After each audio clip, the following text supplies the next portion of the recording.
Zeii din Olimp. Scenariu radiofonic de Sanda Socoliuc.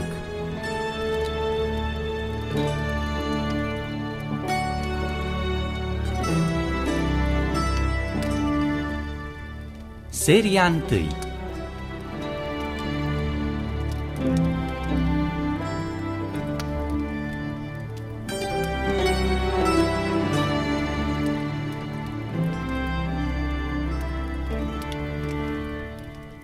Cândva, în vremuri atât de îndepărtate că nici mintea nu poate înțelege, pământul s-a separat cumva din haos.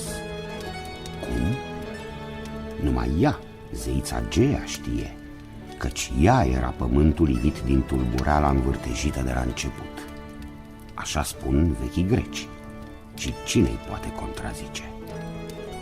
Cerul era pe atunci Uranus, bărbatul cel dintâi al lumii și singurul de altfel. Și Uranus, cerul înstelat, s-a însoțit cu Gea, pământul rodnic și îmbelșugat. Din marea lor iubire s-au născut mai întâi 6 fete și 6 feciori, Titanidele și Titanii. Okeanos și Titanida Tetis au devenit curând părinții tuturor celor 3000 de râuri, cum spun legendele eline. Cel mai viclean și mai deștept titan a fost Cronos, ultimul venit pe lume. Tot Gea, soața lui Uranus, a adus pe lume și Ciclopii, 3 flăcăi cu un ochi în frunte, mari meșteri pricepuți să facă în atelierul din măruntaiele pământului fulgere, tunete și trăsnete bubuitoare. Dar câți feciori și câte fiice n-a născut Gea, roditoarea, unii hidoși cu 100 de brațe, cruzi și neîndurători, alții ca rupți din soare de frumoși. Cerul, Uranus, fericitul tată, citea însă în viitor ca într-o carte deschisă. El a văzut că unul din feciori avea să-l detroneze și să ia locul. Și atunci...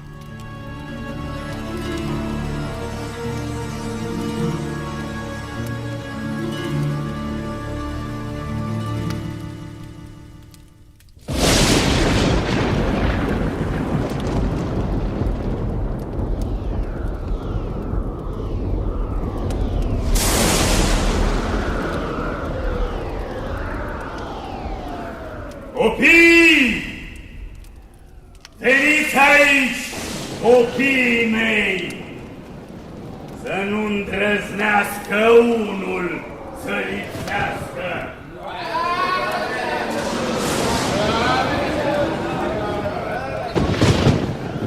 Stăpâne, soț iubit, ce vrei să faci? Ți-au greșit cumva copiii noștri? Există. Asta le e greșeala mare. Nu o să iert. În Tartar toți or să se ducă. 3 ziduri groase de aramă și un râu adânc de foc și smoală or să-i țină departe de cerul care mi-aparține. Nu vreau să-mi pierd vreodată locul de stăpân suprem. Uranus nu-i trimite acolo. E urât locul și prea îndepărtat. Sunt copiii noștri, sunt nevinovați. Mă pun chizașă pentru ei. Ai milă. Niciunul nu va îndrăzni să-ți ia puterea. Gea, nu te băga unde nu-i treaba ta. Eu singur hotărăsc. Soarta le e pecetuită. Supune-te voinței mele. Vai, Tartarul e așa departe. Ce să fac însă? Mă supun.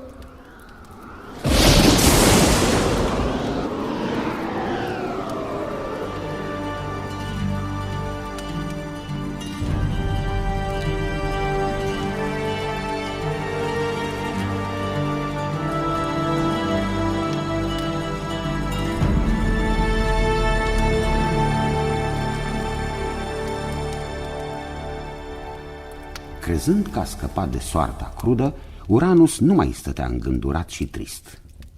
Îi arăta acum soției Gea o iubire mare și îi făcea copil după copil.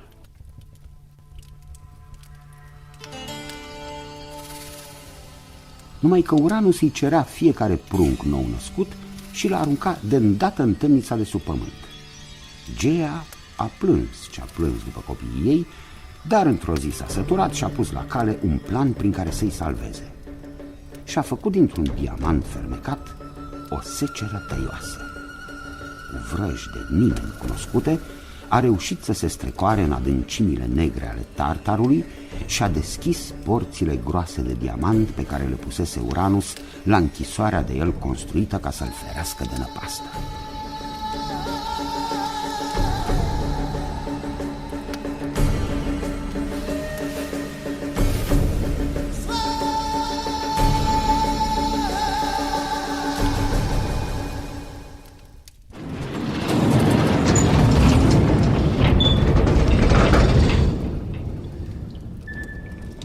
Titanilor, băieții mei, aici sunteți!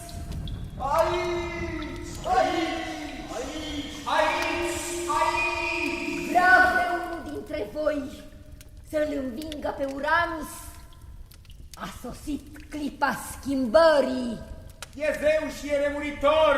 Nu-l putem omorâ, nu știm, doar știi! Ah! Ucis nu va fi niciodată. În schimb, el poate fi învins cu secera de diamant pe care am adus-o aici. Uitați-vă! Haideți, curaj, curaj! Cine ar vrea să fie stăpânitor în locul lui? Ha? Cine? De ce tăceți? Vă este frică? Nu e niciunul curajos! O să-l înfrunt eu, mamă Gea.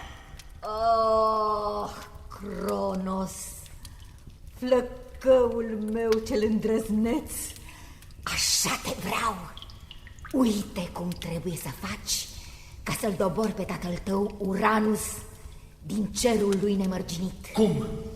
Iei secera mea sclipitoare și mergem amândoi sus la stânci. Da. O să te ascunzi pe după ele și o să-l poți zări pe Uranus din depărtare. Când s-o apropia destul, să sar la dânsul și să-l lovești fără cruțare. O să-l iau prin surprindere. Trebuie să-l înving cu orice preț. De nu, prea cruntă ne va fi pedeapsa. Toți vom suferi.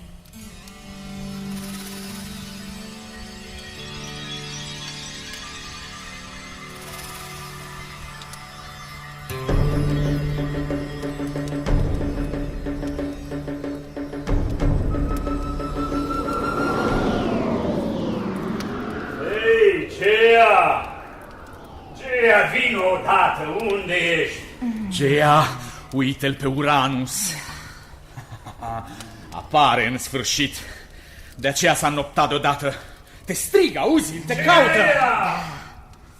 Gea, vino odată, ai auzit? Nu mă lăsa să te aștept. Asta-i clipa. Hai, Cronos, lovește-l cu secera de diamant, să nu dai înapoi cumva.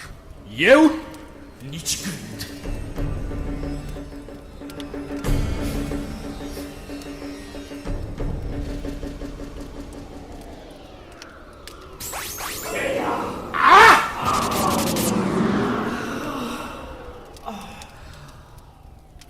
Cronos, ai îndrăznit să mă lovești? Ce grozav de rău mă doare. Pântecul meu, ai fiu netrebnic.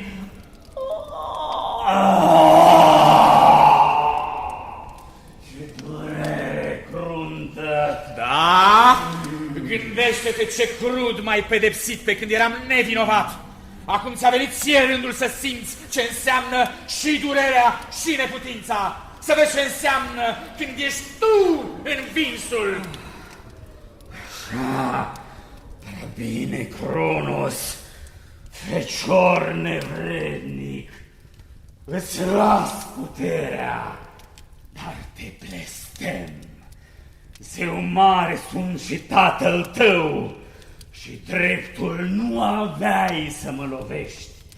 Să știi că într-o zi, oricât de apex și șiret ai fi, tot soarta mea o vei avea.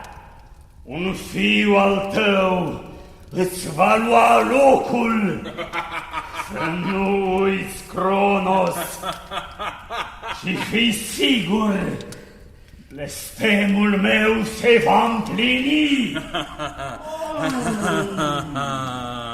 Te-am biruit, tată nemilos și zeu cu inima din piatră tare. Ești pierdut, mă duc la frații mei să-i scot din Tartar.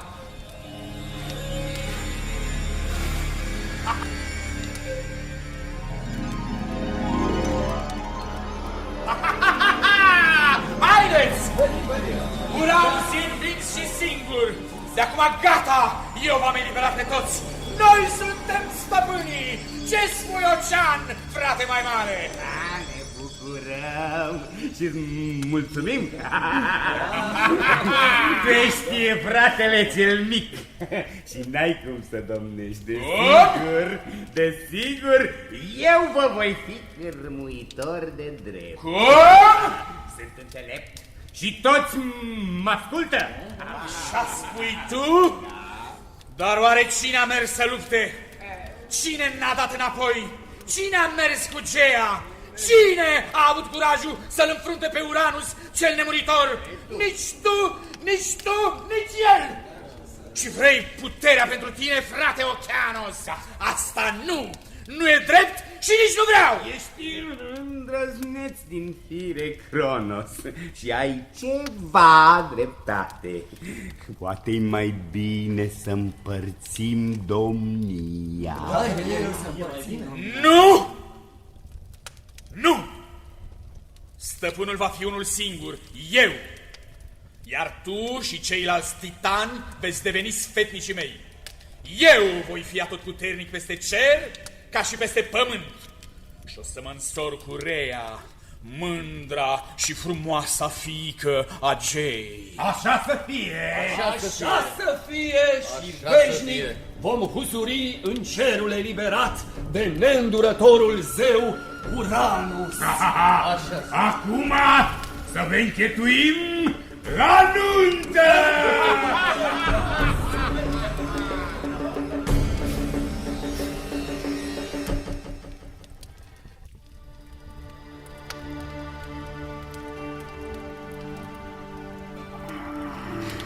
Oh, ai puțină răbdare, răbdare, stăpâne Uranus, să-ți șterg sângele și să te scuturi de tine.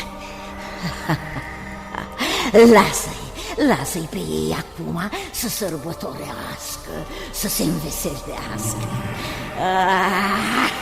Să nu-mi spui mie, Nix, noaptea cea veșnică, misterioasă, dacă nu o să le vinde. O să aduc în lume bezna, nenorocirea în ceruri și pe pământ. Nix, răzbună-mă, nu-i lăsa să le tihnească mișelia, victoria vicleană. Uranus, tu ești stăpân și frate, evit din haos, izgonit din cer. Nu o să le meargă, nu o să-i las. Copiii mei, Hipnos, somnul cu vise negre și fantasme, Eris, discordia, Nemesis, fruta răzbunare, Amate, cea înșelătoare, Thanatos, zeul morții, o să-i pedepsească pe zei și oameni deopotrivă. Faci întunecată, Nix. Nu o Să le meargă bine domnia luată cu japca și prin vicleșug. O să te văd pe tine, Cronos, cum o să-ți înghiți obida când fiii tăi te vor trânti din slavă până în hăuri negre.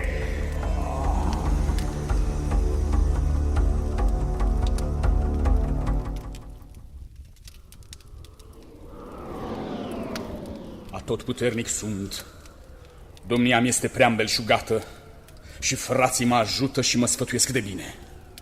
Rhea e cea mai frumoasă, bună soață, dar inima mi-e tulburată și somnul nu mi-alină oboseala. Odraslele nenorocite ale nopții nu-mi dau pace și tatăl meu, Uranus, rău m-a blestemat. Care dintre născuții mei va vrea să-mi ia puterea? Nu știu. Uranus nu-mi va spune niciodată. Ei, și? O să-i înghit pe toți. Toți pruncii născuți de Rhea vor ajunge în pântecele meu încăpător. Și atunci, gata cu blestemul!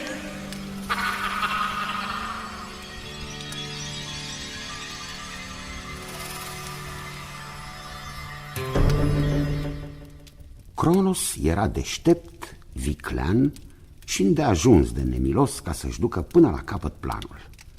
De fiecare dată când soția ei, Rhea, năștea un prunc, el îl cerea și îl înghițea.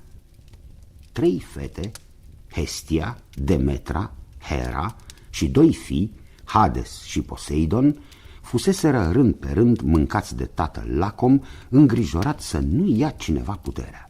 Și iată că zeița Rhea stătea gata să-l nască pe cel de-al 6-lea copil. Era de acum disperată, căci n-apucase să se bucure de niciunul din vlăstarele ei. A dat fuga la milostiva Gea și îndurerată a implorat-o.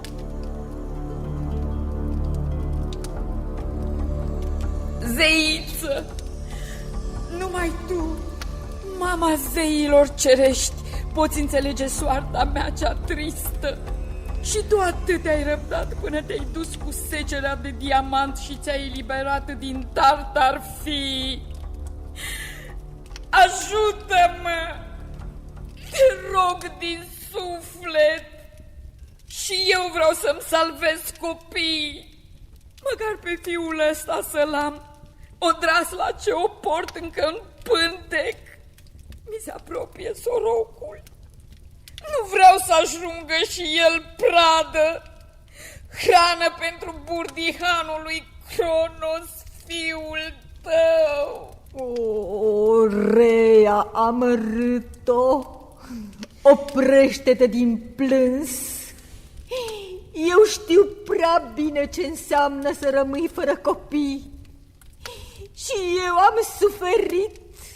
am suferit atâta după copiii mei, încât și lacrimile mi-au secat.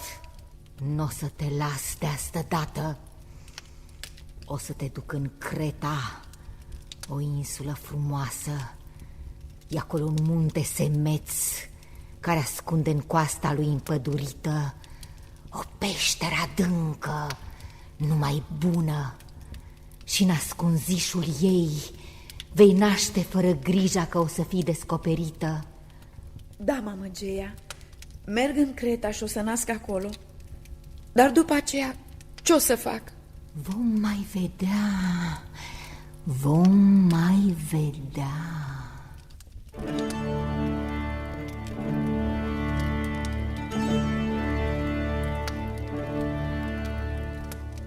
Spune, zeiță, nu-i frumos copilul meu născut în peșteră? Ba da. Mi-l lași aici și tu te duci acasă, iute. O să înfășor o piatră lumbuiață în scutecele moi de prunc și o să-i dai lui Cronos o înghită în locul băiețașului Bălai. Și dacă o să-și dea seama Cronos că umblu cu înșelăciune? Fi de pace. Îl cunosc, e fiul meu și e prea sigur că toată lumea l-ascultă. Doar știi cât e de vanitos. Dar cu vederea nu stă prea bine. Așa că piatra o să-i alunece pe gât la fel ca toți ceilalți 5 copii de până acum și o să se bucure nevoie mare. O să vezi. Dar pruncul meu, ce o să se facă fără mine? Cine o să-i dea să sugă lapte dulce? Ei, o să mai vii tu pe furate aici în Creta când și când. În rest, e pregătită să-l alăpteze capra fermecată Amaltea. Nimfele Ida și Adrastea, fiicele regelui din Creta, o să o mulgă zi de zi pe Amaltea, capra cu grai de om și lapte dulce. Nimfele o să pună în lapte o miere tare parfumată și fiul tău o să crească mare și voinic. De acum văd că-i tare bucălat și ager cum nu-i copil pe lumea asta. Să-l numim Zeus, pe nemuritorul născut de tine astăzi. Da, Zeus. Zeus. Numele îmi place. Și acum ce să fac? Mă smulg de lângă el să plec? Știu că ți-e greu, dar trebuie. Hai, grăbește pasul. Nu-l lăsa pe Crono să te aștepte. Du-te și alege piatra. Nu învelește un scutece așa cum te-am povățuit. Zeus aici o să crească.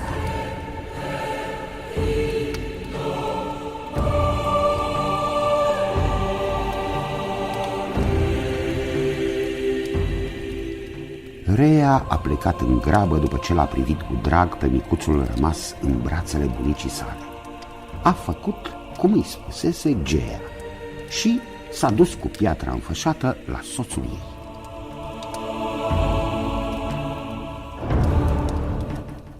O, Cronos, sufletul mă doare. De ce?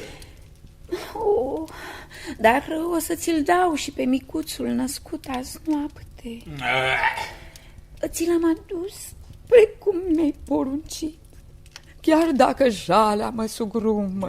Lasă, vom mai face alții. Dă-mi-l! O să-l înghit și pe ăsta pe nemestecate. Am mai scăpat de unul. Am îndepărtat din nou primejdia. Nu mai pasă de blestemul lui Uranos. Puterea va rămâne pe vecea mea. Nu va avea.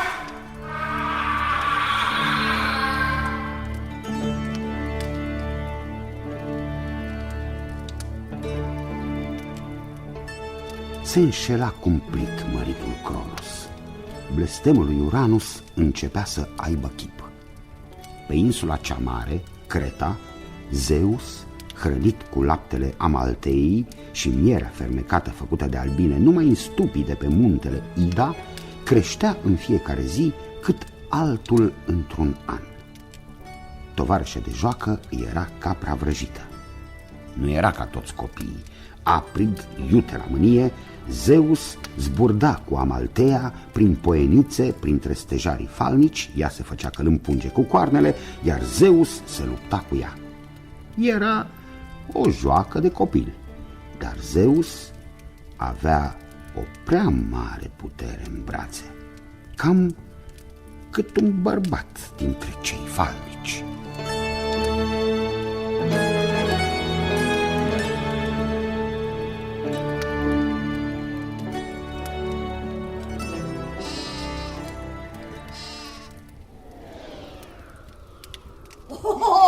Te topetesc îndată, Amaltea! Lui Zeus vrei tu să-i te pui împotrivă? Te-am prins de coarne! Așa vezi că nu scapi! Vai, nu! Ce ți-am făcut? Am rămas cu un corn de-al tău în mână. Iartă-mă, n-am vrut. Eu te iubesc mult pe tine. Amaltea, iartă-mă, te rog. Lasă să nu întâmple. Nu-i nimic. Ți-am făcut rău fără de voie. O să-mi îndrept vina pe loc. Cornul tău rupt o să devină cornul abundenței. va fi mereu plin ochii cu fructe. O să mănânci din el toate bunătățile presăturate și de câte ori vei vrea, cornul se va umple la loc fără zăbavă. E cornul tău plin de noroc. Așa să fie, stăpâne Zeus. Mai ales că îmbătrânesc și o să am nevoie de hrană bună și ușoară. Și într-o zi o să mor. Bă, nu o să mori. Eu țin la tine. O să mor mai târziu, cândva când tu vei fi mare, puternic. Vei trăi veșnic, Amaltea. Te voi urca pe boltă sus și vei rămâne acolo, nemuritoare. O constelație vei fi. Acum să ne jucăm. Să mai luptăm. Uite, Zeus, uite că se întorc din nou porumbițele albe ca să-ți aducă în ciocurile lor ambrozia, hrana zeilor. Știi tu de unde vine ele? Știu, tocmai de la țărmurile Marelui Ocean. Așa? Și îmi place ambrozia asta. Totuși e de 10 ori mai dulce decât mierea. Simt că mi se apleacă uneori. Hai, Zeus, fii cu minte, mănâncă-ți hrana de zeu atotputernic. Altfel, cum o să crești? Cum o să-i poți înfrânge pe dușmani? Eu? Păi cine e ca mine în lumea asta? Oare nu sorb eu în zorii zilei și nectarul adus de vulturi de la izvorul vrăjit de pe munte? Tocmai, zi de zi mănâncă tu ambrozia cea dulce și bea nectarul și o să capeți puterile, toate puterile cerești. Și o să-l înfrunt apoi pe Cronos și o să iau locul negreșit. Așa o să se împlinească prevestirea bunicului meu, Uranus, lovit în pântec de tatăl meu cu secera de diamant. Mama Rea și bunica Gea mi-au spus tot. O, Moira neînduplecata, fiică a haosului și a nopții, o să mă ajute. Ea mi-a hotărât soarta.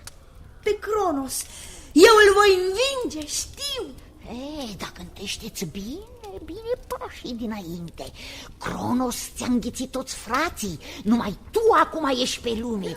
Și ești cam singur. Mama ta, Rea, e o ființă slabă și nu o să se ridice pe față împotriva lui Cronos cel apărat atâta de titan. Acum da, sunt singur, însă mă voi gândi, voi căuta și voi găsi eu ajutoare, sprijin în luptă. O să vezi, voi deveni stăpânul absolut.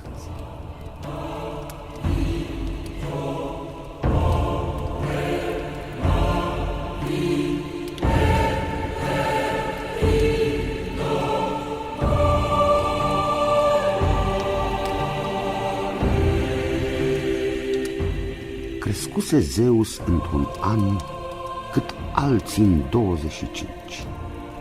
Era frumos, atrăgător, aprig și isteț, de nu-i găseai asemănare. Știa că el este alesul soartei și gândul nu îi mai dădea pace. A aflat cumva de Metis, o fată a imensului ocean. Zeus și-a folosit în fața ei tot farmecul și a rugat-o să-l ajute, căci o va lua de soață dacă îl va învinge într-o zi pe Cronos. I-a spus că vrea întâi să-i scoată din pântecele crudului zeu pe frații și surorile sale. Metis, copila încrezătoare, a făcut dintr-o plantă verde cu spini, o plantă rară, o băutură înșelătoare care semăna mult la gust cu nectarul zeilor atotputernici.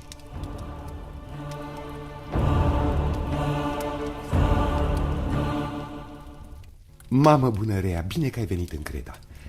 Am un dar mai ciudat pentru tine. Ia tu această băutură vrăjită. Mi-a preparat-o Metis. Dă-i lui Cronos să bea din licoarea asta și el o să-i scoată la lumină iar pe copiii tăi. Sosită vremea să înceapă lupta. Tu, Zeus, știi mai bine. Eu doresc să-mi revăd odraslele, fii sigur. Oare băutura asta o să-i scoată din burdihanul nesătul al lui Cronos? O să vrea el să o bea? Toarnă-i un nectar și gata. Nu o să-i simtă gustul.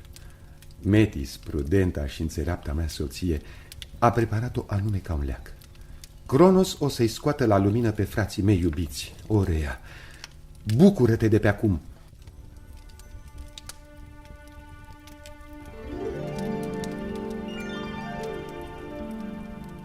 Rhea, de câte ori să spun că mi-este sete?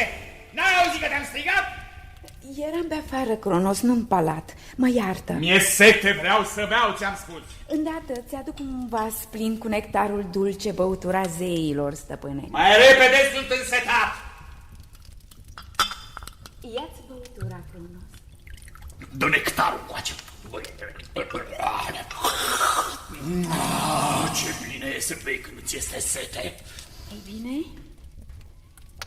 Ei bine? Acum e acum.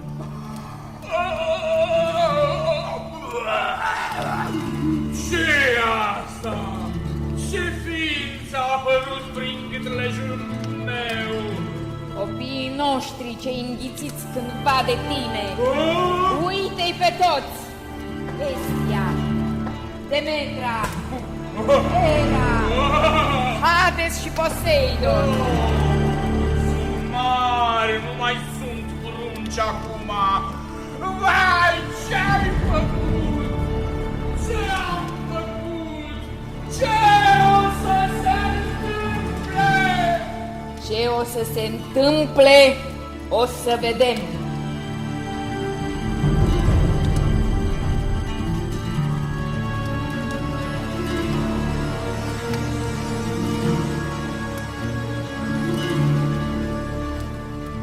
Cronos, cel blestemat de tatăl său Uranus, s-a speriat de moarte și a fugit pe un munte ca să chibzuiască la ceea ce avea să vină.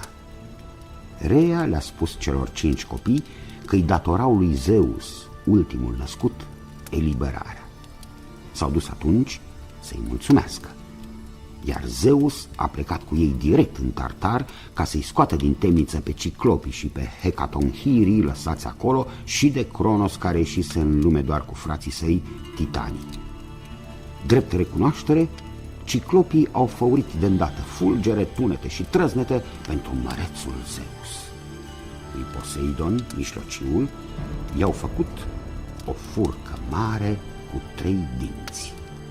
Furca era fermecată. Dacă zeul izbea cu ea pământul, venea cu tremur mare și apele se revărsau. Lui Hades i-au lucrat o cască năzdrăvadă. Zeul se făcea nevăzut dacă își punea casca pe cap. Urma acum să înceapă lupta.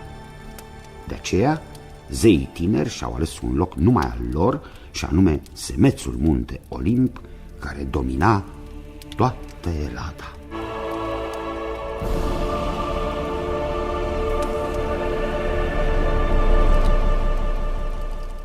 Să știe bine întreaga lume, de astăzi înainte puterea este toată în mâinile unor zei noi. Vor fi stăpâni doar zeii care și-au ridicat mândru palat pe muntele înalt Olimp. Să afle toți să li se închine. Titanii își vor primi pedepsa. Cu japc au luat puterea și tot astfel vor rămâne fără ea. Zeii olimpieni sunt forța supremă de acum înainte. Cine ne va ajuta în lupta contra titanilor nedrepți va primi răsplăți nenumărate. Cei care nu se vor supune în Tartar vor ajunge negreșiți.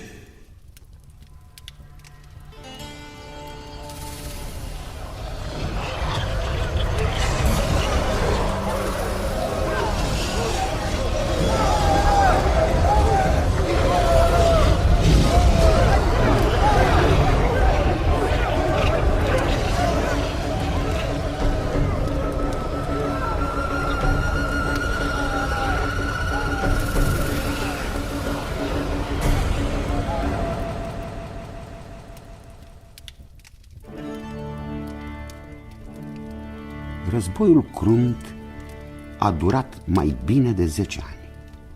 Zeus, plin de furie, îi conducea pe olimpieni. Din pumni Îi țâșneau fulgere lucitoare și năvălea asupra titanilor orbiți cu tunete și trăsnete fenomenale. Aburi fierbinți ieșeau din ape, pământul tot ardea și parcă cerul luase foc de asemenea. Lupta era năpraznică. Ciclopii izbeau un Cronos și ai săi cu mari ciocane de aramă. Hecatonchirii aruncau deodată câte 100 de pietroaie înspre titanii prinși în mijloc. Până la urmă, olimpienii au câștigat războiul și au împins pe toți titanii în negrul tartar. Cei 3 hecatonchiri au rămas sub pământ să-i păzească să nu mai iasă niciodată la lumină. Noul stăpân era de acum Zeus.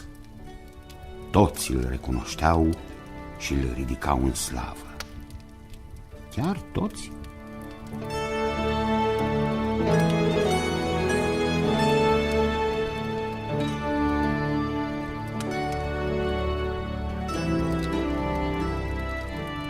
O, Zeus!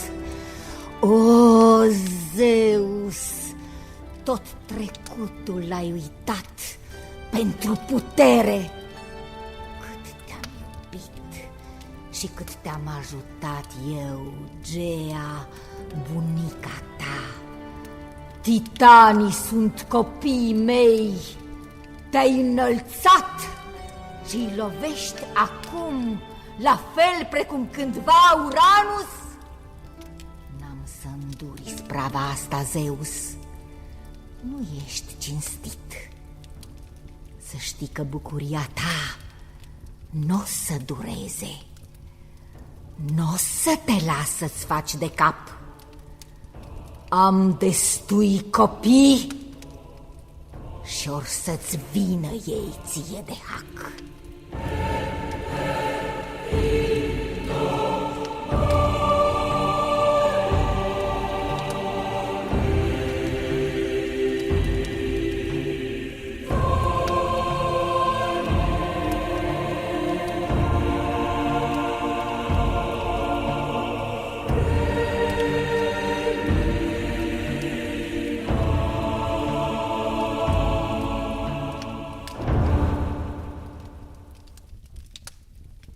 Ați ascultat Zeii din Olimp, scenariu radiofonic de Sanda Socoliuc.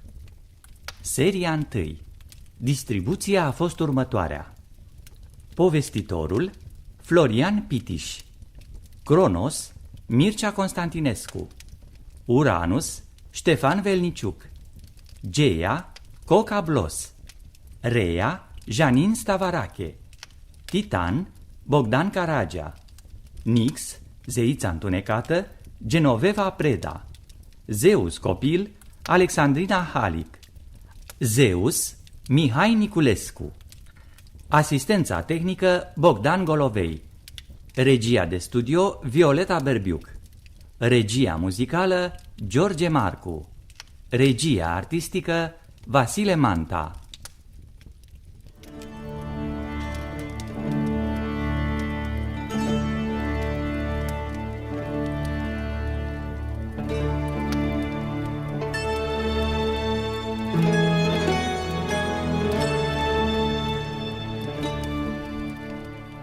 Zeii din Olimp, scenariu radiofonic de Sanda Socoliuc.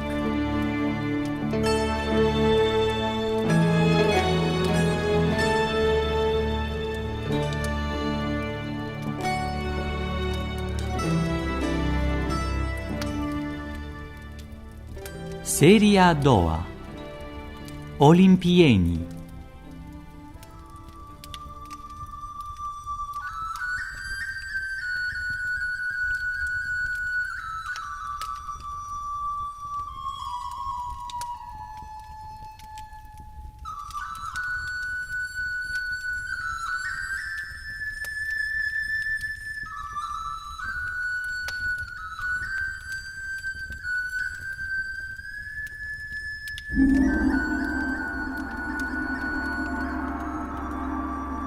De la Marea Egee până la hotarele Tesaliei și Macedoniei se ridica semețul munte locuit de zei.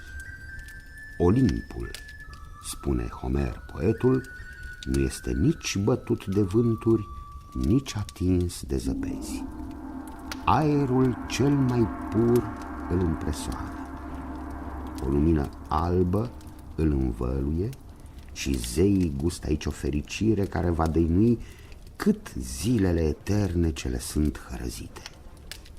Fericirea zeilor durează precum fericirea, până la primul necaz sau pocinog.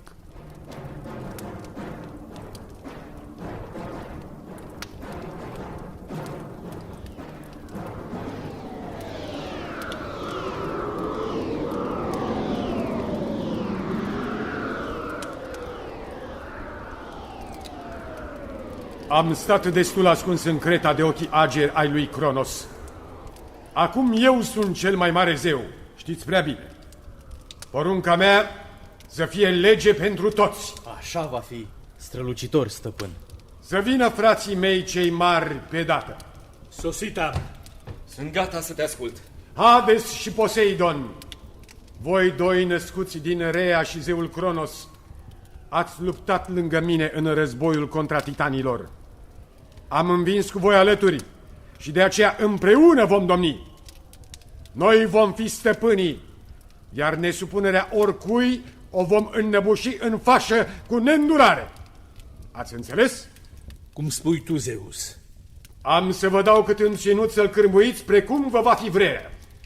Eu sunt Hades, primul fecior născut de Rea. Ce parte a lumii o să-mi dai? Deși sunt mijlociul dintre frați, și eu, Poseidon, am luptat cu o vitejie fără seamăn. Cer și pământ eu le-am cutremurat continuu cu tridentul și am lovit cu sete pe titani. Știu prea bine, fraților. Amândoi ați izbit în titani cu ură. Știu ce ați făcut. Acum, lumea o să o împărțim în trei. Aici, sus, este cerul limpede cu nori de aur, din care poți veghea pământul tot. Jos e pământul cu fluvii mari, albastre, cu valurile care leagănă balene, pești și alte vietăți înnotătoare. În profunzimi e întunecatul Tartar, închisoarea unde vor ajunge toți dușmanii noștri, cei care nu ni se vor închina. Cum o să faci tu împărțeala, Zeus? Să tragem la sorți, zic eu, e cel mai bine. Bine zici, Hades. Sorțile vor hotărâ, însă numai pentru voi. Eu, unul Zeus, îmi păstrez cerul.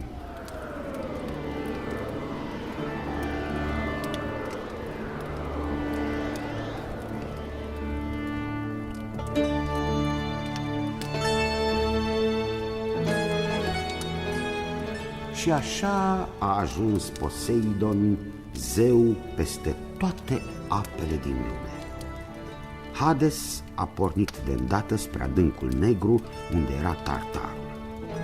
Poate că îi se potrivea, căci el era veșnic trist, posomorât.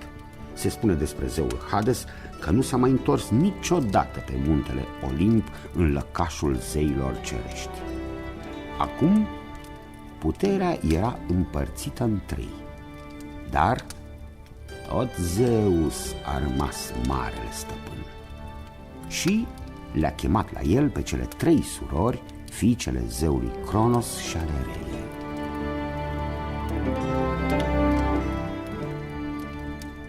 Hestia, tu ești cea mai mare, vei fi zeița focului nestins.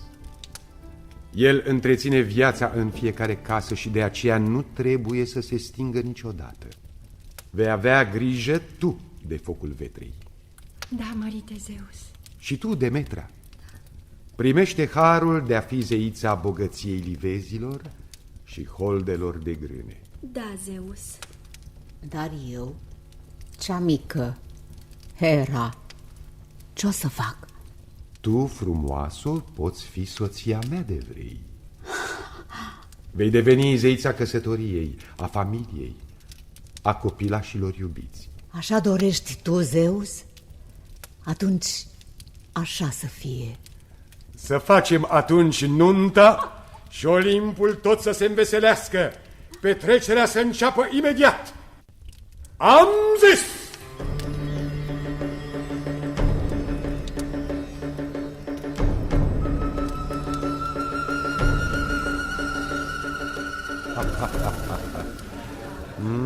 Nu e rău la nunta mea cu Hera și olimpienii se bucură, drăguții. Dar suntem prea puțini. Titanii cu Cronos, tatăl meu, în frunte erau 12. Măcar 12 zei mari ar trebui să fie și în Olimpul meu iubit. Și apoi o să găsesc să pun și zei mai mici, ba și cortegii care să ne cânte nouă slavă. Așa vom fi recunoscuți de toți și ne vom arăta întreaga fală. Toți ni se vor supune.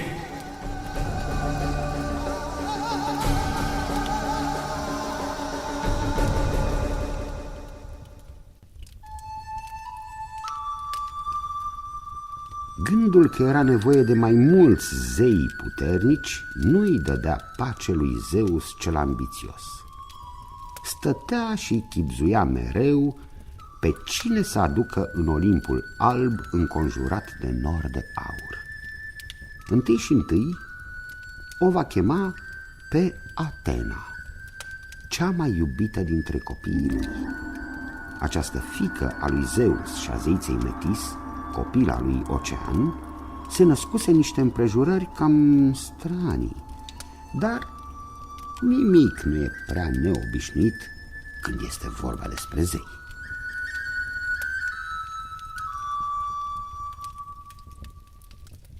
Oh, vine curând sorocul și soața mea de acum, Metis, o să-mi nască prunc, dar nu vreau.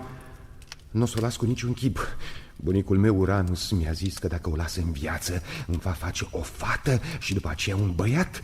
Băiatul o să-mi ia tronul. Asta nu se poate. O să o înghit de îndată pe Metis și o să se stingă neagra soartă. Destinul neînduplecat urzit de moirea mie, Zeus, cel mai mare dintre zei. Zeus avusese bun exemplu în Cronos, tatăl lui, așa că a înghițit-o repede pe Metis cu pruncul încă nenăscut. După o vreme însă, Zeus a început să aibă niște dureri de cap îngrozitoare. Se da de ceasul morții, îi venea să-și rupă țeasta singur, doar o înceta suferința aceea infernală.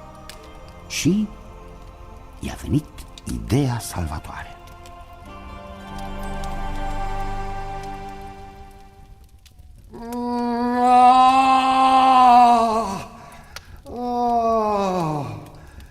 Hefaistos, fierarul, fiul meu și al Herei, să vină aici pe dată.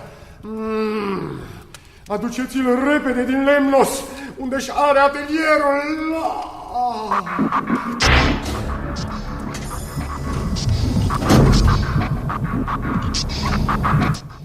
Am auzit și singur, Zeus. Iată-mă gata la poruncă, tată și stăpâne. Ai adus securea ascuțită, securea ta de aramă. O văd. E bine că o ai la tine. Sigur, o port adeseori cu mine. Bine, Hefaistos, bravo. Acum despică-mi cu securea capul. Vezi ce e înăuntru? Ce mă doare atât de tare? Cum, stăpâne, să lovesc în tine, tatăl meu? E o glumă. Hai, spune că vrei să-mi pui la încercare credința mea în tine. Dar nu glumesc deloc, fecior de tâng. Ți-am spus ce trebuie să faci. Izbește-mă în frunte, să vedem ce-i înăuntru. Hai! Nu mai pot să îndur suferința asta. M-ai auzit? Asta! Cum poruncești, stăpâne? Durerea m-a lăsat. Ce e asta? Tu ai ieșit din capul meu?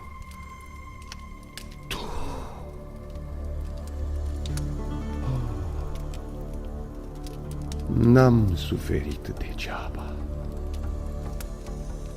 Cine este zeița asta falnică, frumoasă, cu platoșa de aur, coif pe cap, o lance ascuțită într-o mână și în alta scut? Sunt fiica ta. Mie mamă Metis, cea de tine înghițită. Ești fiica mea și atât. Eu te-am născut pe tine din creștetul nemuritor. Frumoasă ești, copilă, mândră ești. Ia privește, Helios, soarele însuși, și-a uitat drumul orbit de tine. Oh, și ce ochi de azur ai tu! Da, un pic tăiuși, cu atât mai bine. Fetițo, de azi înainte să știi că Atena e numele tău. Mă vrei de soț, copilă Atena? Sunt gata să te iau cu mine în Lemnos, la firăria fermecată, și eu sunt zeu fiul lui Zeus și al Herei. Sunt slut ce-i drept, dar bun, bun. Ești și tu bun câteodată, Hefaistos, și de aceea o să fii zeu peste meșteșuguri și mare faur în Olimp. Așa o să-ți mai uiți obida pentru că Hera, mama ta, te-a aruncat din slăv când te-ai născut. Nu te-a plăcut, erai urât din calea afară. Muream dacă nu mă scăpa Tetis, cea cu picioare de argint, soția lui Ocean. A fost miloasă, Tetis, nu zic nu. Și altădată, când eram mic, m-ai aruncat din ceruri tu însuți, Zeus. E drept, și eu te-am supărat. Păi da, orogule, dar ți-a prins bine. Ți-ai făcut fierărie în Lemnos. Da, uite ce nevolnice îmi sunt picioarele de la căsătura aia. Lasă, trupul ți-e voinic. Ba, știu că sunt schilot, dar poate această fată prea frumoasă, născută adineaul din capul tău, o să mă ia totuși de soț. Ce spui, fecioară? Nu te vreau. Pe nimeni nu o să vreau, deci nici pe tine, Hefaistos. Nu m-am mărit nici azi, nici mâine, niciodată nu o să-mi iau soț. Cu voia ta, stăpâne Zeus. Cum dorești. Vei rămâne de-a pururi lângă mine. O să te numești atunci Palas Atena, fecioara tânără, curată, înțeleaptă. Îmi ești tată și stăpân. Va fi precum dorești. Palas Atena, tu vei fi zeița înțelepciunii, a cugetărilor adânci și a priceperii depline în muncă sau în bătălii. Tu mă vei sfătui când va fi cazul.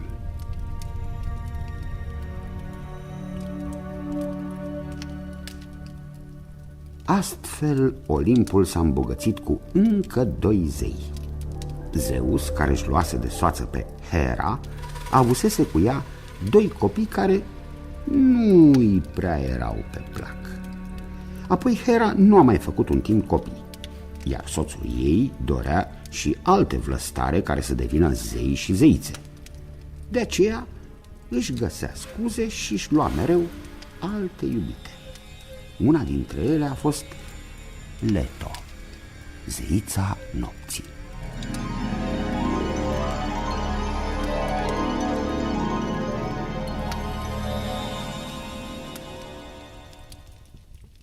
Eu, Hera, prima dintre zeițe, sunt prea des înșelată de Zeus. Tot mereu mă schimbă cu altele, zeițe, nimfe, muritoare. De aceea te rog din suflet, mamă Gea, să nu-i dai voie lui Leto, zeița nopții, să nască nicăieri pe tot pământul. Curând îi va veni sorocul. Da, știu. Am aflat și de isprava asta lui Zeus. Ce e drept, a siluit-o pe copilă. Leto nu l-a vrut. Poate, La început, dar mai apoi. Acum are 2 copii în pântec și Zeus este tatăl lor. Uranus m-a vestit că fiii lui Leto vor fi mult mai iubiți de Zeus decât copiii mei. Te rog, nu o lăsa să-i nască. Da, și eu sunt supărată foc pe Zeus de când i-a ucis pe fiii mei giganții și a împins din nou în Tartar pe titani. De Leto nu-mi pasă, pentru că îi poartă fiii lui Zeus, devenit dușmanul meu. Da, o să te ajut, Hera. N-o să o las o clipă să stea pe loc. N-o să găsească nicăieri pe pământ un adăpost. Nu, Leto n-o să poată naște pe pământ. Așa să-i faci, mamă Gea. Nu merită îndurare. Nici Zeus, căci copiii sunt și ai lui. Eu l-am trimis după zeița Leto pe balaurul Piton, care aruncă asupra ei flăcări. Zeița buna nașterii, Ilitia, are vederea întunecată de un nor mare pus de mine ca să nu vadă că Leto e gata să nască. Altfel s-ar repezi să o ajute. Bine ai făcut! Nici eu nu o să-i dau pace lui Leto. Să simtă și Zeus durerea de a nu-și putea primi în brațe prunci așteptați cu drag.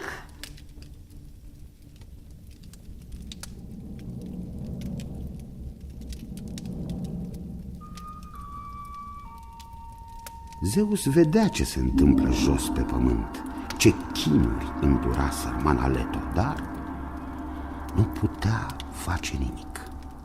Hera, mânioasă, nebună de gelozie, îl supraveghea să nu-i dea niciun ajutor zeiței nopții. Leto, cu pruncii în pântec, disperată, s-a dus la un oracol. De acolo a aflat de Ortigia, o insulă de piatră care plutea pe mare, dar nu era în stăpânirea Geii. Nici Piton, balaurul, nu avea cum să ajungă pe insula stâncoasă și pustie, fără pășuni, fără livezi. Leto s-a hotărât să își încerce norocul. Prea rar greșeau oracolele. Da, insula era salvarea.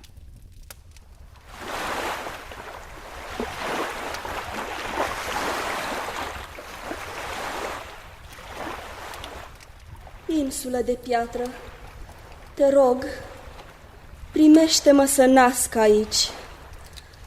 De 9 zile și 9 nopți mă chinuiesc în durerile facerii și Geia, glia cea străveche, m-a izgonit din fiecare colțișor în care am vrut să mă opresc. Și Hera mă năpăstuiește, deși eu sunt nevinovată. Am aflat tot, dar am auzit că tu vei naște un zeu din calea afară, de orgolios. Vă va împinge furios în mijlocul furtunilor când va vedea că sunt o piatră uriașă, stearpă și urâtă.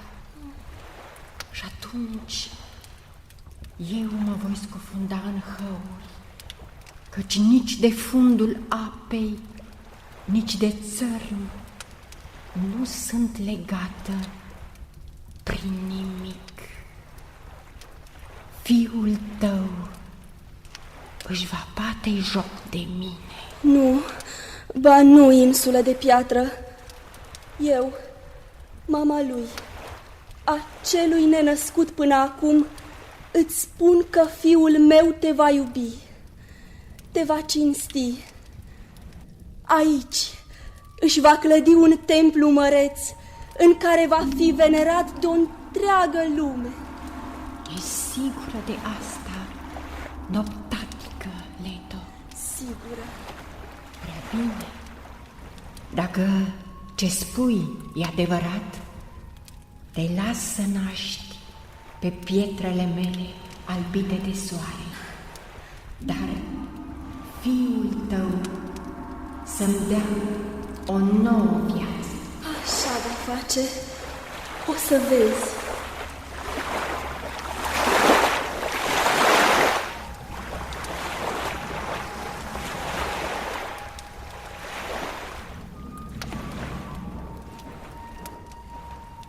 Zeițele celelalte, fără să știe Hera, au adus-o la Leto pe Ilitia, zeița nașterilor, transformată în porumbiță. Sosise timpul ca zeița să nască în sfârșit.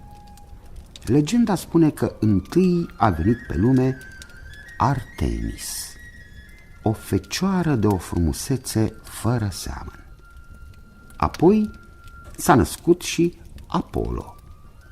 De-ndată insula a înverzit, s-a prins solid de fundul mării prin 2 stâlpi înalți de piatră și lumina a inundat deodată totul.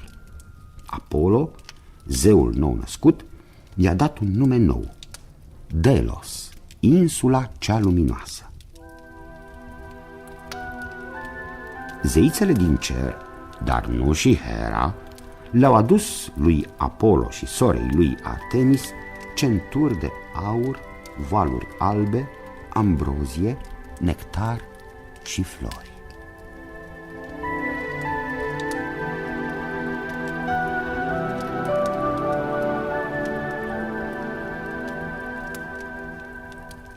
Frumoși copii mi-a dat Leto.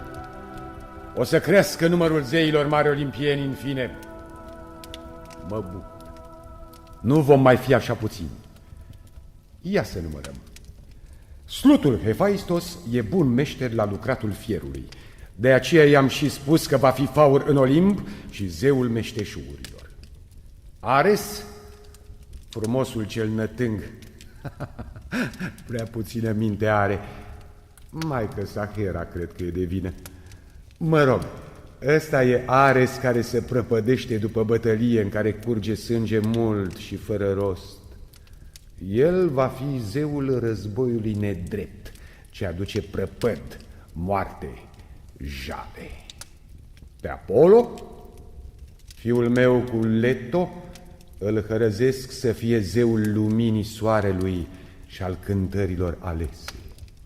Fecioara Artemis va fi zeița vânătoarei de dihănii și a luminii date de argintata lună noapte. Hermes, zămislit de Maia, zeița din Arcadia, e cam ciudat. Viclean, hoț și mincinos. Dar mintea-i merge și place să se plimbe de colo-colo. Va deveni de aceea curierul zeilor și zeul negoțului, hoției și al călătoriilor de orice fel. Am zis, aceștia sunt zei, să afle toți, să li se închine.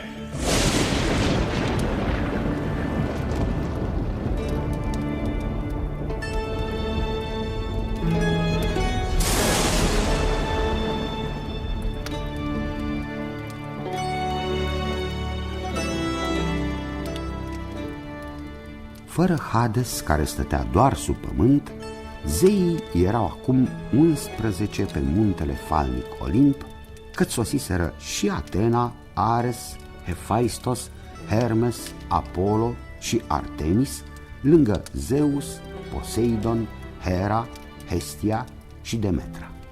Mai trebuia încă o zeiță și Zeus a chemat-o în Olimp pe divina Afrodita, născută din Uranus când fusese lovit în pântec de Cronos.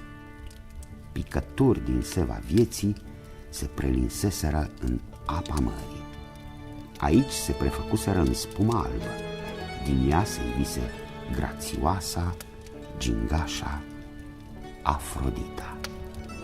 Ciudat, dar ea s-a însoțit cu schilodul Hephaistos, cel mai urât dintre zei. Astfel hotărâse Moira. Destin.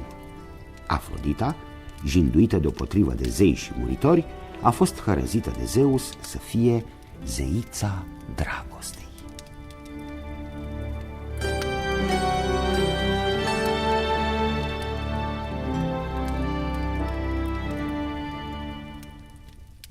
Zeus, stăpâne, vechea-ți dorință s-a împlinit. Acum olimpieni măreți sunt 12. Au muritorii ce slăvi, au cui aduce jertfe și au de ce să ridice temple mai mari, mai arătoase.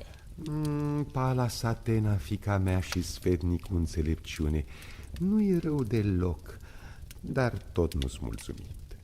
Vreau să am o curte mult mai mare decât a avut Cronos. Vreau să fim și mai puternici, mai onorați, mai strălucitori și să ne însoțească pretutindeni cortegii numeroase, să fie lângă noi și la petreceri și în luptă, oricând ne-om repezi să-i pedepsim pe muritorii nesupuși. Stăpâne, e ușor ce vrei. Mulți zei măreți dorești? Helios, flăcăul, soarele luminos, abia așteaptă să-l chem la tine. Vrea să fie zeu în Olimp, te asigur. Ah, că bine zici, să ni se alăture și Selene, luna, să vină și sfioasa Eos, Aurora cu razele trandafirii. E îndreptățită și noaptea cea tăcută, Leto, fosta ta iubită, mama fecioare Artemis și a lui Apollo cântărețul. E îndreptățită să capete un rang înalt. Așa să fie. Și o să chemăm în Olimpul nostru și pe alții. Pe Dionisos, jugubățul născut mie de o pământeancă din Teba. Și pe Temis, zeița ordinii și a legilor drepte. Mai e și Hebe, paharnica din Olimp. Ea o crotește tinerețea. E bun, Hebe. Ea și așa tot printre noi își face veacul. Dar copilele mele, câte 3, horele și caritele, ce cusuri au? Niciunul. 3 hore sunt 3 anotimpuri. Primăvara, vara și toamna. 3 sunt și zeițele grației, caritele, atât de mlădioase. Da. Acum parcă mă simt bine, căci mai există și muzele, toate 9, însoțitoarele lui Apollo. Dar suntem mulți, nu glumă. Mărite Zeus, toate ar fi bune dacă bunica ta, Gea, pământul rodnic, n-ar unelti mereu în taină. Vrea să te lovească, visează chiar să te doboare, pentru că i-ai închis în Tartar pe fiii ei, titanii. N-o să reușească să-mi facă rău. Sunt puternic! Eu ți-am spus, Zeus, fii prudent.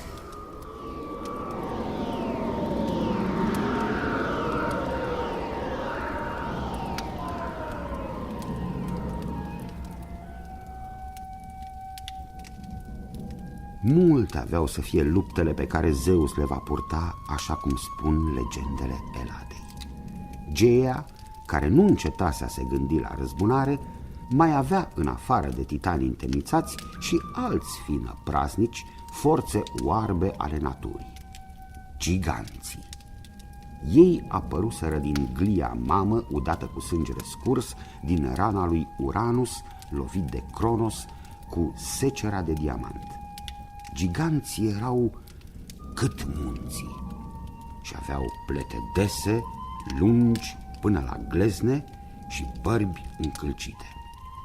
Aveau picioarele imense și în loc de piele solzi de târătoare. Tălpile uriașe li se prelungeau cu câte un trup hidos de șarpe mare. Giganții aveau cei drept puteri fantastice, numai că nu erau nemuritori precum titanii. Totuși, Gea îi atâța mereu contra lui Zeus, îi stârnea să sară la bătaie.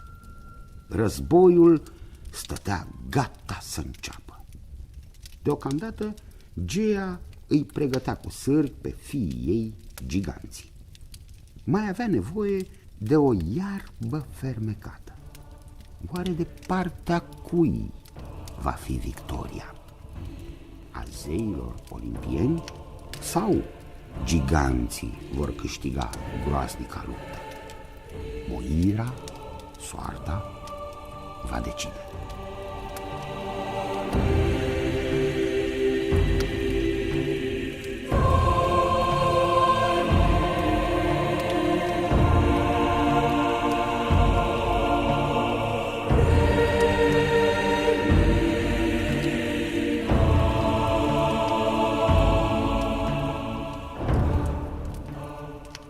Ați ascultat Zeii din Olimp, scenariu radiofonic de Sanda Socoliuc, seria a doua.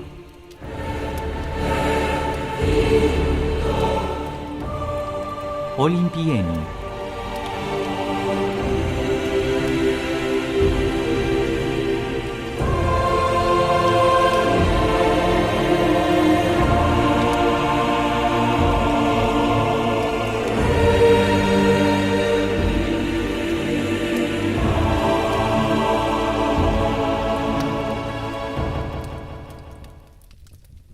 Au interpretat actorii Mihai Niculescu, Lucia Mureșan, Nicolae Pomoje, George Grigore, Anemarie Ziegler, Petronela Stiopu, Violeta Berbiuc, Janine Stavarache, Ion Punea.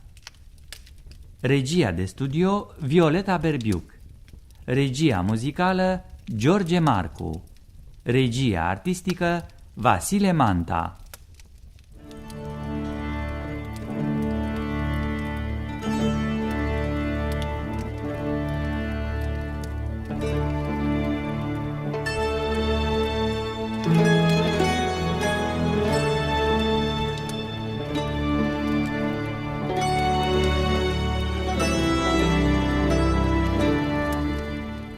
Zeii din Olimp. Scenariu radiofonic de Sanda Socoliuc.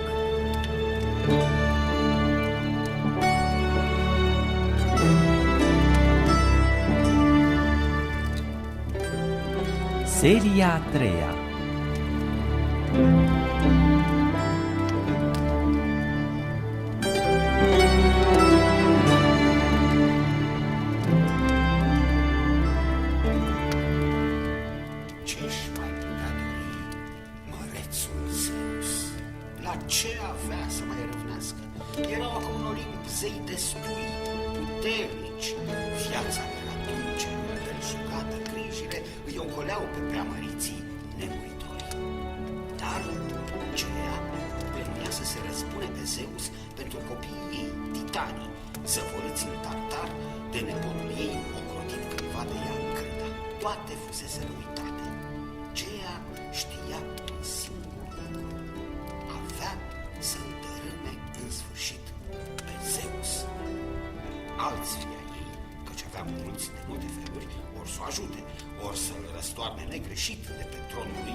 Pe feciorii vulnerabili. A făcut niște vrăji în mare taină. Giganții n-aveau să mai cadă morți de acum decât dacă ar fi fost loviți în același timp cu armele de un zeu și de un muritor. Tot Gea i-a trimis pe giganți să caute o buruiană rară, iarba magică a nemuririi.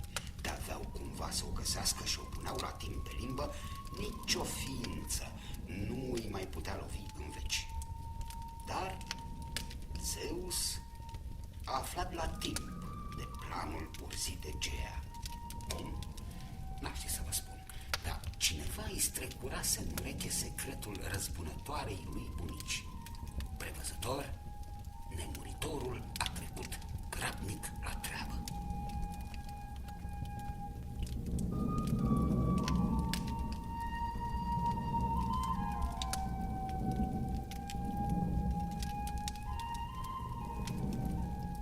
Helios, soare mândru, stingeți flăcările de aur.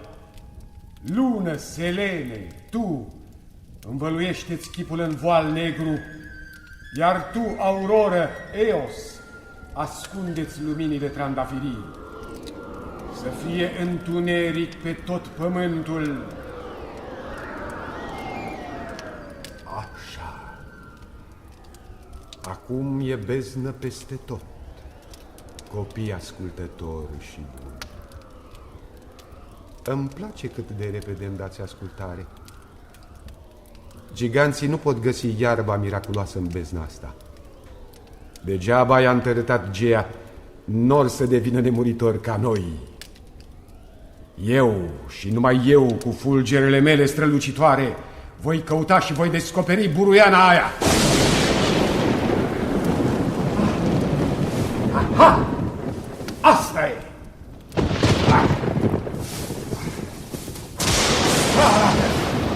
S-o smulg pe toate! N-a rămas niciun fir din iarba nemuririi. Ba! Uite încă unul. Mă cam supără spinarea și nu sunt prea bătrân la urma urmei. Bun! Giganții vor fi ușor de ucis. S-a terminat. S-a spulberat primejdia. Noi îi vom învinge. Așa e scris. Totuși, lupta trebuie să fie dată.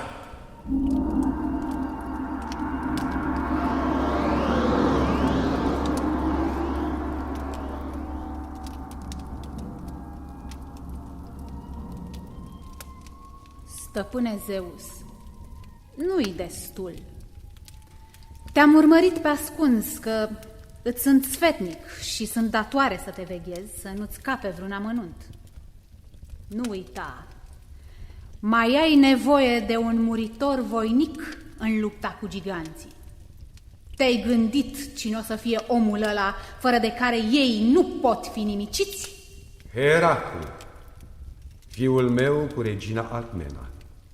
Deși e muritor deocamdată, flăcăul ăsta nu se teme niciun pic de moarte. O să accepte provocarea, îl cunosc. O să ne ajute în luptă, fi pe pace. Heracle va fi lângă mine, e curajos. Eu voi arunca fulgerele, iar el va trage câte o săgeată în același timp cu un fulger de-al meu. Praf îi vom face pe giganți. Lupta a început, am zis! Ce plictiseală cruntă ne-ar cotropi de n-am avea și câte o bătălie. Războiul este însă și rațiunea existenței noastre de zei olimpieni. Am spus bine? Lipsesc ovațiile. Dar vă înțeleg, supuși smeriți. Vă aștept laudele deșanțate de-abia după bătălie.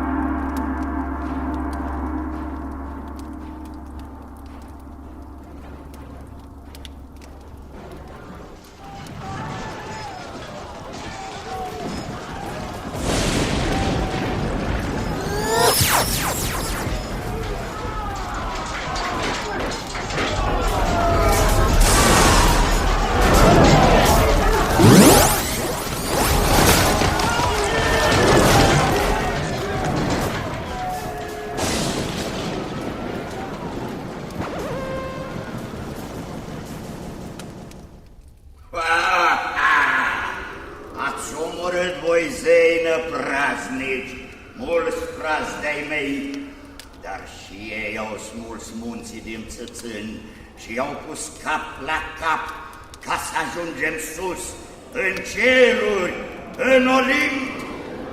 Acum suntem aproape de voi, nemuritorii, cum vi se zice. Și ce dacă ajung la voi numai decât. A durat destul domnia voastră de netrebnici! Pe mine, știți, nu mă puteți ucide. Sunt tare și aproape la fel de veșnic ca și voi! Palas Atena, nu înțeleg. Are cumva dreptate? Eu l-am izbit pe Alcioneu, gigantul drept în piept, cu un mănânc teribil de fulgere, și Heracle în același timp l-a nimerit cu săgeata fermecată. Atunci de ce-și continuă drumul și urlă ca smititul? De ce nu a căzut? De ce nu a murit pe loc? Te miri degeaba, Zeus. Vezi, nu le știi nici tu pe toate. Alcioneu e ocrotit de vraja Geei. El nu poate fi omorât câtă vreme nu se îndepărtează de țara în care s-a născut. Și o să ajungă până în Olimp tot cățărându-se pe munți și puși unul peste altul de frații lui giganții? Nu! Pe Zeus, pe tine jur, stăpâne, să mă ierți, dar nu există jurământ mai tare. Nu, Alcioneu nu o să ne distrugă. Asta nu se poate. Atena, spune-mi ce să-i fac. Îl văd că stă în picioare și dă mâna să ne amenințe pe deasupra. Pentru moment, păstrează-ți calmul, Zeus. Tu vei învinge. Atrage-l pe tărâm străin și o să-l nimicești ușor pe Alcioneu nerușinatul. Heracle te va ajuta. Lasă că am să-l învăț eu ce va trebui să facă. Foarte bine, Atena, fata mea. O să vezi tu, băiete, o să o pățești curând. Habar n-ai ce te așteaptă. O să-l zdrobiți pe Alcioneu, zei nebuni și îngâmpați. Zadarnică e truda voastră. Curând am să pun lava pe voi, veți fi striviți ca niște gâze prăpădite, adică nu. Sunteți nemuritori și nu se poate, dar o să vă arunc din slavă drept în Tartar.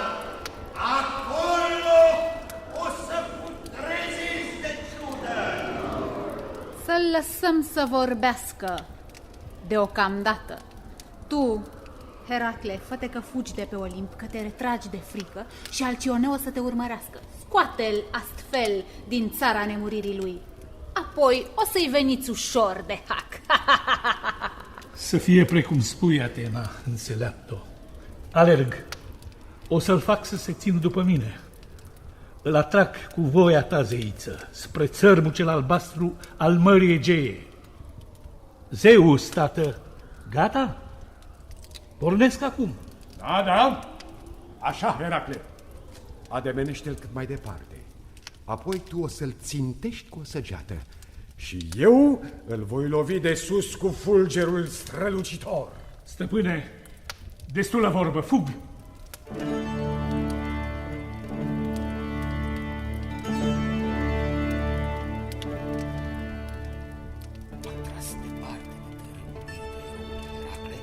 Alcioneu, cel mai voinic dintre giganți, a fost ucis. Ceilalți, rămași încă în viață, s-au repezit să-l prindă pe erou, să-l facă mii de fărâmițe.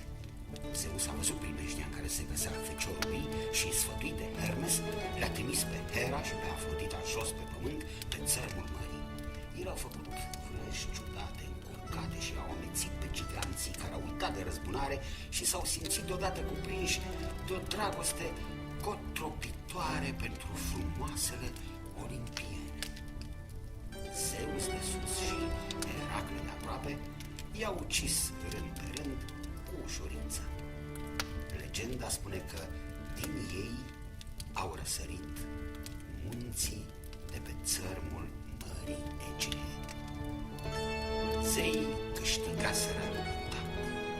Gea era acum mai furioasă ca oricând.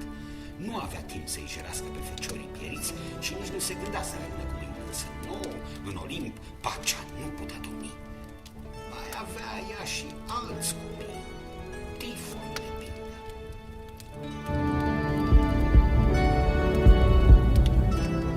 Monstrule Tifon, fiul meu, hai, ieși la iveală, hai, Tifon, urmește-te și vino, căci Zeus ți-a omorât frații, pe giganții noștri prea iubiți. Ce spui? Tifon. Ce vrei? Tifon. De ce mă strici tu, mamă Gea? Tifon. Știi că timpul meu de tolăneală la umbră deasă mă neglijez de atâta vreme încât credeam că m-ai uitat de tot. Știi că țin la tine, Tifon, nu te mai voi uita. Azi o să-ți spun că ticălosul ăla de nepot al meu i-a ucis unul câte unul pe giganți și Hercule i-a fost ajutor. Mi-ai spus. Acum pot să mă culc din nou. Muncă! Te-ai odihnit destul după aceea. După ce îi vei zdrobi pe zei. Ce treabă cu ei la ora asta? Cam somn. Lasă prostiile! Ce? Ai uitat? Ți-s mamă și-mi datorezi ascultare oarbă. Pornește imediat la drum. Întâi și întâi îl vei izbi pe crudul Zeus. Ce dacă nu e de drept nepot? Apoi îi iei la rând pe ceilalți. Cum să le vin de hac? Doar zeii sunt nemuritori. Da, însă pot fi învinși de tine. Ești mai puternic decât ei. Ai sute de capete bulbucate de balaur care scot foc pe nări. În corpul tău imens se unduiesc șerpi veninoși în toate părțile. Cu mâinile tale păroase poți atinge deodată și răsăritul și apusul. Pământul se cutremură sub pasul tău. Eu, mamă, sunt frumos. Ești. Voinic. Ești. Vitali. Și-ți mai spun un secret. La vederea ta, chiar și zeii din ceruri tremură de spaimă. Tremură? A, da, știa. Ce vrei tu să fac, zeiță Gea? Să răzbuni moartea fraților tăi giganții. Monstrule Tifon, pentru tine e o nimica toată. Prinde-te cu ghearele de bolțile Olimpului și aburcă-te pe munte. Apucă-i pe zei cu brațele tale de fier și trântește în Tartar. Pe Zeus, să nu-l ierți cumva. Bine, mamă Gea. Numai atâta vrei. Numai atâta.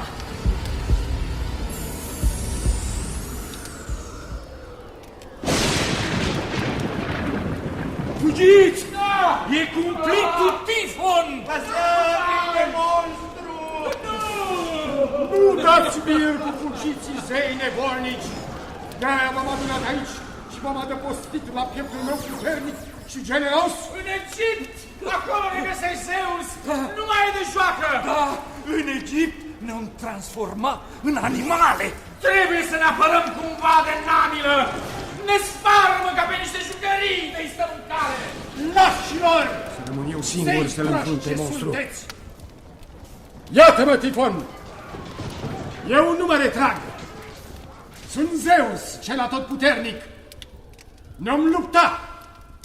Te voi învinge cu fulgerele și trăznetele mele fantastice! Și am aici pentru tine securea cea de diamant, aia pe care mi-a dat-o cândva Gea, mama ta, bunica mea. Ei, și mie nu-mi pasă. O să te arunc de pe Olimp direct în Tartar, cântărești cât o moscă pentru mine. Mie de tine nu mi-e frică, Zeus.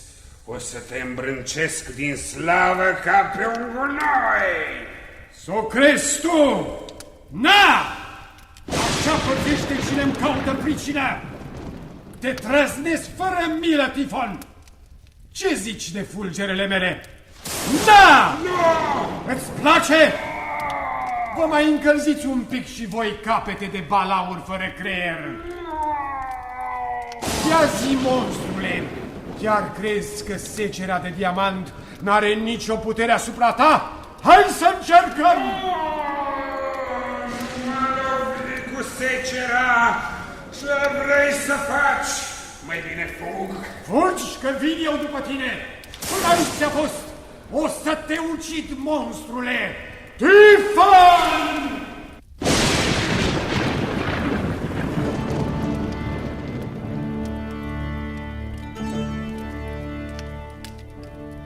Zeus, șiret și curajos deopotrivă, părea să-l fi învins deocamdată pe Tifon, dar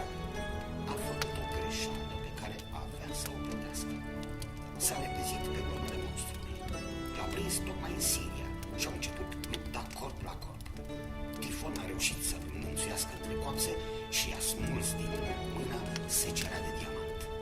Cu ea i-a retezat lui Zeus mușchii și tendoanele de la brațe și picioare.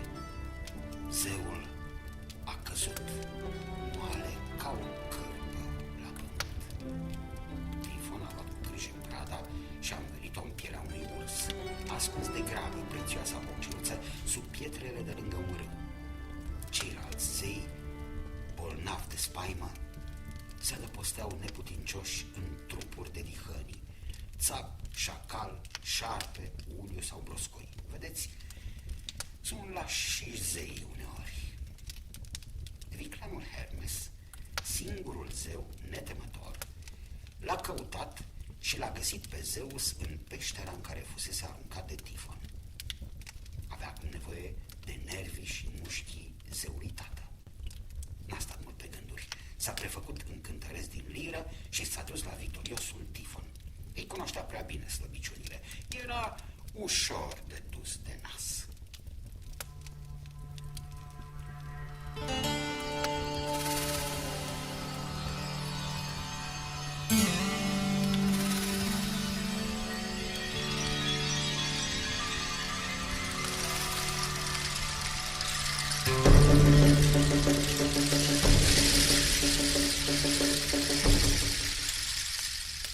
Stăpâne Tifon, ești viteaz cum altul nu se află sub luminosul Helios și ești frumos precum un zeu. De aceea eu, cântăreț umil, vreau să-ți aduc desfătare cu cântări din liră. Da, băiete, îmi plac teribil cântările alese. Știi, deși sunt uriaș, am 100 de capete și șerpi pe trup. Oh! Da, și unii mă numesc monstru. Eu am un suflet de aur și iubesc artele. Cântă-mi și te-ai răsplăti cu dărnicie. Ia zi, te pricep cu adevărat să cânți? Oh, da! Numai că lira mea... Ei, văd că ai o liră frumoasă. Ce-i cu lira? Aștept să-mi cânți. Ți-am spus că sunt sensibil la frumos, la arte. Meriți mai mult decât pot eu să-ți ofer acum. Nu înțeleg ce vrei să spui. Să știi, falnic stăpân, cântarea mea ar fi și mai îmbătătoare dacă lira mea ar avea corzile potrivite. Ce vrei să spui, băiete? Nimic, știu că oricât ai vrea, nici chiar tu, mărețule Tifon, nu poți să-mi faci rost de materialul potrivit. Eu pot face totul. Hai, zi repede, de ce ai nevoie? Mă tem că asta nu stă în putere, dar lira mea ar scoate sunete divine când corzile i-ar fi făcute din tendoanele bine întinse ale unui zeu. Am aruncat și eu o vorbă, nu te supăra, eu o să-ți cânt și așa. De ce? De ce? Crezi că eu nu-ți pot oferi un fleac de ăsta? Vrei corzi la lira ta, măiastră? Corzi strașnice din tendoanele unui zeu? Da! Așteaptă doar o clipă și îți îndeplinesc dorința. Iată. Oh! Ai în pielea asta de urs o groază de nervuri de zeu. Sunt și o groază de mușchi. Deși ăia nu mai sunt nimănui folositori. Sunt chiar tendoanele unui zeu? Adevărat, mărite Tifon? Da. De zeu. Ce te miri? Și încă ce zeu? Nici nu-ți spun cum îl cheamă. Nici nu-mi pasă. Îți mulțumesc supus, stăpâne. Hei, băiete! Cine ești? Ce ești? Cântăreț din liră sau pasăre? De ce te-ai preschimbat în vultur? Sunt Hermes, fiul lui Zeus. Mulțumesc că mi-ai dat pielea ursului cu tendoanele și mușchii tatălui meu, cel preamărit. M-ai păcălit, nemernicule. Vino înapoi sau vin eu după tine. Lupta mea cu Zeus nu se va opri aici.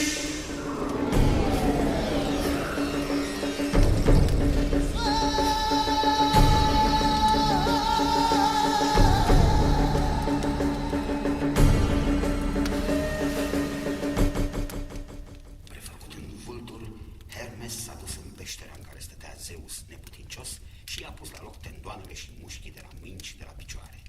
Zeul s-a ridicat mândru, ca și cum nimic nu i s-ar fi întâmplat, și a făcut un semn înspre Olimp. De îndată s-a evit lângă el un car de foc tras de doi cai înaripați. Tifon știa unde lăsase pe cel mai mare dintre zei și s-a repezit într-acolo, dornic să înceapă din nou lupta.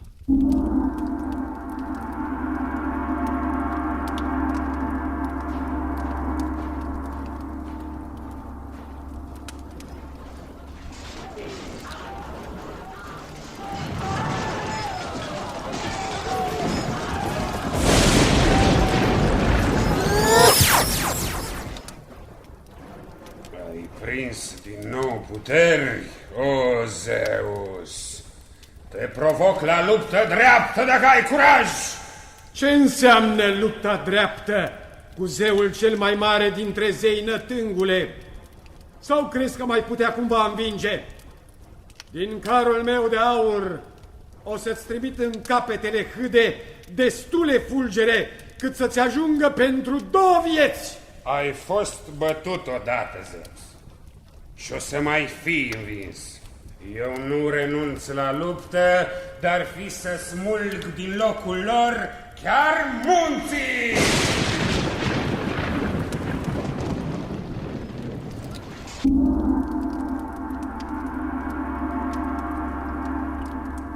Acum Zeus îl ispea pe Tifon cu fulgere verzi și trăznete fantastice, iar monstrul prindea în brațe munții și i-a aruncat spre zeu. Au ajuns luptându-se cu o furie fără de pereche până în munții roșii, Hemus sau Balcanii.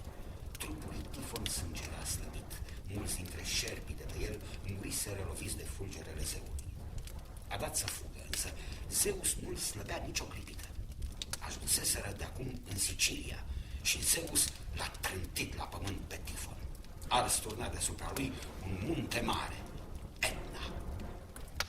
Legendele eline spun că monstrul a rămas acolo pentru veșnicie. Din craterul vulcanului iese și astăzi fum fierbinte. Nu este decât răsuflarea greoaie a lui Tifon. Când monstrul uriaș se întoarce un pic sub greutate, Etna azvârle lavă clocotită prin împrejurim. Dar zeii, ce făceau zeii în tot acest timp? Păi, spun aezii, liniștiți, zeii se întorseseră din Egipt, ieșind din trupurile de fiare în care se ascunseseră. Acum petreceau pentru victorie și îl slăveau pe Zeus.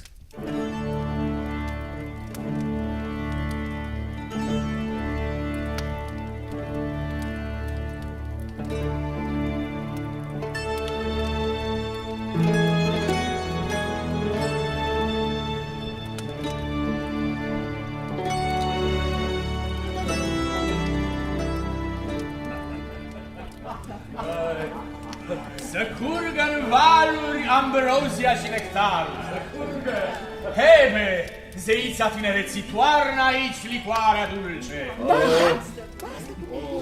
O să-mi pun deoparte pentru o clipă lancea, ca să-i ascult pe Apollo și pe cele 9 muze. Sunteți aici? Da. Caliope, Euterpe, Melpomene, sunteți aici? Da, sunt. Uite-le și pe celelalte. Talia și Terpsihore, Erato, Clio, Urania și Polimnia. Așa, muzelor, începeți, încântați-ne, merităm!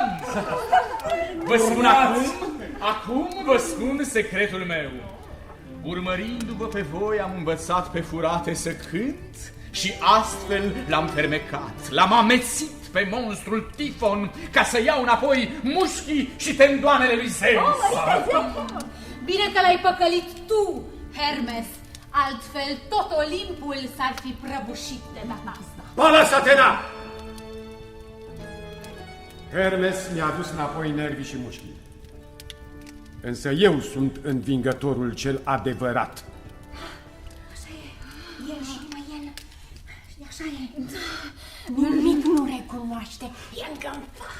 Nedrept e Zeus, nedrept. A spus cineva ceva? Nu, nimic. Să vă fie clar, odată pentru totdeauna. Puterea mea e atât de mare, încât dacă mă supărați cumva, vă atârn pe toți grămadă de piscul ăsta din Olimp.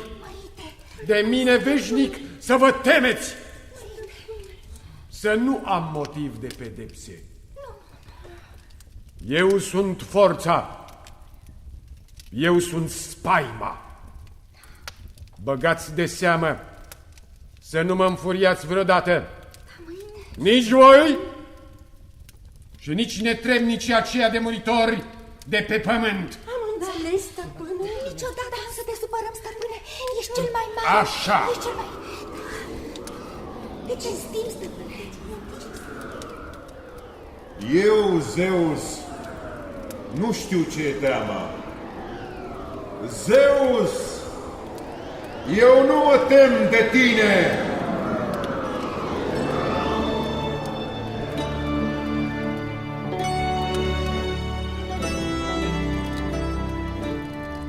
Zeus nu auzise vocea trufașă care venea de jos de pe pământ. Petrecea de zor, avea de ce să fie mulțumit. Toți erau înspăimântați de el și îi respectau în tocmai orice vorbă. Voința lui era lege și poruncă. Cel puțin pentru zei, acolo în Olimpul falnic. Jos pe pământul cuprins de revărsări de ape, cu tremure, războaie, morimi, erau și ființe care cârteau și ridicau pumnii spre zeii din Olimp. Cum apăruseră acei oameni? Cine-i vorbise cu nesupunerea lui Zeus, chiar dacă nu fusese auzit? Prometeu. A lui fusese vocea dârză care venea de pe pământ. Era unul dintre fiii titanului Iapet. El, Prometeu, îi făcuse pe oameni cu dragoste și cu migală din lutul smuls din trupul viu al geii. Erau ființe semănând cu zeii. Omul ăsta nou creat a început să umble pe pământ, să-și caute hrana, să se înmulțească. Palas Atena, cărăzită castității, avea o slăbiciune secretă pentru fiul titanului Iapet. De aceea, când el a rugat-o să dea înțelepciune omului plămădit din țărână, Atena nu l-a refuzat.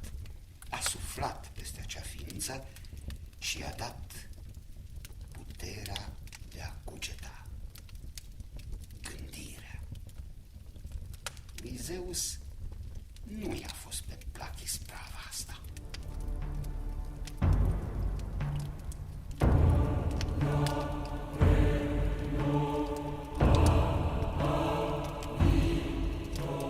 Eu sunt Zeus, stăpânitor de plin a tot ce este. Nimic nu trebuie făcut peste voința mea.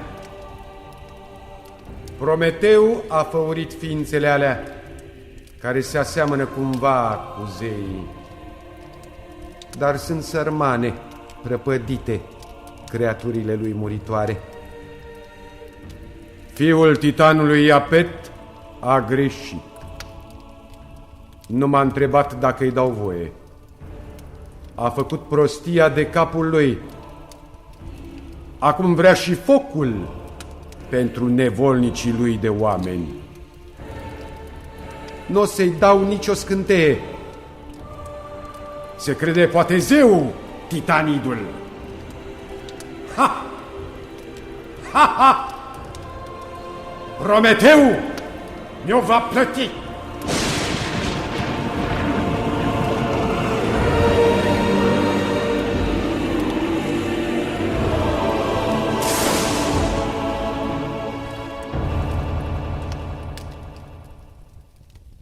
Ați ascultat Zeii din Olimp, scenariu radiofonic de Sanda Sokoliuc, seria a 3-a. Distribuția a fost următoarea: povestitorul Florian Pitiș, Zeus Mihai Niculescu, Geia Janin Stavarache, Atena Anemarie Ziegler, Heracle Ion Punea, Hermes Mircea Constantinescu, Tifon Orodel Olaru. În alte roluri Violeta Berbiuc, Gheorghe Pufulete, Sorin Gheorghiu. Asistența tehnică Mădălin Cristescu. Regia de studio Violeta Berbiuc. Regia muzicală George Marcu.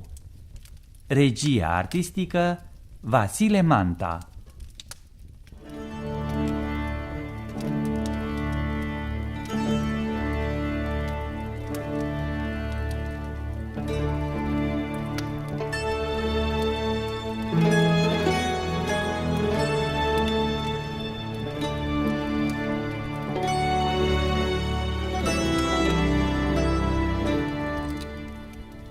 Zeii din Olimp, scenariu radiofonic de Sanda Sokoliuc.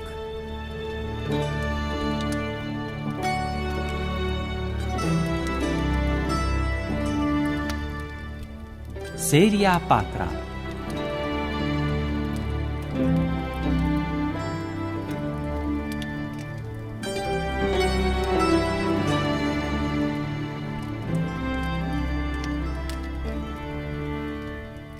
Spun legendele vechii Helade că Prometeu, fiul titanului Iapet, modelase din țărână omul, dar în loc de apă își folosise propriile lacrimi.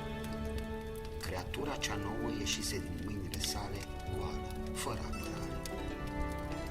Nu se știe prea bine și nici aezii nu ne lămuresc dacă Prometeu l-a creat pe om de capul lui, ci din prea plinul inimii, sau zeii i-au dat poruncă să-l aducă în lume. Oricum ar fi fost, Prometeu le-a îndrăgit din calea afară pe creaturile frumoase, dar vulnerabile. De la Palas Atena, zeița castă a căpătat gândirea care putea să-i ajute pe muritorii lui iubiți. Numele Prometeu înseamnă previziune, prudență pentru viitor.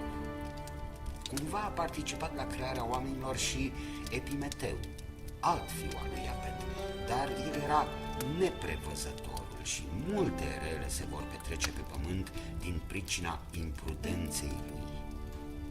Deocamdată primii oameni erau condamnați la o viață plină de griji. Se hrăneau doar cu fructe și carne sângerândă și se adăposteau în peșteri neprietenoase, reci, căzând adesea pradă animalelor sălbatice. Cuprins de milă, Prometeu s-a gândit să le aducă de la zei focul ca să-i învețe meșteșuguri. Zeus s-a înfuriat grozav de tare.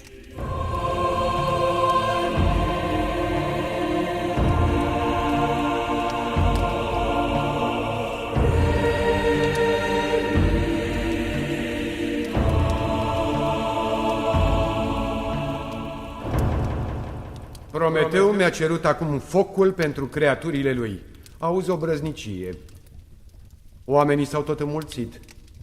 Mă rog, nu-i cel mai groaznic lucru. Atâta vreau să știe și ei adevărul unic, că sunt supușii mei și îmi datorează și ascultare și cinstire, credință oarbă. Hermes? Da? Du-te și poruncește-le să se adune toți la Mecona, în cetate.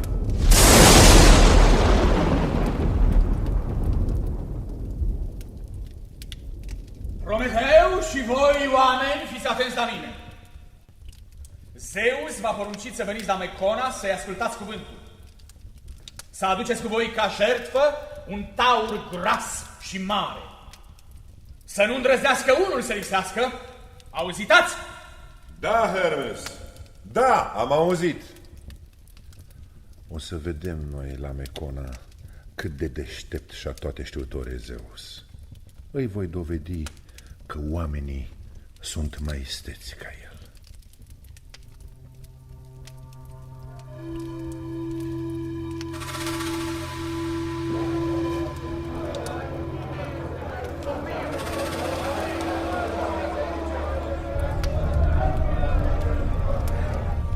Așa, aici e locul. Da, Mecona, unde ne-a spus Zeus să venim. Da, să stăm, să-l așteptăm, dar va sosi și el mai marele, cu cohorta lui de zei. O să-i vedem cu ochii noștri, te cred? O să-i vedem cu ochiul liber. Ia uitați-vă sus. Ceva să arată. Ceva ca niște nori de aur. Zeus cu zeii lui să fie.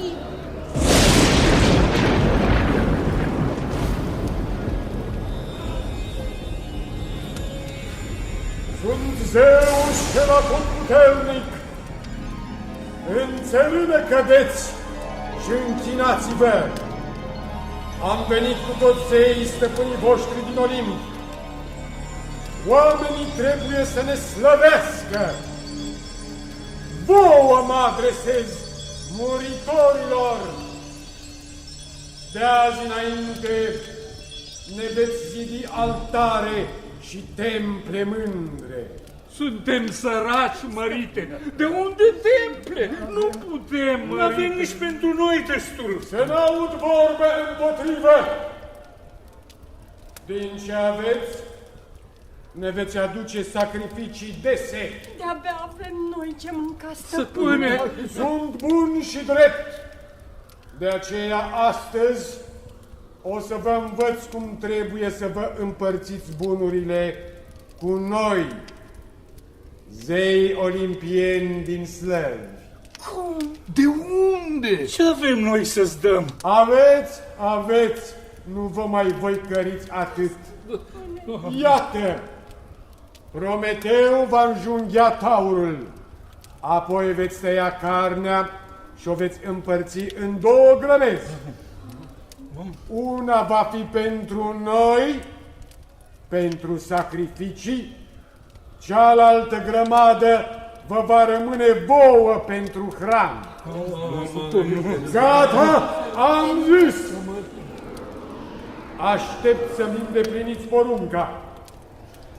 Acum să vedeți voi, zei și zeițe din Olimp, ce deștept sunt. O să-i păcălesc după cum merită. Prometeu o să facă o grămadă mare pentru oameni, știu eu, și nouă zeilor o să ne așeze în față doar câteva ciozvârte prăpădite. Eu însă o să aleg partea lor de carne.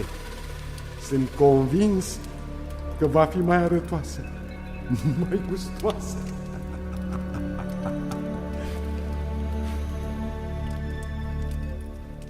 Prometeu s-a pus pe treabă. A tăiat taurul, a pus deoparte bucățile cele mai bune, le-a învelit în pielea animalului și a trântit deasupra mațele, stomacul și fierea. Celulele fără carne, capul, coartele sucite și capitele le-a învelit într-un strat gros, frumos, galben de grăsime. Acest morman plin cu oase era mult mai arătos decât grămada unde se aflau bucățile bune de carne.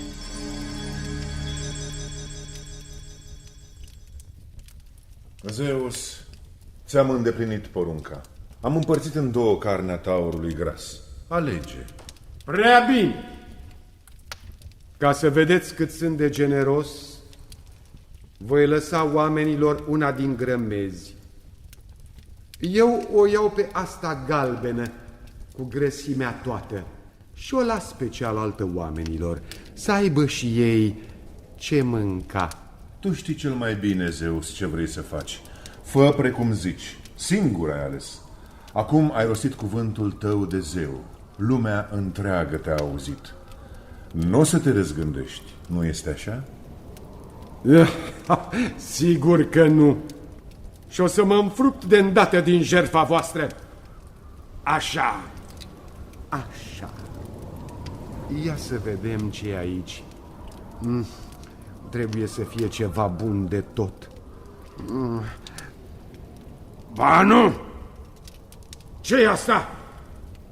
Sub seu nu sunt decât ciolane golite de carne, copite și coarne răsucite. Ce-ați făcut, netrebnicilor? Vă bateți joc de mine? M-ați păcălit! Nu noi, tu singur, Zeus, te-ai păcălit. Tu ai ales ce ți se cuvenea. Prometeu ne iubește. Prometeu știe cum trebuie să se poarte cu Zeus. Aha, m-ați înșelat! Acum vă arde de râs. Râdeți cât timp vă mai rămâne. Tu, Prometeu, ești primul vinovat de păcăleala asta jalnică. Lasă, curând te-i pedepsi.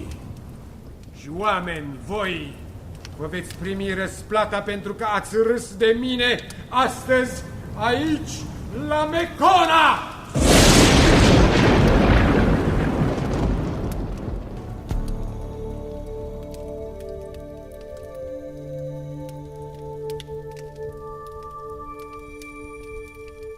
A trecut o vreme de la întâmplarea asta și Prometeu s-a dus la Zeus să-i ceară pentru oameni focul.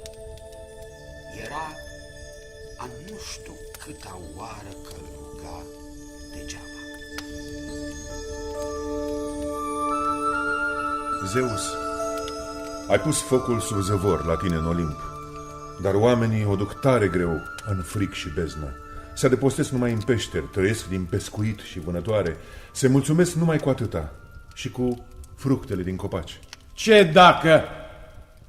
Și așa au prea mult. Sunt obraznici. Și ai făcut să semene la trup și chip cu noi, zei. Vina ta nu va fi iertată niciodată. Și acum vrei să le dau și focul? Întocmai. Au nevoie de foc ca să-i învăț să-și facă niscaiva unelte. Arme de asemenea. De arme nu grăiești o vorbă. Dacă ar avea și focul, ar fi în stare să se ridice împotriva mea, să lupte. Ar vrea ei să-mi pierd tronul. Orice ai face, atotputernic Zeus, oricât te-ai împotrivi, oamenii merită focul și or să-l capete până la urmă. Oamenii nu merită nimic. Netrebnicii de muritori să ni se închine și atât, să ne aducă jertfe. Altfel eu și toți zeii îi vom pedepsi cumplit. Ei sunt datori să ne iubească și să ne cinstească. Focul e al cerurilor, e numai al nostru, al zeilor, și așa o să rămână. Oamenii îl primesc din când în când ca trăznete, atunci când mă înfurie cu îndrăzneala lor. Tu, Prometeu, fiul titanului Iapet, ești vinovatul cel mai mare. Pleacă înapoi la muritorii făuriți de tine. Nu mă îndârji, nu mă enerva, după cum îți este obiceiul, că acum te lovesc. Am zis, nu mă mai provoca. Pleacă. Voi pleca, Zeus. Voi pleca. Însă nu pe pământ.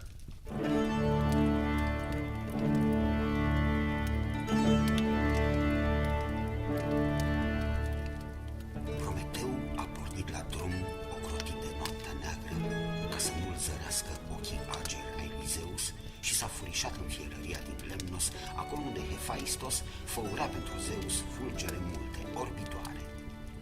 Zeul fierar dormea somn dulce și Prometeu a luat încetișor un boc de jeratic din vatra largă și l-a ascuns într-o tijă verde dintr-o plantă numită ferulă, scopită prin interior.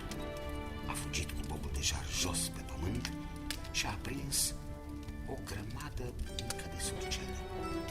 Le-a chemat repede pe oameni și ei au luat o parte din flacăra neastâmpărată și și-au făcut focuri în peșterile reci și pe unde mai locuiau. Acum le era cald și îi mulțumeau lui Prometeu care furase focul de la zei. Spune Hesiod în teogonia sa, viteazul fiu al lui Iapetos a știut să-l amăgească pe Zeus și a furat într-o nuia călnoasă lumina strălucitoare a neostenitului foc. N-a trecut mult timp și Hermes și-a dat seama că Prometeu luase prin vicleșug focul din fierăria lui Hephaistos și a dat fuga la Zeus cu pâra.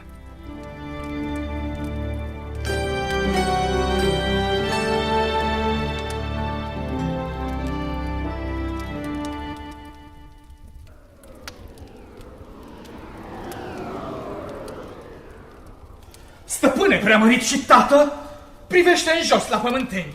Prometeu a răpit pentru ei o fărâmă din focul zeilor olimpieni. Acum titanidul îi învață să-și facă unelte, arme și multe altele prin topirea metalelor. Meșteșuguri multe le trebuie lor. Mă întreb ce o să mai urmeze. Blestematul mi-a furat focul. Până aici a fost Prometeu. A sosit clipa răfuierii. O să încep cu oamenii pe care îi iubești atât de mult. Îi voi lovi întâi pe muritor cu ura mea și Prometeu va suferi, nu? Ce crezi, Hermes? Va suferi fără îndoială. Să vină Hephaistos! Ai venit, șchiopule? Da, stăpâne, am alergat cât am putut de repede cu bietele mele picioare schiloade. Nu sunt eu de vină că Prometeu a furat un strop de jar din fierărie. Eu dormeam, el a venit hoțește. Ba, ești de vină! Nu ai vegheat jeratecul cum ți-am poruncit eu să faci și ai dormit buștean. Hai, recunoaște! Mai dorm și eu din când în când. Eram obosit. Ți-am făurit o groază de fulgere sclipitoare, că tu, stăpâne, faci risipă, le arunci încolo și încoace una, două. Trebuie tot timpul să-ți fac altele noi. Nu-i treaba ta ce fac eu cu fulgerele mele. Ești atât de vinovat că vine să te arunc iarăși din Olimp. Ai dreptate, Zeus, îmi pare rău. Acum gata, destulă vorba. Apucă-te repede și fă din apă și țărână o fată. O fată? Da. Să fie muritoare creatura, dar să aibă un chip frumos, ca de zeiță. Mai meșterește-mi și o cutie de aramă cu capac. La poruncă, imediat mă apuc, mărite Zeus. Până apune soarele, sunt gata și cu fata și cu acea cutie. Când termin lucrul, îi chem pe toți zeii. Le spui că e porunca mea să o împodobească pe fată cu daruri cât se poate de alese. Am înțeles. Apoi să o aduci la mine.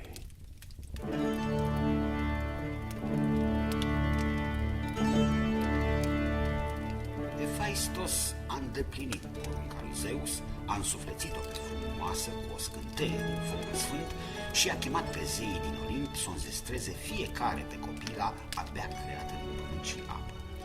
Atena i-a dăruit veșminte bogate și o cingătoare prețioasă. Caritele au împodobit-o cu coliere splendide de aur. Zeița dragostei, Afrodita, cea cu surâs fermecător, i-a dăruit puterea de a rupe inimile bărbaților. Horele i-au dat ceva din grația lor și au încununat-o cu flori de câmp. Hermes, zeul vicleniilor, i-a dat vraja ochilor și o voce suavă ademenitoare. Hephaistos și-a mai privit creația încă o dată. Avea de ce să fie mulțumit. Apoi a condus-o pe ființa cea gingașă în sala tronului la Zeus.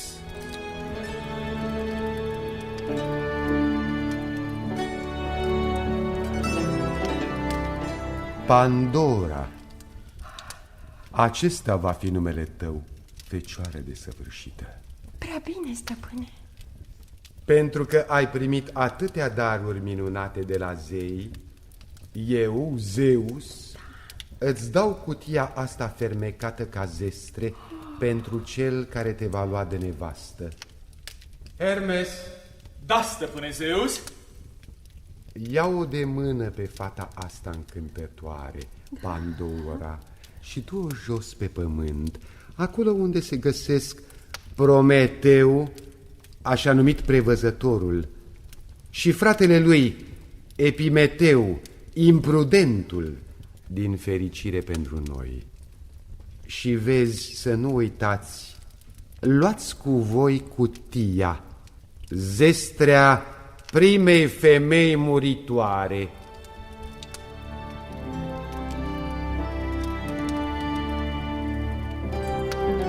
Zeul Hermes, pristavul zeilor, a luat-o de mână pe Pandora și au coborât lin pe pământ. Bărbații câți erau pe lume s-au adunat să o admire și fiecare ar fi vrut să o ia pe fecioara prea frumoasă de soție. Titanul Prometeu, prevăzătorul, le-a oprit avântul, deși fecioara îi plăcea și lui.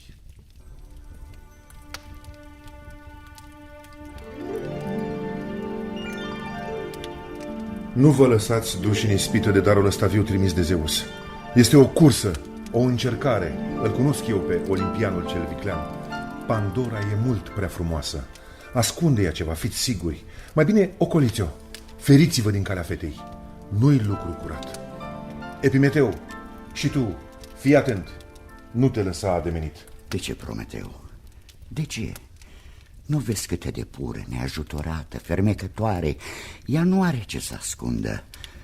Alungă, frate, orice bănuială. Pandora nu poate fi ceva rău. Vezi singur. De ce să ne ferim de ea?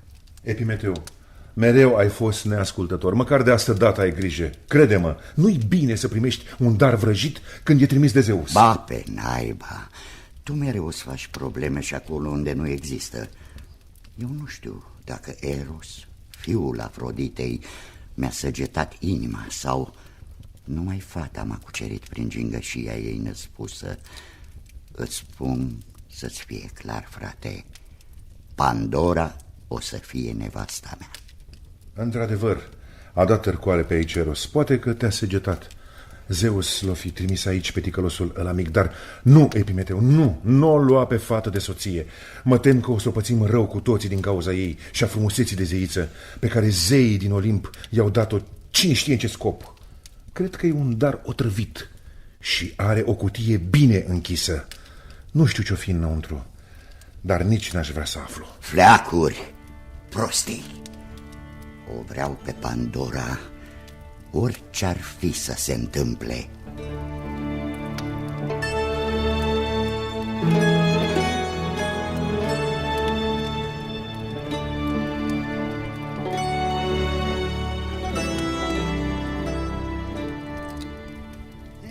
Legendele vechi Helade nu concordă în acest punct.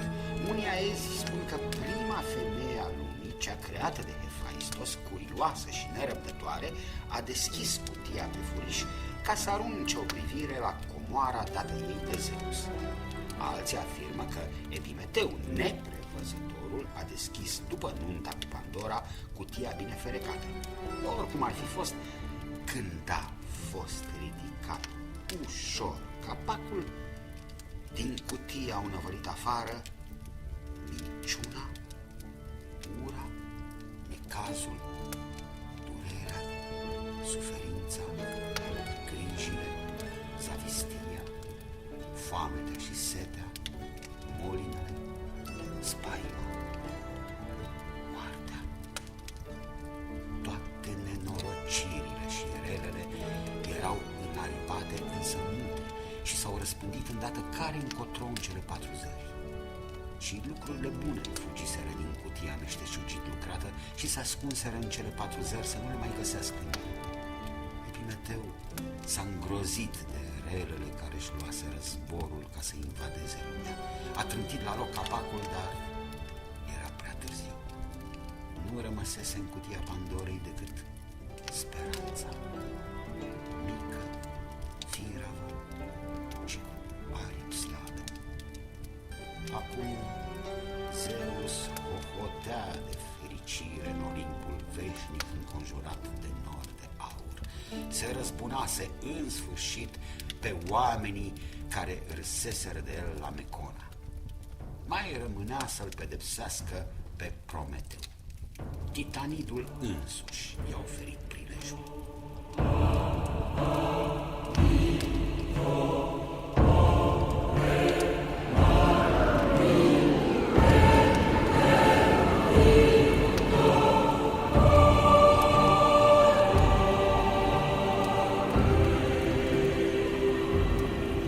De ce ai venit iarăși la mine, Prometeu?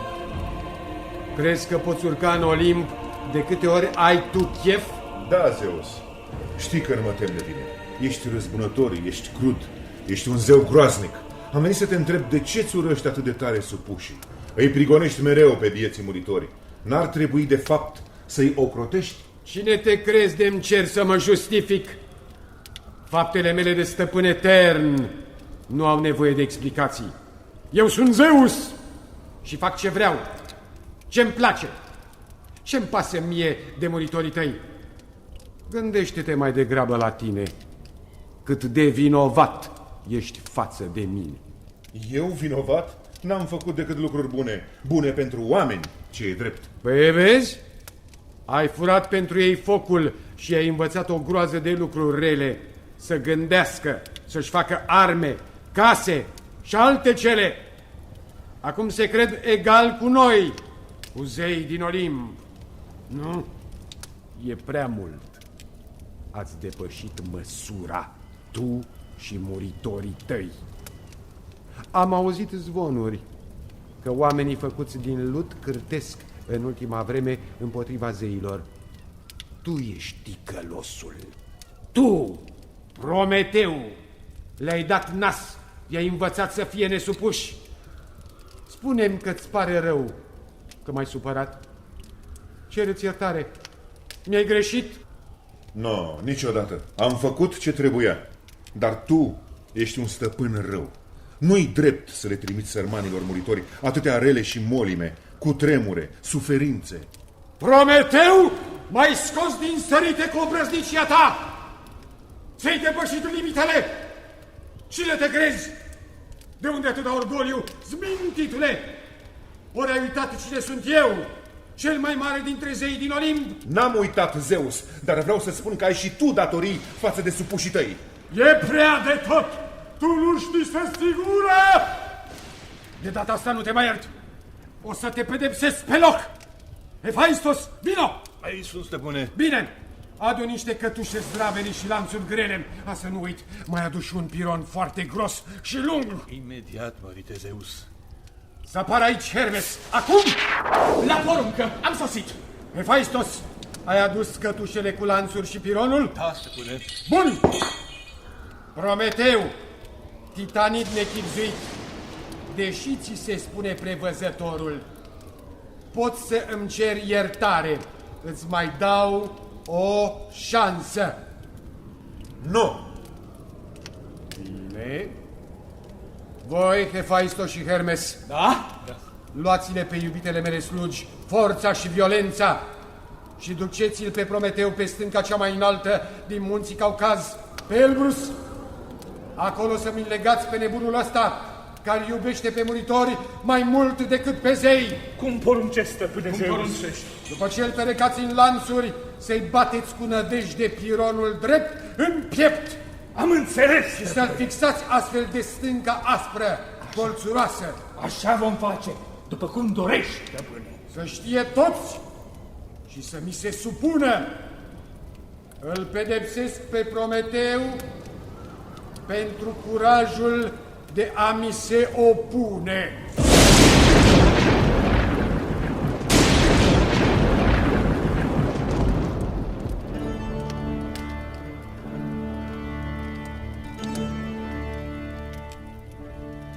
Totul s-a petrecut precum fusese voința celui mai mare dintre zeii Olimpului.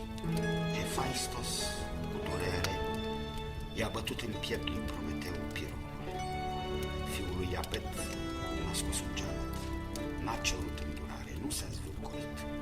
Din norul său de aur, Zeus s-a urmărit în înlănțuirea lui Prometeu de stâncă. Parcă nu era mulțumit, avea o strângere de inimă, ceva îl rodea undeva în piept. Îi era milă de răzvrătitul Prometeu cumva. Persista o umbră de regret. Nu, lui Zeus nu-i se potrivește slăbiciunea, așa că a întărit pedeapsa.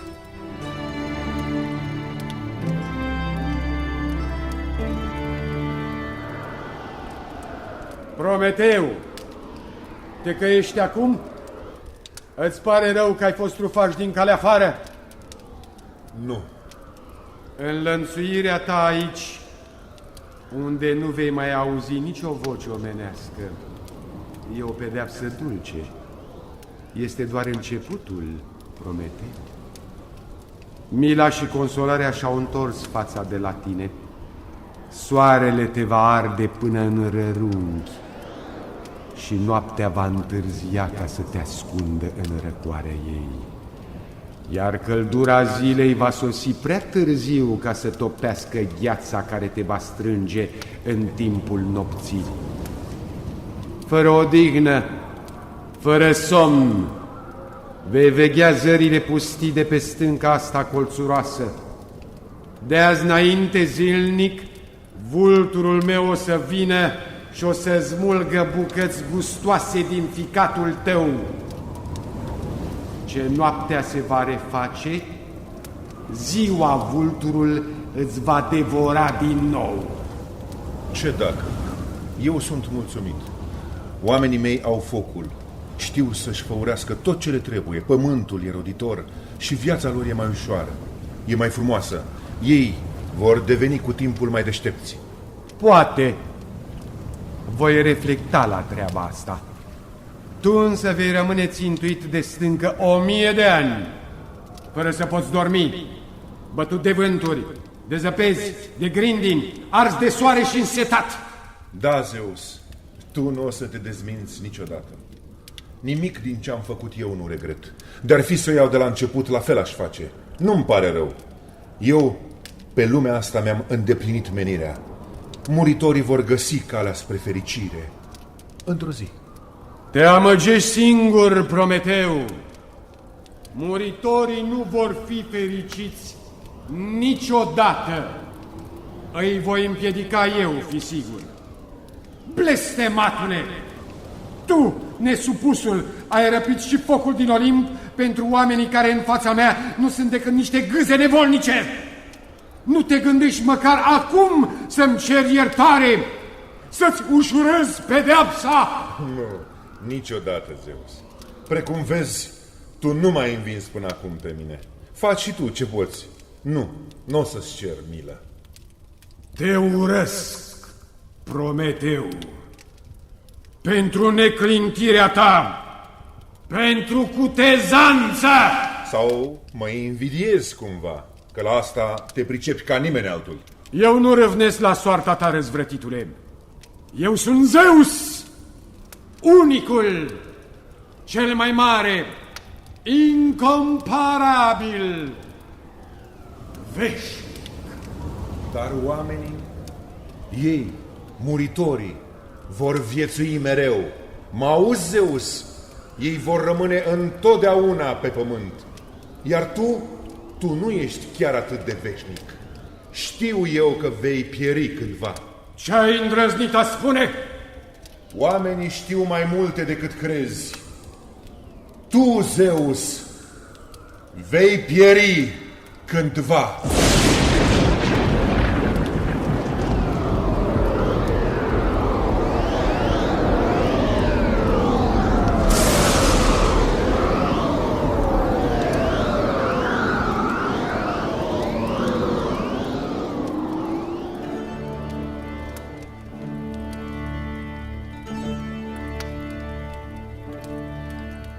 Chinul lui Prometeu, înlănțuit de stânca aspră din munții Caucaz, ar fi trebuit să dureze 1000 de ani.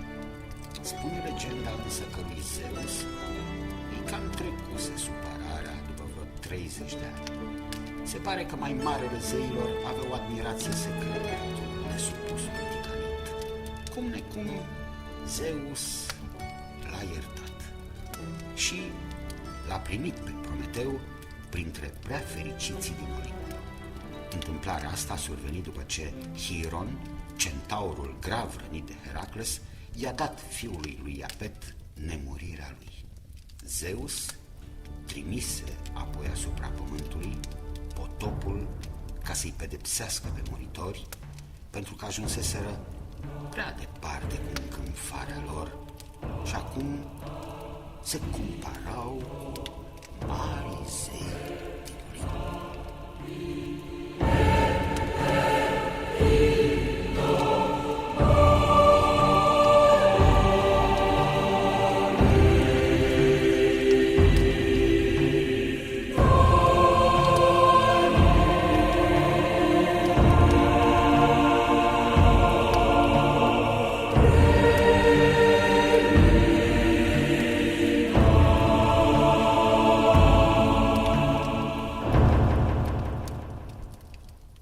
Ați ascultat Zeii din Olimp, scenariu radiofonic de Sanda Sopoliuc, seria a 4-a. Distribuția a fost următoarea: povestitorul Florian Pitiș, Prometeu Valentin Teodosiu, Zeus Mihai Niculescu, Hermes Mircea Constantinescu, Hefaistos Nicolae Pomoje, Ciclopul Gheorghe Pufulete, Epimeteu Sorin Gheorghiu.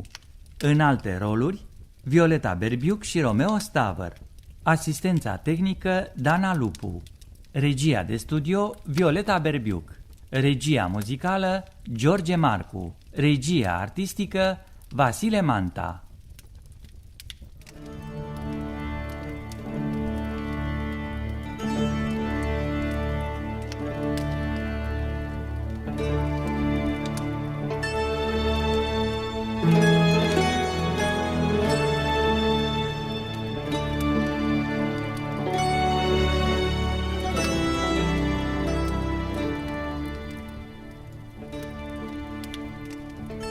Zeii din Olimp, scenariu radiofonic de Sanda Socoliuc.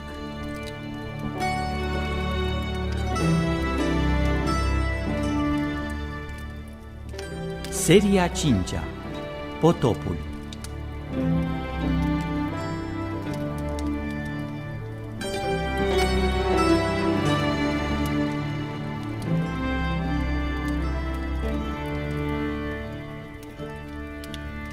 În lumea de pe pământ a oamenilor se răspândiseră în cele 4 zări toate relele prin cutia Pandorei dată ca zestre de mai marele zeilor din Olimp. Fusese sau nu vinovată seducătoarea fecioară? Să fie oare curiozitatea atât de dăunătoare? Nu. Cutia din legendă venise ca o răzbunare a lui Zeus pentru răpirea focului din ceruri. Prometeu, ocrotitorul oamenilor, era de acum înlănțuit de o stâncă din munții Caucaz și vulturul lui Zeus îi mânca în fiecare zi ficatul care îi creștea din nou în timpul nopții. Părea victorios olimpianul și se bucura din plin că omenirea îl slăvea în temple. Da, preasupușii muritori se temeau grozav de el și aduceau umil ofrande. Dar cât erau de iubitori?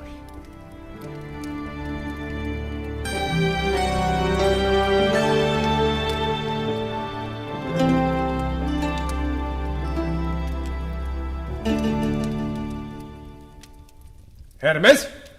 Da, mărite Zeus. Ia vino, Hermes. Spune-mi la ureche, zi, mă iubesc mult pe mine muritorii aia de jos? Mă prețuiesc cu adevărat, așa cum mi se cuvine mie, cel mai mare dintre zei? Stăpâne, tată, ce nevoie ai de iubirea lor? Am! Vreau să fiu iubit din suflet. Merit. Crezi că nu merit eu atâta lucru? O, Zeus, nu te amăgi, nu te îmbăta cu apă rece. Eu nu vreau să te păcălesc. Ce tot îndruși tu acolo? Oamenii nu mă mai slăvesc după cuvință? Ba da, aduc la temple tot ce pot, ofrandele sunt belșugate, nu zic nu. Și atunci? De când Prometeu le-a adus focul și i-a învățat să-l folosească, oamenii au devenit mai deștepți. Se bucură altfel de pieritoarea lor viață. Se tem mai puțin. Au început să aibă întrebări necuvenite, îndoieli. Îmi contestă cumva puterea nimicitoare? Se cred egal cu mine? Îmi vor locul, te pomenești. Nu, să nu exagerăm, stăpâne. Sunt încă destul de umil, dar câteodată, când cred că nimeni nu-i aude, ne cam ia un zeflemea pe noi, pe toți olimpienii. Chiar și pe mine? Zeus?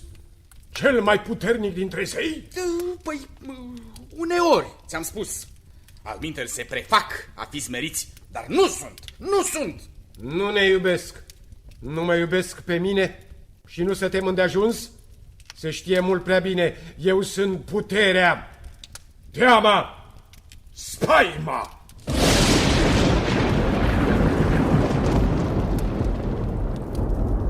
Așa s-ar zice Zeus, dar muritorii ăștia nu au habar de multe. Sunt slabi și proști și nu se cade să iei în serios. Un lucru este clar. Se tem de zei, de tine. E suficient la urma urmei. Hermes, ești mai viclean, mai mincinos, mai intrigant decât credeam. Ce faci? Mă consolezi cumva sau mă ațâți? Acum mă supăr și-ți iau caduceul cu șerpii aia doi încolăciți. Nu. Îl rup și-l arunc, să știi. Vai, nu, stăpâne, nu-mi lua caduceul pe care mi l-a dat Apollo, odată cu sandalele înaripate făcute în întregime din aur. Tot el, drăguțul, mi-a dorit și pălăria cu boruri largi. Ar mai crede cineva că eu sunt crainicul zeilor dacă aș rămâne fără caduceu, fără sandale, fără pălărie? Hai, nu te mai zmiorcăi, prefăcutule, gata.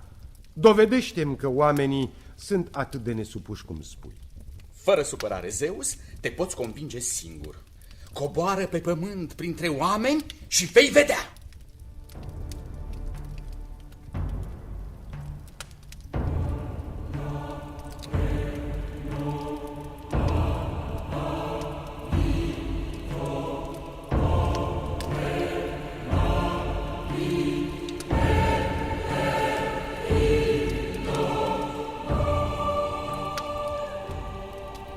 Înfuriat, olimpianul și-a pus pe el niște haine fără strălucire, și-a ascuns în sân fulgerele fermecate și s-a aruncat din ceruri pe pământul locuit de muritori.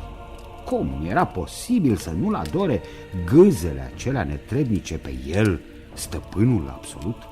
Trebuia să risipească otrăvita îndoială pe care o strecurase în cuget ticălosul Hermes, mesagerul mincinos.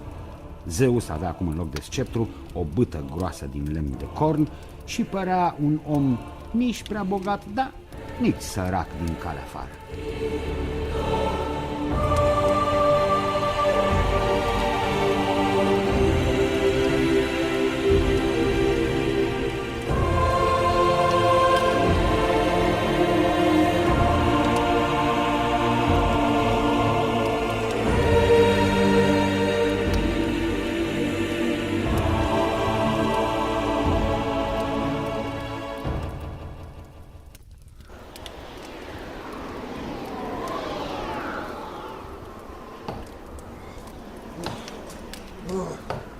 Am obosit un pic, deși mă mir.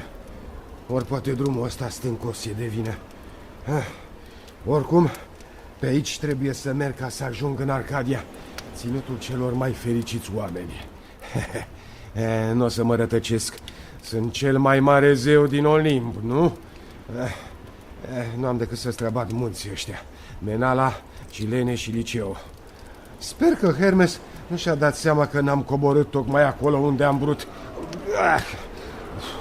Și apoi, oricând pot spune că am nimerit exact unde doream. E cam frig în haina asta de sărăntoc. Ba nu, eu n-am voie să tremur. Merită sacrificiul. Voi afla ce mult mă respectă oamenii. Eu era oare mai bine să nu cobor printre ei? Ba nu, că am ajuns. Depărtările n-au niciun sens pentru mine. Ăsta-i palatul regelui. Aha. Hei, slugilor! Cine vă e stăpân? Preameritul Licaon, slăvitul nostru rege. Mărit? Slăvit? E numai Zeus, netrebnicilor! Ce spui tu, călătorule? Visezi, a? Zeus e mare la el, sus, în Olimpul îndepărtat. N-are căutare. Sunt alte reguli pe aici. Fiți atenți cum vorbiți. Dacă eu nu sunt un drumeț ca oricare altul, dacă aș fi zeu sau Zeus însuși, n-ar fi bine. Ți-ai găsit ce nerozie să ne spui. Regele nostru Licaon nu are pic de respect pentru zei. Nu-i iubește și nu-i pasă de... Despre Zeus el are alte treburi, n-are timp de noi. Hai, lasă prostiile, vină să-mi fire sărman drumeț. Ai vrea tu să fii Zeus?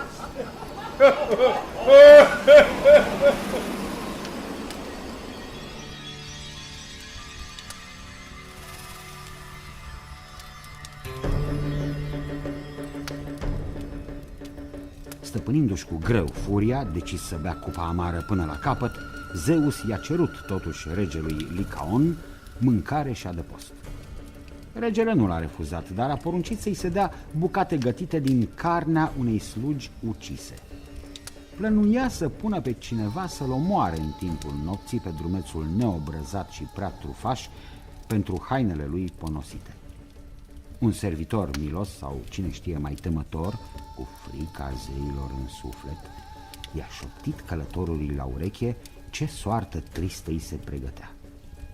Zeus și-a pierdut atunci răbdarea, s-a arătat deodată în toată măreția lui și-a scos din haină fulgerul nimicitor și-a izbit în plin palatul falnic, dar neprimitor. Pe Licaon, olimpianul l-a preschimbat pe loc în lup cu blană aspră. Mulțumit, Zeus l-a chemat apoi pe Hermes să-l însoțească mai departe spre țara numită Frigia, în Asia Mică.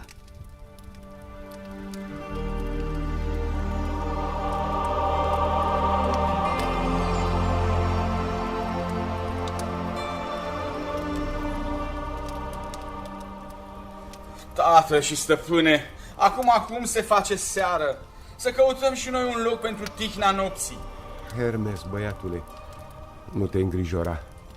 S-or găsi în iscaiva muritori iubitori de oaspeți, care ne-or găzdui, ne-or omeni la masa lor.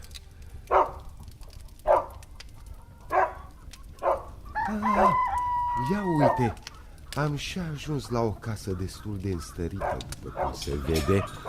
E cineva pe aici? Ce vreți, străinilor? În numele lui Zeus, te rog, primește-ne în casa ta. N-am loc pentru voi, veneticilor. Pe zei cei mari din Olimp, ai unde să ne găstuiești. Se vede de la poartă. Casa ta e mare, încăpem și noi. Doar nu o să ne lasă dormim sub cerul liber. Dar nu-i treaba mea unde dormiți. I-ați invocat pe zei? Să vă ajute Zeus cu zeii lui de sus, nu eu. Ai auzit ce am auzit și eu, Hermes? Am auzit și am văzut poarta trântită, Zeus. Ei, ce mai zici acum despre iubirea muritorilor pentru zei? Mă mai gândesc, lasă. O să-l pedepsesc cumplit pe nătărăul ăsta. Hai să ne încercăm norocul și la cășoara prăpădită de colo. Tare nu-mi place să rămân flămând. Vor locui aici oameni cu iubire și cu frică de zei. Frica și iubirea sunt două lucruri diferite, Zeus. Când o să pricepi treaba asta? Să mai vedem dacă e nevoie. Ia bate tu în ușă. Da. V-am auzit, drumeților. Intrați. Hai, îndrăzniți. Vă văd obosiți, flămânzi. Cred că veniți de departe, nu? De departe! Fără glumă. Ați nimerit bine la noi, căci ne sunt dragi oaspeții. Acum apare din grădină și Filemon, soțul meu iubit. O să vă aducă vin, iar eu am să vă fac îndată câte ceva de ale gurii. Da? E bine, ne e foarte foame și de dormit. Am vrea un locșor. Nu vă faceți griji. Nu avem noi mare lucru, nici coliba nu-i prea mare, dar nu-mi descurca noi, nu-mi descurca. Uite, Filemon, avem oaspeți. Baucis, iubito. Da, trebuia să mă lași pe mine să le deschid călătorilor ușa. Bine ați venit, oameni buni. Bine v-am găsit. Bine ați venit. Eu săpam în grădină și când v-am auzit, am lăsat lucrul. Așa bătrân și tot muncești? Păi, nevoia nu mă lasă. Asta mi-e soarta de la zei, dar le sunt recunoscător, pentru că tot ei, măreții, mi-au hărăzit-o drept soață pe frumoasa mea Baucis. E cum se cade, da, frumoasă. Zeus. Pentru mine este. Ce înseamnă frumusețea la urma urmei?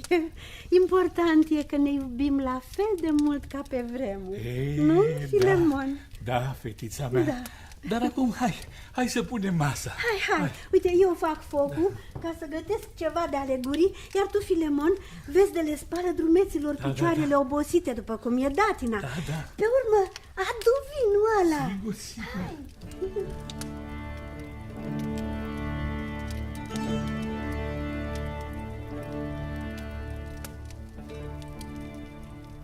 Din toată sărăcia lor, cei doi bătrâni le-au pus zeilor pe masă bucate gustoase și un vin pe care îl păstrau pentru sărbători.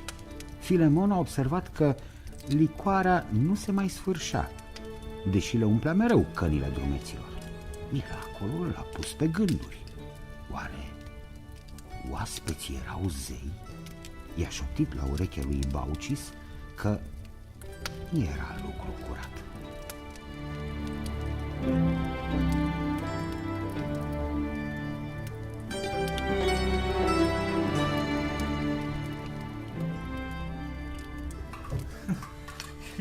Iertați-ne, dragi oaspeți, dar cina noastră a fost cam săracă. Da. O să vă facem repede o friptură din gâsca asta pe care o avem. O prindem numai decât. Trebuie să vă omenim așa cum meritați. Se vede că nu sunteți muritori de rând. Așa-i. Dar lăsați gâsca aia în pace. Da, cum? Eu sunt Zeus, iar el e Hermes. Zeus? Zeus însuși în coliba noastră sărmană? Doamne! Iertare! Genunchi, te rog, stăpâne, să ne ierți că ne-am purtat atât de prost. M-ați uns pe suflet. Ați fost respectoși. V-ați întrecut pe voi în a ne fi pe plac. Nu, Hermes? Da, Filemon și Baucis, nu ne putem plânge de voi, dimpotrivă. Veți fi răsplătiți. În schimb, pe oamenii fără teamă de zei din satul vostru îi voi pedepsi groaznic. Stăpâne, iartă-i, te rugăm smeriți, iartă-i, stăpâne. Iartă-i, mărite Zeus, dacă te-au supărat cumva, iartă. Iartă-i. Ei nu sunt răi, dar n-au știut ce fac. N-au știut. Le-am cerut adăpost în numele meu, Olimpianul cel mai mare, iar ei mi-au râs în nas. Iartă-i, stăpâne, iartă-i. Tăceți? Eu nu greșesc niciodată. Orice pedeapsă de la zei e meritată. Să plecăm de aici. Repede, haideți!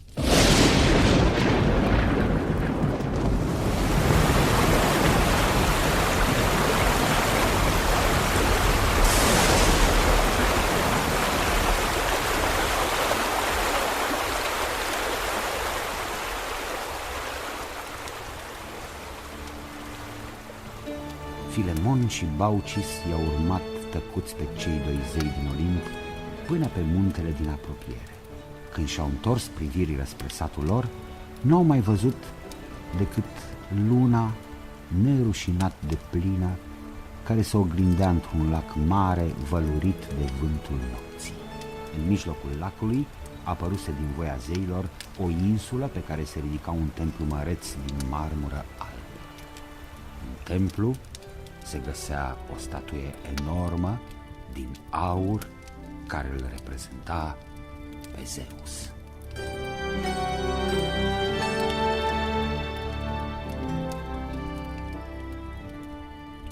Să știe toată lumea, să se teamă.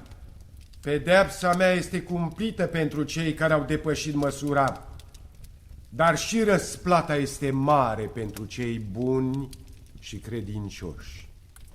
Voi, Filemon și Baucis, veți îngriji de templul meu și le veți povesti celor ce vor veni aici să mi se închine cât de mare îmi e puterea. Da, stăpâne, da. Aveți vreo altă dorință? Nu. Orice vreți. Nu. Acum e clipa potrivită. Îndrăzniți, rugați-l. Zeus e în toane bune. Stăpâne, ai fost și așa prea milostiv. Da. Nu vrem nimic, stăpâne, slăvite Zeus. Poate numai dacă... Da, Filemon, hai, roagă-l. Nu vă sfiți, vă dau orice mi-ați cere. Suntem bătrâni, mărite Zeus. Da, mărite. Și am vrea să murim amândoi în aceeași clipă. Da, am vrea să nu ne despărțim nici după moarte. Da, stăpâne. Dar Da, bogății, putere, nu doriți? Oh, nu, stăpâne. Vrem să rămânem după moarte uniți, ca și în viață. Da, stăpâne. Așa va fi. Am zis!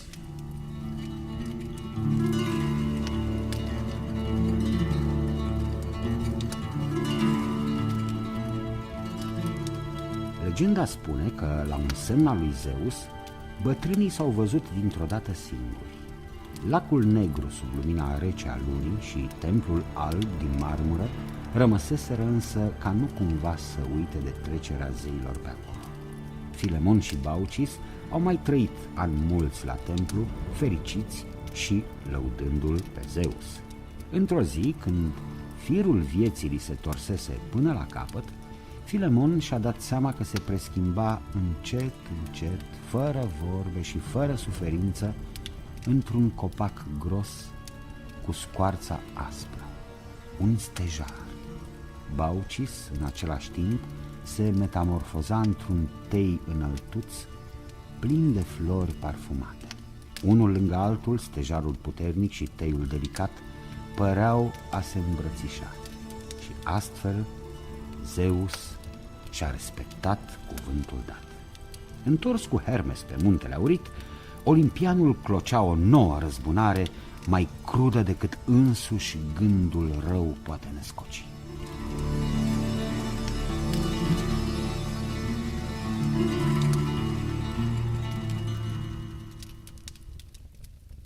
Hermes, cheamă-i de grabă pe toți zeii, să nu îndrăznească unul să lipsească. Da, stăpâne. Zei mari și mici, veniți în sala mare a tronului. Zeus însuși vă așteaptă. Ce s-a întâmplat? De ce atâta grabă? E război? Grăbiți-vă! Porunca-i de la Zeus. E furios, nu gluma! Ați sosit, zei neștiutori, petrecăreți și lacomi. V-am adunat ca să vă spun că mi-este ciudă și mi-e silă de muritorii ăia proști de pe pământ. Voi huzuriți și habar n-aveți că oamenii nu ne mai iubesc, ba și râd de noi și cred că sunt mai deștepți ca zeii. Nu se poate, stăpâne, ne aduc ofrande, ne cinstesc. Da, de unde? Aduc în temple ce nu le e de trebuință, crezând că ne păcălesc. Mai au puțin și or să încerce să se cațere în Olimp. Nu se poate, nu e bine, chiar așa? Ce-i de făcut? Ascultați la mine! Da. Oamenii trebuie să piară. Tu ce crezi, fetița tatei, Atena mea frumoasă cu ochii violeți? Zeus, dacă oamenii dispar, cine o să ne mai slăvească pe noi, olimpienii falnici? Cine? Da, la toate te gândești, Palas Atena înțeleaptă. O să găsim o rezolvare.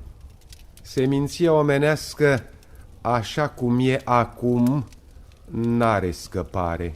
Să le stârpim atunci să Așa se dispară. Nu cred că este bine. Ba da, Palas Atena. Vezi, ceilalți zei mă aprobă. Să-i distrugem pe oameni, să piară tot. M-am gândit să acopăr cu ape tot pământul până în vârf de munte. Muritorii se vor înneca, nu vor avea de ales. Acum o să-l văd eu pe Prometeu înlănțuitul cum o să sufere. E și el vinovat. El i-a creat pe oameni, le-a dat nas. Nesupunerea trebuie să-și primească pedeapsa. Voi ce credeți? Ce crezi tu, Zeus? Cum spui tu, se va face Zeus. Cum hotărăști tu, Zeus. Atena, tu ce zici? Mă supun hotărârii tale și a tuturor zeilor din Olimp. Dar să știi, Zeus, nu este ușor să potopești întreg pământul. De unde atâta apă? E simplu. Ares și Apollo, băieții mei iubitori de răzbunare, vor aduna într-o peșteră mare vânturile care împrăștie norii bogați în ploaie. În special Boreus, vântul de nord, mi-ar putea zădărnici truda. Hermes! La poruncă, stăpâne!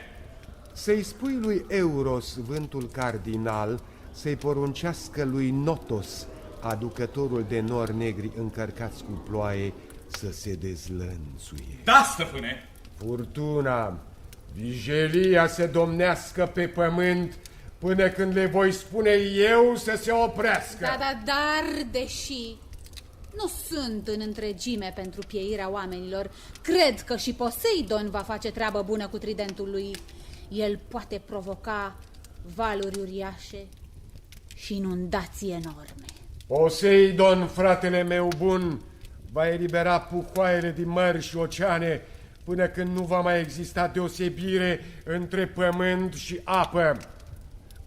Să nu uit, Iris, cea cu aripi de aur, zeița curcubeului, să dea o mână de ajutor să umple mereu burdufurile norilor cu apă.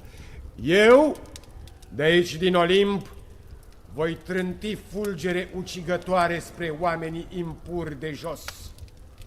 Muritorii or să dispară. Asta e dorința mea și așa se va întâmpla. Am zis! Treceți la treabă!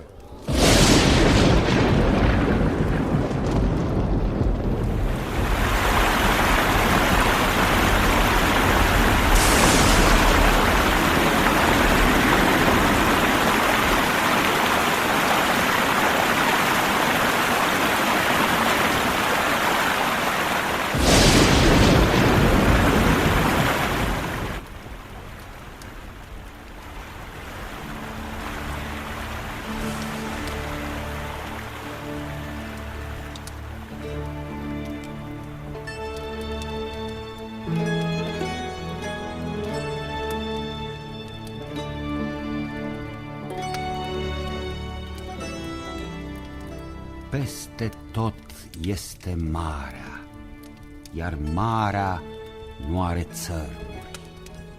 Astfel descria pământul poetul latin Ovidius în Metamorfoze, referindu-se la marele potop stârnit de Zeus, zeul suprem al elinilor. Și după ce totul a pierit sub valuri, pe muntele Parnas se oprește luntrea plăpândă în care Deucalion a fost purtat împreună cu soția sa. Ce întâmplare ciudată era aceea cu oamenii, doi la număr, salvați de la moartea la care fuseseră condamnați de zei din Olimp. Spun unele dintre legendele eline că Zeus însuși s-ar fi milostivit după 9 zile și 9 nopți de revărsări enorme de ape și ar fi purtat barca lui Deucalion și Pira până pe culmea Parnasului, lăcașul sfânt al muzelor. Alte legende vechi, cât lumea, îi atribuie nesupusului Prometeu meritul salvării omenirii prin cei doi, mai ales că Deucalion, regent Tesalia, îi era fiu. Pira era fiica lui Epimeteu și a Pandorei. Aezii, unii dintre ei, o cântau pe zeița dreptății, Temis, care l-ar fi rugat pe Zeus pentru viața perechii regale. Ei trăiseră mereu un adevăr și în dreptate. Poate, la urma urmei, era și meritul lor dacă scăpaseră de furia apelor dezlănțuite. Oricum, acum priveau cu deznădejde în jurul lor la pământul pustit.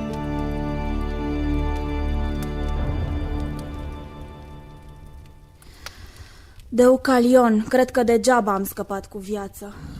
Nu, Pira. Suntem în cea de-a 10-a zi de când a început potopul. Așa e. Astăzi a încetat la porunca prea milostivă a lui Zeus. Dar totul e scăldat în mâini lipicios și negru. Nici o ființă, om sau animal, ori zburătoare nu mai există. Iubită Pira, apele se retrag și o să coborâm de pe munte până la templul care se zărește acolo în vale. O să implorăm pe zeii care ne-au lăsat în viață să ne spună ce avem de făcut, căci noi suntem prea bătrâni ca să mai avem copii, să umplem iar de viață pământul ăsta pustit. Și crezi că zeii se vor milostivi cu un răspuns?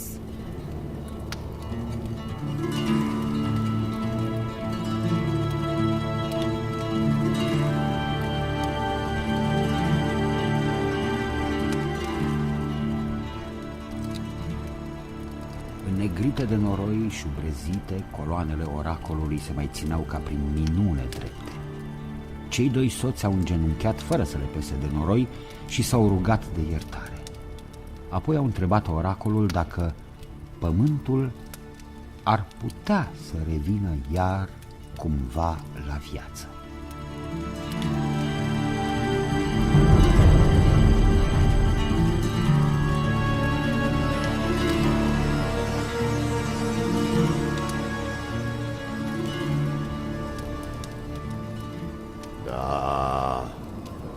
Acoperiți-vă cu băluri chipurile, mergeți fără să priviți înapoi și aruncați în urma voastră peste umeri oasele străbunicii voastre.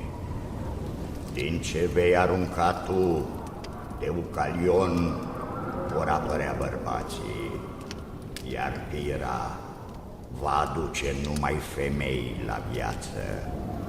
Dar cum să ajungem la oasele străbunicii noastre?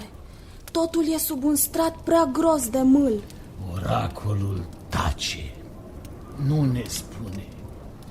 Trebuie să fie ceva simplu, în puterea noastră. Ia să ne gândim. Nu cumva pământul? Da, nu-i Geia, străbunica noastră? Oasele ei nu sunt chiar pietrele din jur și de aiurea? Să încercăm. Ce avem de pierdut?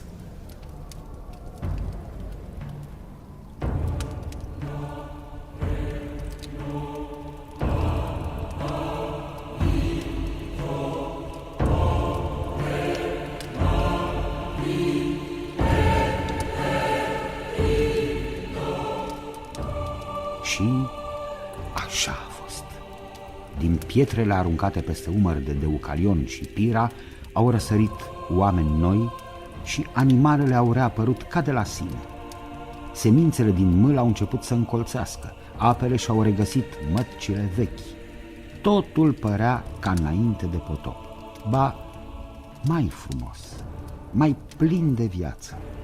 Numai că noua seminție de oameni era acum mai înțeleaptă. Mai ușor se pricepea să îndure greutățile, durerea, soarta, pentru că se născuse din pietrele dure. Deucalion și Pira, în ciuda bătrâneții lor, au mai adus pe lui un fiu căruia i-au dat numele Elin. El a întemeiat un regat și un neam de oameni strașnici, Elinii din Elada, vechii greci.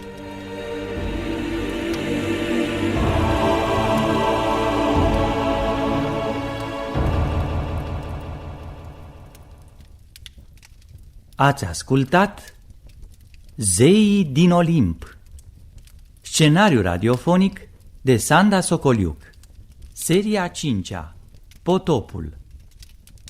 Distribuția a fost următoarea: povestitorul Florian Pitiș, Hermes Mircea Constantinescu, Zeus Mihai Niculescu, Baucis Tatiana Iecăl, Filemon Ion Punea, Atena Anemarie Ziegler, Pira Ruxandra Medeleanu, Deucalion Eugen Racoții, Oracolul Sorin Gheorghiu, un curtean Romeo Stavăr, un zeu din Olimp Titi Dumitrescu. Regia de studio Violeta Berbiuc. Regia muzicală George Marcu. Regia artistică Vasile Manta.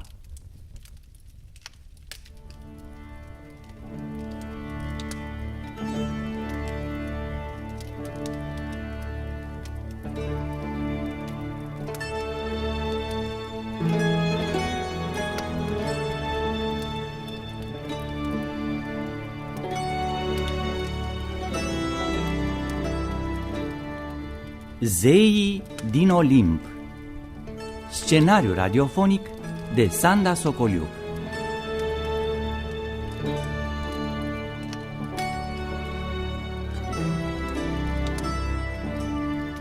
Seria 6-a.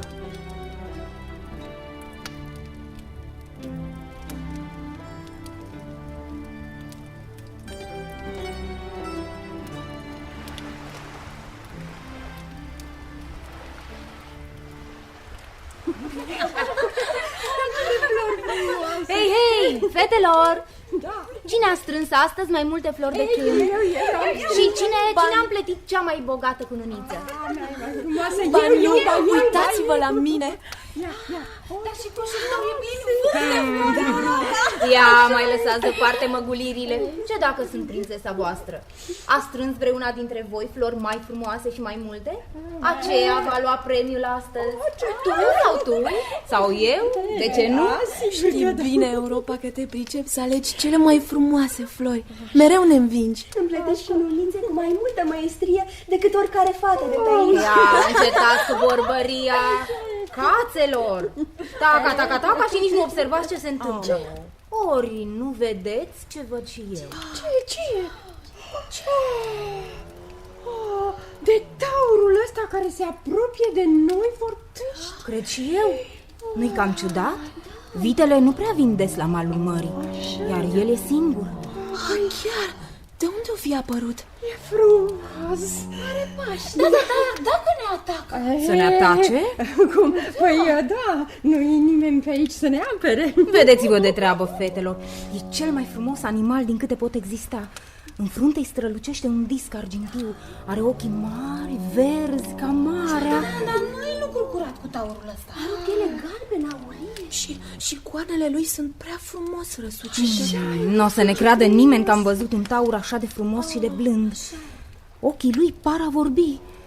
Sunt ochi ca de om, nu altceva.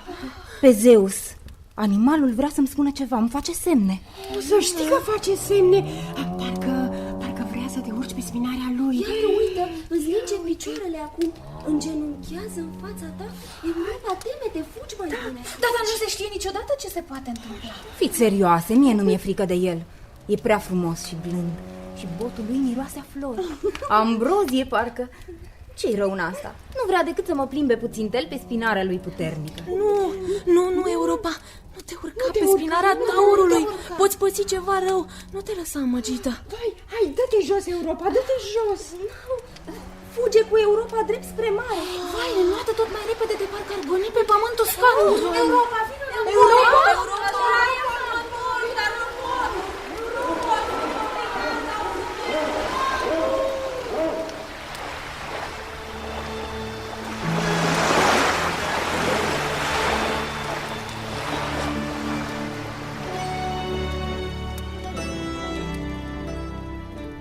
Adeseori, zeii cei mari din Olimp, ba chiar și cei mai mărunței, își alegeau iubite de pe pământ. nimfe sau muritoare mai frumoase decât unele zeițe. Așa cântau aezii la curțile regești din vechea Eladă.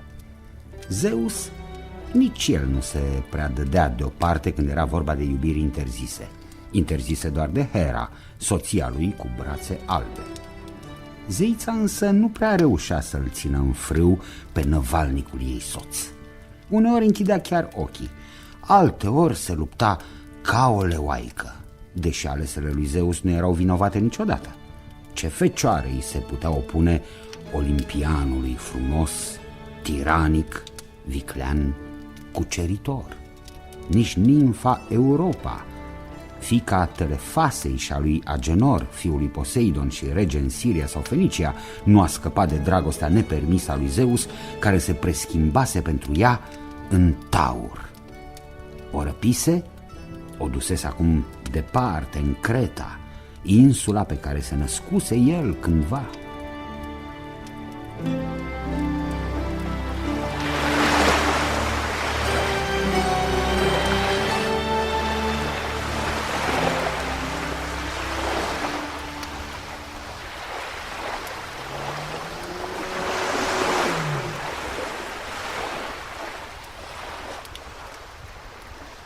Ești un animal divin?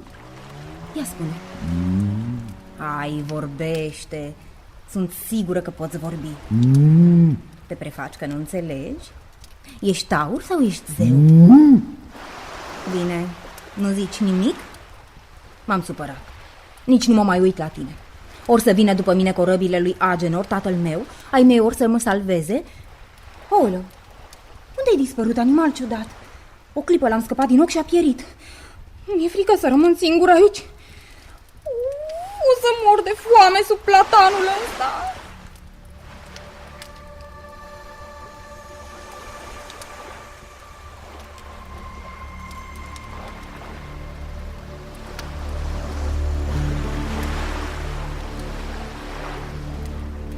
Tu să mori, copilă. Sunt și eu pe aici, n-ai teamă. Mă placi? Sunt tânăr, arătos. Sunt rege. De unde ai apărut și cum? Unde e taurul frumos care m-a răpit din țara mea? Tu cine ești? Ce vrei? Cum te cheamă? Ce potop de vorbe, regina mea, Europa. Ești prea frumoasă ca să ai nevoie de atâtea explicații deodată. Ți-am spus, sunt regele acestei țări. Mă placi?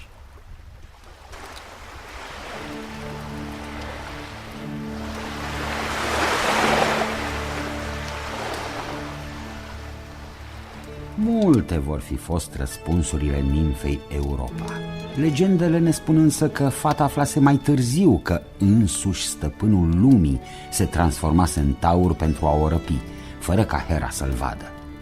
Alte legende îl învinovățau pe Hermes că i-ar fi dus-o lui Zeus pe copilă cu o corabie pe care era sculptat un cap uriaș de taur. Din unirea olimpianului cu Europa s-au născut 3 fii: Minos, rege în Creta și după moarte judecător al sufletelor pe tărâmul umbrelor, Radamantis și Eacus. Europa a dat numele ei unui întreg continent, păstrându-și astfel nemurirea. Pe cât de năpraznic era la mânie, pe atât de tumultos era Zeus când se îndrăgostea. Dar cât erau de durabile iubirile celui mai mare dintre zei. Nu-i treaba noastră să-l judecăm, chiar dacă uneori și-a plecat privirile asupra vreunei soții de rege muritor.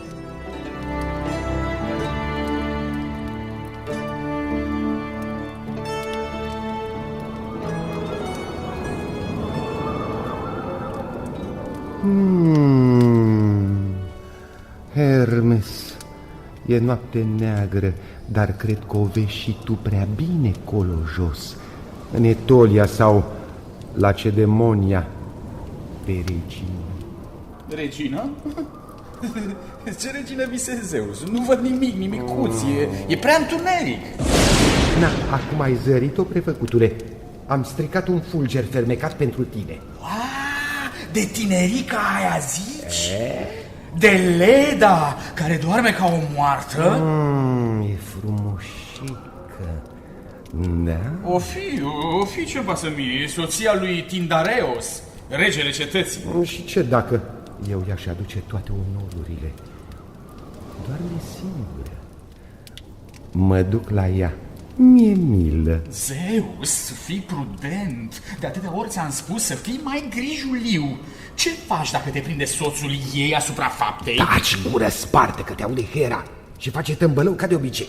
Eu tac, dar bărbatul ei care iubește ar fi în stare să apară tocmai când nu ți-ar conveni, Zeus. Nu mai cobiti, călos mic. Știi cine ne va păzi pe mine și pe Leda? Cine? Tu! Iar o să pierd noaptea și mâine o să dormitez. Te văicărești prea mult, mesager viclean cu sandale înaripate. De data asta te las acasă în Olimp și cobor singur în zbor lin până la aleasa mea. Zeus, asta da idee. Te-ai preschimbat într-o lebădă albă atât de frumoasă încât cred că nu există femeie să-ți reziste. Toate vor dori să-ți mângâie penajul strălucitor, gâtul prelung, grațios. Eu nu o vreau decât pe Leda. O voi transforma și pe frumoasa mea în lebădă pentru scurt timp, numai cât noaptea e regina lumii. Leda îmi va naște 2 copii gemeni, frumoși ca soarele și luna. Vor deveni zei la timpul potrivit. Dar prea lungă e povestea. Gata cu vorbăria. Fug! Mă grăbesc! O, Zeus, lebădă strălucitoare, ia-mă și pe mine. Sunt curios, poate te ajut? Ba nu am zis. Plec singur.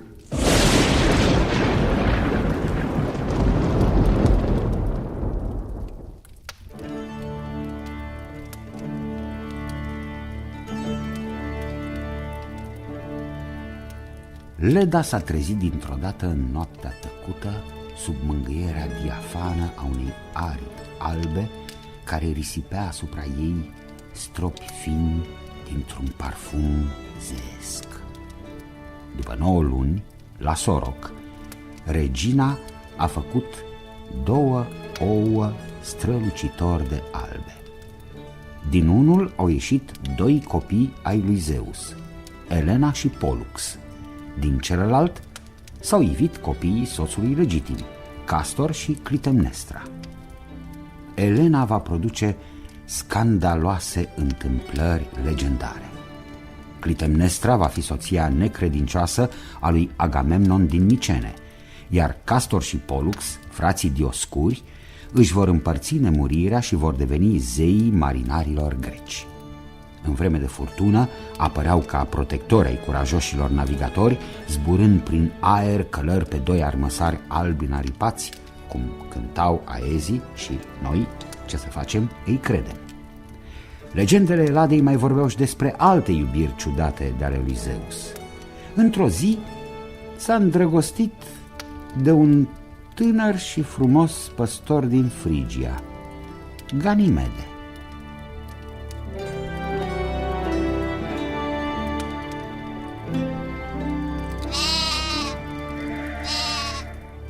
Păi zei cei mari din Olimp, de unde ai apărut străină?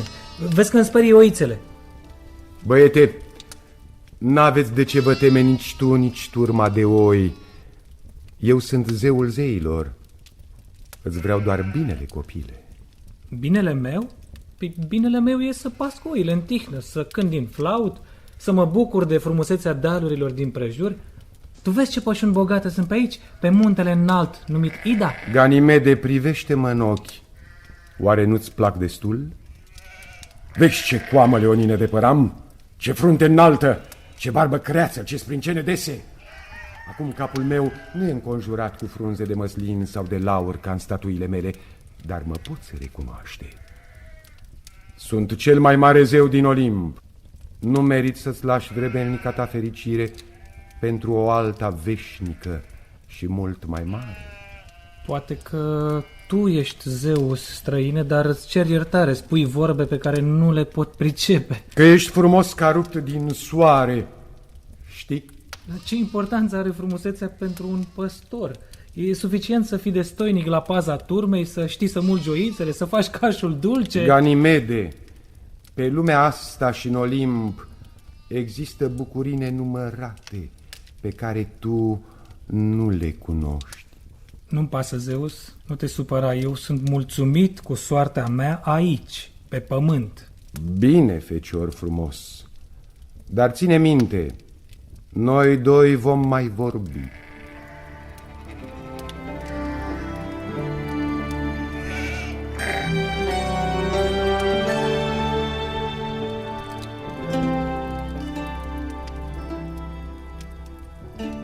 Zeus a vrut la început să-l lase pe păstor la locul lui, păzindu-și turmele pe muntele Ida. Dar dragostea pentru atrăgătorul tânăr nu-l părăsea cu niciun chip. Așa că s-a metamorfozat într-un vultur cu aripi uriașe și gheare puternice. S-a năpustit din văzduh drept în spinarea băiețandrului, dar, ciudat, ghearele lui păreau de catifea moale. L-a prins pe păstor de păr cu ciocul și a zburat cu povara dragă până în Olimpul înconjurat de nori aurii. Adolescentul cel frumos nu a avut de ales și a acceptat soarta. În loc de lapte, caș, se hrănea acum ca și zeii cu ambrozie și nectar. Zeus îl învesti cu privilegiul veșnicei tinereți pentru ca nemuritorii să-și poată desfăta ochii văzându-l prin preajma lor.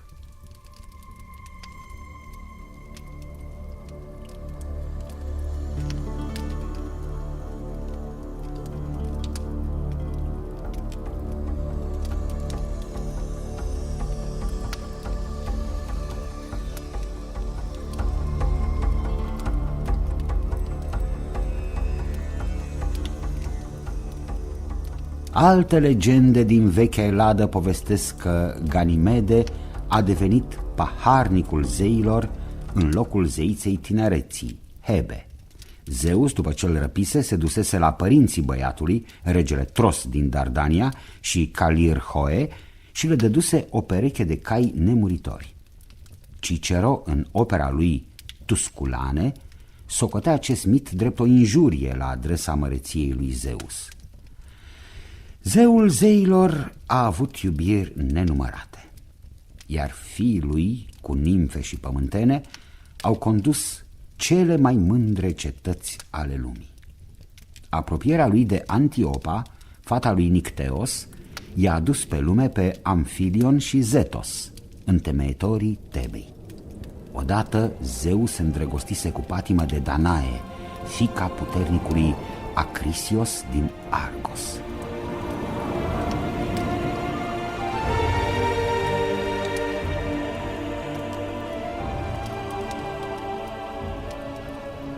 Ia uite-te, Hermes, acolo, jos, în cetatea cea albă, Argos. Ce să văd? A început vreun război? Așa sunt muritorii ăștia, se bat, se luptă pentru temiri ce motive. Asta o fac mereu. Ares, zeul războiului nedrept e de vină. E cam neghiop băiatul ăsta. De ce dai din gură înainte de a te uita unde ți-am spus, Hermes? Gata, mă uit. O fi vreo fată. Cred că pricep. Da, e bine făcută. Zeus ți-a căzut cu tronc Danae? Vorbește frumos, băiatule. O vezi, va fi iubita mea. Ai uitat, stăpâne, ce i-ai spus regelui Acrisios când a fost la oracol sperând să aibă urmași? Doar nu vrei să țin minte toate prostiile de felul ăsta. Ce legătură are cu viitoarea mea iubită? Are! Oracolul i-a spus regelui că va fi urmat la tron de fiul Danae. Băiatul își va ucide bunicul. De aceea Acrisios își ia măsuri. Vrea să schimbe soarta la care l-a condamnat Moira. Chiar acum o închide pe Danae în încăperea subpământeană cu pereții din aramă. Fata nu trebuie să aibă prunci. S-o crea de el. E cam naiv, Acrisios. Moira nu iartă niciodată. Nu iartă ea pe zei. Nici el nu-și va schimba destinul. Prorocirea se va împlini prin mine. Știu. Ce, Hermes, crezi că nu o să trec eu peste toate încuietorile temniței în care e prizonieră Danae? Fata asta o să aibă un copil cu mine. Știu, poți înfrânge orice stabilă, Zeus. Iar paznicii ăia care o țin în temniță pe copilă sunt niște jucării prăpădite în mâna ta. Ce-ar fi să renunți la Danae? Pur și simplu ca să nu te mai ostenești. Ca să nu o superi pe Hera, cea cu brațe marmoreene. Glumești, vicleanule. Oracolul va avea dreptate ca întotdeauna. Privește!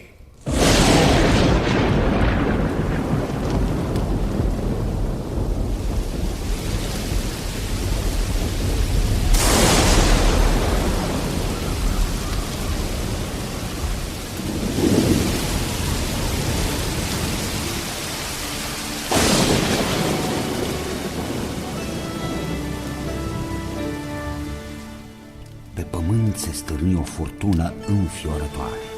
Vântul mătura tot ce întâlnea în cale. Oamenii se ascundeau prin pivnițele caselor. Groaza pusese stăpânire pe sufletele lor. În încăperea subpământeană în care dormea Danae era o liniște magică. Zeus, preschimbat într-o ploaie miraculoasă cu strop de aur, s-a prelins ușurel pe la colțurile pereților de aramă până la fecioara însomnorată. Copilul care s-a născut la sorocul cuvenit s-a numit Perseu. Acrisios, descoperind înșelăciunea, i-a închis într-un cufăr pe Danae și pruncul ei și i-a aruncat în apele adânci ale mării. Zeus, din Olimpul înalt, le-a poruncit valurilor mării să-i poarte până în insula Serifos. Regele de acolo, Polidectes, i-a salvat și a luat-o pe frumoasa Danae de soție. Nou-născutul va fi acela care va tăia capul Meduzei, Gorgona cea mai înfricoșătoare. Tot el își va ucide bunicul din întâmplare și va împlini astfel oracolul. Între timp, Zeus privea din nou lacom spre pământ, la nimfe și la muritoare.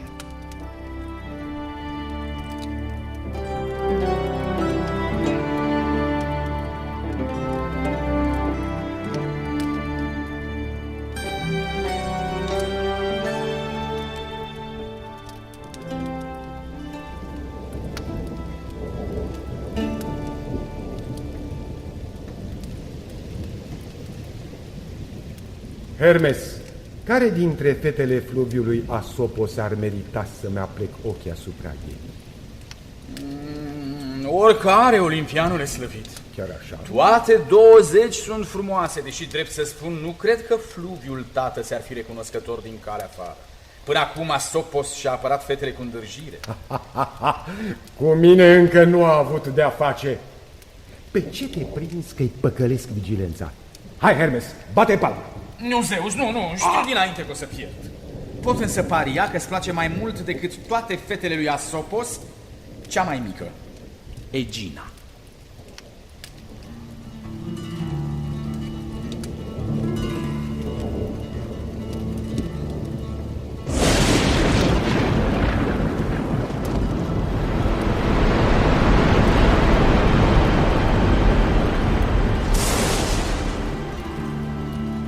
Cerurile înalte a coborât atunci o flacără învârtejită care i-a îngrozit pe toți, muritori și nimfe. Tatăl Fluviu însuși a fost luat prin surprindere și nici n-a observat la început că mezina lui dispăruse. Zeus ajunsese de acum departe, undeva în Peloponez, ținând-o strâns în brațe pe Egina. Când în sfârșit bătrânul zeu Asopos, furios la culme pe Zeus, a dat de urma celor doi iubiți, era mult prea târziu.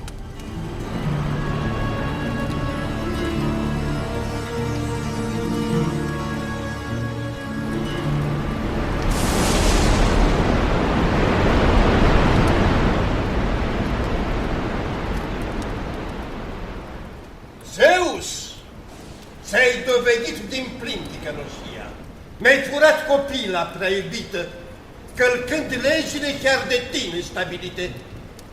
Nu-mi pasă ce ai făcut cu alte fete, alte nimfe, dar fiica mea este nevinovată. Vreau să mi-o dai înapoi în clipa asta. Mă auzi, olimpian josnic? Eu sunt prea bătrân ca să mă tem de tine. Asopos! Îmi pare rău de tine, dar am făcut ce trebuia. Fii mândru! Fata ta, Egina, va fi nemuritoare. O vei vedea oricând scăldată de valurile mării în golf, între Atica și Peloponez. Am transformat-o într-o insulă ca să o scap de mânia ta.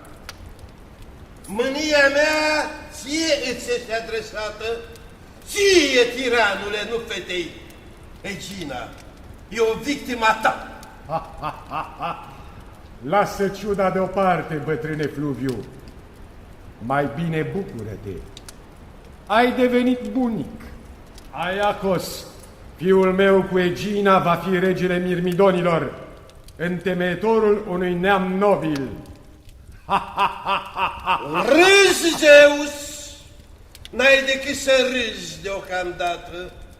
Va veni poate cândva clipa când râsul îți va îngheța pe buze. Vei plânge și tu pentru vreo iubită la care nu o să poți ajunge. Ce prostii spui tu, bătrâne! Ori nu cunoști legile cerești de mine însumi stabilite. Suferințele din iubire sunt făcute doar pentru sărmanii muritori de pe pământ.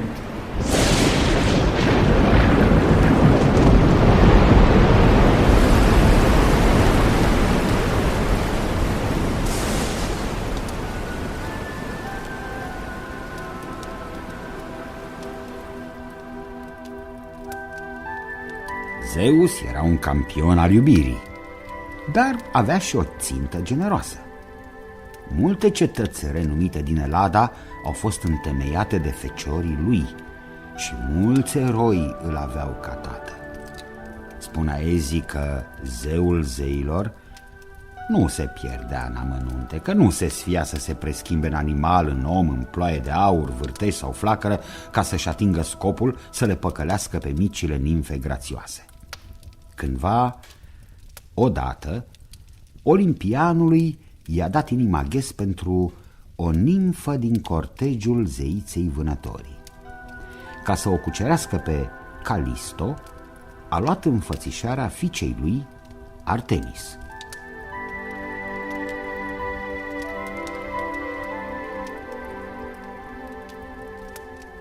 Hermes, ce zici de transformarea mea?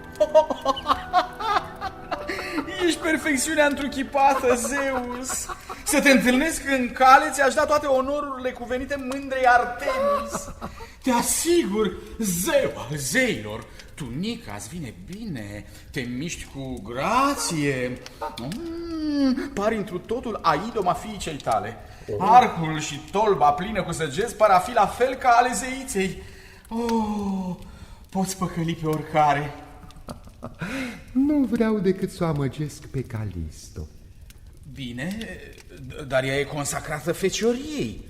Face parte chiar din ceata zeiței care nu le iartă pe nimfele care au călcat strâmb cu voie sau fără voie. Nu-mi pasă. O vreau pe Calisto și o să o am sub chipul stăpânei sale. Este simplu. Nimfa va crede că sunt Artemis.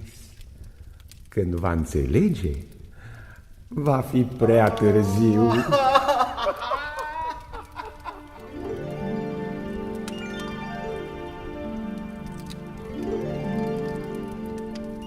Olimpianul a trecut neîntârziat la treabă. A pândit-o pe Calisto și i-a tăiat calea pe o cărare întortocheată din munte. A chemat-o cu un glas prefăcut la pieptul lui și a strâns-o în brațe, i-a sărutat înfierbântat trupul subțire, i-a șoptit jurăminte cum fata nu mai auzise niciodată și brusc a revenit la înfățișarea lui adevărată.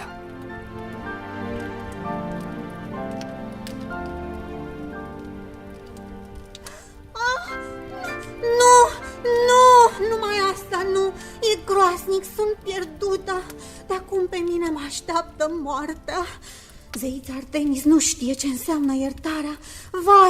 Vai, ce-am făcut? Ce mi-ai făcut, străine? Taci!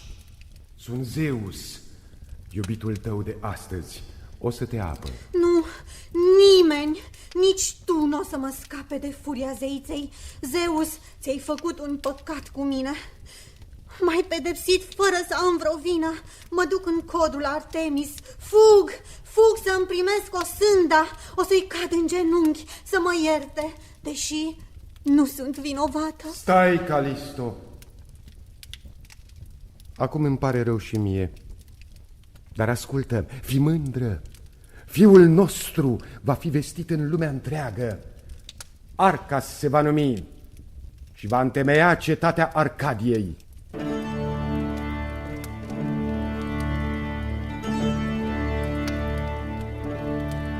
Aezii lăcrimează în versul lor, povestind că Artemis și-a încordat arcul și a tras, fără vreo vorbă, o singură săgeată. Calisto n-a murit pe loc. A sângerat, s-a chinuit o vreme, apoi l-a născut pe Arcas. Zeus a transformat-o pe Calisto, spun legendele străvechi, într-o ursoaică. Doar va scăpa. Alte legende spun că Hera sau Artemis, de furie, ca să o omoare mai ușor, ar fi schimbat-o pe fată în ursoaică. Văzând că și ursoaica pierde sânge mult, olimpianul a urcat-o pe Calisto pe bolta cerească, preschimbând-o în constelația Ursa Mare. Arcas și el, după moarte, ar fi fost așezat pe cer de tatălui lângă ursoaica mamă, devenind constelația Ursa Mică. Sunt și legende care spun că Zeus a cunoscut doar o singură femeie și aceea a fost Hera. Aezii atribuie multe iubiri cu nimfe și cu pământene pentru a explica legea ce conduce armonia lumii. Zeus era perfecțiunea, principiul veșnic, cel care unea prin intervențiile sale diferitele forțe din natură.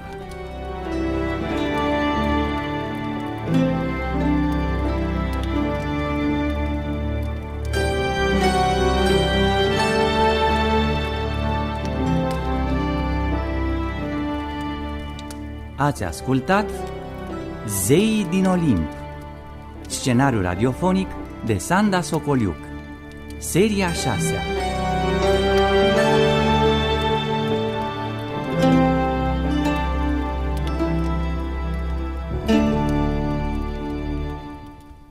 Distribuția a fost următoarea: Europa, Crenguța Hariton; Hermes, Mircea Constantinescu; Zeus, Mihai Niculescu; Asopos, Dumitru Chesa; Ganimede, Dan Tudor; Calisto, Maria Tudose; Nimfele, Andreea Păduraru, Petronela Stiopu, Violeta Berbiuc, Anemarie Ziegler. Asistența tehnică, Radu Verdeș. Regia de studio, Violeta Berbiuc. Regia muzicală, George Marcu. Regia artistică, Vasile Manta.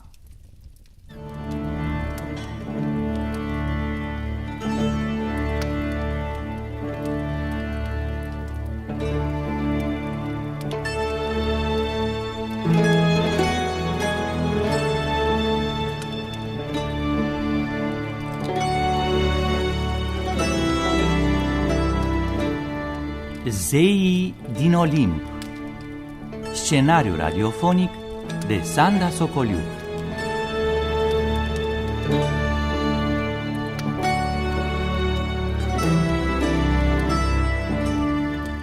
Seria 7-a.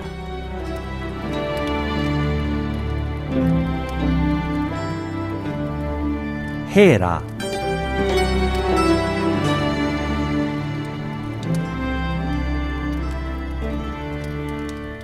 Olimpienii îi recunoșteau și îi venerau supuși pe Zeus și pe Hera, perechea cea mai falnică din ceruri. La nunta lor divină veniseră toți zeii mari și mici, dar până la petrecere se pare stăpânul cerului se folosise de o înșelăciune ca să o facă pe fecioara cu brațe dalbe să-l ia de soț.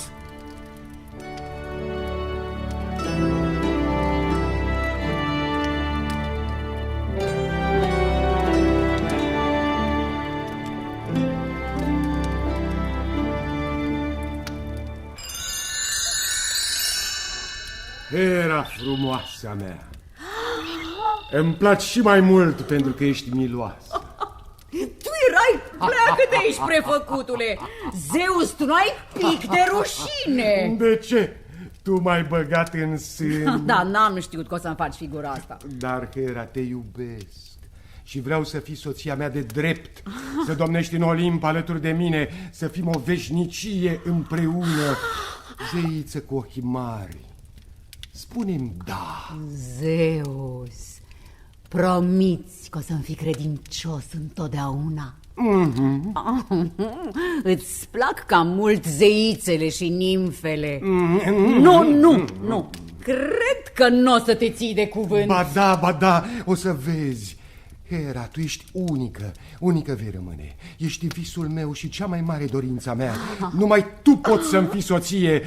Vom fi cea mai frumoasă pereche din Olimpul, înconjurat cu nori de aur. Dacă accept, vei împărți puterea cu mine? Da, de-abia aștept. Tu vei fi zeița căsătoriei, a fecundității, protectoarea soției, logotnicei, mamei, a pruncilor născuți în familie. Zeus, bine, cred că mi se potrivește, dar vreau să am și eu un tron de aur și un sceptru la fel ca tine, Zeus. Așa să fie. Iar sceptrul tău va avea drept măciulie un cuc micuț de aur, ca să nu uităm niciodată momentul când tu m-ai vrut de soț. Te iubesc, Hera, așa cum n-am iubit niciodată și nici nu voi iubi, zeiță, nimfă muritoare. Zeus.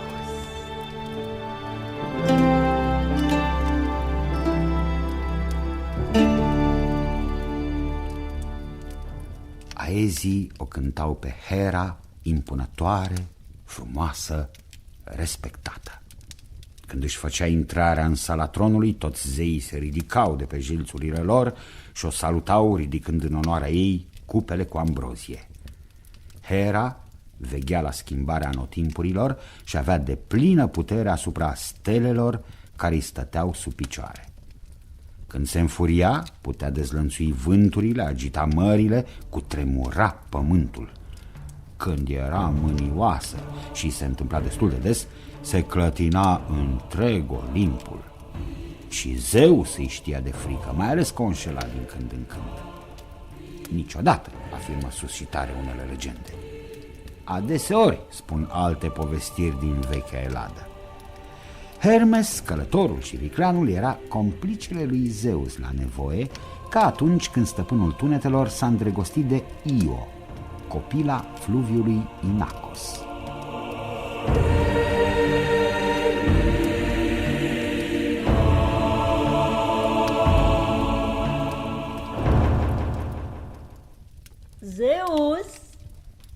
Zeus, vino să vezi cum m-am împodobit pentru ospățul de-astă seară. Stăpâne, de ce nu răspunzi? Hermes, știi cumva unde este Zeus? Eu, regina Hera, mă întreb pe mine? Habar n-am, o fi pe aici, pe undeva, prin Olimp. Pe băiatul ăsta a zis mesager, nu-l poți crede nici când e soarele pe cer și îți spune că e ziua. Or fi pus ei ceva la cale, prea face Hermes pe neștiutorul. Pe unde umblă astăzi soțul meu iubit? Ce nimfă sau zeiță l-a răpit? Da, numai ele sunt de vină, îl atrag în mrejele lor și apoi se plâng că au fost înșelate. Deși are și el un pic de vină. Cum poți vorbi astfel, regină? Zeus iubește o singură femeie, pe tine, Augusta lui soție. Lingușitorule, pleacă de aici!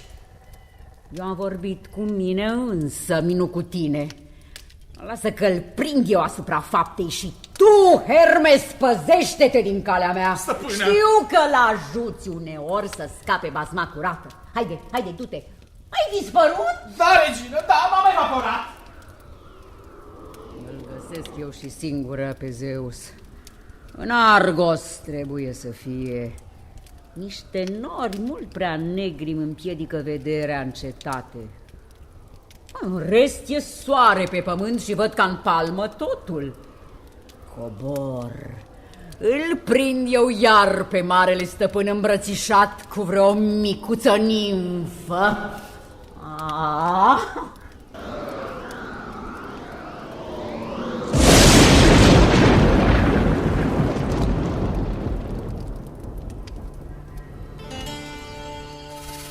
N-a fost o zi prea norocoasă nici pentru cel mai mare zeu din Olimp, nici pentru Io, sărmana fată preoteasă în templul Herei din Argos.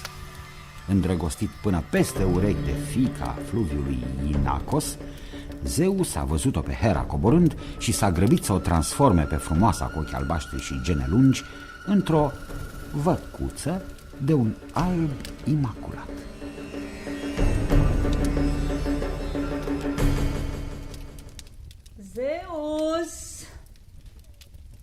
Zeus, răspunde-mi! Ești pe aici, sunt sigură! Ei, nori negri, risipiți-vă! Vă poruncesc, împrăștiați-vă în cele 4 zări! Așa, nu mai pot zări câte ceva. Zeus, dragul meu, unde ești? Aici sunt eu. Nu te auzeam din cauza frunzelor foșnitoare ale copacilor. Norocul meu că s-a ridicat negura și a încetat vântul. Astfel te-am zărit, frumoasa mea. Da. Dar nu era nevoie să vii după mine. Trebuia să-l trimiți pe Hermes. Pe măgarul ăla care te ajută în amorurile tale nepermise? Hera, greșești? Eu te iubesc numai pe tine. Cred! Și juninca asta albă de lângă tine, de unde o ai? Cine e ea, de fapt? O văcuță mai frumoasă decât altele. Și am primit-o în dar de la un păstor care trecea cu turma lui spre munte. Ești sigur că nu e vreo nimfă, vreo iubită de-a ta? Vai, Hera, cât de bănuitoare ești. Nu ai motive de gelozie, crede-mă. E o văcuță, nimic altceva. Atunci te rog să mi-o dai mie. Mi-o dai? Dar de ce întârzii cu răspunsul? Ia-o dacă-ți trebuie, ce-mi pasă mie. Nu e decât o junică. Nici lapte nu dă deocamdată. N-ai decât să o iei.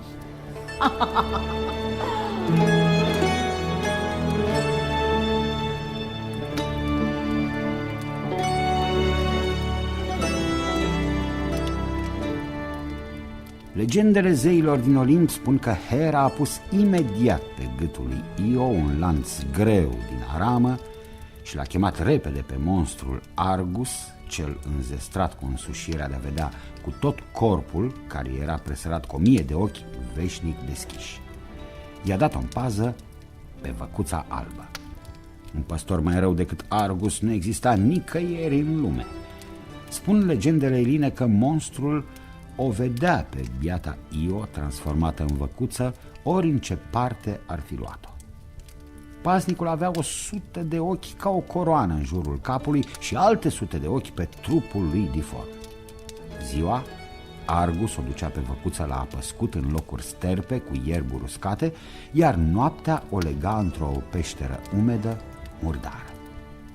Zeus, din Olimpul Auriu, vedea cu disperare cât chin trebuia să îndure fata lui Inacos și s-a hotărât să-l curme.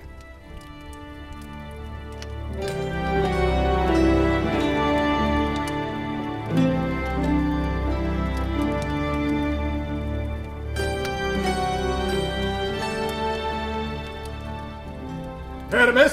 Da, stăpâne! Ia vină cu a băiete! La poruncă! Ia-ți caduceul, casca, și puneți la picioare aripile fermecate. Coboară pe pământ și fă ce-o-i face, dar omoară-l pe Argus. Pe Argus? Da. Cum să fac asta, stăpâne? Gândește-te puțin. E cel mai strașnic paznic din Olimp. De ochii lui nu scapă nimeni. Nu se poate, Zeus. O să-mi aprind paie în cap cu Hera și cu toți zei. Nu crezi că e mai bine să te pui rău cu mine? Ia zi, Hermes, Stăpâne. vrei să rămâi fără caduceu și aripi? Numai asta nu. Am înțeles, cobor. Îmi iau și flautul cu mine. Bine. Fac ce mi-ai spus tu, Zeus. Să mă aperi tu de mânia zeiței Hera, după ce ți-o împlini porunca.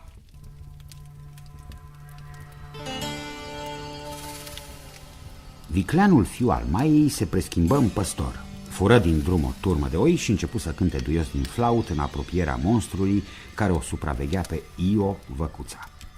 Pe nesimțite, rând pe rând, ochii lui Argus se închiseră, învăluiți în dulceața unui somn vrăjit. Atunci, zeul din Cilene se apropie și îi tăie capul dintr-o singură lovitură cu vechea seceră de diamant. Din ceruri, Hera l-a zărit pe Hermes săvârșind crima și a trimis pe pământ un tăun uriaș care să o urmărească și să o înțepe necontenit pe juninca albă Io. Chinuită de împunsăturile tăunului, Io traversă Bosforul, trecu prin Fenicia și se opri pe malurile Nilului. Când s-a aruncat în apele fluviului, Zeus, lăsând deoparte teama de gelozia Herei, a făcut-o pe Io să-și recapete vechea înfățișare. Ea l-a născut pe Epafos, care va fi rege în Egipt. Egiptenii au zeificat-o pe Io sub numele de Isis, iar fiul ei a devenit Apis. Hera, spun aezii, a luat ochii lui Argus și a împodobit cu ei coada rotată a păunului. Legendele eline spun că zeița căsniciei împlinite era atât de furioasă pe aventuroasele aventuri ale lui Zeus, încât odată și-a părăsit căminul confortabil din Olimp.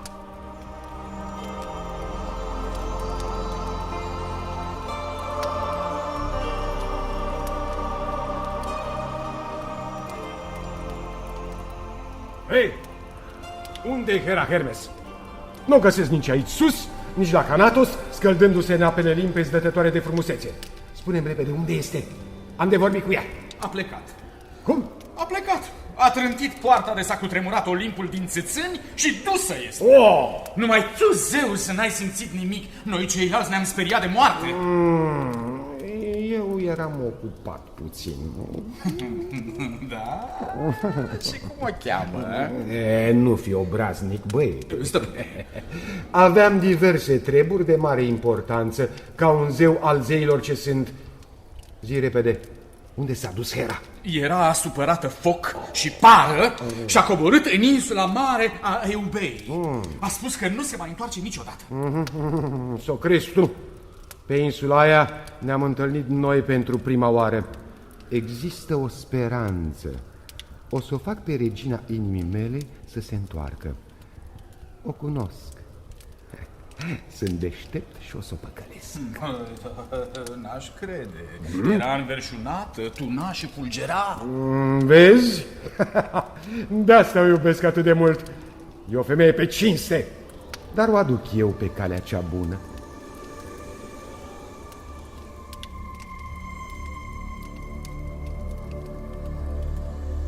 Tot legenda spune că Zeus a folosit o stratagemă ciudată pentru a-și recăpăta soția.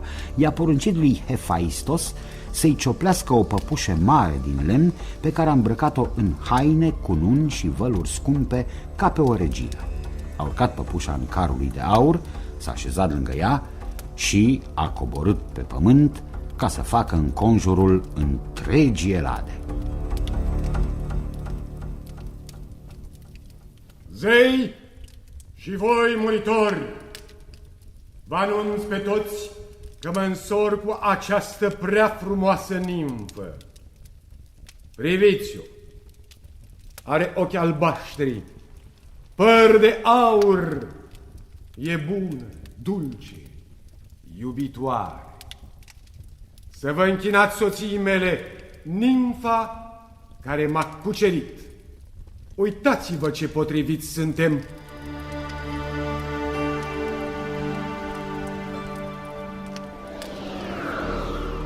Zeus! Credeai că n-o să afli de ultima ta josnicie. Am auzit de îndată ce ai coborât în Elada. Tu ești un ticălos, dar fata asta de lângă tine a pățit-o. Stai, Hera, draga mea, lasă-mi nimfa în pace, dă-te la o parte din calea noastră. Vrei să trec cu carul meu nupțial peste tine? Ce spui, bărbat necredincios? N-am dreptul să mă socotesc față în față cu muierușca asta nerușinată care ia soțul alteia? Hera frumoasă, nu te sfătuiesc. Las-o, nu mai trage de ea. Râzi, Zeus, râzi cât mai ai timp. Să o văd la chip, atât doresc. Și să-i scot ochii pe care îi lauzi tu în gura mare. Nu, Hera, nu te urca în carul nostru nupțial. Vă arăt o nuntă, ticăloasă. Ce cauți lângă soțul meu? O să rămâi fără păr, necugetato. Și nici nu te clintești? Bine, te arunc eu jos. Doare mâna. Zeus, asta-i o păpușă.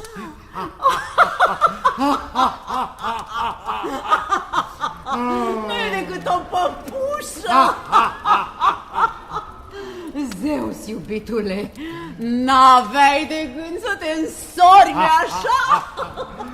Vino la mine în brațe, Hera, iubita mea. Cum aș putea să-mi iau altă soție când o am pe cea mai desăvârșită, cea mai frumoasă, cea mai capricioasă, cea mai iubitoare? Pentru a nu știu câta oară s-a potolit din nou furtuna care însoțea de fiecare dată certurile conjugale ale auguștilor soți olimpieni. Zeus și Retul știa câte meandre se ascund în sufletul veșnicei lui alese și împăcările lor zgomotoase nu făceau decât să sporească dragostea care îi lega cu nevăzutele lanțuri ale căsniciei. Era nestatornic Zeus și uita repede plânsetele, suspinele, pedepsele, crizele de furie ale Herei. Legendele eline povestesc și alte ciudățenii despre zeița cu brațele marmoreene, care nu și-a înșelat soțul niciodată, dar i-a iertat necontenit trădările. Se spune că odată Zeus se îndrăgostise lulea, dar trecător, cum trecătoare sunt iubirile zeilor. Își petrecea zile întregi jos pe muntele Ida numai pentru a o privi pe o micuță nimfă care sălășuia într-unul din izvoare. Nimfa era agilă și le evita pe olimpianul care dorea să o cucerească, să-i obțină iubirea de bunăvoie. Hera nu a rămas cu brațele în sân.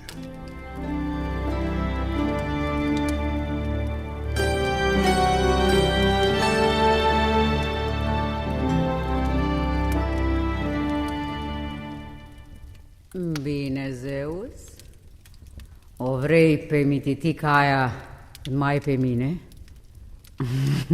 Ai uitat, poate, că sunt cea mai dăruită cu nori decât oricare altă femeie, zeiță, nimfă, muritoare. Afrodita nu mai avea o șansă în fața mea. Ba nu, nici ea. Dar nimfa aia nu merită nicio privire. Știu ce o să fac. O să iau locul și o să-l păcălesc pe Zeus.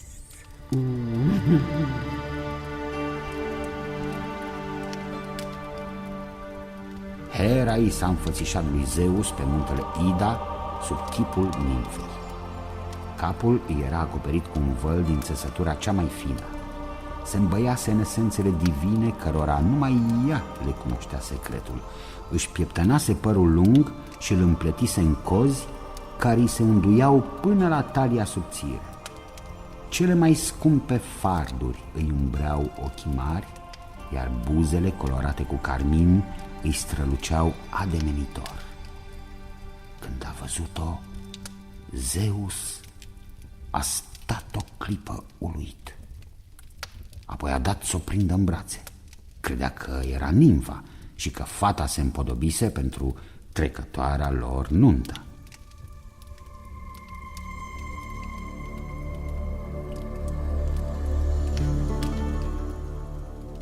Sunt zeul zeilor, Te merit și nici ție nu o să-ți pare rău. Te fac nemuritoare și regină. Stai, nu mă vezi plin de dorință. De zile întregi te pândesc, suspin. Hai, vino să-ți dau deoparte vălul, să mă bucur de chipul tău desăvârșit. Așa, vai. Iubitule, spune, mă placi, mă iubești, mă faci să fiu nemuritoare? Te rog să nu te folosești de mine și apoi să mă abandonezi. Știam, Hera, știam că ești tu.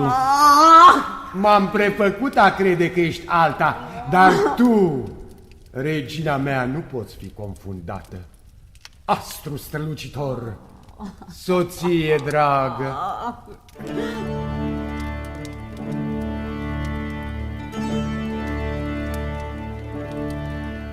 Cine pe cine a păcălit nu se mai știe și nici aezii nu s-au ostenit să afle. Conviețuirea Herei cu Zeus era o neostenită pendulare între bucuria de nimic umbrită și zgomotoase certuri conjugale. Dar acestea explicau toate schimbările și capriciile cerului, care acum era senin, acum se întuneca și începea furtuna.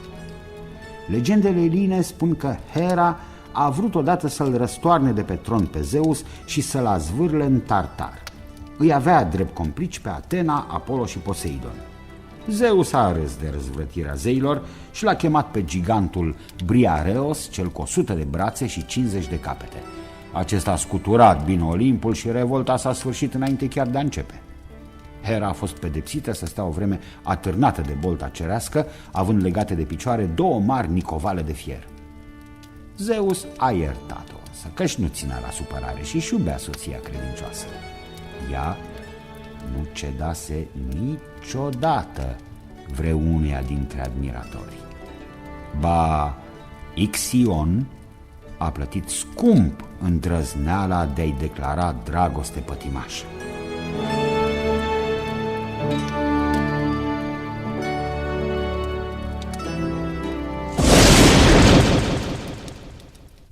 Zei mari și mici, vi l-am adus aici pe Ixion, regele lapiților din Tesalia. E fiul de Zeu, fiul lui Ares. O să-l adăpostim o vreme în Olimp. Hera, fii gazdă bună, te rog eu. Va fi precum spui tu, stăpâne. Hai, Ixion, să-ți arăt grădinile olimpiene ce n-au asemănare în lumea asta. Te ascult și mă supun, zeiță. Inima mea bate să-mi spargă pieptul din clipa în care te-am văzut de aproape. Zeiță, te iubesc fierbinte. Tu glumești, vrei să mă pui la încercare. Oh, nu! Ce te împiedică să te iubești cu mine? Ixion.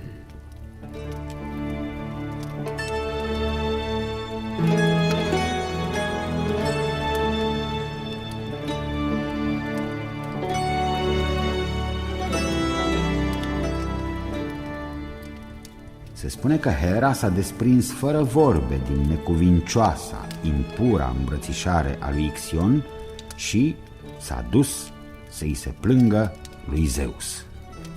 Olimpianului nu i-a venit să creadă și s-a hotărât să-l pună la încercare pe regele lapiților.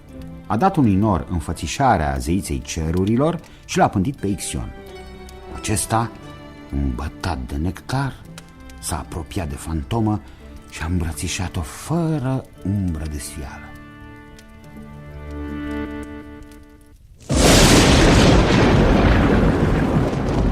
Ingratule! Nelegiuitule! Pe cine strângi în brațe? Stăpâne, preamărită Zeus, te știam plecat. Și dacă eram departe, trebuia să te repezi la Hera? Slăbite Zeus! Ea m-a provocat cu frumusețe, cu farmecul ei. Iartă-mă! Ai încălcat legile ospeției. Ți-ai ridicat ochii asupra zeiței căsniciei însăși. Ai vrut să o seduci. Nu, stăpâne. Iertare pentru tine nu mai există de acum înainte. Nerecunoscătorule, nelegiuitule, nemernicule! Stăpâne! O să-ți plătești cu vârf și îndesat neobrăzarea. În Tartar o să-ți ai de acum locul. Vei fi legat cu sfor de nedesfăcut de o roată în flăcări.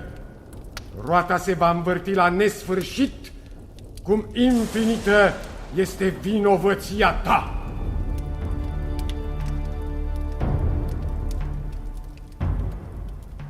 Se spune că de la această pedeapsă dreaptă a divinității se trage obiceiul oamenilor din vechea Eladă de a rostogoli roți arzând peste câmpurile lipsite de căldura solară necesară.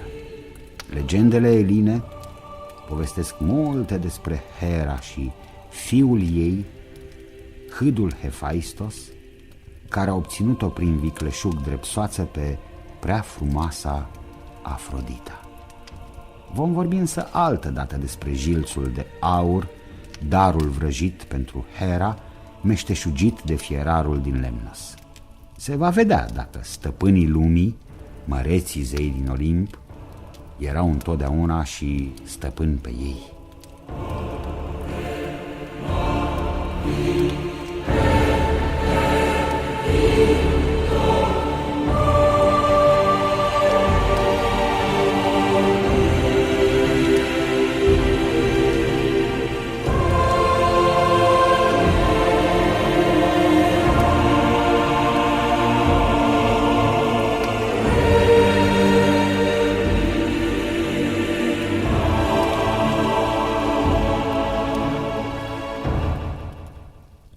Ați ascultat Zeii din Olimp, scenariu radiofonic de Sanda Socoliuc, seria 7-a, Hera.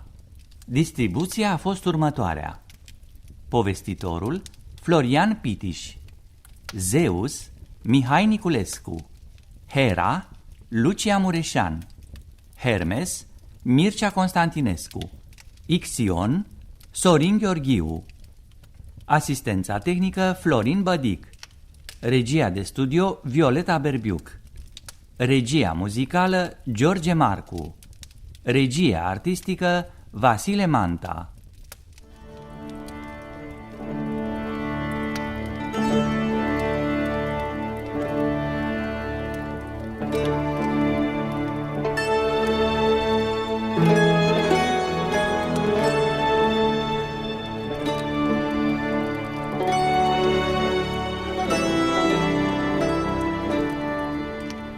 Zeii din Olimp, scenariu radiofonic de Sanda Socoliuc.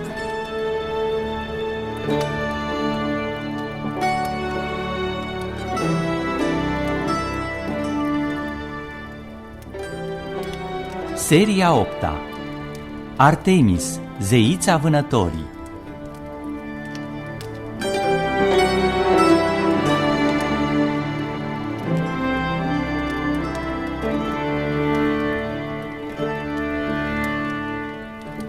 Zeii trăiau pe vremurile despre care vorbim în palatele lor strălucitoare de pe cea mai înaltă creastă a muntelui Olimp. O lumină albă învăluia mereu muntele înconjurat de nori de aur. Zeus Olimpianul își trădase soția cu blânda zeiță Leto. Pe o insulă pustie, ea a născut, după ce a trecut prin multe încercări, 2 copii, pe Artemis întâi și apoi pe Apollo. Zeus a hărăzit-o pe Artemis să fie zeița vânătorii, regina pădurilor, suverana înserării. Legendele spun că zeița s-a dus la tatăl ei de cum s-a născut. Era o fire dârză, hotărâtă.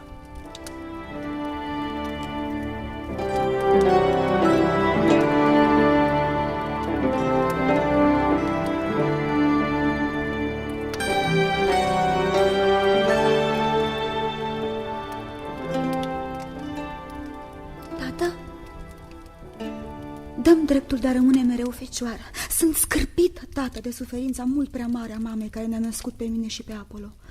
Hera cea cu brațe albe a prigonit-o fără milă.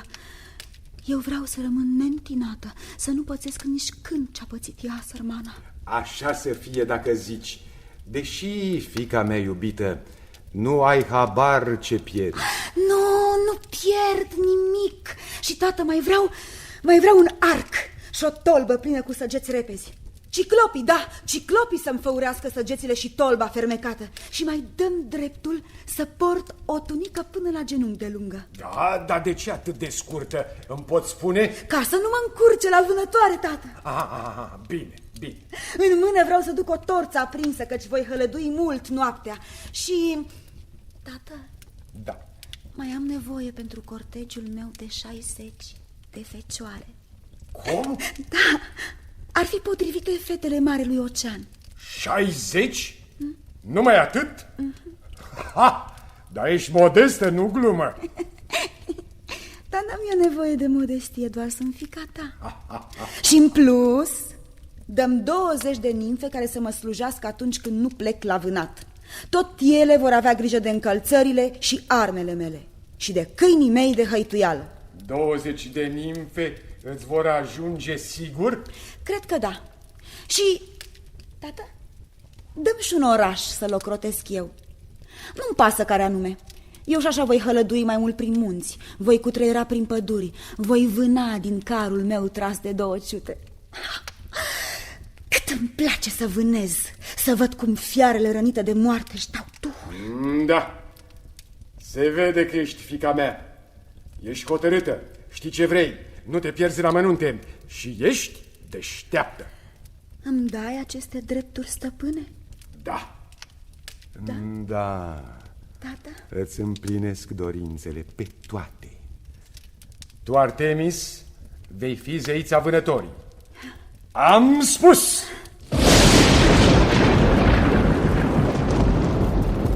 Îi vei ocroti pe pământeni când își vor înstruna arcul, iar ei te vor cinsti după cuvință. Îți mulțumesc, mărite zeu. Îți mulțumesc, mărite tată.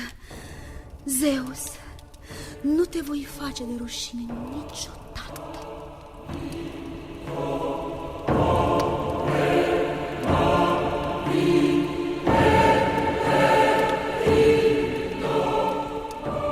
Hălăduia prin munți Artemis și vâna fără pic de milă orice fiară. Săgeata ei nu dădea greș mai niciodată și animalele îi știau de frică. Zeiței cam plăcea să vadă sânge și să uita cu bucurie cum se zbat în agonia morții cerbi, mistreți sau urși țintiți cu săgeata. Când termina cu vânătoarea, Artemis se ducea, cum spune Homer în cel de-al doilea imn către zeiță, spre mărețul lăcaș al fratelui iubit, la neamul credincios lui Phoebus Apollo, în bogatul Delphi, ca să pornească dansul gingaș dansat de muze și de grații. Alteori se ducea cu alaiul ei de nimfe într-o poiană străjuită de chiparoși și pini care îmbălsămau aerul cu mirosul lor divin. Din stânca aflată în mijlocul poienei țâșnea un izvor fermecat și zeița se scălda în apele lui răcoroase și tot atunci ea asculta cu încântare laudele și poveștile nimfelor care o însoțeau.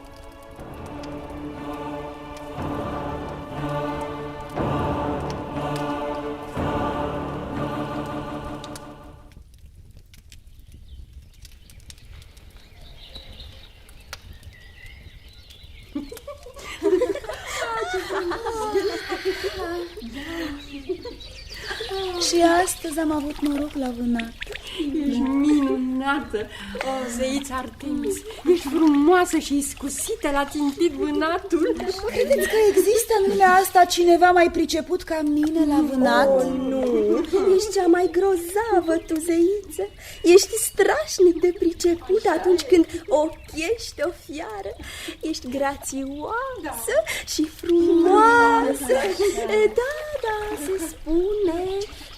Ce se spune? Se îndoiește cineva de mine? Umblă doar o vorbă. Ce vorbă? O vorbă în vânt. Nu, n-are rost să-ți spunem. Ba, vă rog să-mi spuneți, vreau să aflu. E o minciună, zeiță. Nu merită să-ți pleci urechea. Ba, da, Vreau să aflu, altfel vă pedepsesc. Aud? Se zice că există un fiu de rege care vânează umplând pădurile de sânge. Cum îl cheamă? Acteon. Acteon? Acteon. Da. Și ce dacă nu poate fi mai bun ca mine? În niciun caz. Nu, cum ar putea să fie cineva mai bun ca tine, zeiță? El se tot laudă că e grozav. Tot spune că ar fi mai meșter decât însăși Artemis la vânat. Da. Acteon? Mai meșter decât mine l-a hărțuit și ucis animale? Zeiță, noi... Poate i s-a urât cu binele nebunului. Da. Nu da crezare vorbelor de șarte, zeiță, te rugăm. Dar ce spun oamenii despre el? Oamenii, muritorii spun că Acteon e neîntrecut la vânat, scaldă pădurile în sângele fiarelor omorâte de săgețile lui. Una nu-i scapă. Oamenii îl cred mare vânător, desigur, dar nu se poate compara cu tine, zeiță. E drept că e frumos de pică, înalt, subțirel, mândru de mare pereche, un tânăr destul de destoinic. Dar ce știu muritorii? Da, ce știu. Așa zic ei? Sau așa ziceți voi? Cu ochii voștri îl vedeți pe Acteon cum v-am auzit spunând, dibaci puternic și frumos? Vă împinge cumva inima spre bărbatul ăsta? Știți că n-aveți voie. Nu, nici de cum. Nu l-am văzut de aproape. Urât nu este. Și este destul de bun țintaș la vânat fiarele pădurii. Vorbiți în dodi sau vreți cu adevărat să mă supărați? Nu, zeiță, dar trebuie să știi ce se vorbește, nu? Da. E un vânător atât de iscusit încât mă poate depăși și pe mine? Nu, știm asta. Unii muritori spun că mai grozav ca el nu e nimeni. Nici chiar eu? Zeiță Artemis, astea sunt vorbe în vânt. Da. Cine să înțeleagă pe oameni cu părerile lor cu tot? Ce-ți pasă ție, zeiță? Nu există pe lumea asta ființă mai dibace la vânătoare decât tine. Nu poate exista. Ce înseamnă zvonurile pe lângă măreția ta? Hei, lăsați, nimfelor, lăsați. Eu știu mai bine ce trebuie să fac. Acteon o să mi-o plătească. O să-i arăt eu cine e mai tare.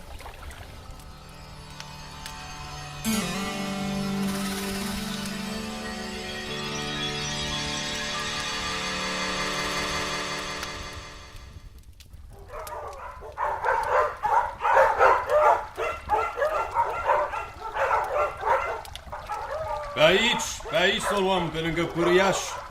Ce-o fi cu câinii? Peste ce urmă or fi dat? Acteon, să plecăm de prin locurile astea. Ogarii sunt agitați, le este frică și noi am obosit de când cutreierăm prin munți. Ce vorbă e asta? Eu oboseala nu o cunosc. Parcă simt ceva ciudat, un fel de toropeală, nu știu... Să ne întoarcem la palat mai bine, stăpâne. Întoarceți-vă voi, luați prada și arcurile. Eu mai rămân pe aici un pic, țin și câinii cu mine. Dar, stăpâne, Acteon, e târziu. Să facem împreună calea întoarsă. Cine știe ce primejdii se ascund prin pădurea asta. Mie nu mi-e teamă, rămân. Plecați voi, vin și eu curând.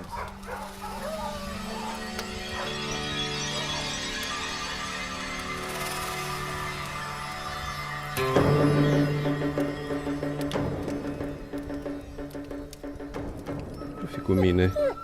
Parcă mă strigă cineva. Ba, nimeni nu mă strigă. Sunt toropit. Visez cumva că umblu prin pădure? Nu, sunt treaz. Și câinii simt ceva. Ce-o fi pe aici? Ce o să se întâmple? Nimic, parcă aș fi copil. Nu-s eu cel mai temut vânător din lume. Totuși, e somn. Eu nu știu cum să spun. Aștept ceva. Pârâul ăsta mă trage ca o ață pe firul lui clipocitor. Mi-e frică și nu știu de ce. De cine? Câinii au trecut de tot. La ce se uită? Un izvor. Și acolo e o fecioară goală. Se scaldă.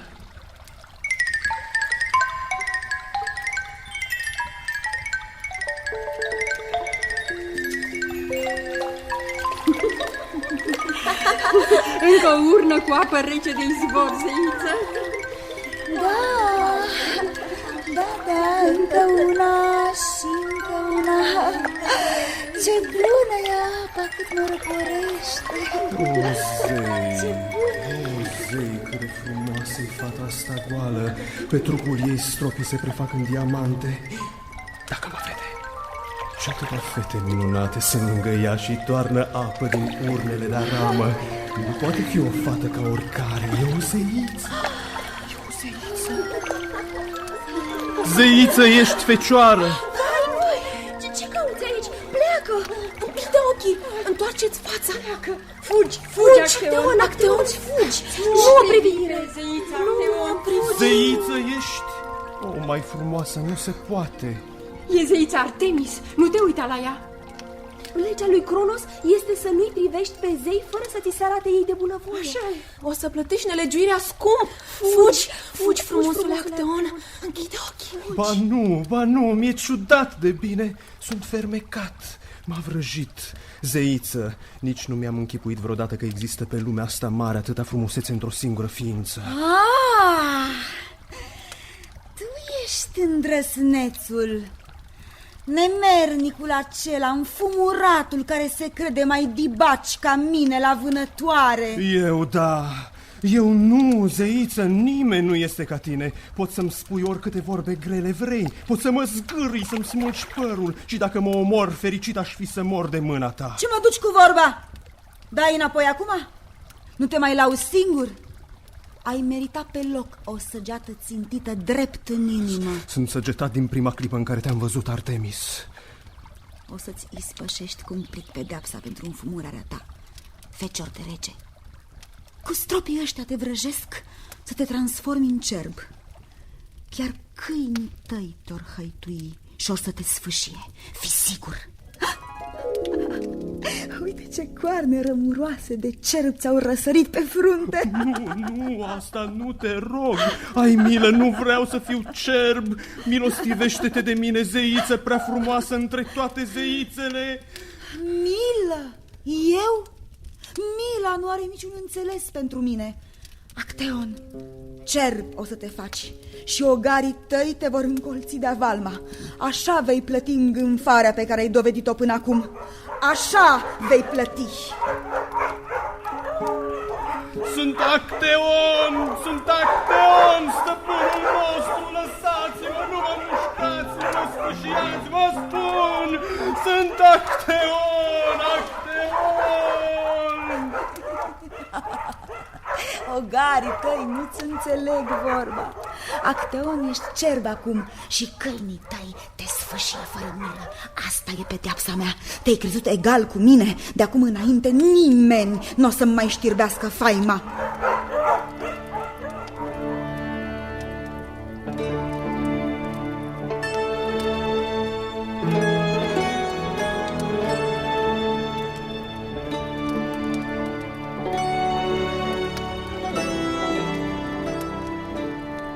Casta zeiță Artemis hălăduia mult prin umbroasele păduri din munți. Era veselă acum când scăpase de Acteon. Nici prin minte nu-i trecea că Acteon fusese îndrăgostit de ea. Nu avea timp de dragoste și le oprise și pe nimfele din alaiul ei să iubească vreun bărbat. Le ucidea pe loc cu o săgeată țintită din arcul ei măiastru pe cele care îi încălcau porunca. Se spune în legende totuși că însă și ea, zeița, se iubise cândva cu un bărbat. Fusese o dragoste nefericită povestea ei cu Orion, feciorul regelui Hirieu. Orion era frumos, înalt până la nori și dăruit de zeul mărilor Poseidon cu harul de a umbla pe ape ca și pe pământ. Tânărul era un vânător pătimaș și avea un câine credincios pe care îl chema Sirius. Cândva de mult fusese chemat de regele din insula Chios ca să stârpească dihănile fără de număr din păduri. După ce reușise să salveze insula de necaz, o ceruse pe fiica regelui ca soață. În loc de a primi răsplata dreaptă, Orion se trezi în chinuri cumplite, căci în timpul nopții regele îi scosese ambii ochi cu un cuțit.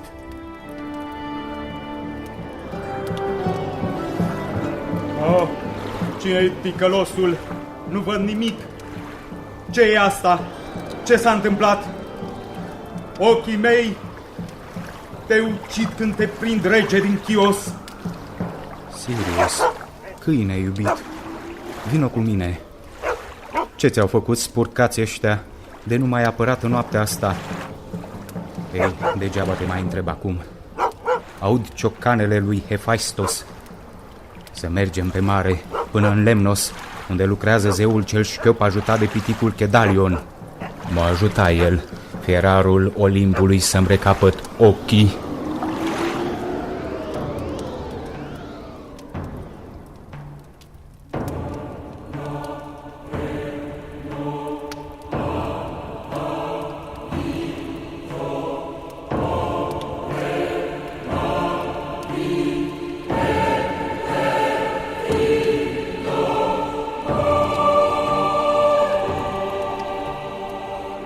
Voinicule Orion, știu ce vânt te aduce în fierăria mea zeiască. Nu mai pot de durere și obidă, Hephaistos. Te rog, ajută-mă. Spune-mi cum pot să văd din nou, să-l pot pedepsi pe acel netrebnic, regele din Chios, care m-a orbit. Orion, o știi pe zeița Eos, aurora începutului de zi? Da, adică o știam în vremea în care aveam ochii mei. Trebuie să te înarmezi cu răbdare și înainte de a apărea Eos, să te așezi în zor de ziua cu fața înspre răsăritul soarelui, iar când apare zeița aurorei, primele raze trebuie să cadă pe chipul tău. Și o să văd din nou? Nu dintr-o dată. Întâi o să zărești un pic și zile după zile ceața o să se ridice de pe ochii tăi și în cele din urmă o să vezi ca la început.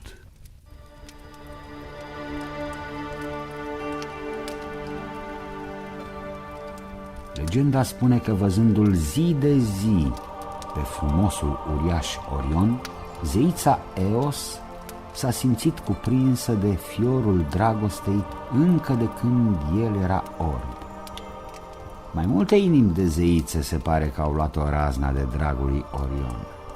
Însă și Artemis, cea castă, s-a simțit subjugată de iubirea pentru chipeșul uriaș.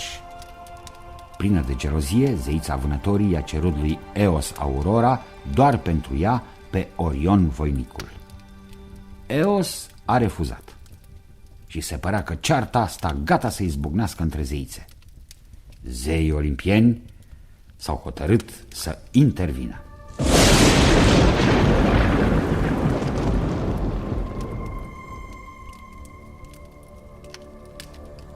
O ceartă între zeițe pentru un simplu muritor? Nu voi admite să se petreacă așa ceva în Olimpul nostru înconjurat de nori de aur. Tu, Hera, ce spui? Ce să mai spun? E clar, Eos va fi învinsă de fecioara ta dacă nu ne mișcăm sprinteni. Se întrezărește chiar o nuntă între Artemis, cea castă până acum, și uriașul Orion. O fi frumos flăcăul, eu nu zic ba, dar nu ne onorează, ar fi o alianță proastă. O iubesc mult pe fiica mea Artemis, dar nu o să o las să devină soția unui muritor de rând ca Orion. O să o împiedic. Fiți pe pace, Hera și Apollo. Cum? Hai, Zeus, spune cum! Apollo, tu ce zici? Mărite Zeus, și tu și Hera, lăsați totul în seama mea. Sunt fratele bun al lui Artemis, o cunosc mai bine decât oricine. O să o fac să-i piară dragostea nesăbuită pentru un simplu muritor.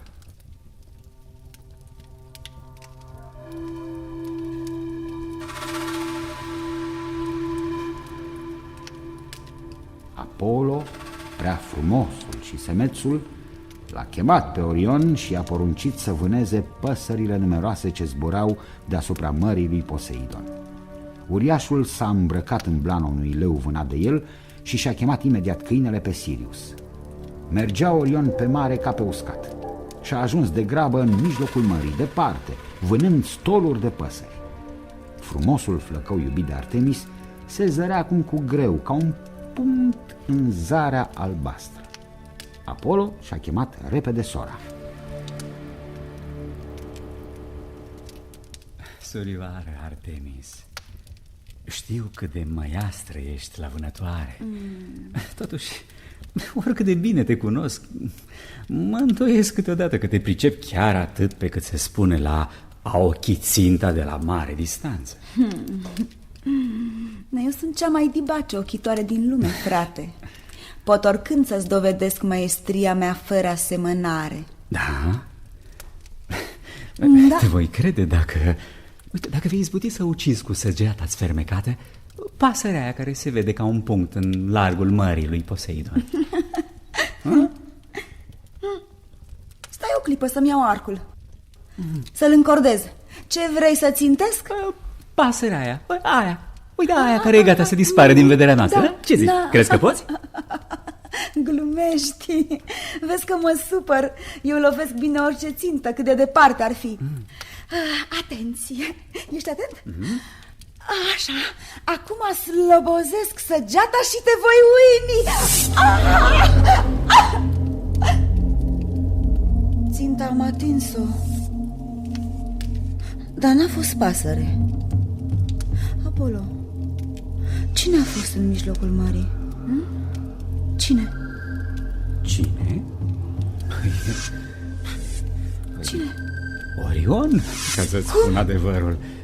În mare s-a umplut de sângele iubitului tău, străpuns de săgeata cu care l-ai ochit. Mai, nu e cu putință. Apollo, mai nenorocit. M-ai pus să-l țintesc tocmai pe Orion. Tată! Zeus, nu poate fi adevărat. Apollo mi-a întins o cursă josnică. Adevărat. Dar trebuia, Artemis. Încearcă să înțelegi, fetiță. Înțelegi? Înțeleg. Da, de fapt înțeleg. Zeus, eu l-am iubit mult pe Orion. De aceea, tată din Olimp, te implor, înduplecă-te. Nu-l lăsa pe Orion să moară la fel ca orice alt muritor. Fă tu ceva să nu mai sufăr atât de mult. Fie, Artemis, prea iubita mea copilă. Orion va rămâne veșnic pe bolta cerească. Va fi o stea strălucitoare tot timpul verii până în iarnă. Stăpâne, fă să devină o stea sclipitoare și Sirius, câinele lui fermecat. Nu vreau ca Orion să fie singur. Să fie după voia ta, copilă.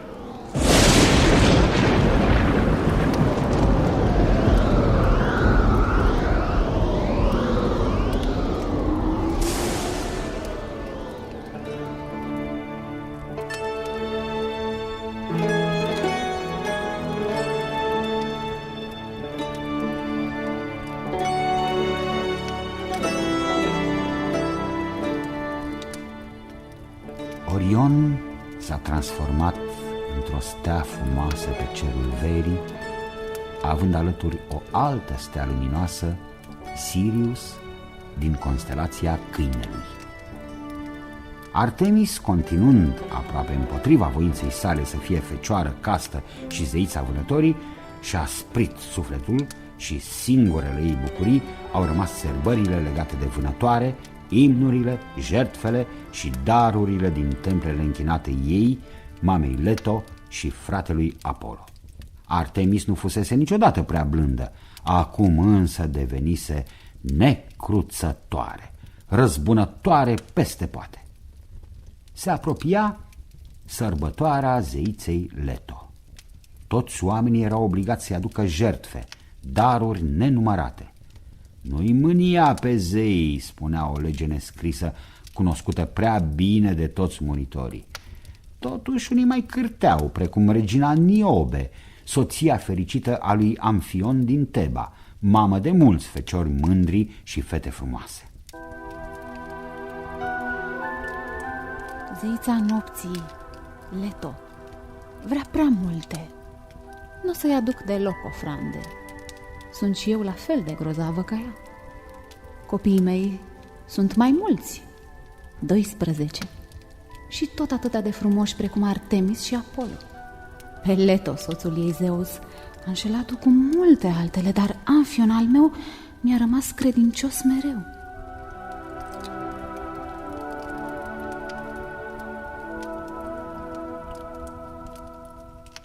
Și pe altarele zeiței s-au adunat daruri puține și jertfe mici, neînsemnate, căci multe alte femei din Teba i-au urmat pilda reginei prea fericite Niobe. Leto, mânioasă, li s-a plâns copiilor ei Artemis și Apollo.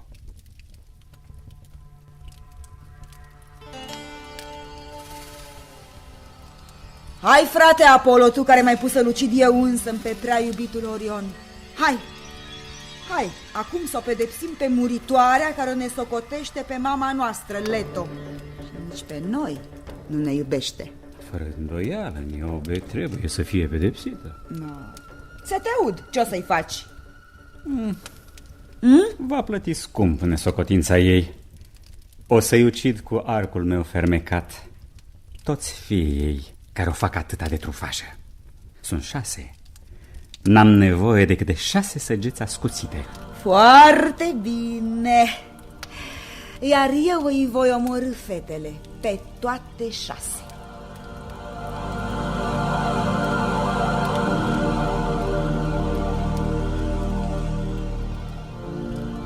Spun legendele că Phoebus Apollo și-a înstrunat cu ciudă arcul și a lovit pe rând pe feciorii Niobei.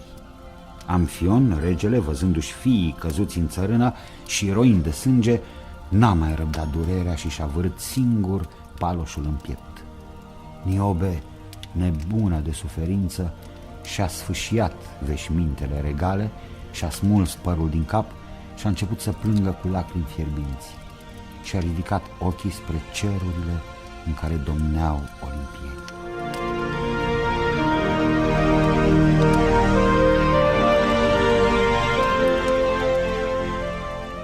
Ăștia sunteți voi, zei, niște ucigași de prunci în fașă. Sunteți mai josnici decât credeam, îngânfați, dar jalnici, inimi de granit, loviți cu ură când nu sunteți slăviți și lăudați fără măsură. Veți suferi și voi cândva, olimpieni nedrepți și grosi. Niobe, mai așteaptă, nu este decât începutul, vei mai avea de îndurat.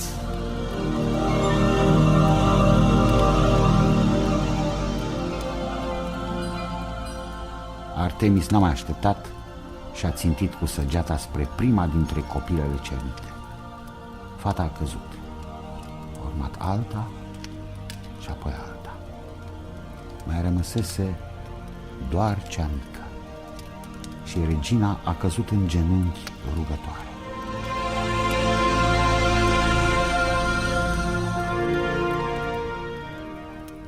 Fii îndurătoare, Artemis, lasă-o în viață pe mezină. Eu nu mai am pe lumea asta pe nimeni. Fii bună, te rog, lasă măcar fetița să trăiască. Îți cer iertare în genunchi, te rog, Artemis. Eu nu știu ce înseamnă cuvântul ăsta. Nu, iertarea nu există, n-are niciun sens.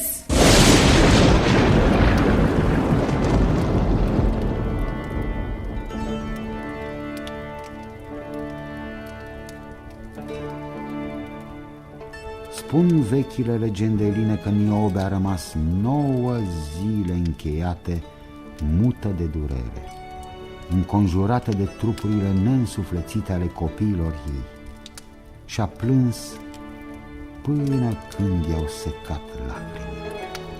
Regina nu era chiar om de rând, ci fiica Titanidei Dione și a lui Tantalos, cândva bun prieten al lui Zeus.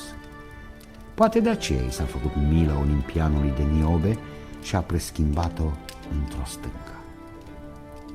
Pausanias acreditează acest episod al răzbunării zeilor sfidați de cei inferiori lor în opera lui Călătorie în Grecia. Am fost la muntele Sipilos și am văzut-o pe Niobe. E o stâncă povârnită. De aproape nu seamănă deloc cu o femeie și nimic nu arată chipul durerii, dar depărtându-te puțin, se pare că vezi o femeie care varsă lacrimi și ține chipul plecat. Dar Artemis Casta, zeița vânătorii care nu cunoștea mila, s-ar mai fi îndrăgostit de Endimion, frumosul păstor adormit de Zeus, ca să nu îmbătrânească niciodată. Se zice că zeița fecioară se ducea să se culce noapte de noapte lângă tânărul cufundat într-un somn fără de sfârșit. Poate că nu-i nimic adevărat, dar astfel explicau străvechii greci visele înfocate de iubire care îi cutreieră în nopțile luminate de lună pe muritori. Și apoi câte și mai câte capricii de ale zeilor din Olimp nu i-au influențat pe oamenii asemenea cu olimpienii, dar și atât de diferiți.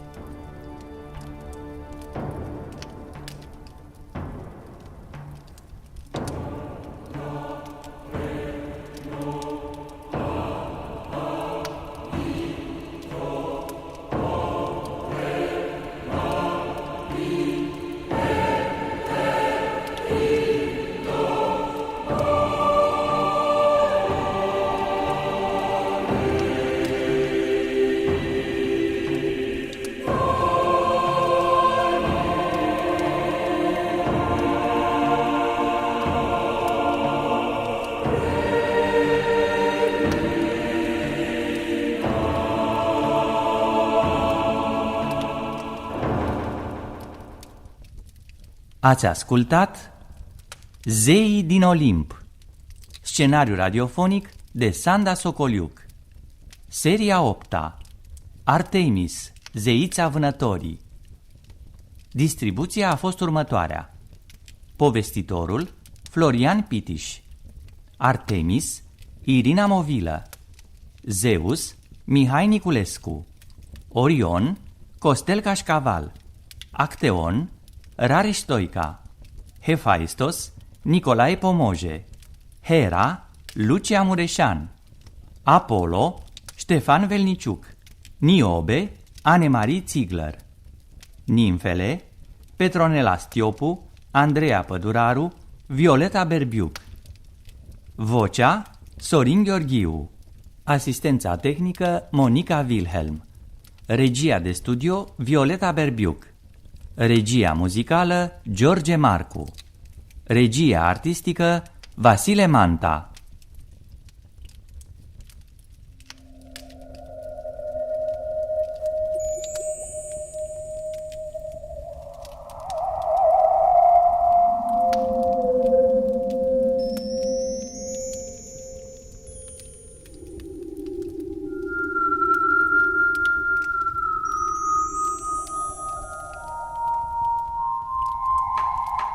Zeii din Olimp.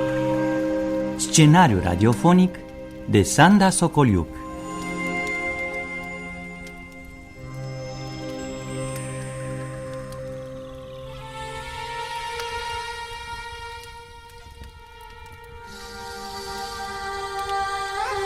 Seria 9.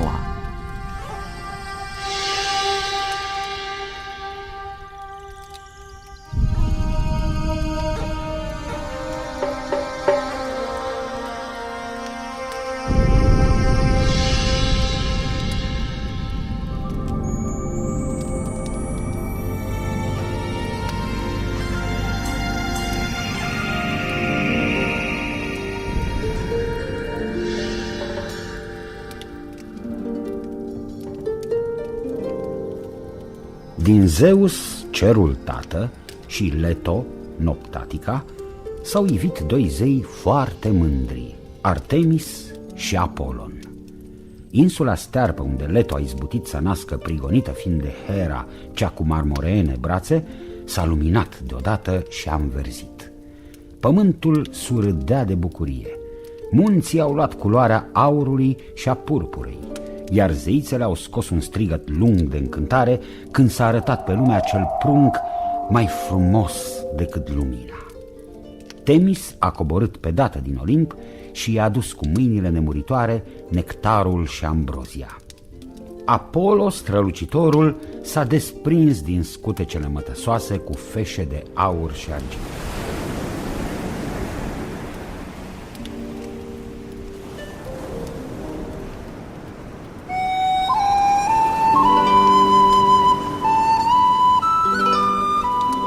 Să mi se dea o liră, un arc strunit și voi rosti de acum înainte oracole divine. Ce falnic e mersul! Ce brațe puternice are! Ce chip frumos! Ce strălucire! Ce grație zeiască! Priviți! Pământul se acoperă cu flori în fața lui.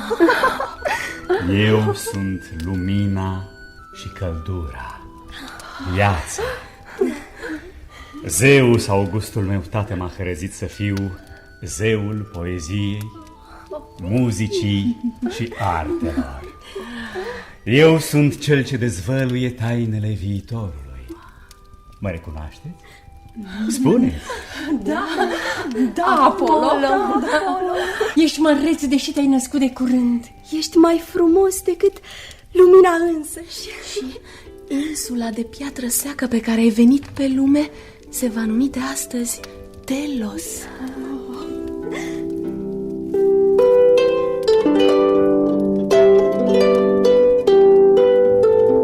Apollo nu avea nici 4 zile când și-a arătat pentru prima oară puterile divine. Pe muntele Parnas din vechea Eladă trăia într-o peșteră umedă și întunecoasă Piton, șarpele gigantic, cel născut de Gea după potopul lui Deucalion. Monstrul era spaima oamenilor și a turmelor care aveau nenorocul să-l întâlnească în drumul lor. Avea Pocitania 100 de piepturi cu 100 de guri flămânde care scoteau duhori și flăcări și el o chinuise chiar pe Leto, gonind-o până în Delos la porunca Herei. Se pare că tot regina zeilor i-ar fi spus să-l răpună pe Apollo când el se va aventura prin pădurea misterioasă de pe muntele Parnassos. Zeul luminii, înarmat cu arcul vrăjit și cu o torță arzând, ajunse în cele din urmă deasupra intrării peșterii în care sălășluia fiara.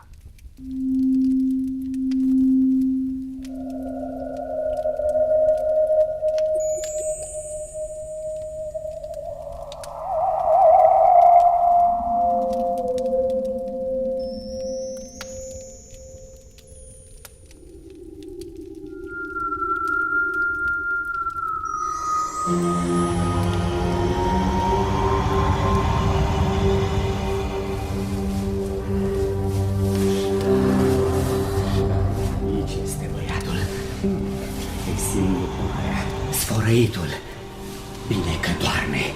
O să scap repede lumea de el. Să-l scot întâi din peșteră. Meresc eu cu torța asta în peștera blestematului de șarpe al Herei. Să iasă el singur la luptă. Așa! Hai, vino-mi face! Vino-mi face!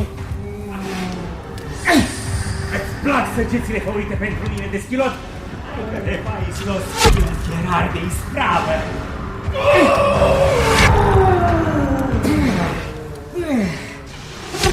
Silă cu miasmele pe care le împrăști, urâtule. S-a terminat cu tine.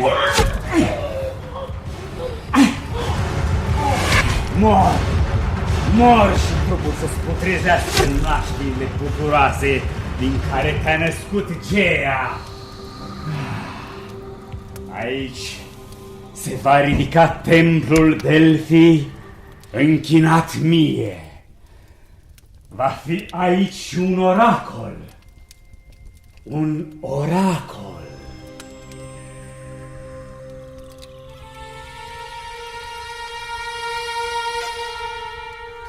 Era victorios zeul luminii, dar câțiva stropi din sângele otrăvit al lui Piton îi atinseseră trupul și trebuia să se supună ritualului purificării, așa greau legile divine. Și acestea erau obiceiuri sacre. Phoebus Apollo și-a luat înfățișarea unui om de rând și a pornit-o spre Tesalia pentru un an întreg de sclavie terestră. Aici a intrat în serviciul lui Admetos, ca păstor al numeroaselor hergherii de cai și cirezi de boi ale regelui. Cânta păstorul zeu din liră și din gură cu atât de mare har, încât și olimpienii îl invidiau pe Admetos, care se bucura de prezența și de prietenia lui Phoebus.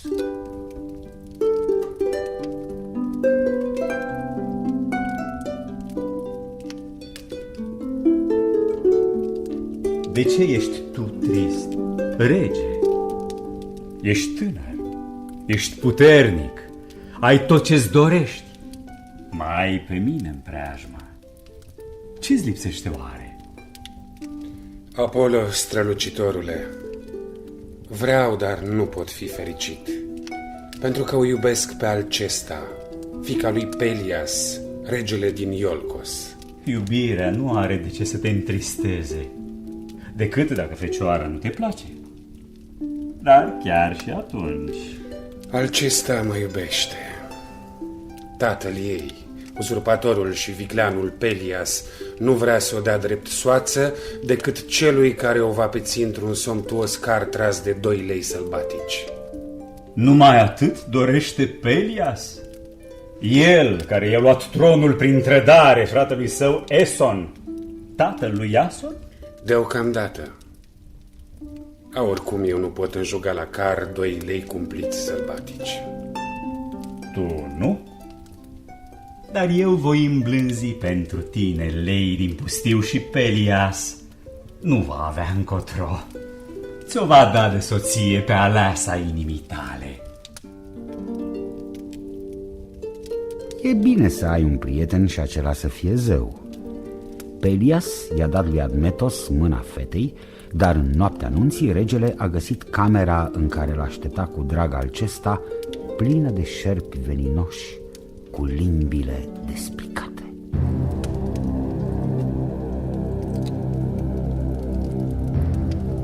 Vai, nu este cu putință. Acesta e darul otrăvit al socrului meu. Mireasa mea iubită, Alcesta, nu pot nici să ajung la tine, nici nu vreau să te părăsesc. Alcesta, spune-mi tu, regină, ce trebuie să fac acum? Ferește-te! Ferește-te, frumosul meu iubit și soț! Șerpii sunt veninoși numai pentru tine! Ferește-te! Altfel vei muri! O, știu că e sortit morții de timpuriu! Admetos, vai! Ia seama la târătoarele blestemate! Te-am așteptat atât de multă vreme și văd că nu ne este dat să fim vreodată împreună. Și eu mi-am dorit acesta. Ziua fermecată când o să ne începem viața de soți prea fericiți. Vai, cumplită soartă ne-au hrăzit zeii. Da, poate unul din ei, Apollo, strălucitorul. Poate el ne va ajuta și de data asta. Admetos, roagă-l tu, strigă-l, poate te aude. Apollo, Apollo, păstor zeiesc. Da, Admetos, sunt aici. Tu ai fost generos cu mine. M-ai primit la curtea ta fără să știi cine eram. Gata! Vezi? Șerpii au dispărut la semnul meu. Tu și Alcesta veți fi fericiți în noaptea anunții voastre. Îți mulțumim. Îți mulțumim, zeu al luminii. Îți suntem recunoscători. Nu vom uita niciodată binele făcut de tine. Nu mulțumiți. Eu v-am acordat un scurt regal și atât. Cum adică ce vrei să spui, mărite Apollo? Acesta. Soțul tău va trebui să moară în scurt timp. Cum? Știi că eu am darul prevestirii. Moirele l-au sortit morții pe Admetos. Vai, e mult prea crud destinul meu. Vai mie. Dar soțul meu e foarte tânăr. ar trebui să aibă viață înainte. Există oare vreo speranță? Apollo, tu rostești oracole divine, te rog. Admetos poate fi salvat? Moira, soarta necruțătoare, mi-a promis. Dar nu, mai bine tac. Acceptă-ți, omule, destinul. E mult mai bine. Voi face precum spui. Ba nu, mărite zeu. Spune care ar fi scăparea. Admetos scapă de povara morții dacă altcineva primește să treacă râul Styx în locul lui. Altcineva? Altcineva? Dar cine ar trebui să facă sacrificiul? O rudă foarte apropiată. Tatăl, mama sau chiar soția ta? Vai mie! Vai de noi!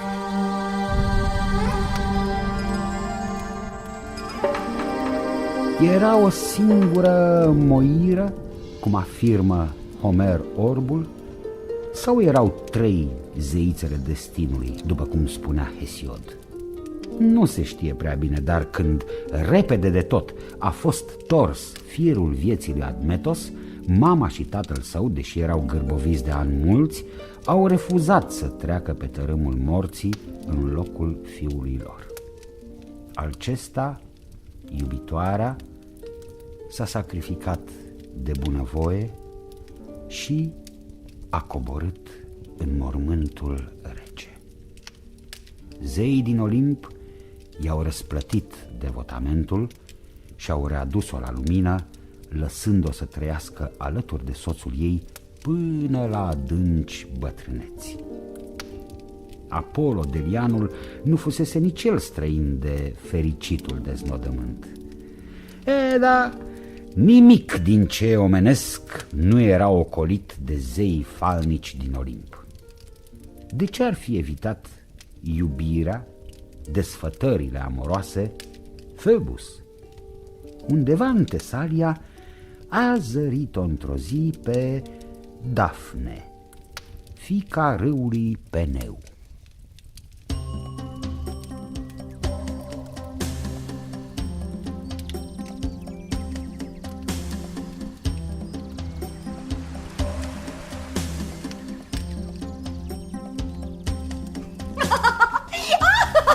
Frumoasă! Hei, zăbăvește o clipă! Nu fugi! Nu vreau să-ți fac un rău, pe Zeus!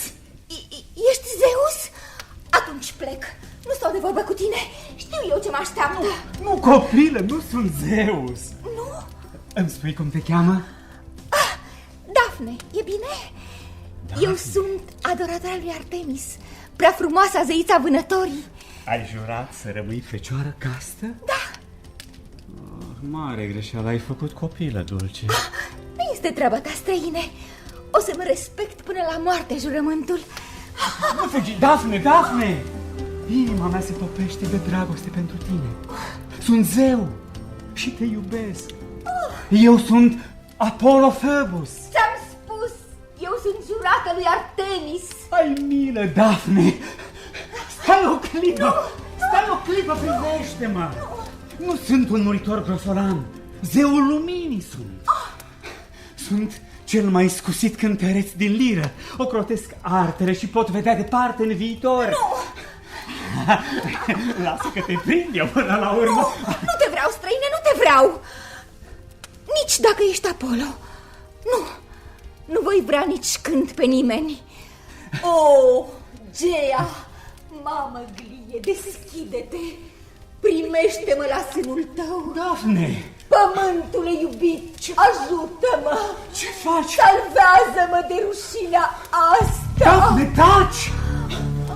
Nesăbuit-o, ruga ți-a ascultată prea devreme. Vai mie! Vai, te transform văzând cu ochii. Trupul tău se înlădie mai mult.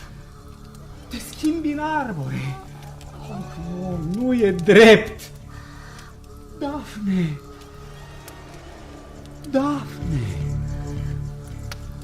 ai devenit un dafin cu scoarța netedă și rece. Sunt Dafne. Ce ai făcut? Ce ai făcut, frumoasa mea fecioară? Sunt Dafne.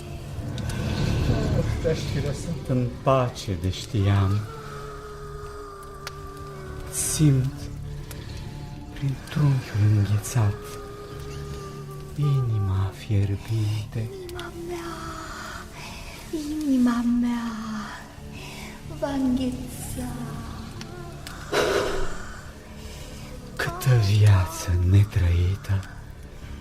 Eu te-am dorit pe tine vie. Eu n-am dorit nici o, nici zero în viața mea. Ești dafin foșnitor, cu frunzele nemuritoare. Sunt dafin foșnitor, nemurit. Dafinul meu, Dafne, iubita mea. Nu simt tristețe, nici durere. Nu ți-am plăcut deloc? Deloc?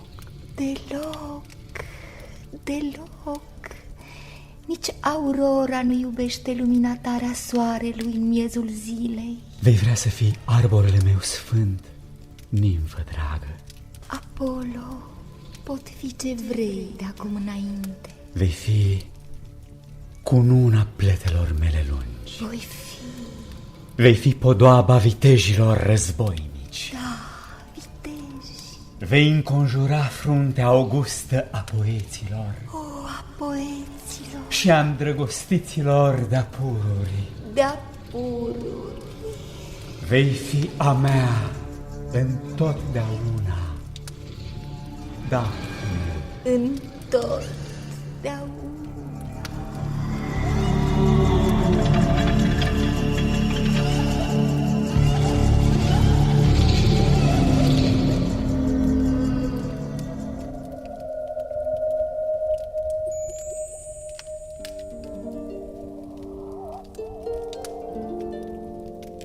Apollo, zeul orgolios al luminii aurite, conducea, spune legenda, și carul anotimpurilor.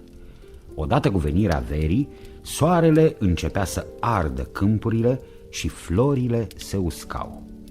Aezii cântau iubirea dintre frumosul tânăr Hiacint, fiul regelui Amiclos, și Apollo, poate și pentru a găsi o explicație metaforică a dublei acțiuni a soarelui, binefăcătoare și distructivă. Oricum, se pare că toate marile iubiri se sfârșesc rău.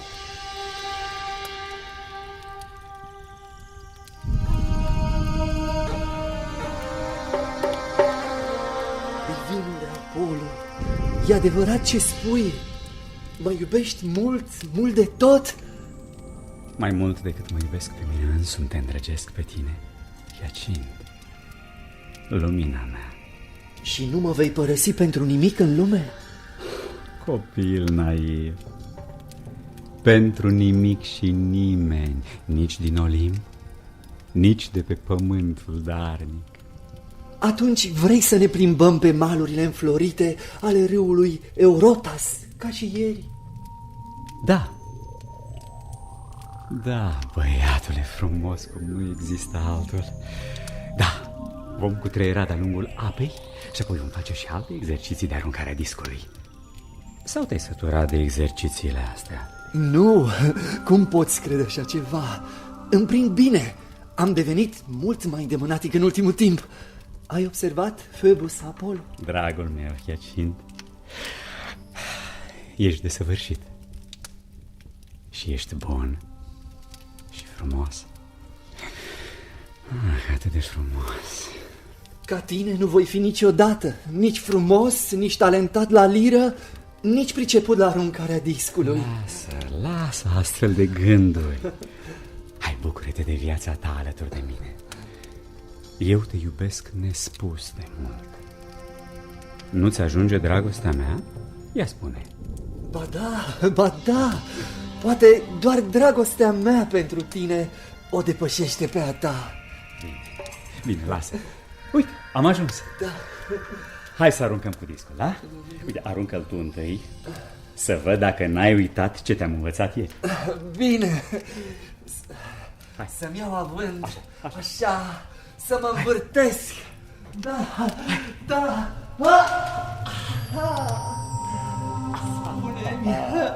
Spune-mi, Apollo, am făcut corect mișcarea? Minunat! Ești plin de grație.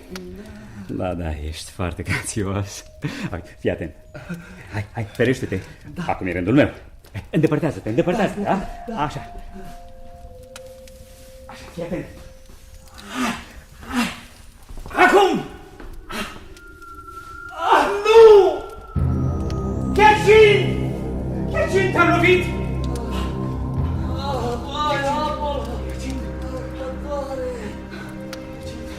Ce-am făcut? Cât mă doare! Sângele nu se scurge în pământ. Chiacin! Mor, dar nu-mi pare rău. Băiatule, ce ai pățit? Sunt un ucigaș. Discul te-a nimerit pe tine. Blestemată zi. Chiacin, nu mă părăsi. Chiacin. Sângele curge gălgâind. Chiacin, iubitul meu. Nu muri. Așteaptă să te lecuiesc, da? Am niște ierburi pe aici. Stai, Chiacin, așteaptă. Ai milă, nu pleca, Chiacin.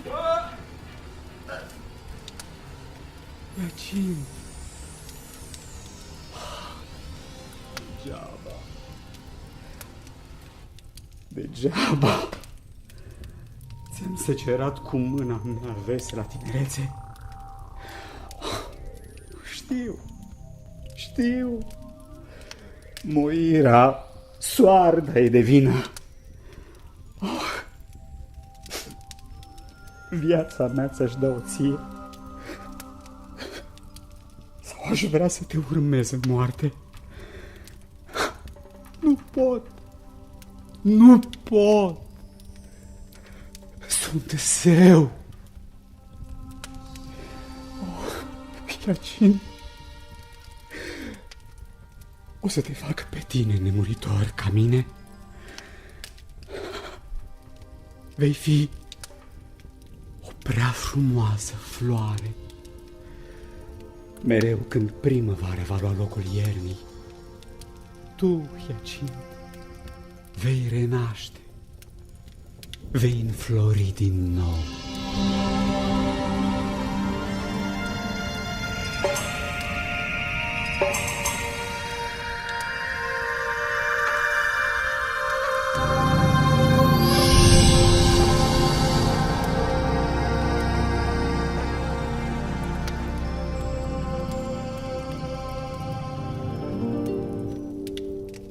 Apollo, cel încununat cu frunzele de dafin, era și zeul lirei și al muzicii, zeul dansului, al poeziei și al inspirației. Se oprea adeseori la Delphi, acolo unde oficia preoteasa Pitia, profeta care le comunica vechilor greci răspunsurile orgoliosului olimpian aduse de vălătuceala aburilor care se ridicau dintr-o groapă misterioasă. Poposea cu drag pe muntele Parnas și de pe vârful lui zeul conducea armoniosul cor al muzelor și al caritelor spre desfătarea olimpienilor slăviți. Odată, cele 9 fiice ale memoriei, muzele, au fost puse să arbitreze alături de regele Frigiei, Midas, în înfruntarea dintre Apollo și Marsyas. El îl provocase pe zeul artelor la întrecere. Cine mai este și Marsyas ăsta? Crede că se pricepe să cânte mai bine decât mine? E o minciună. Nu se poate. Marsyas a găsit pe câmp un flaut aruncat de Atena. Da, țin minte. Palas Atena venise în Olimp cu un instrument ciudat la care cânta destul de bine. L-a zvârlit cât colo când zeii au râs de ea pentru că toată fața îi se deforma când sufla în el. Se urâsea. Era chiar caragioasă. Satirul Marsias, frigianul, a cules de pe jos flautul zeiței. Cântă cu el de atunci? Nu cântă rău. Dar e lăudăros. Așa Ba, e obraznic. Nesăbuit e și trufaș. Marsias a depășit măsura. El nu se poate compara cu zeii. Vă spun de pe acum, el nu mă va întrece pe mine. Să-l aduceți în fața mea să cânte, da? Da. Să-l auziți cu toții. Apoi voi cânta eu. Va învinge cel mai bun.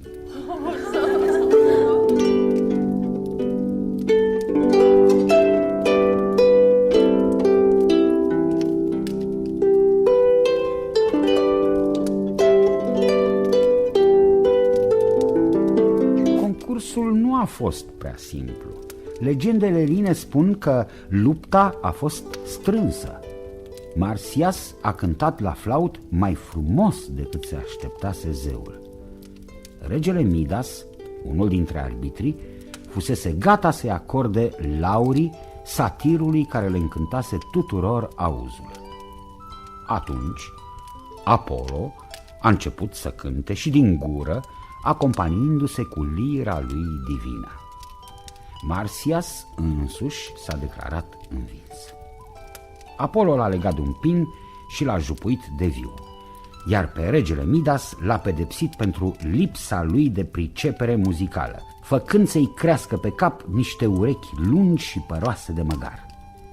Potrivit altor vechi legende, impresionat de măestria satirului, Apollo se pare că a avut remușcări și, după ce i-a luat pielea lui Marsias, care ar fi fost de fapt zeul Pan, l-a metamorfozat într-un râu cu apele melodioase.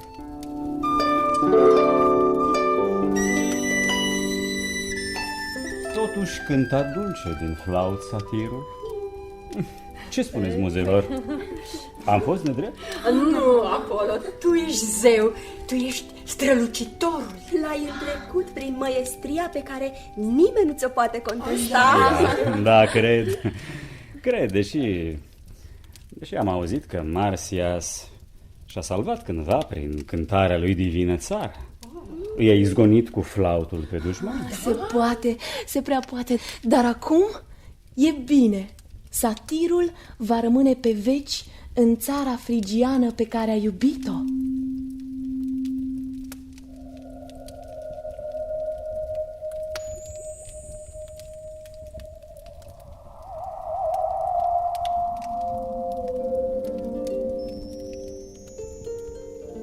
Era Phoebus orgolios, crud, impulsiv, dar prin partea lui solară aezii îl cântau ca zeu binefăcător al artelor, al luminii și tată al unor fii deosebiți. Unul dintre aceștia a fost Asclepios, zeul medicinei, născut de Coronis, fiica unui rege Lapit. Vindecătorul Asclepios a fost crescut de Chiron, centaurul cel mai înțelept, care cunoștea misterioasele ierburi de leac. Aezii cântau multe despre zeul medicinei, cel smuls din pântecele mamei cuprinse de flăcări, și despre cumplita lui dispariție prin fulgerul lui Zeus. Dar câte sunt legendele acestea? Poate să le știe cineva pe toate.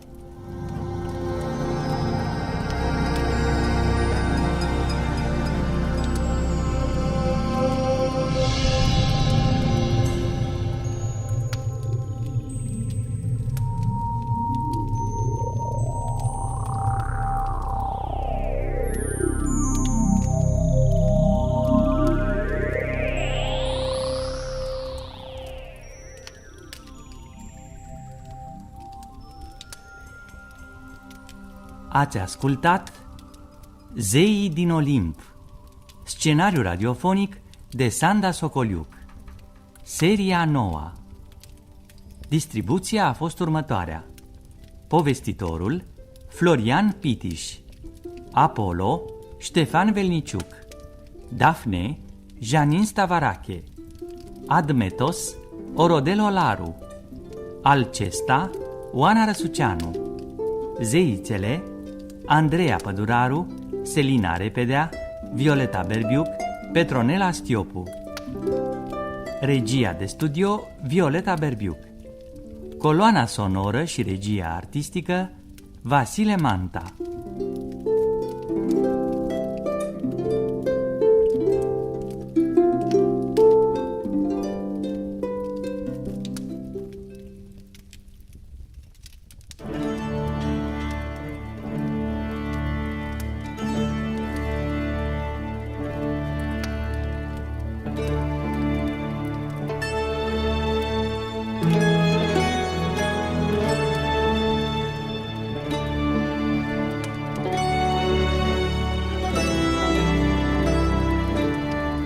Zeii din Olimp.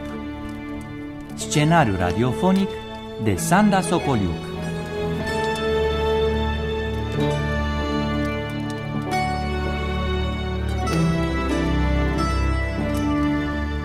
Hephaistos. Seria 10-a.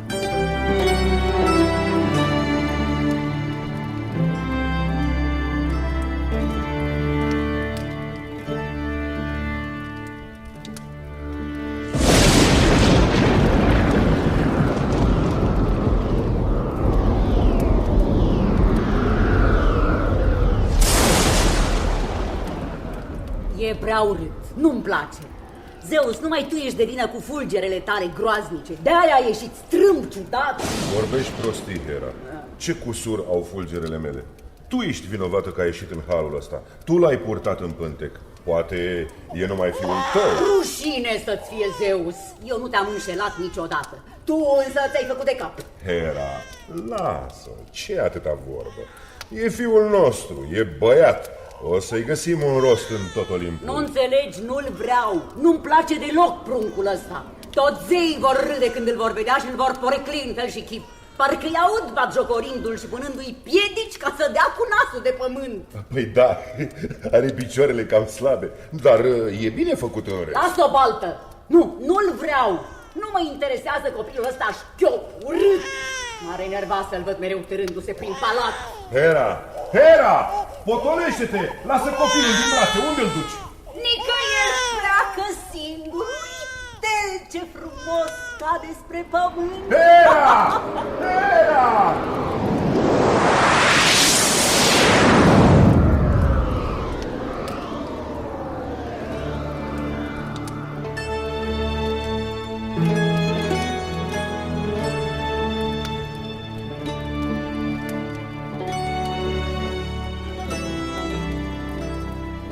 O zi întreagă a durat căderea micuțului olog numit Hephaistos. L-a salvat prinzându-l în brațele ei moi Nereida Thetis, soția Marelui Ocean. Timp de 9 ani a crescut într-o peșteră verzuie din adâncurile mării. Legendele vechi Elade spun că zeul acela Slut deprinsese de mic multe taine ale fierăriei și se pricepea să lucreze cu maestrie fierul, arama, aurul. Făcea de mic agrafe, brățări, cercei, inele pentru oceanidele și nimfele frumoase. Era zeu totuși.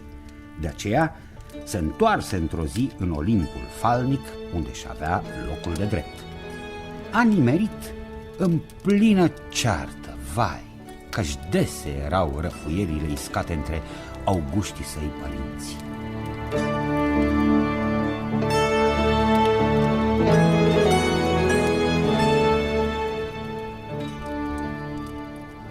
Mă scoți din minți, nebuno, cu celozia ta! Zeus, mă minți și mă înșel mereu, dar vrei să nu mă răzbun niciodată? Crezi că feciorii tăi cu alte nimfe și zeițe sunt mai reușiți decât ai noștri?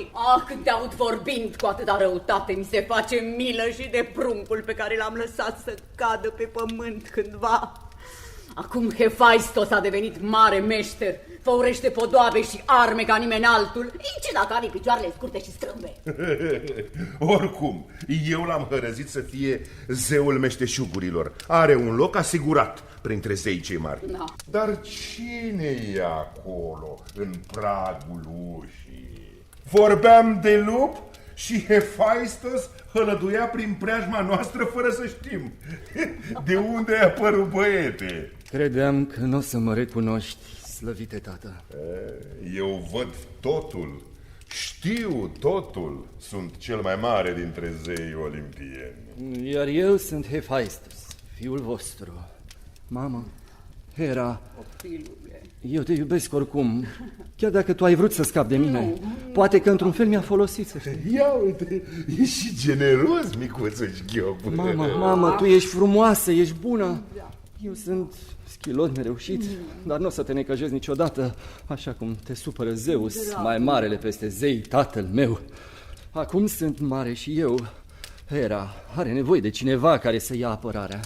Săraca mamă, râd ceilalți zei de voi când aud că vă ciondăniți ca niște muritori de rând. Te crezi voinic? Deștept? Ologule! Stai că te învăț o minte! Ia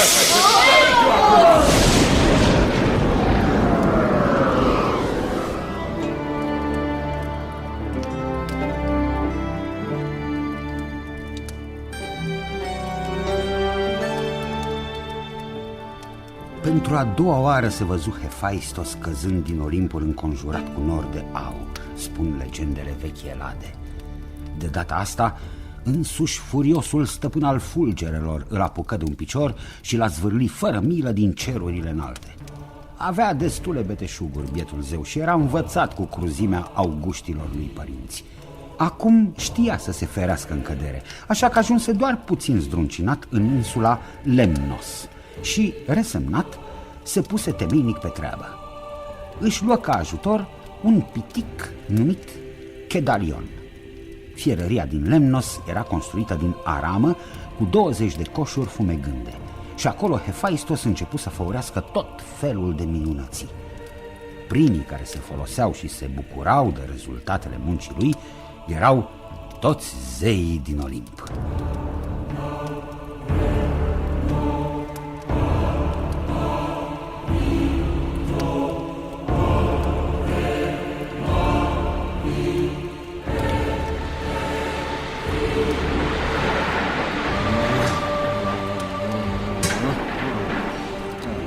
Bine în Lemnos, deși ar trebui să-mi fac o fierărie aurită și în Olimp.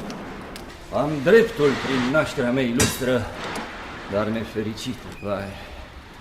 De toate le-am făcut ăstora de sus, chiar aici, la Etna.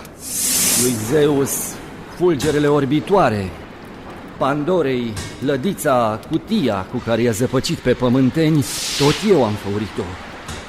Pe Atena i-am scos-o din cap, salvându-l de durere. Dar carele cerești, cine le-a făurit? Nu eu? Se folosesc de mine, deși le e greu să mă vadă că sunt urât, schilod, păros. Dar cupele din care își beau nemuritorii nectarul, tot de mine sunt turnate în aur curat, strălucitor. Hermes, ai și venit? Te cred. Îmi e ușor cu sandalele mele înaripate. Da, mi-ar trebui și mie niște încălțări de-astea. Poate o să-mi fac într-o zi. Treaba ta ce o să mai inventezi. Acum spune-mi, e gata comanda? Gata. Nu știu ce v-ați face voi fără mine. Ei, trebuie să recunosc, mi-a făcut plăcere să îndeplinesc porunca. Am făurit o piesă rară care îl va ajuta pe Zeus să o pedepsească pe Hera pentru că a vrut să-l dea jos de pe tron. Nu ești prost deloc, Hephaistos. Cu jilțul ăsta de aur o să te răzbuni și tu pe mămicuța care nu te-a vrut cândva de mult. Da, o să vadă ea ce o să pățească. Nici lui Zeus nu o să-i cadă prea bine bijuteria comandată de el însuși, îți spun eu. În curând ori să mă cheme, ori să mă implore să vin sus, în Olimp. Dar eu să-i refuz. Jilțul ăsta e darul lui Zeus pentru adorata lui soață, nu? Da. E nemaipomenit de frumos. Să știi că am migălit la el mai mult decât îți poți închipui, Hermes. Și ai pus mult suflet, se vede. De n-aș ști ce mă așteaptă, m-aș așeza o clipă. Nu. Da, eu cred că se stă bine în scăunașul ăsta. Da, nu te sfătuie să-l încerci. Hai, gata, destul cu vorba. Înhăță tronul vrăjit și du-i-l iubitei mele, măicuțe. Prea bine!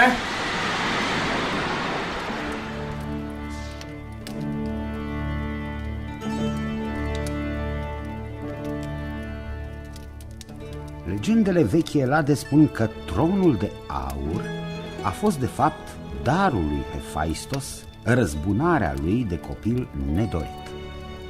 Fusese ideea lui Zeus sau a fierarului din Lemnos? Cine mai poate ști?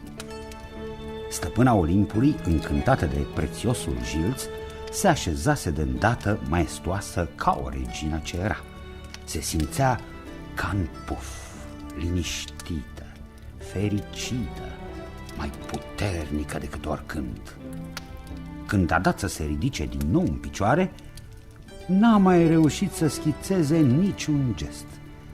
Era încătușată cu niște legături invizibile născocite de zeul focului și al meșteșugurilor.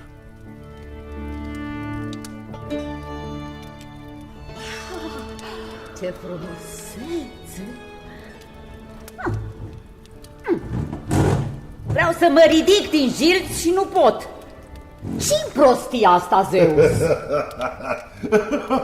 Ce era? Nu-ți convine?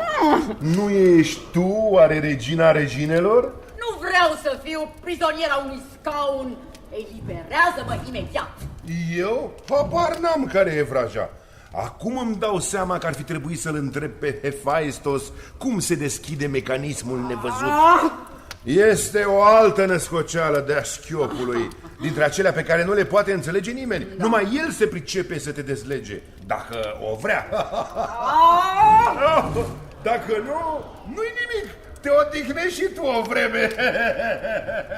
N-o să uit, Zeus, ce faci tu acum. N-o să uit niciodată. Să te ferească, Moirele, să ai nevoie de ajutorul meu vreodată. Ai depășit măsura, dar tu poți și ai voie. Ești cel mai mare zeu din Olimp. Bine! Uite, îți spun cinstit. Acum îmi pare rău și mie de gluma asta proastă. Hai să încercăm, Hera. Să vedem, poate vom reuși împreună să te desprinzi din Jilț. Ia să văd eu. Stai, nu mișca, lasă-mă pe mine. Eu. Da, nu, degeaba. Numai Hephaistos te mai poate descătușa. Prea bine, să-l chemăm. Hermes, adu-l îndată pe Schilod. Prea bine!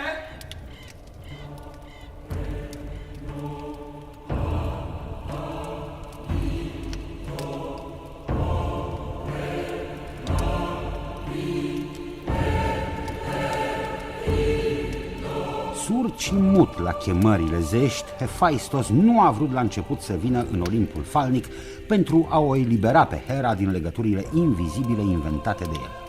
Între timp, Hermes, amuzat de situație, nu se grăbea. Se plimba de colo-colo prin fierărie și le admira pe fetele din aur care, deși nu aveau viață, se mișcau singure și l-ajutau pe zeul cel șchiop la lucru. Până la urmă, vicleanul mesager al zeilor a căutat o soluție. Hephaistos trebuia condus în Olimp cu orice preț, altfel mânia Herei avea să devină năpraznică. La fel și răzbunarea ei, care l-ar fi ajuns chiar și pe el, pe Hermes. De aceea l-a căutat pe Dionisos, veselul fiu al lui Zeus, zeul viței de vie și al bețivilor. Iar acesta a venit cu un întreg cortegiu de fete vesele, bacantele, care l-au încântat pe ologul divin. Ele i-au dat să bea peste măsură, iar Hephaistos, beat criță, a fost purtat de Hermes și Dionisos pe brațe până sus, în Olimpul înconjurat cu nori de aur.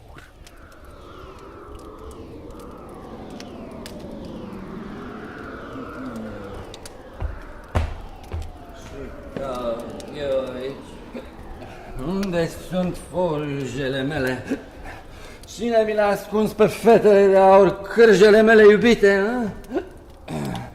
Cum să stau în picioare fără ele? Ce mi-ați făcut, nemernicilor? Spune mai bine ce mi-ai făcut tu mie, copil obraznic. Ești mămicuța mea? Te recunosc. Hera, cea mai mândră și mai frumoasă dintre zeițele olimpiene. Stă bine, Jilțu, făurit de mine, cu toată dragostea. Îți poruncesc să mă eliberezi imediat din cătușele astea, care nici măcar nu se văd. Dar de ce? Le-am făcut ca pe o mângâiere. Nu strâng, nu deranjează. Ce mai vrei? Sunt un fiu grijuliu. Nu zic bine, slăvite tată Zeus? Ba da, dar gluma a durat destul. Vreau să o eliberez pe mama ta din jilțul ăsta. Nu mai pot. Ce? Acum nu mai ești doar schilod, ești și nebun? Să fie clar, tu m-ai făcut așa, diform. M-ai aruncat până în lemnos.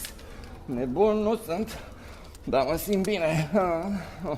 Ușor ca focul. Uite că pot să merg și fără cârje. Ah, nefericitule, ești beat turtă. Hermes, fă ceva să-și revină. Vreau să mă pot ridica din jilți, m-am săturat să zac aici. Hephaistos, haide, amintește-ți. Cum se deschide mecanismul? Spune-ne! Mecanismul? Nu mai știu și nici nu-mi pasă. Vezi că mă înfurii, băiete. Prea întins coarda. Și o să mă iei din nou de un picior ca să mă arunci în hău ca altă dată? Nu ești atât de rău decât vrei tu să pari, prefăcutule. Vezi ce urât vorbești cu mine? Și ai vrea să te eliberezi din legăturile miraculoase, Iule, nu te supăra. Am lăsat purtată de mânie, trebuie să mă înțelegi. M-am plictisit să stau pe tronul ăsta. Vreau să mă plimb prin palat, să fac o baie cu esențe ca să nu-mi pierd frumusețea. Doresc să te strâng pe tine la piept, să-ți cer iertare pentru că te-am năpăstuit cândva. Auziți-o, se pricepe, adică să vorbească frumos. Iubita mea, mămică. Fiul meu. Nu, Hera, nu să-ți meargă de asta dată. Sau cine știe, Dacă, spune mai repede ce vrei tu, drept răsplată. Da, cere-ne orice și o să-ți îndeplinim dorința. Da. Vreau să mă însor. Numai atât? Dar cine te oprește? Nu sunt urât, sunt șchiop, hăros. Ce dacă ești fiul nostru și ești zeu puternic, oricare nimfă te-ar dori ca soț? Nu, mie nu-mi trebuie nicio nimfă. Să nu-mi spui că ți-a răpit inima vreo zeiță. Te-am prins, Hera. Asta-i părerea ta. Ologul n-are dreptul să-și ridice ochii atât de sus. Ei bine, plec în lemnos. Am ce face în fierăria mea primitoare. Nu, Hephaistos, nu pleca. Eliberează-o pe Hera și o să-ți dăm soția visurilor. Da. Numai spune-ne cine este aleasa. Fericita. Fericita? Promiteți? Vă veți ține de cuvânt? Da, sigur, de bună seamă. Ești feciorul nostru mult iubit. Bine, atunci o vreau pe Afrodita să-mi fie soție credincioasă. Sunt eu urât, dar mă pricep la multe. Și o să fiu pentru ea cel mai bun bărbat. Vă învoiți? Dar nu pricep ce ai găsit la ea. N-ai gusturi rele. Ce ziceți, facem târgu? E sigur că o vrei tocmai pe dalba Afrodita? Zeița frumuseții și a iubirii, Crezi că o să vă potriviți? Știu eu. Mie îmi place Afrodita. Poate o să mă îndrăgească un pic și ea. Dacă nu, Hera, o să rămâi pe vești țintuită de jilțul tău de aur. Bine, Hephaistos, se aranjează. Acum dezleagă-mă. Hephaistos, dăm drumul odată, ce mai aștepți? Nu e limpede? Nunta! Și vreau să-mi fac și o fierărie în Olimp.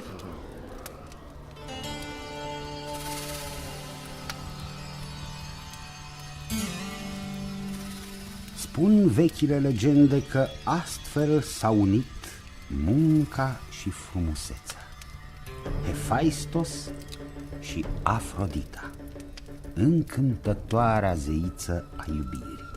Orgoliosul zeu al meșteșugurilor s-a pus apoi din nou pe treabă și a construit pe falnicul munte al Olimpului o fierărie din bronz cu 20 de cuptoare alimentate de 20 de foale și topea cuprul, bronzul, aurul și argintul în 20 de creuzete uriașe. Inventa mereu noi obiecte miraculoase folositoare zeilor olimpieni, arme de temut, care de luptă, o seceră curbată pentru zeița Demeter, trăznetele lui Zeus. Era ingenios Hefaistos și muncea cu migală la fiecare lucru ușor. Era cumva prea ocupat cu fierăriile lui multe? Își neglija poate soția pe Afrodita cea gingașă? Sau zeița avea vreo vină pentru că toți nemuritorii erau îndrăgostiți de ea? Nu se mai știe. Aezii cântau iubirile Afroditei cu Dionisos, cu Hermes, cu Poseidon, ba chiar și cu muritori precum Anchises. Hefaistos îi trecea cu vederea micile rătăciri, dar odată s-a văzut nevoit să inventeze un nou obiect ca să o pedepsească.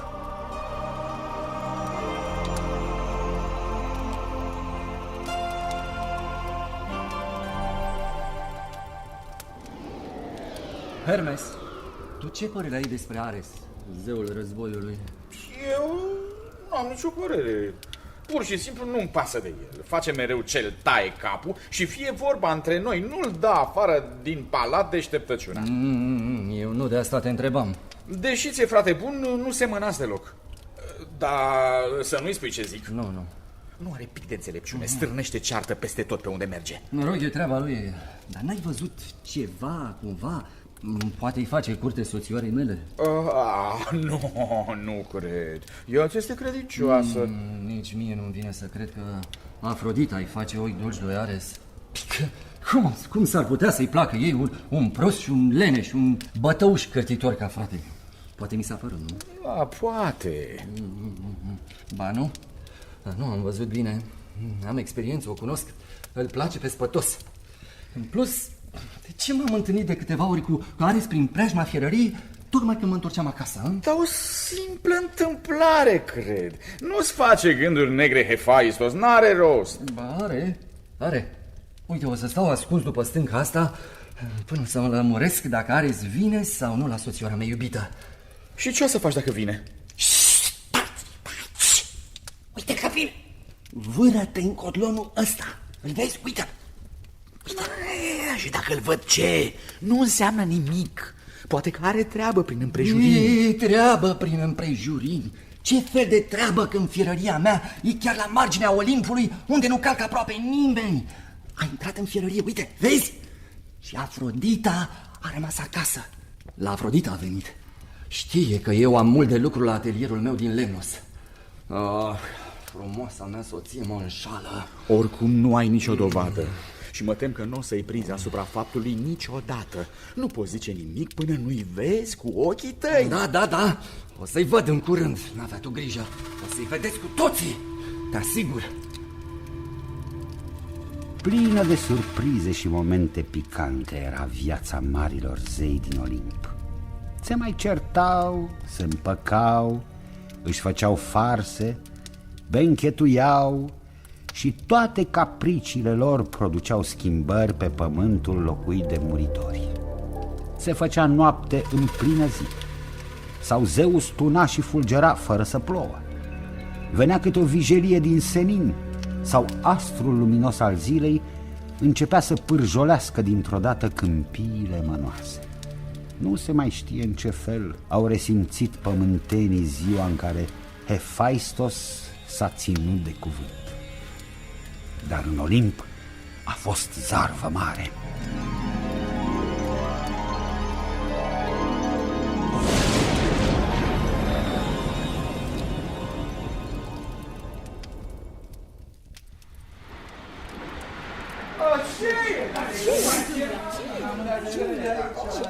Dar de cine a chemat Hephaistos pe toți la firăria lui? Ce mai fi inventat? Ce vrea să ne arate? Ce? Zeus! Să vină și Zeus! Vreau să fie aici și Hera! Hermes i-ai chemat? Da, Hephaistos, apar și ei îndată. Spune măcar mie ce vrei să ne arăți, mă topesc de curiozitate. Ai răbdare să fie de față toți zeii din Olimp. Uite că sosesc și ei, Auguștii tăi părinți. Ce ai mai născocit, băiete? De cine ai convocat pe toți? O să vedeți îndată. O clipă stați ca să deschid larg porțile firăriei. Cine sunt pești frici în plasă, atârne de tavan, dar nu sunt pești, se zbat, sunt voi goluți, sunt doi. Doar doi? Par mai mulți.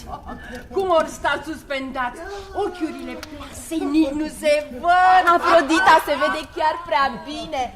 Iar împreună cu ea, vai, Ares!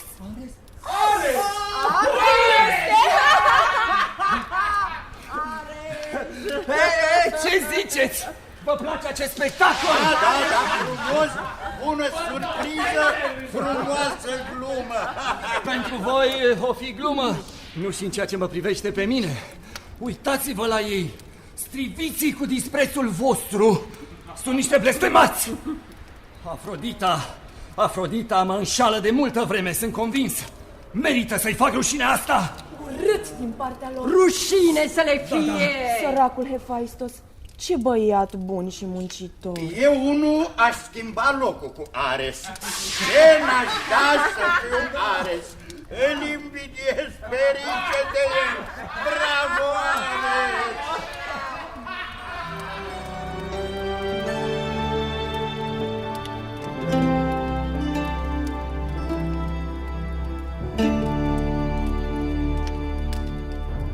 După ce zeii din Olimp au făcut haz de întâmplare și l-au admirat pe zeul slut pentru ultima lui născocire, plasa fină ca pânza de păianjen și rezistentă ca oțelul, Hephaistos i-a eliberat pe prizonierii fără voie, care au fugit și s-au ascuns o vreme cât să se dea uitării isprava lor necugetată.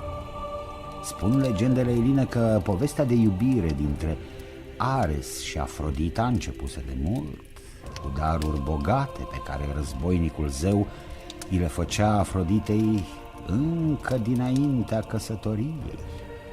Se mai povestea că Electrion, efebul lui Ares, ar fi fost de vină că Hephaistos îi prinsese pe amanți. El nu-i trezise la cântarea întâia a cocoșului din zorii zilei, din răzbunare, poate. Sau poate din greșeală. Dacă s-a întâmplat așa sau altfel, știu doar cei care au fost atunci de față. Cât adevăr ascund legendele cu zeii olimpieni, nu vom afla noi niciodată.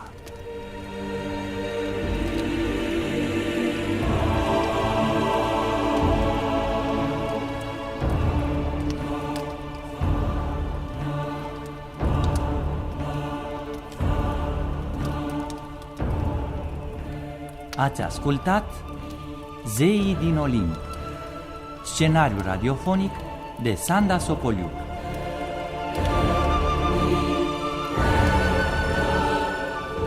Seria 10-a, Hephaistos.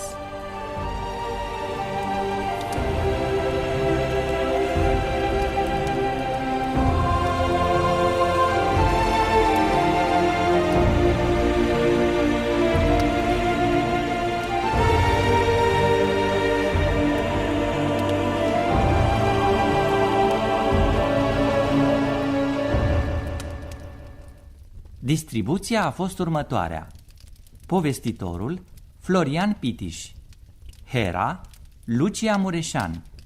Zeus, Valentin Teodosiu. Hephaistos, George Grigore.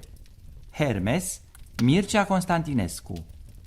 Zeii și zeițele, Sorin Gheorghiu, Andreea Pădurar, Violeta Berbiuc. Asistența tehnică, Radu Verdeș. Regia muzicală, George Marcu. Regia artistică, Vasile Manta.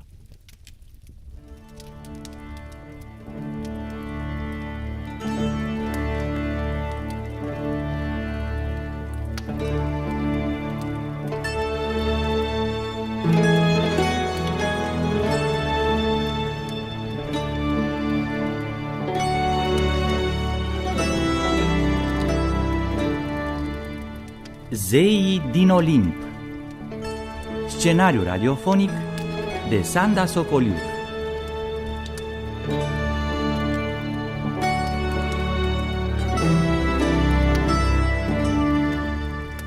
Seria 11-a. Afrodita.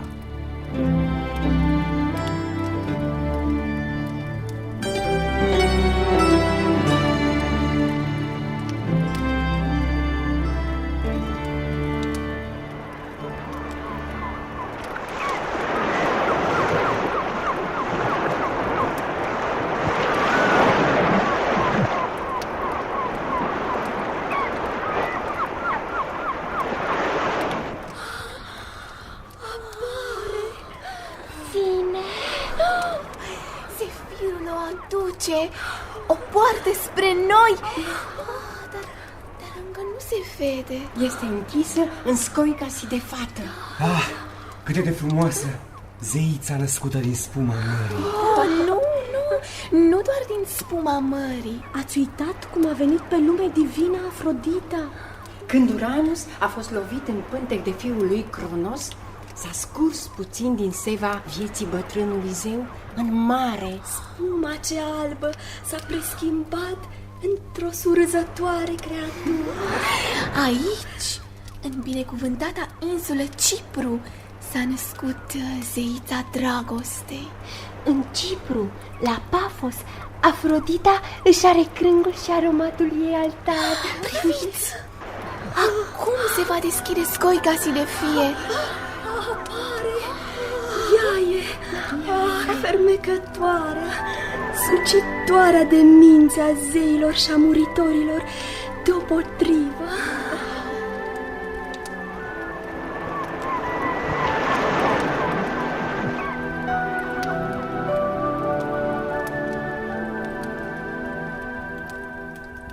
Adorata, dar și hulita Afrodita fusese poftită de la început de Zeus în Olimpul înconjurat cu nori de aur.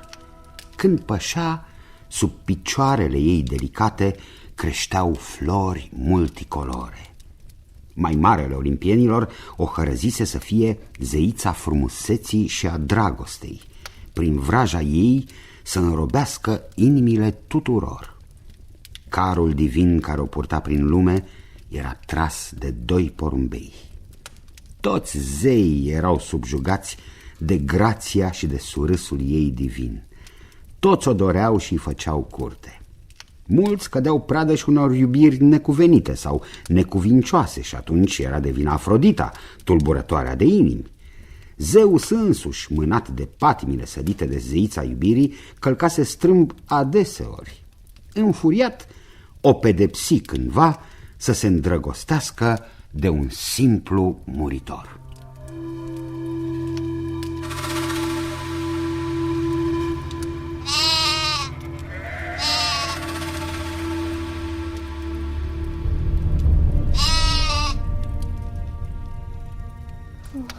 Pare zeu nemuritor, păstor frumos din Troia. Dar nu sunt prea luminoasă. Tu însă vii din Olimp, sunt sigur. Nu. Sunt o femeie ca oricare alta. Din Frigia vin și sunt fata regelui Otreos. Pe Zeus, nu te cred. Ai strălucirea pe care nu au muritoarele de rând. Ți se pare?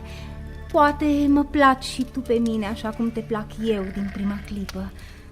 Dar nu-ți știu nici numele. Anchizes, pentru a te sluji, stăpână. Anchizes? Fie și Anchizes. Și ce faci tu aici pe muntele Ida, bărbat frumos între bărbați? Pas turmele de oi și cirezile de vaci, regină.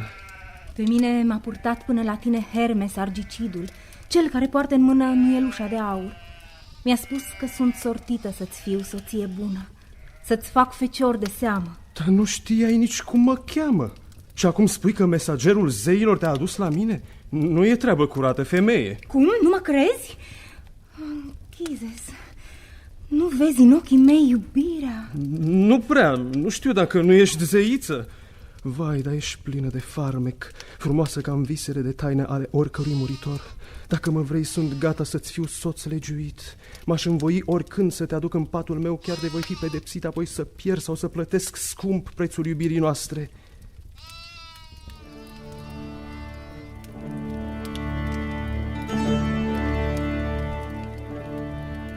Legendele eline spun că Afrodita l-a luat blând de mână pe tânăr și l-a condus spre coliba păstorilor de pe muntele Ida. Anchizes a dormit cu zeița aproape fără de voie, căci muritorilor le era interzisă unirea cu olimpienii. Când s-a trezit din somnul greu produs de iubirea pătimașă, întreaga încăpere era scăldată într-o lumină ciudată, iar zeița, împodobită cu toate însemnele ei divine, atingea acum cu creștetul grinzile colibei. Era aceeași, alta totuși. Iar Anchizes se îngrozi dându-și seama de cumplitul adevăr. Își întoarse ochii în altă direcție, știut fiind că pe zei nu trebuie să-i privești drept în față. Îl aștepta sau nu pedeapsa?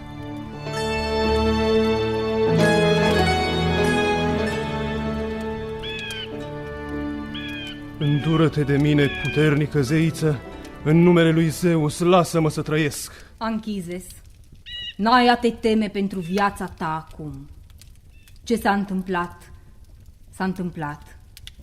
Și eu port sub cingătoare pruncul tău. Se va numi Eneas și va fi un întemeietor de țară, o mare căpetenie. Da, preamărito, dar o să-mi ierți cutezanța. Fii curajos și nu te teme. Eu am intrat de bunăvoie în așternutul tău de muritor. Sunt Afrodita numai pentru tine, dar să te ferească Zeus să te lauzi cu ziua asta în care ne-am unit noi doi. Din vina ta eu voi îndura umilințe de la zeii cărora le eram stăpână și pe care îi împingeam la felurite iubiri necuvenite ca să râd de ei. Iată că am greșit și eu și îmi voi plăti scump rătăcirea. Zeiță, îți făgăduiesc să tac, dar lasă-mi viața. Zeii nu pot greși. De aceea tu poți trăi în pace câtă vreme nu vei vorbi despre ce-a fost. Zeus te va fulgera năpraznic dacă vei povesti că ai dormit cu o zeiță. Dar pruncul nostru, eu îl voi vedea vreodată? Va fi crescut de nimfele muntene cu sânii doldora de lapte și într-o zi ți-l voi aduce să-l cunoști, să stea cu tine.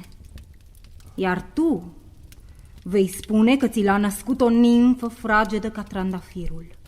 Fiul nostru va fi măreț, aproape cât zeii. Ai grijă, păstrează în sinea ta secretul. Teme-te de pedapsa zeilor din Olimp.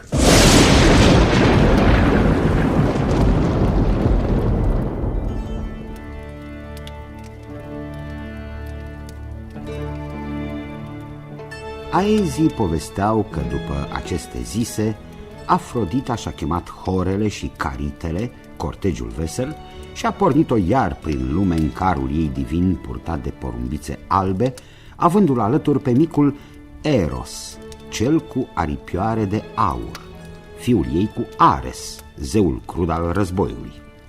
Spun unele legende din vechea Eladă că ghidușul care întruchipa dorința, dragostea carnală, nici măcar nu era fiul Afroditei, ci se născuse cândva din caos, la începutul începuturilor, că era într-un fel și zeu și om, că el purta întreaga vina rătăcirilor, a nebuniilor iubirii. Frumosul Eros, rămas copil pe veșnicie, avea un arc vrăjit și o tolbă plină cu 2 feluri de săgeți, unele de aur cu vârful înmuiat în miere și altele plumburii cu vârful otrăvit cu venin de cobră. Băiatul se juca aruncând uneori săgețile la întâmplare. Astfel se răspândeau prin lume iubirea dulce și amarul. Într-o zi, când Afrodita s-aplecase să-și sărute dulce odorul drăgălaș, o săgeată din tolba plină vârf o zgâriase ușor pe sânul d'alb.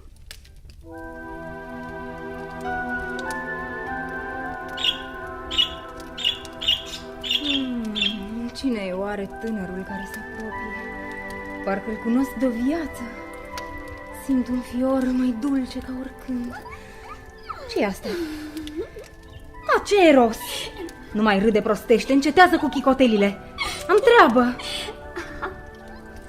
Uf, bine că s-a dus. Copilul ăsta nu are nicio grijă. Eu mă topesc de dragoste pentru bărbatul care a apărut deodată. Stai! Nu trece mai departe. Nu mă părăsi, te rog. Nu mă opri din drumul meu, regină. Am să vânez niște lei răi, sălbatici. Și mă grăbesc. Cum te numești? Fecior mai frumos ca zei. Adonis. Și sunt fiul nefericit al Mirei cu tatăl ei, regele Teias din Cipru. Tu nefericit? Da. Pe fruntea ta iubirea și-a pus întreaga frumusețe, Adonis. Ești hărăzit celor mai mari desfătări de care se pot bucura zeii. M-ai întâlnit pe mine, iar eu nu vreau decât să te fac fericit. Eu sunt Afrodita și te iubesc, Adonis. Afrodita? Nu știu ce-i cu mine. Nu înțeleg. Mă simt de parcă aș fi fost săgetat ca o fiară, drept în inimă. Dulceața iubirii și o durere surdă m-au copleșit deodată. Mulțumesc, Eros, copilaș cu minte. Nu ți-ai greșit de asta dată ținta. Ce bărborosești acolo? Îmi faci vrăji, zeiță? Nu, ce vrăji. Mai e nevoie de farmece când suntem unul lângă altul și ne-am îndrăgostit în prima clipă. S-ar părea că nu suntem singuri. Mi s-a părut? Ți s-a părut? Cum vezi, nu-i nimeni prin preajmă. Suntem noi doi, Adonis, eu și cu tine, iubitule. Și așa vom rămâne, uniți la bine și la rău. La bine și la rău, cu tine. Ce-ar mai dori pe lume o ființă decât această binecuvântare, zeița mea? Vino cu mine. O să vânăm împreună fiarele pădurii și o să ne iubim năvalnic în adâncimea întunecată a codrului. Da, vino. Părăsește Olimpul pentru mine, Afrodita. Vrei? Nu vreau decât să fiu mereu cu tine. Voi fi cu tine, Adonis. Dar trebuie să te ferești de fiarele sălbatice din munți. Promite-mi. Altfel, o crudă soartă te așteaptă.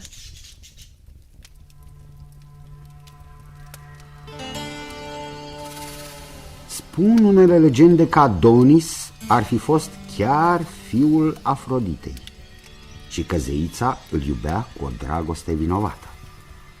Că a fost copilul ei sau doar născutul din incestul Mirei cu tatăl ei nu mai contează. Adonis stăpânea inima zeiței cu o putere acaparatoare, iar Ares, care nu putea renunța la orele lui de dragoste cu Afrodita, i-a pus gând rău vașnicului vânător.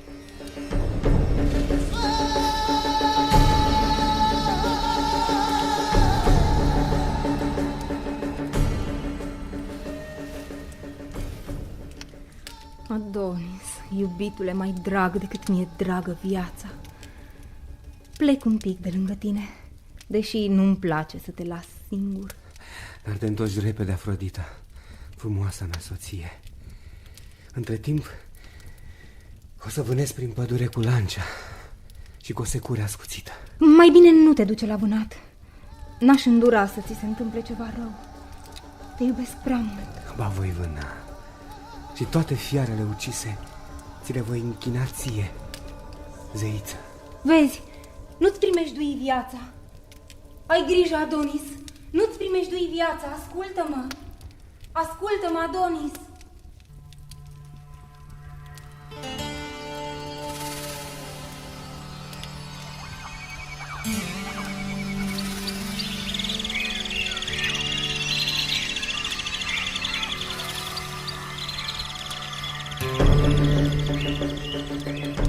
Ce spaimă are Afrodita? Nu înțeleg. Dar cine le poate pricepe pe femei? Nu eu. Mai bine nu-mi bat capul și o pornesc la vânătoare. Ciudat. Nu se zărește nicio fiară prin desișuri. Unde or fi dispărut toate? Și păsărelele au tăcut. Pădurea pare împietrită, mai rece decât altădată. Nu. Nu e decât o părere. Uite că apare și vânatul. Zăresc un porc mistreț de toată frumusețea. El o să fie trofeul meu de azi. Îl voi închina Afroditei așa cum i-am promis. Mistrețul se afundă în pădure. Stai tu, fiară! Nu o să te las să scap cu viață. Pe Zeus! Am vedenii! Porcul sălbatic pare că mă cheamă. Se joacă de ascunselea cu mine. Nu, imposibil. E o sălbăticiune și atât. Ochii lui sunt ochi de om rău și crud. Fuge de mine sau mă pândește. Ha! Mă aștepți, fiară! Na! O să te scrăpui cea mea, care nu dă greș niciodată. Și apoi o să-ți dau lovitura de grație cu securea. Nu am aruncat lancea bine.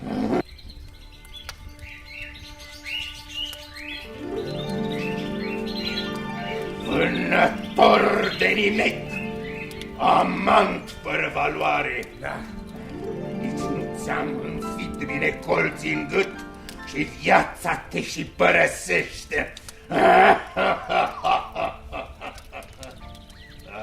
Adonis, asta este pedeapsa mea zeiască, pentru că ți-ai ridicat ochii asupra iubitei mele. Afrodita e doar a mea de acum înainte, a mea! Nici nu știu cine ești, animal sau zeu, tot una. Eu sunt Ares, singurul potrivit să o iubească pe blonda Afrodita.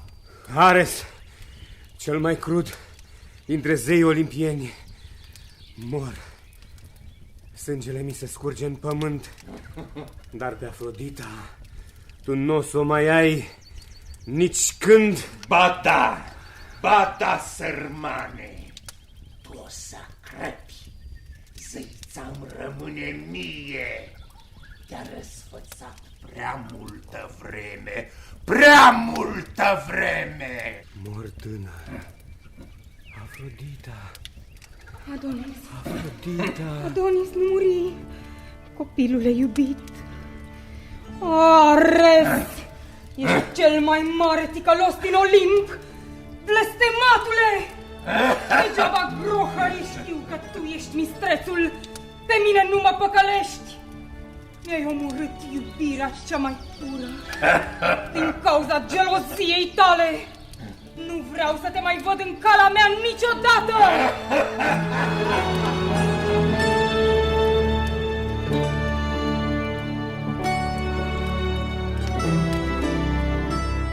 Aezii din vechea Eladă povesteau că Afrodita, când sărise grăbită din carul ei divin, sperând să-l poată salva pe Adonis, își pierduse sandalele.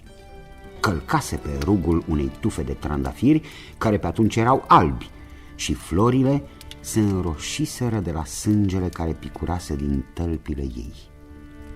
Lacrimile pe care le-a vărsat zeița s-au preschimbat în anemone. Adonis, imaginea surâzătoare a scurtei primăveri, coborî pe tărâmul umbrelor, Dar Afrodita nu a renunțat la el. S-a dus să-l caute sub pământ, la Hades. Soția stăpânului supământean, Persefona, n-a vrut să îl dea înapoi pe prea frumosul tânăr de care se îndrăgostise și ea. De atunci datează sărbările numite Adonii, care durau 2 zile în care se comemora prematura moarte a frumosului iubit al zeiței fertilității. Legenda spune că Zeus însuși trebuise să intervină în disputa dintre cele 2 zeițe. Arbitrul divin decisese ca Adonis să le consacre rând pe rând câteva luni din an Afroditei și Persefonei. Se întâmplă odată însă ca marele stăpân al zeilor din Olimp să nu aibă curajul de a interveni într-o altă dispută iscată în ceruri de nevăzuta zeița discordiei, Eris.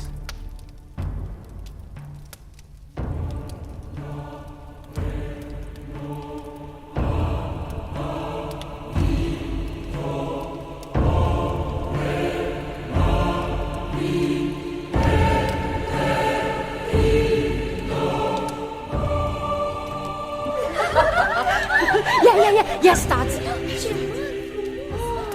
Ce l-a aruncat pe masă? A căzut singur?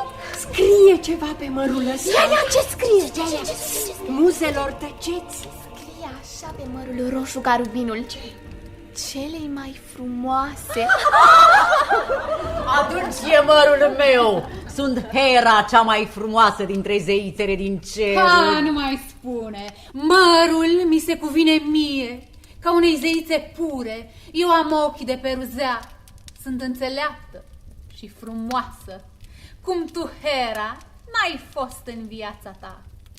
Ești soața legiuită a lui Zeus, dar el e tatăl meu. El m-a purtat în capul său divin. Nu te amăgi, Atena. Un fel de frumusețe are o înțeleaptă, o pururea fecioară ca tine. Și altfel e frumusețea mea divină, împlinită și ademenitoare. Atena, Hera, pe mine m-ați uitat? E pentru mine mărul. Eu sunt zeița frumuseții și a iubirii. Mie trebuie să-mi dați mărul, fără să vă mai certați degeaba. Ce vorbești, Afrodita? Ești ultima venită în olimpianul nostru ospăț. Ești îngânfată fără motiv. Una e să fii zeița frumuseții și a iubirii și e cu totul altceva să fii tu chiar cea mai frumoasă. Da. Să întrebăm pe ceilalți zei, pe Zeus să-l punem să ne spună cui îi se cuvine mărul. Da. Sunt sigură că mie. Ba mie? Nu, mie! Mie sau nimănui!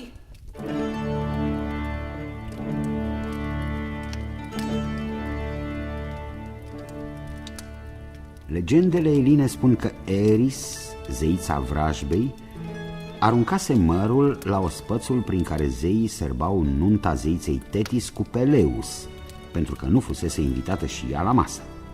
De aceea, Zeus se văzut dintr-o dată vărât într-o încurcătură atât de mare încât nu îndrăzni să hotărească de unul singur cui îi se cuvenea pe drept mărul discordiei.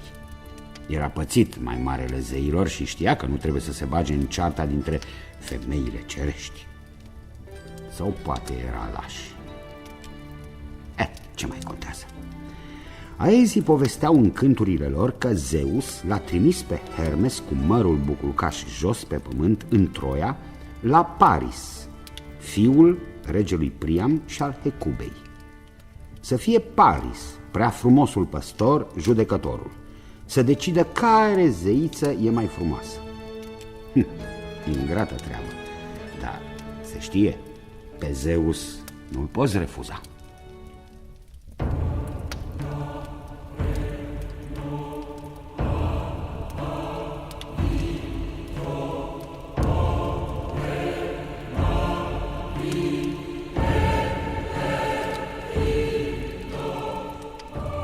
Paris, dă-mi mie mărul.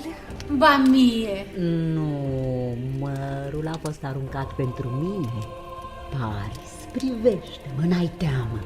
Sunt Hera, cea mai frumoasă creatură care există pe pământ și în ceruri. Atena sunt.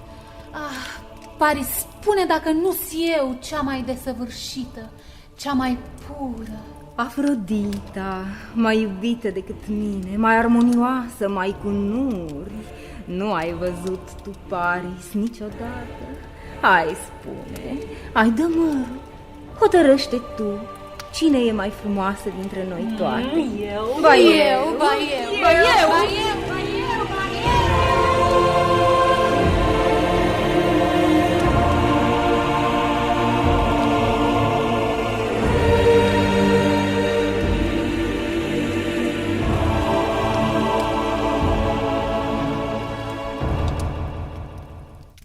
În van încerca bietul fiu de rege să scoată cât de cât o vorbă.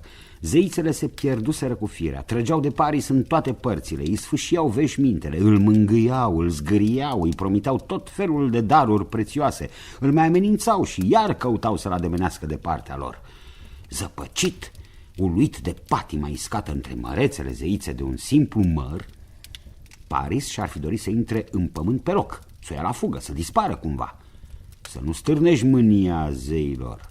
Suna însă în capul lui porunca nescrisă, însă lege pentru muritori. Acum avea să o încalce orice alegere făcea. Măcar de-ar fi scăpat cu viață. Poate de-o alegea pe Afrodita. Și așa era cea mai frumoasă și o promisese pe Elena, desăvârșita soția lui Menelaos. Da, o să-i dea mărul zeiței dragostei, iar ea o să-l ocrotească de furia celorlalte două.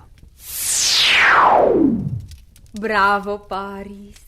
Alegerea a fost cinstită, judecata dreaptă, mărul e al meu.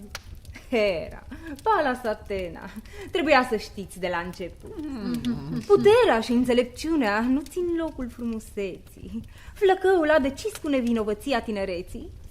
Prostovanu. Frumos dar vrei să-i faci tu, Afrodita. Un dar necugetat. Habar nu are ce l-așteaptă cu Elena pe care i-ai promis-o, deși e soața legiuită a grecului Menelaos.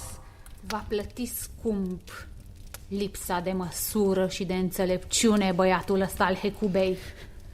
Războiul troienilor cu grecii va fi cumplit nedrept, cu sacrificii fără sens. Se poate.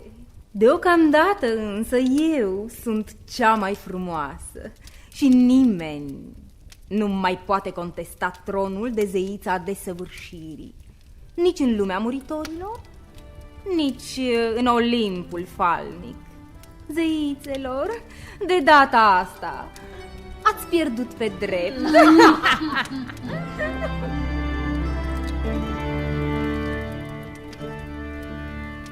Supremația Afroditei nu mai putea fi pusă la îndoială de acum înainte. Îndrăgostiții pe care o crotea zeița trăiau ca în vis, dar nefericiții pe care îi persecuta deveneau prada crudelor neliniști. Ce poate fi mai trist decât iubirea fără a fi iubit? Puterea Afroditei se întindea asupra naturii întregi. Ei se datora fecunditatea animalelor, renașterea veșnică a naturii, a florilor de pe câmpii și a lanurilor bogate în grâne. Strălucitoarea primăvară era anotimpul ei și al dragostei tinerești fără opreliști. De aceea, chiar zeița îi născuse cândva lui Hermes un prunc pe nume Hermafroditus, cântau aezii din Elada. Și pruncul reunea în el cele două caractere, al mamei și al tatălui deodată. Era o crotitoare, dulce, bună zeița, când dorea. Ca în legenda cu singuraticul sculptor Pigmalion, îndrăgostit de propria ei creație din fildeș pe care Afrodita a însuflețit-o. Era însă cumplită, aspră, răzbunătoare peste poate când se simțea nedreptățită, cum povesteau aezii despre vremea când micul Eros, fiul ei, se îndrăgostise de Psihea. Acestea și alte legende, tragice unele, altele dulci, amare sau vesele de-a dreptul, rămân să fie spuse altă dată.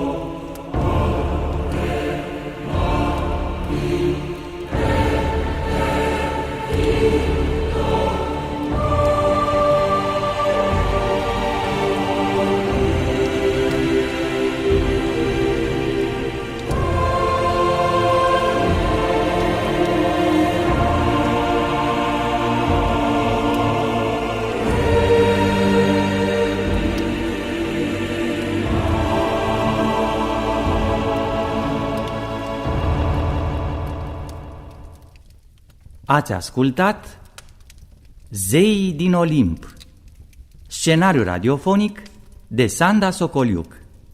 Seria 11-a, Afrodita. Distribuția a fost următoarea: Afrodita, Crenguța Stoica; Anchizes, Rareș Stoica; Hera, Lucia Mureșan; Ares, Romeo Stavăr; Adonis, Bogdan Caragea; Atena, Anemarie Țigler; Zeițele, Oana Răsuceanu, Selina Rebedea, Petronela Stiopu, Teodor Aristache, Violeta Verbiuc. Asistența tehnică Bogdan Golovei și Radu Verdeș. Regia de studio Violeta Berbiuc. Regia muzicală George Marcu. Regia artistică Vasile Manta.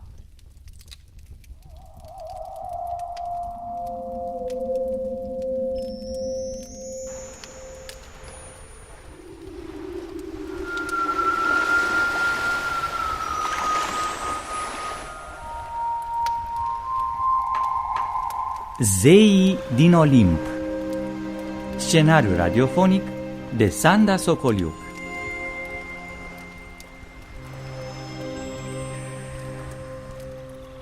Seria 12-a, Hermes.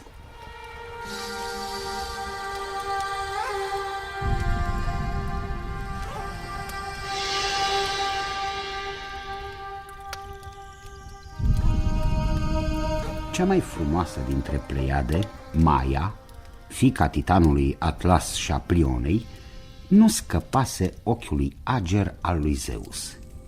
Ei se iubiră, spune Homer în inurile lui, în besna nopții, când somnul o fura pe Hera cu brațele ca de zăpadă, nedibuiți de zeii veșnici sau pământenii muritori. Poate de aceea pruncul zămislit în Arcadia de Maia a ieșit viclean și bun de înșelăciuni, tâlhar și călăuză pentru vise, iscoada nopților și purtătorul morților pe celălalt tărâm. Era sugar înfășat în scutece. Când rămas singur acasă, ieși lipa din peștera în care se născuse, curios să cunoască lumea.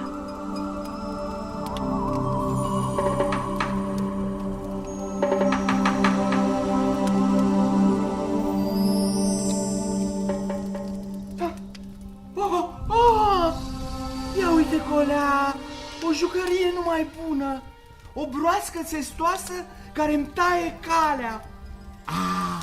Am o idee grozavă. Nu știi ce bine mă vei sluji tu pe mine, frumoasă, țestoasă. Dacă în viață ești folosită ca pavăză împotriva farmecelor rele, după moarte vei scoate sunete încântătoare, vei servi arta numită muzică.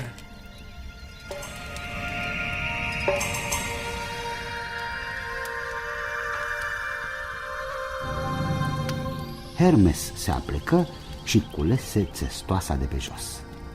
Se întoarse în peșteră, goli carapacea, trecu prin ea 7 tulpini de trestie, în jurul ei cu iscusința întins o piele de buhai, i-a împlântat și 2 brațe îngemănate de vergea, i-a pus și 7 corzi făcute din măruntaie de mioară și, sprăvind, a dus cu sine în leagăn fermecătoarea jucărie. Astfel descrie poetul orb Homer maestria precoce a lui Hermes, care a creat instrumentul numit liră. Cântă pruncul o vreme din lira lui ciudată, dar apoi se făcu foame, dar nu de ambrozie și nectar, hrana obișnuită a zeilor, ci de mirosurile unei fripturi strașnice. De aceea Hermes plecă peste poieni la adăpostul nopții până în Pieria, unde pășteau cirezile cu vaci grase ale lui Apollo.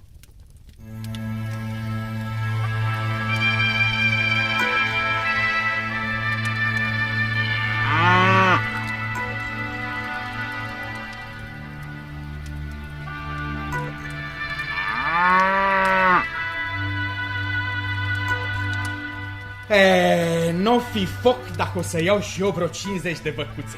Apollo are și așa prea multe, iar eu ard după niscaiva aburi fierbinți de vită pârjolită pe cărbuni. Cred că o să încerc și o bucătură.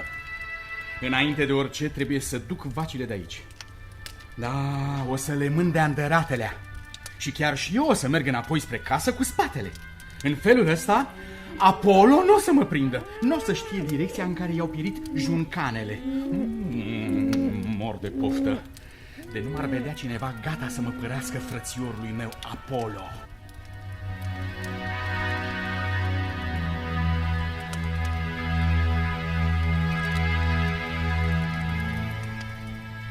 Aezii povestesc că micul fur, Hermes, a mânat de andoaselea vitele desprinse din cireadă până la o peșteră de lângă fluviul Alfeu, aproape de muntele Chilene, locul lui de naștere.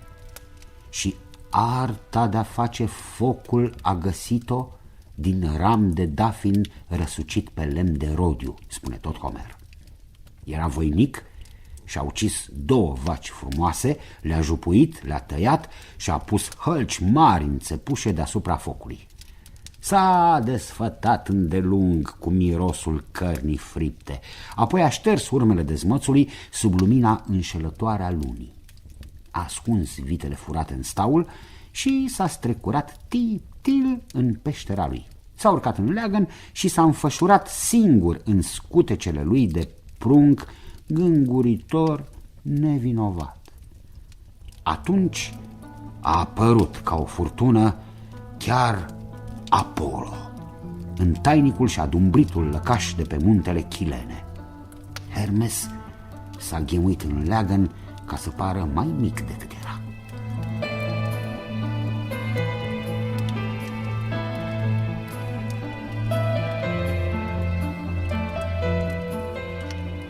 Unde-i turma mea de vaci?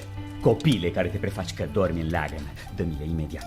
Altfel nu o să-ți placă ce o să pățești.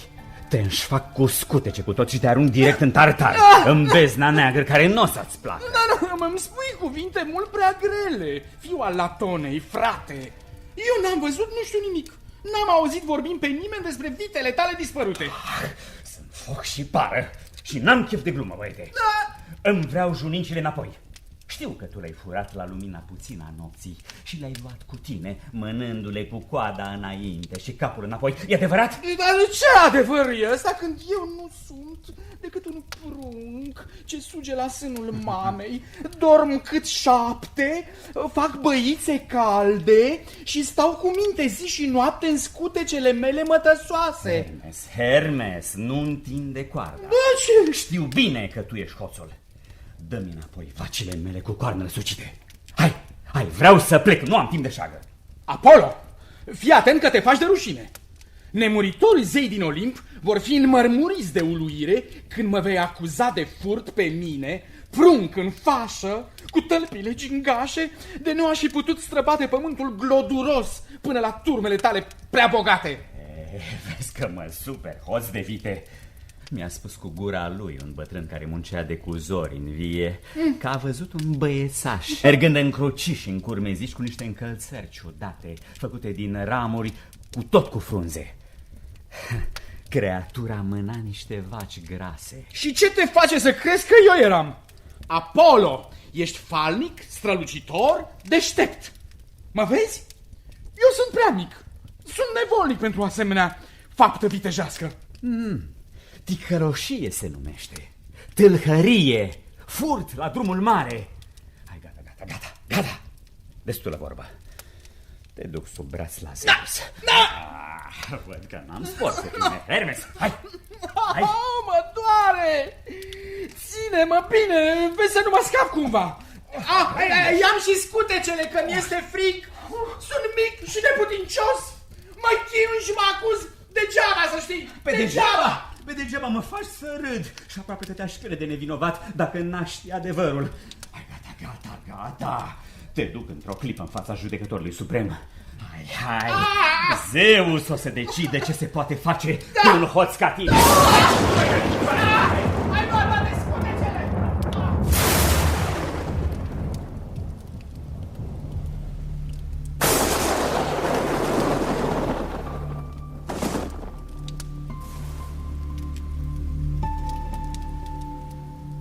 Ce-i cu vâltoarea asta pe care o faci? Apollo! Nu poți intra civilizat în palatul meu din Olimp? Ce iertare, mărite Zeus. Tată din mine. Da, sunt furios pe Hermes. Iată-l. Da! Dar de ce îl trântești în halul ăsta? E mic și el deocamdată. Sunt mic și mă năpăstuiește, da! Taci din gură. Da! Mic, dar se pricepe la furat, fiul Maiei. Serios? Ai apucat-o pe cărări greșite. Așa de vreme, Hermes! Apollo minte! Minte, slăbite, tată! Eu îl bat, măr!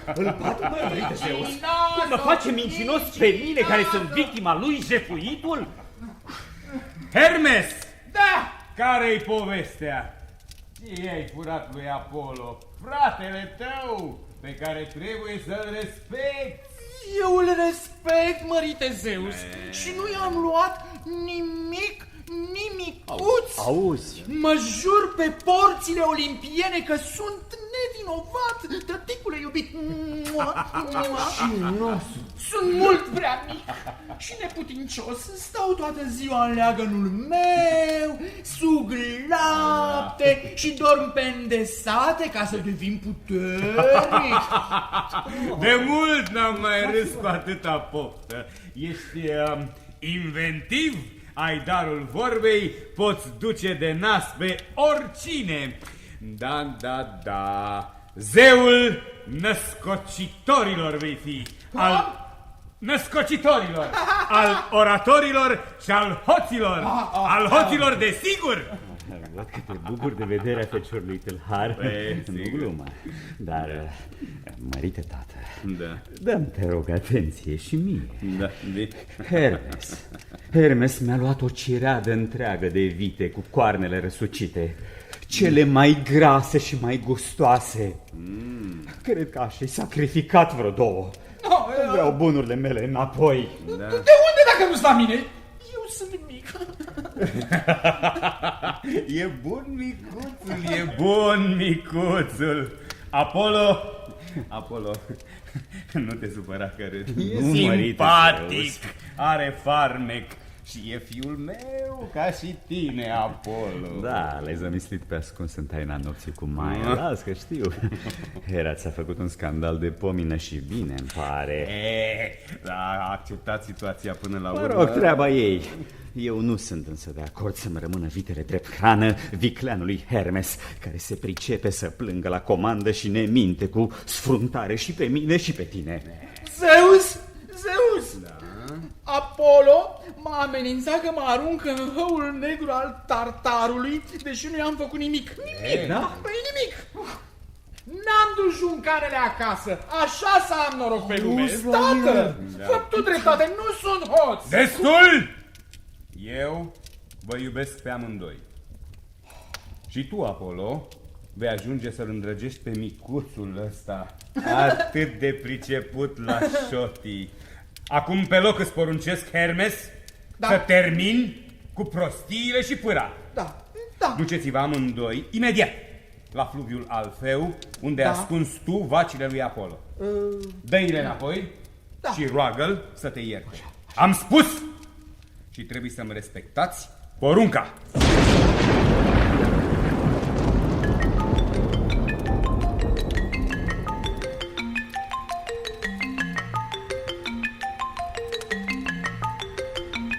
Legendele eline spun că Hermes a vrut să-i înapoieze vitele furate lui Apollo, dar înainte de a ajunge la peșteră și-a scos din sân lira făcută din carapacea de țestoasă și a început să cânte dulce ca să-și îmbuneze fratele ilustru. Apollo, zeul cântărilor maestre și al muzicii, fermecat de sunetele voluptuoase, i-a cerut lira numai pentru el și i-a oferit în schimb să fie pasnicul tuturor turmelor și cirezilor sale. S-ar mai părea că vitele acelea albe și negre, grase, erau chiar norii de vreme bună, de furtună ori de zăpadă, norii care aduceau ploaia și făceau pământurile să rodească. De aceea Hermes A devenit și zeu al vântului, căci vântul mână pe cer grămezile de nori și tot el străbate văzduhul, suflă printre ramuri, face trestiile să cânte.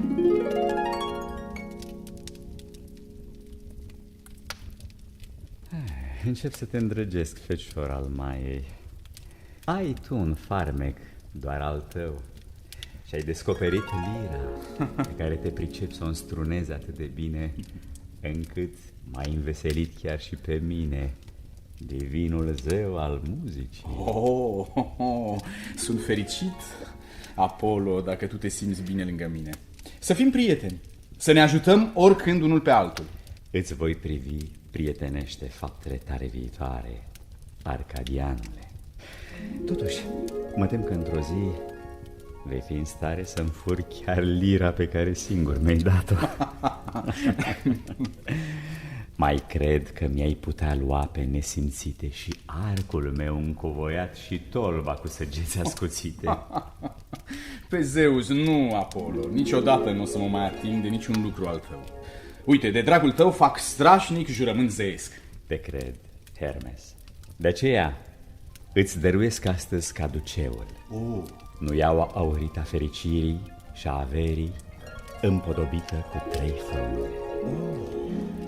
Caduceul o să te ocrotească de primejdii de câte ori va fi nevoie și va fi nevoie des, neliniștit și nesupus cum ești, băiete.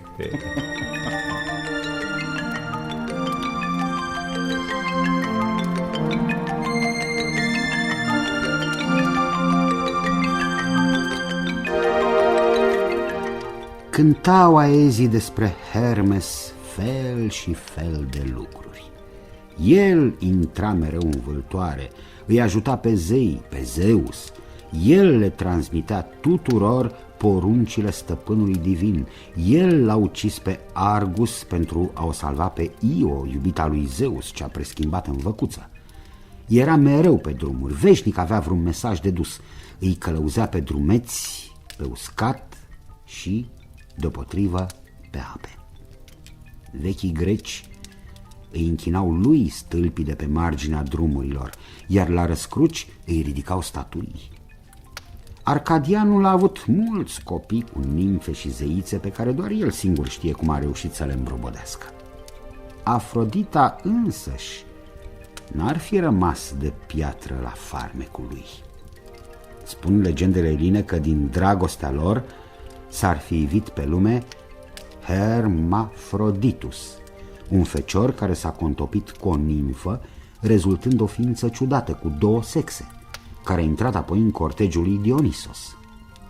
Aezii îl cântau adesea și pe zeul Pan, un alt fiu al lui Hermes.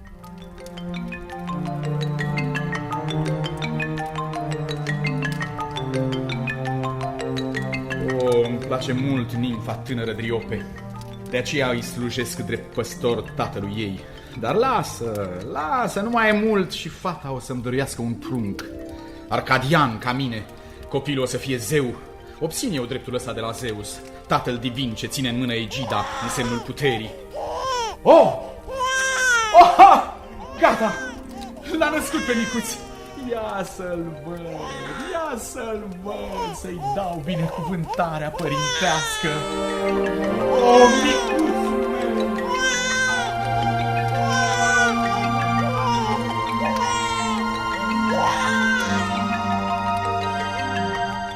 Vai, nou-născutul nu era deloc mic și venise pe lume ciudat, cu picioare și coadă de țap.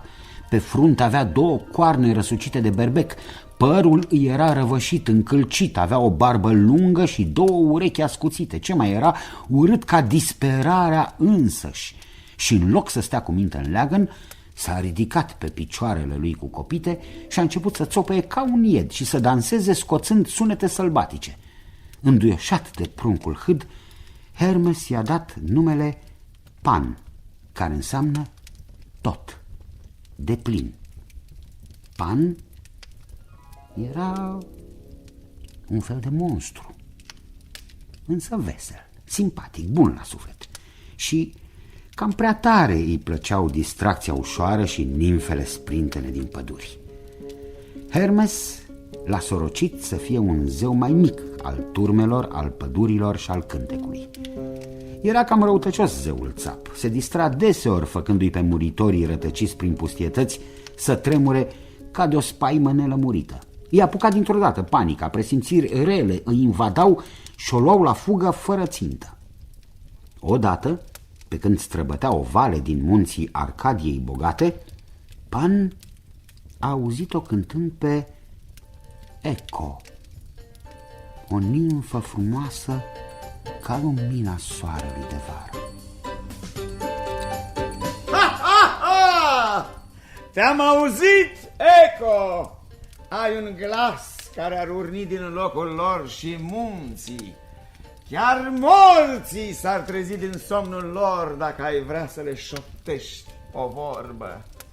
De mult n-am mai văzut o nimfă atât de tulburătoare. Eco! Eco, de ce taci? Hai, vorbește cu mine! Nu te uita că sunt urât. Mă pricep la iubire mult mai bine decât arătoșii îngânfați, siguri pe ei, dar slabi de vine. Hai, zi și tu ceva frumoasă. Nu căuta să te ascunzi. Te dibuiesc oriunde prin pădure. Eu mă feresc de zei și de iubirea lor. Și apoi, ce este cu iubirea asta? Eu n-am simțit-o niciodată. Nu am nevoie nici de tine și nici de altcineva. Sunt zeul Pan, stăpânul pădurilor arcadiene, al turmelor, al păstorilor și al cântăreților. De vrei, Eco, te fac regină alături de mine. Nu ai decât să-mi spui da. Nu, Pan. Nu vreau nimic de la tine. Hai, lasă-mă în singurătatea mea senină. Dă-mi pace, nu mai aține calea, Pan. Eco! Eco! Din clipa în care te-am auzit, eu m-am îndrăgostit. Nebunește de tine. Ai milă, frumoasă. Chinul meu este mare. Te vreau și nu o să mă dau dus fără tine. Orice ai face, eu nu o să fiu cu tine, Pan. Orice? Orice? Așa precum ți-am spus, orice. Mă refuz. Ai curajul ăsta? Da, Pan. Două ființe, fac iubirea rotundă, plină, gata să aducă rod. Eu nu te pot iubi pe tine niciodată, Pan. Știu, da. Știu, sunt prea urât pentru tine. Și dacă dragostea-mi fierbinte devine ură, chiar împotriva voinței mele, Eco,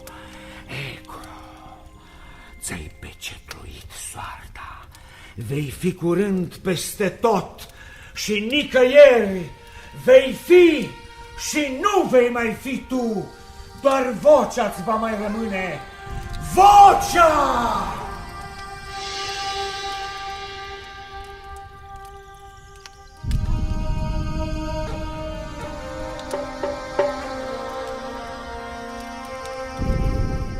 Spun unele dintre legendele eline că zeul țap, orbit de furie, cu mințile pierdute, gelos la culme, disperat, a tulburat mințile păstorilor care ascultau până atunci cu nesați cântările nimfei.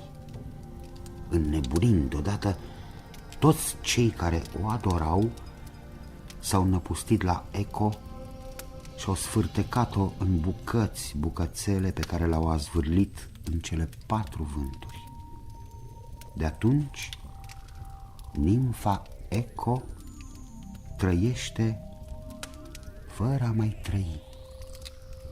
Se află în același timp în multe locuri și a rămas un pic din vocea minunată de altădată, atâta cât să îngâne sunetele, vorbele scoase de muritori sau zgomotele puternice. Alte legende povestesc că nu Pan ar fi pedepsit-o pe Eco, ci Hera, Augusta, furioasă pentru că fata îi tăia cărarea și o ținea de vorbă când îl urmărea pe pământ pe Zeus, care se iubea prin peșteri cu alte nimfe.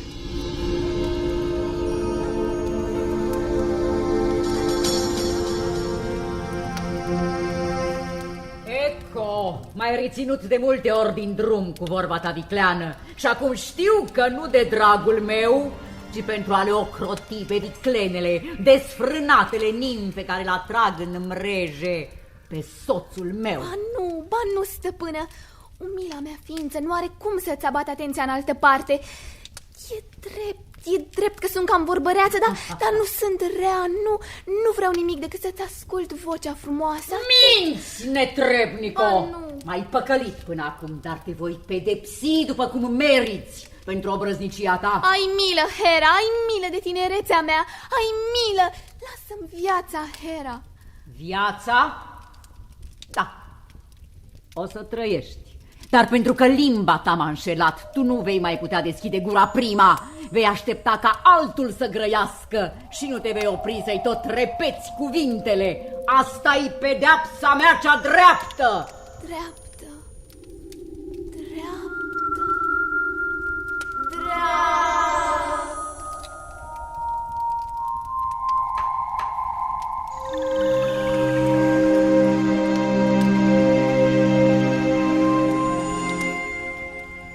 Aezii cântau cândva iubirea aprinsă a limbutei Eco, cea pedepsită rău de Hera, pentru un tânăr mai frumos ca soarele, Narcis.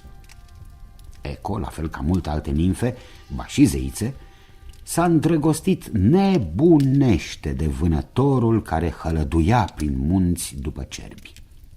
Narcis era însă atât de plin de el încât nu era nimeni pe plac niciodată. Eco, topită, mergea furiș pe urmele lui și inima îi se înflăcăra din ce în ce mai tare. Ar fi vrut să-i adreseze jurăminte fierbinți, dar nu putea vorbi limpede. Și flăcăul a ocolit-o când a încercat să-i se arunce în brațele vânjoase. Nimfa a înțeles că iubirea era fără speranță și s-a ascuns într-o peșteră unde trupul i s-a mistuit treptat și n-au rămas din ea decât oasele și vocea rătăcitoare care răspunde până astăzi celor care o strigă. Acesta este ecoul.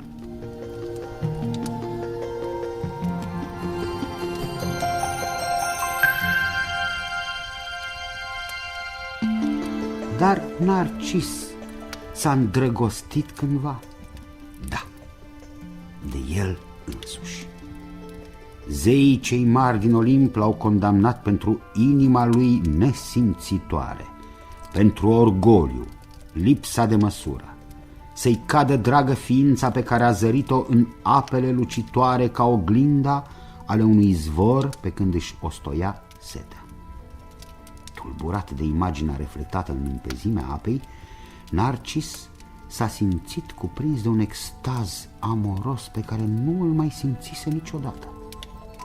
Nemesis, zeița răzbunării, care îl iubise, poate cândva fără speranță, l-a făcut să încerce mereu să ajungă la tânărul zărit în oglinda apei.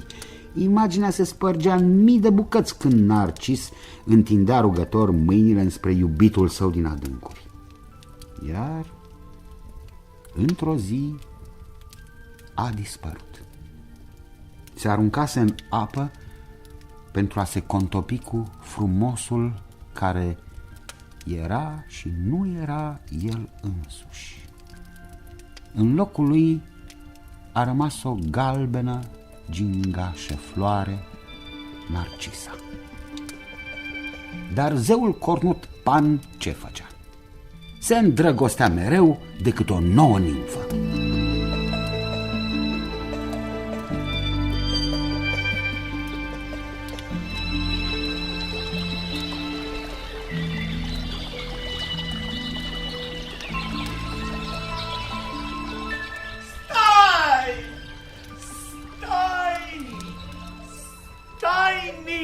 Sirix, nu fugi! Te prind eu până la urmă, lasă! Ești drăgălașă tare. Și tu știi asta, dar nu trebuie să fugi de mine. Nu fugi!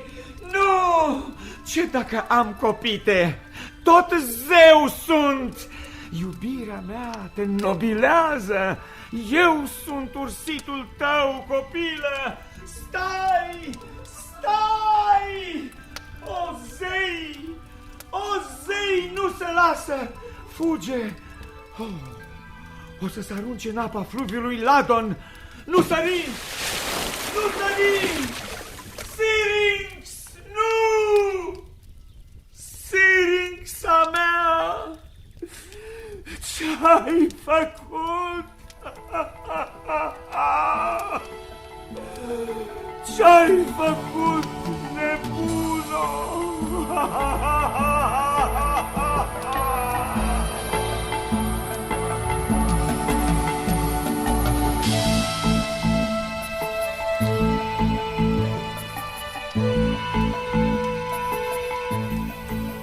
De cum a atins apele adânci ale fluviului tată, nimfa s-a preschimbat în trestie subțire, foșnitoare, melodioasă, neliniștită sub adierea blândă a vântului. Nefericitul fiu al lui Hermes, mesagerul zeilor, n-a mai putut decât să-și urle către ceruri disperarea.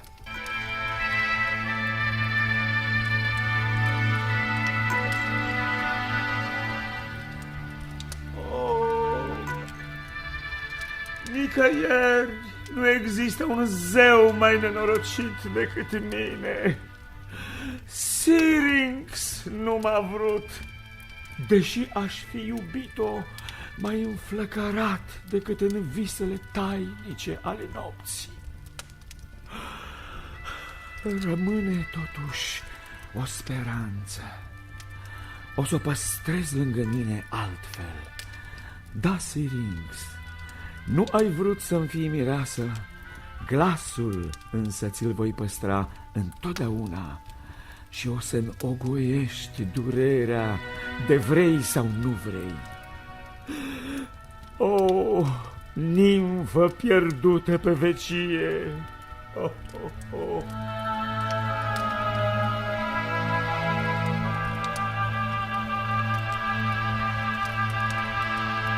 Astfel, Pan, fiul iubit al lui Hermes, a născocit Naiul sau Syrinxul, făcut din bucățele de trestie diferite ca lungime, lipite între ele cu ceară curată. El a cântat primul la Nai. Apoi le-a dat instrumentul fermecat care păstra glasul melodios al lui Syrinx păstorilor arcadieni pe care îi ocrotea, îi speria câteodată sau îi făcea să se rătăcească.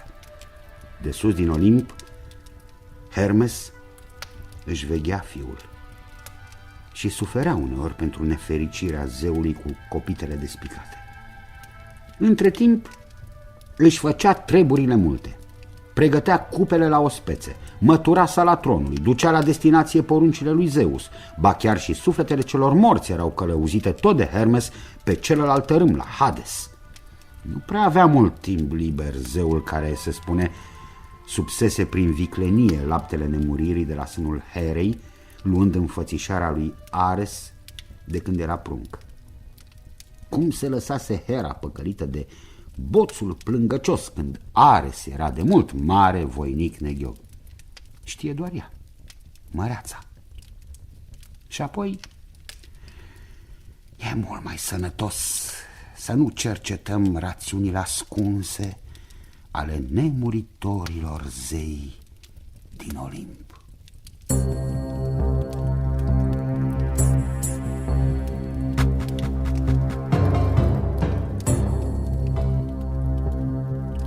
Ați ascultat Zeii din Olimp. Scenariu radiofonic de Sanda Socoliuc. Seria 12-a, Hermes.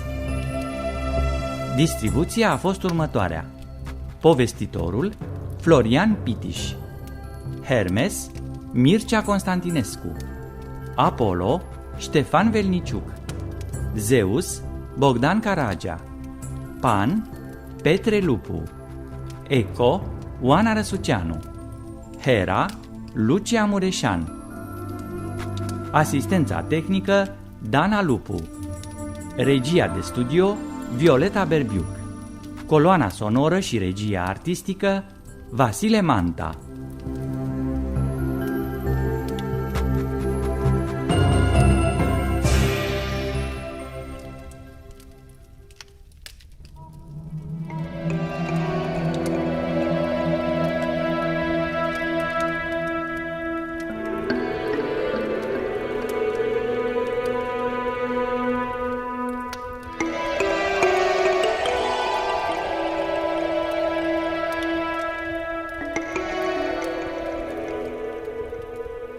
Zeii din Olimp. Scenariu radiofonic de Sanda Socoliuc.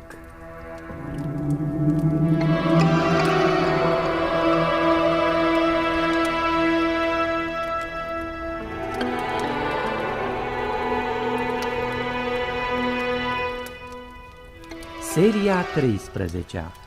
Poseidon.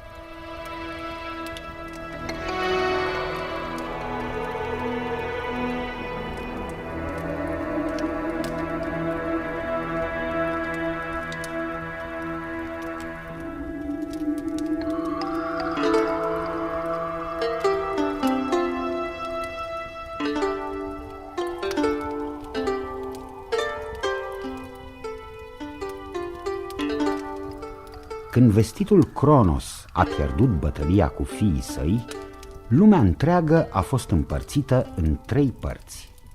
Cerurile înalte au devenit regatul lui Zeus, iar zarurile aruncate de zeița Diche, împărțitoarea de dreptate, au decis ca lumea subpământeană să-i revină lui Hades și apele, oceanele, cu marea insulă a Atlantidei, să intre în posesia lui Poseidon.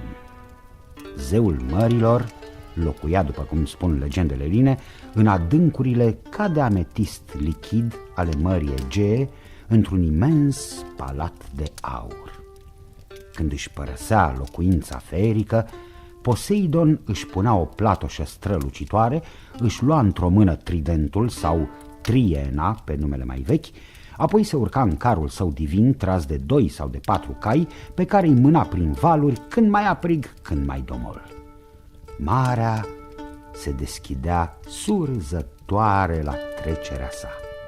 Delfinii făceau salturi vesele în aer, iar monștrii marini ieșeau din ascunzători ca să îl urmeze.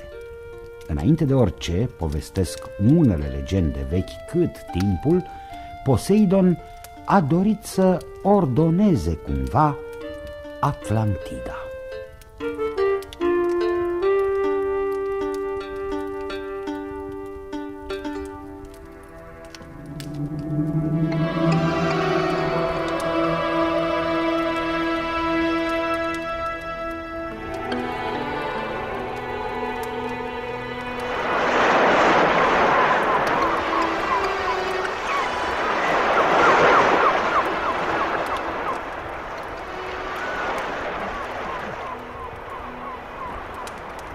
Cleito, fată frumoasă, fiica primului Atlant, Evenor și a Leuchipei, primești să-mi fii de astăzi soție bună?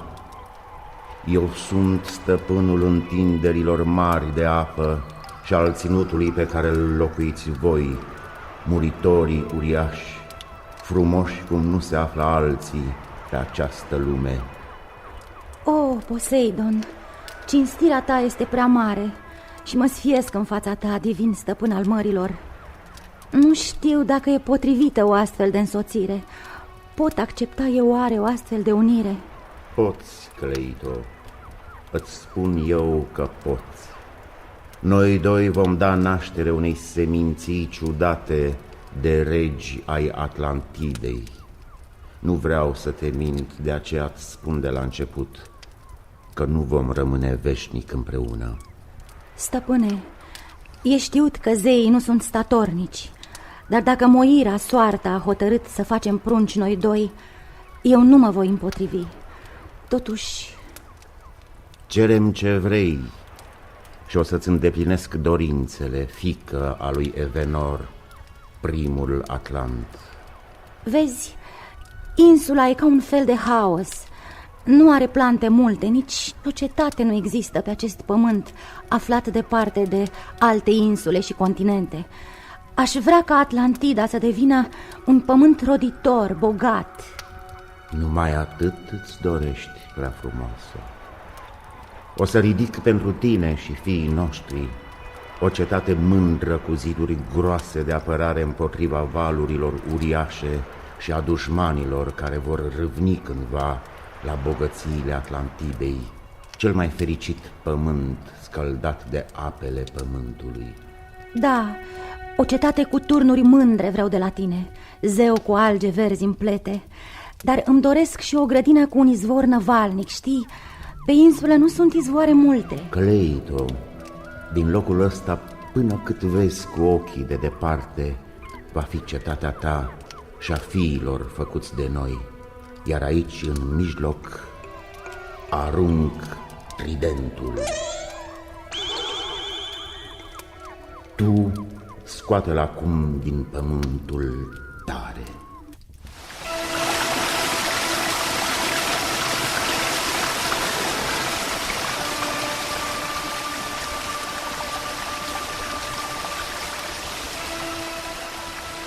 Vai, ce minune!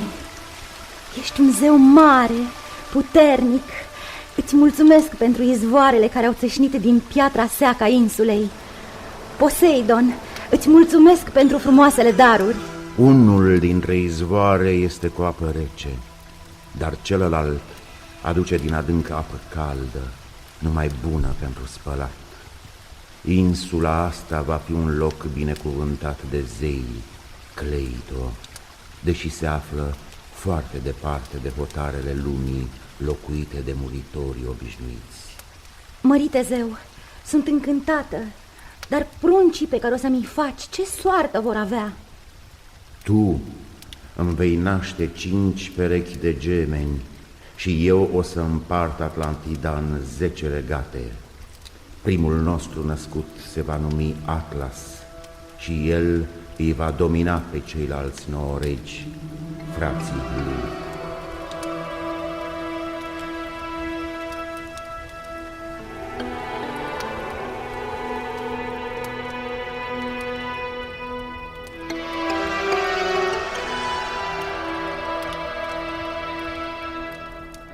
Atlantida era bogată în păduri, aur și oricalc, metalul mitic despre care astăzi nu se mai știe nimic. În centrul insulei s-a ridicat un sanctuar dedicat zeului oceanelor și soaței lui, Cleito, mama celor 10 regi primordiali din Atlantida. Pe o stelă din oricalc erau gravate, ne spune Platon, poruncile zeului Poseidon către supușii lui. Atlanții, foarte înalți, frumoși și trăind de 2 ori mai mult decât ceilalți muritori, l-au înfuriat teribil pe zeul zeilor, Zeus, că își deveniseră tot mai trufași, depășind măsura, comparându-se cu olimpienii. Stăpânul fulgerelor i-a pedepsit crunt pe urmașii lui Poseidon. Atlantida a dispărut sub un noian de ape după ce Zeus trimisese asupra insulei o serie de cutremure devastatoare. Nimeni nu mai poate ști astăzi dacă nu cumva au scăpat din dezastru câțiva atlanți care au întemeiat, cum spun unele dintre legendele eline, mândra cetate Atene.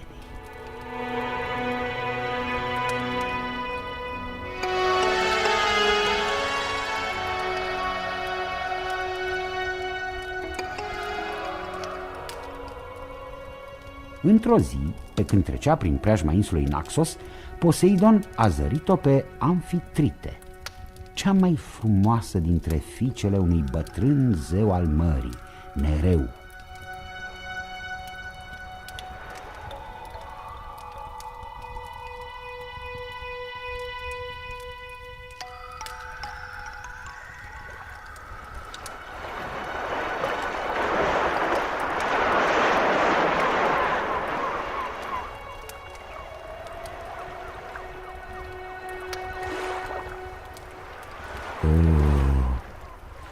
Nu am văzut niciodată o oceanită mai grațioasă, mai plină de nuri decât cea care dansează în mijlocul horei, singură, de parcă uitată de sine.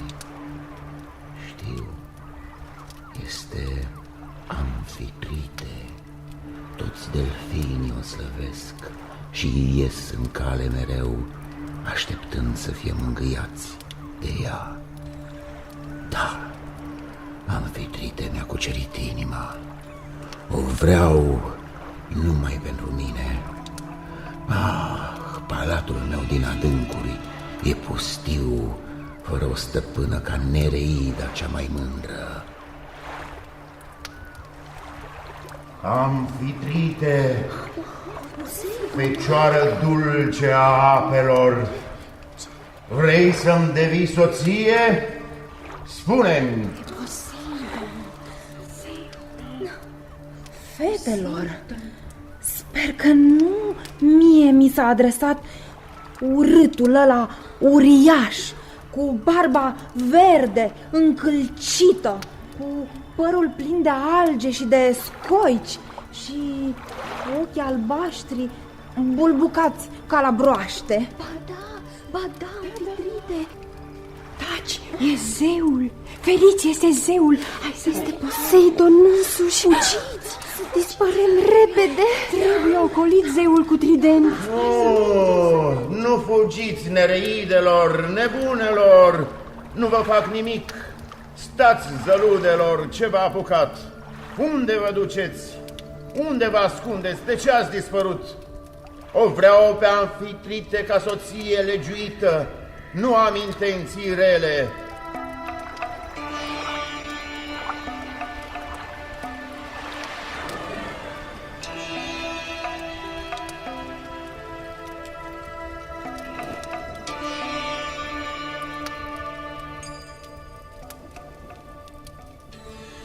Amfitrite, nu ai scăpare, vei fi regina mea.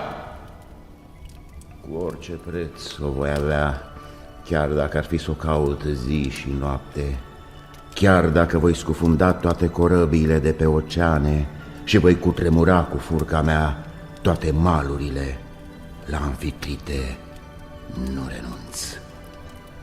Am zis!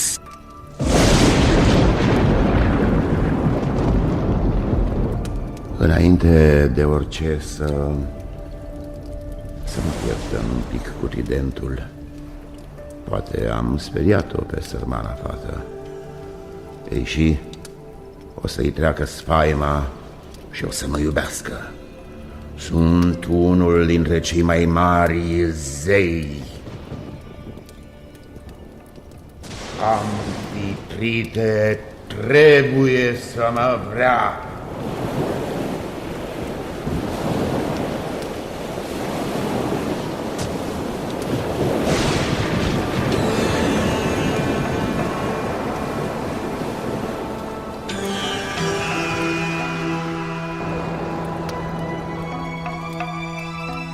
Când era mânios, Poseidon întuneca suprafața apelor și ridica valuri uriașe.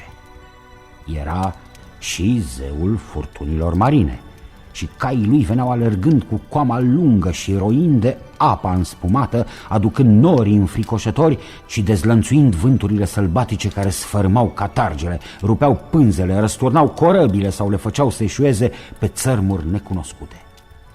Acum, când nu reușea să o găsească cu niciun chip pe aleasa inimii, zeul cu trident, scos din fire, trimise în hăurile oceanelor 10 de vase.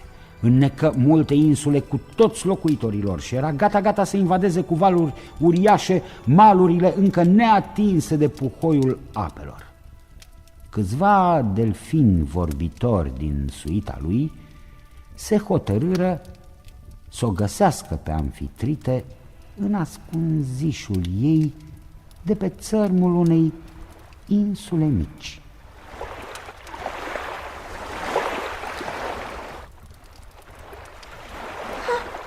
Ce-i asta? Poseidon a plecat fără să dea de mine. Marele zeu nu m-a găsit. Nu m-a dibuit. Dar cine a aruncat cu o piatră în mine? Nu. Nu e o piatră ca oricare alta. E o perlă uriașă. Câtă lumină răspândește. N-am mai văzut niciodată ceva mai frumos. Îți place, Amfitrite? Nu-i așa? Și asta nu e cea mai mare dintre perlele care se găsesc în palatul de aur și diamant al lui Poseidon, stăpânul nostru. Atunci nu mă interesează. Treaba lui câte perle are. Luați-o și pe asta înapoi, delfinilor fermecați.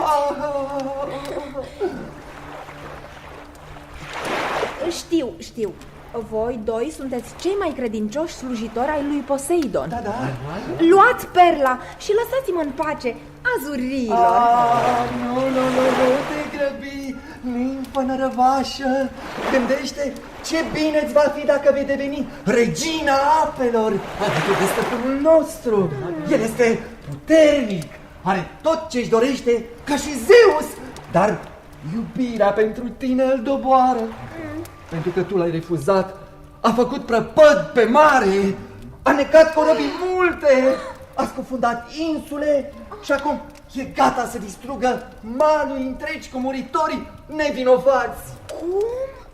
Din cauza mea sacrifică Poseidon atâtea vieți? Da. Rupe catarge? Da. Invadează cu apele lui tulburi uscatul, până acum netulburat de vreo urgie? Da, frumoasă Nereidă, și toată ura celor vitregiți, blestemele mamelor rămase fără copii, pieriți pe mare, vor cădea asupra ta. Zeii cei mari din Olimp vor să-ți poarte pică și o să te pedepsească pentru că refuzi să-l iei de soț pe Poseidon, stăpânul nostru atotputernic. Da. Aveți dreptate. Pentru mine nu mai există scăpare și mi-e milă de sărmanii marinari care mor fără vină. Voi fi soția lui Poseidon. Voi deveni și eu zeiță. Cred că o să pot trăi în palatul din adâncul Mării Egee. De ce nu? Da. Și nici Poseidon nu este atât de urât. Ba, ar putea trece drept frumos dacă și-ar aranja puțin barba și părul. Sigur. Ce ușurare. Ești pe cât de frumoasă, pe atât de înțeleaptă. Mai rar se găsește o nimfă ca tine, Amfitrite. Fugim, zburăm, înnotăm, vrem să spunem. Ne ducem la marele stăpân să-i dăm vestea cea bună. Da. Să oprească prăpădul. Da, să-l oprească. Să se veselească, să pregătească nunta.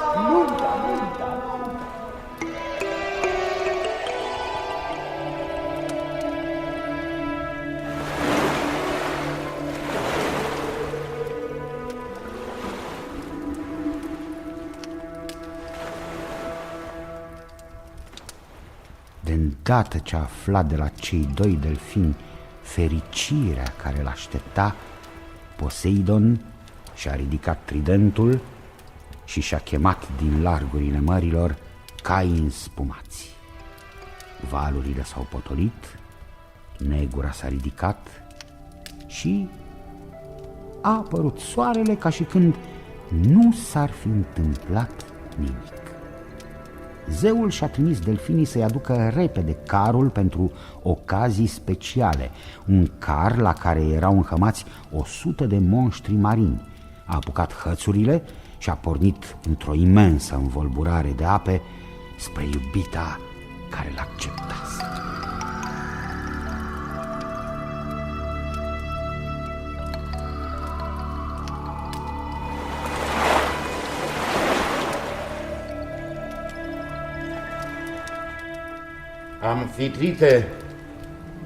Amfitrite, unde ești?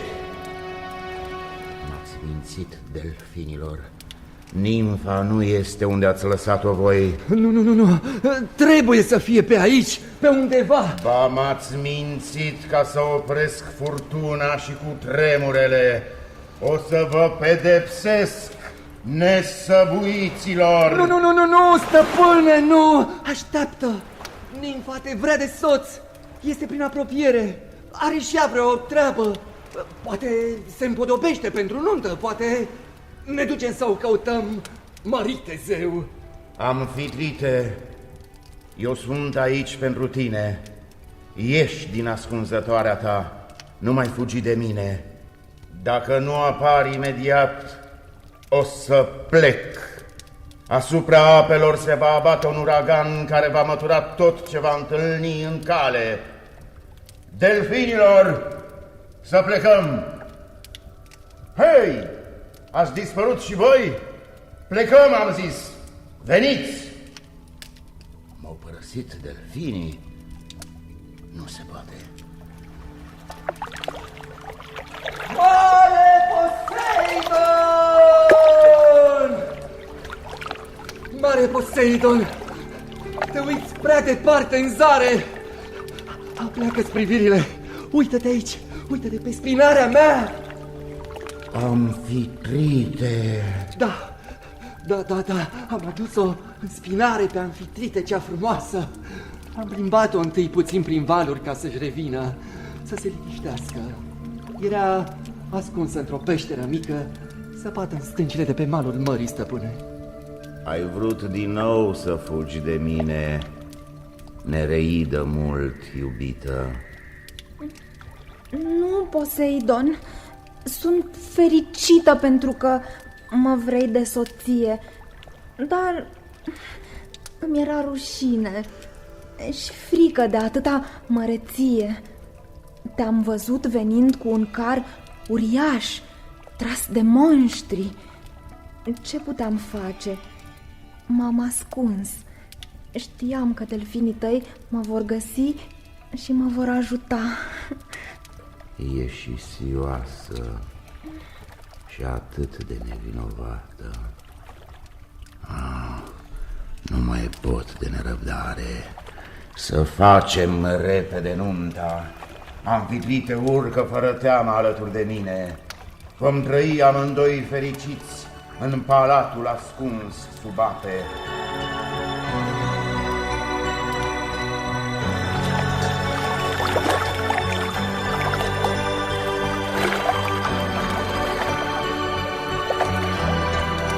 Legendele eline nu păstrează amănunte despre săvârșirea nunții zești din adâncurile Mării Egee, dar ne spun că delfinii vorbitori au fost răsplătiți de Poseidon. Ei au devenit nemuritori, fiind transformați într-o constelație la cererea lor și cu aprobarea specială a lui Zeus, stăpânul cerurilor înalte. Amfitrite, devenită regina mărilor și zeiță, s-a văzut curând mamă. Ea l-a născut pe Triton, cu cap și trup de zeu și cu o imensă coadă de pește în loc de picioare. Poseidon era fericit.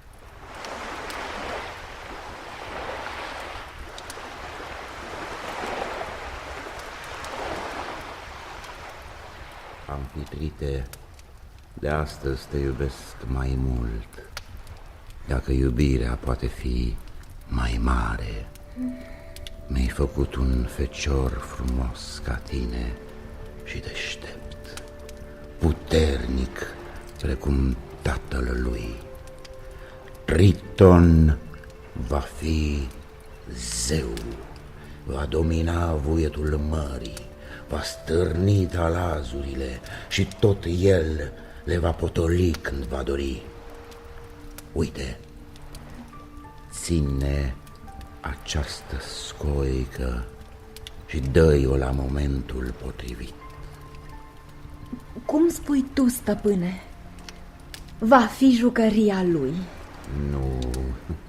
Nu jucărie, Amfitrite. În scoica asta mare și ciudată, Triton va sufla din răsputeri și va provoca mugetul mării furioase. Uite așa! Bine, lasă, am înțeles. Mi-e frică. Nici până acum nu m-am obișnuit cu urgiile pe care le produci tu, Tamne Sam. De-aia îmi place atât de mult, Amfitrite. Poftim, suflu din nou și învolburarea mării se oprește. Așa va face în curând Triton. Să ne trăiască și să mai facem și alți prunci.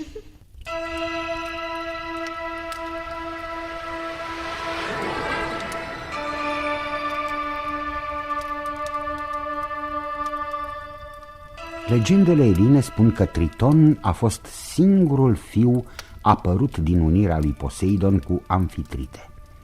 El a devenit un fel de Hermes pentru regatul apelor, un mesager al poruncilor divinului său tată. Din iubirile lui cu fiicele mării s-au născut mici monștri, numiți tritoni, pentru că îi semănau leit.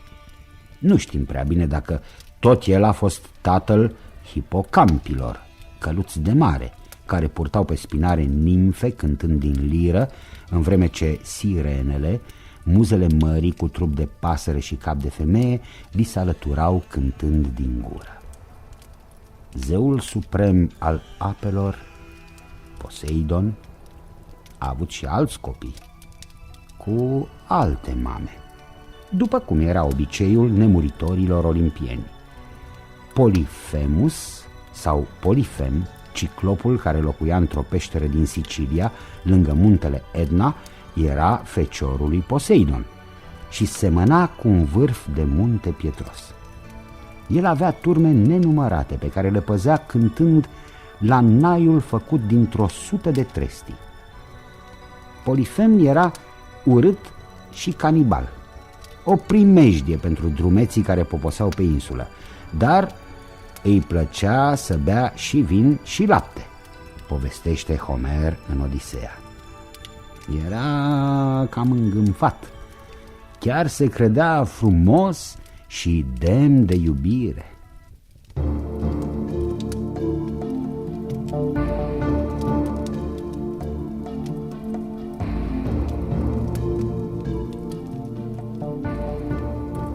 Galatea, nimfă cu chipul mai alb decât crinul, spune-mi că mă place tu la fel de mult cum te admir eu pe tine din ziua în care te-ai rătăcit prin munții mei culegând flori.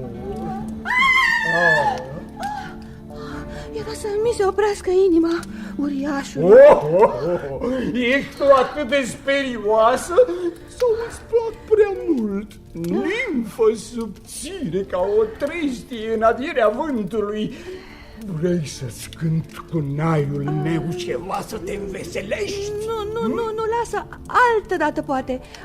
Acum plec, am treabă.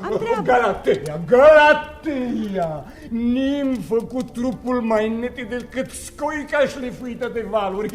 Ai, milă, lasă marea, vino în peșterea mea din Etna. Spune-mi că mă iubești, Galatea, fecioară mai fragedă decât strugurii. Nu, tu, Polifem, te-aș minți, nu te pot iubi. Sunt mult prea tânără pentru tine. Doar nu te supără fruntea mea acoperită cu păr și ochiul mare, nu? Nici nasul turtit, nu-i așa? Nu. Dacă te uiți mai bine, sunt chiar simpatic, nu? Da. Ce, Zeus, e mai frumos ca mine? Și știi câte iubite are? Nu am dreptate, spune. Ba da, ai dreptate, Polifem, dar inima mea este dată. O, cui cine a îndrăznit să te atingă? Galatea, cum îl cheamă? Unde e? Nu, Polifem, să lași în pace pe iubitul meu Achis. Cum vrei să te îndrăgesc când ești gata oricând să ucizi, să distrugi. Nu, plec, nu o să mă mai vezi. Nu! Nu, Galatea, nimfa mării, nu mă părăsi. Mă doare inima, te vreau! Sunt fiul lui Poseidon prin mine. Vei deveni și tu fiica lui, Galatea, Galatea!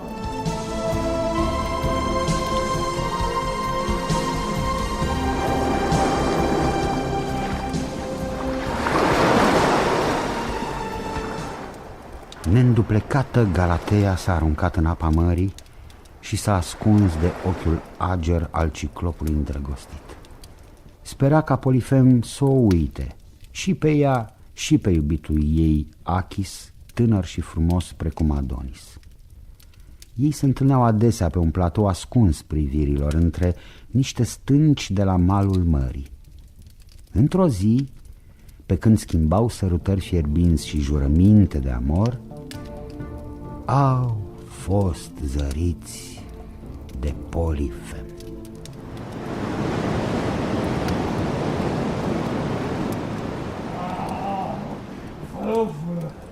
Vă văd, nenorociților!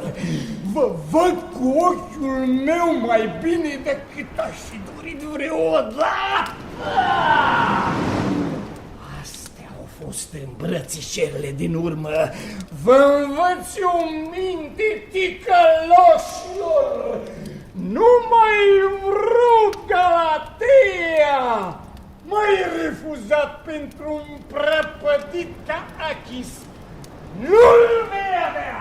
Polifem, îndurare! Nu arunca stânca! Ne vei zdrobi! Voi zdrobi pe el! Rivalul meu!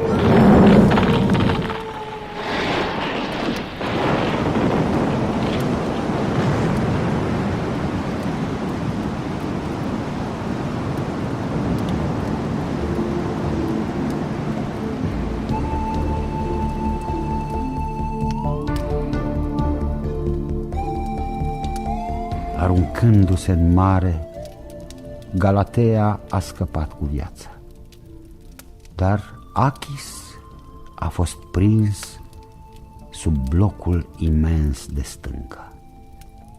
La rugămințile îndurerate ale nimfei, din trupul făcut una cu pământul al păstorului, a țâșnit un izvor cu ape tumultoase, care a dat naștere unui râu cu ape reci și repezi, numit Achis. Homer povestește că Polifem și-a pierdut mai târziu vederea, orbit fiind de Odiseu, cu un par aprins vărât în ochiul mare în timpul somnului. Poseidon a avut și alți copii, mai toți uriași, cruzi, urâți. Anteu, neobositul, trăia în Libia și ucidea fără alegere drumeții, iar craniile lor le folosea la împodobirea templului ridicat în cinstea zeului mării. Heracle l-a omorât, se pare, în luptă dreaptă. Procrustes, mai cunoscut sub numele greșit de Procust, a fost și el copilul divinului Poseidon. Legendele eline povestesc tot felul de grozăvii despre felul în care îi omora pe drumeții rătăciți pe câmpiile Eleusis. Legendele spun multe, dar noi vom crede ce-om găsi cu cale despre Poseidon cu tridentul, Amfitrita, Triton și alți fii sălbatici, sau Atlantida, cea pierdută sub noian de ape.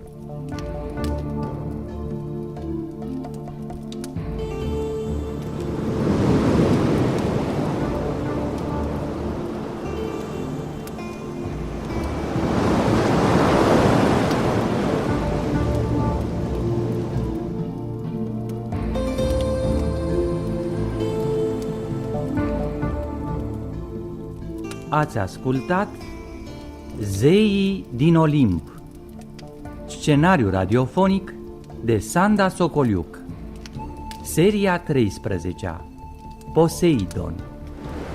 Distribuția a fost următoarea: povestitorul Florian Pitiș, Poseidon Florin Anton, Cleito Virginia Mirea, Amfitrite Gabriela Bobeș, Galateea Monica Mihaescu, Delfinul George Grigore, Nimfele Selina Rebedea și Petronela Stiopu, Polifem Titi Dumitrescu, asistența tehnică Mirela Anton, regia de studio Violeta Berbiuc, coloana sonoră și regia artistică Vasile Manta.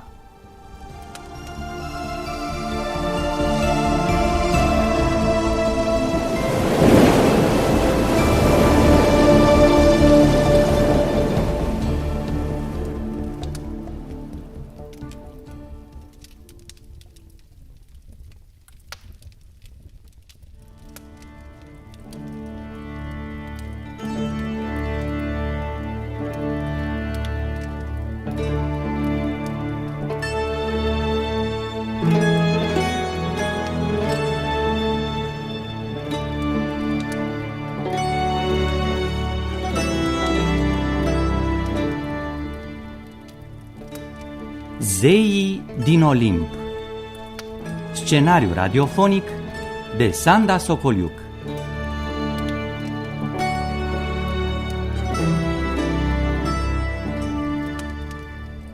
Seria 14-a, Hades.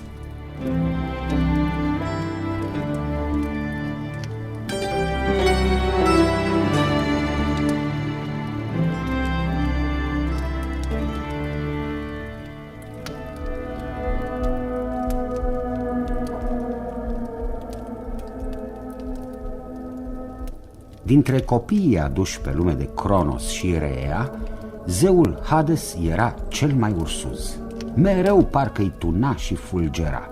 Avea un chip întunecat și adesea se ascundea de ceilalți, făcându-se nevăzut cu ajutorul căștii lui de culoare albăstruie. Era o cască pe care o primise de la ciclopi pe vremea când zeii olimpieni se luptau cu titanii. Numele lui, Hades, înseamnă cel nevăzut sau invizibilul. Euripide îl numea călăul. S-ar părea că Hades primise de la început cu un fel de ușurare să fie el mai marele lumii de sub pământ. Nu-i displăcea să fie regele întunecat al regatului morților, se spune, și nici n-a mai călcat prin Olimp din clipa în care a primit Tartarul ca moșie. De la bun început s-a priceput să pună ordine în împărăția lui.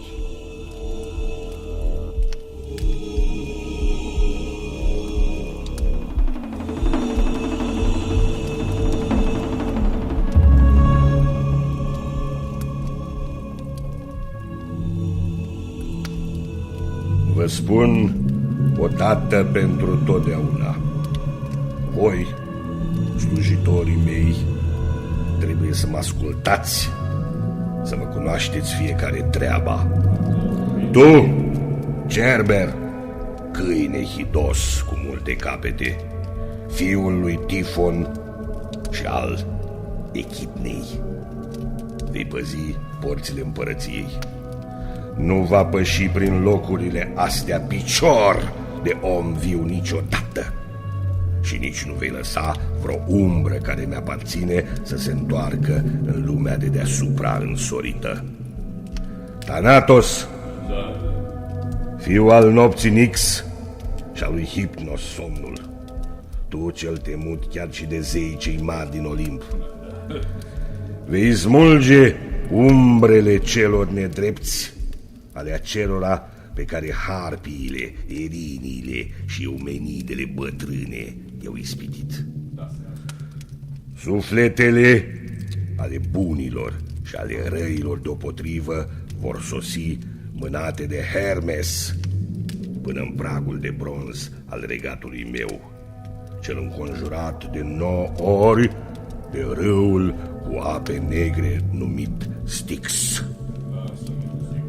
Și de aici încolo știți prea bine ce va urma.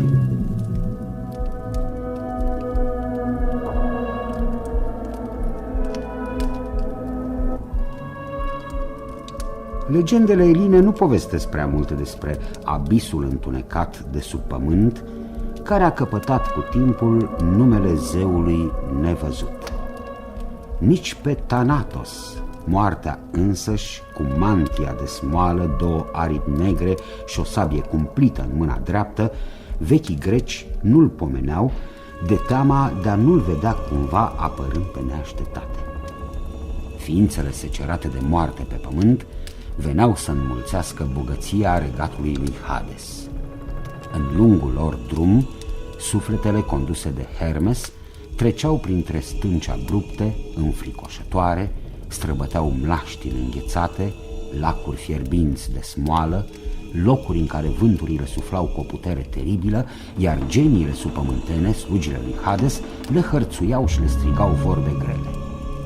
Umbrele celor morți ajungeau la o răscruce făcută de fluviul Acheron, cu afluenții lui Piriflegeton, râul de foc, și Cochitos, râul lacrimilor, cel izvorât direct din Styx. Caron, luntrașul zdrențăros, nu îi traversa Acheronul decât pe morții care avuseseră parte de obișnuitul ritual funerar și îi dădeau obolul, o monedă pusă pe gură de cei vii. Cei care nu aveau cu ei micul bănuț de aur sau argint rămâneau pe câmpia stearpă, rătăcind de colo-colo fără rost timp de 100 de ani. Sufletele care treceau cu luntra neagră râurile își urmau calea după cum marele zeu Hades stabilise la început.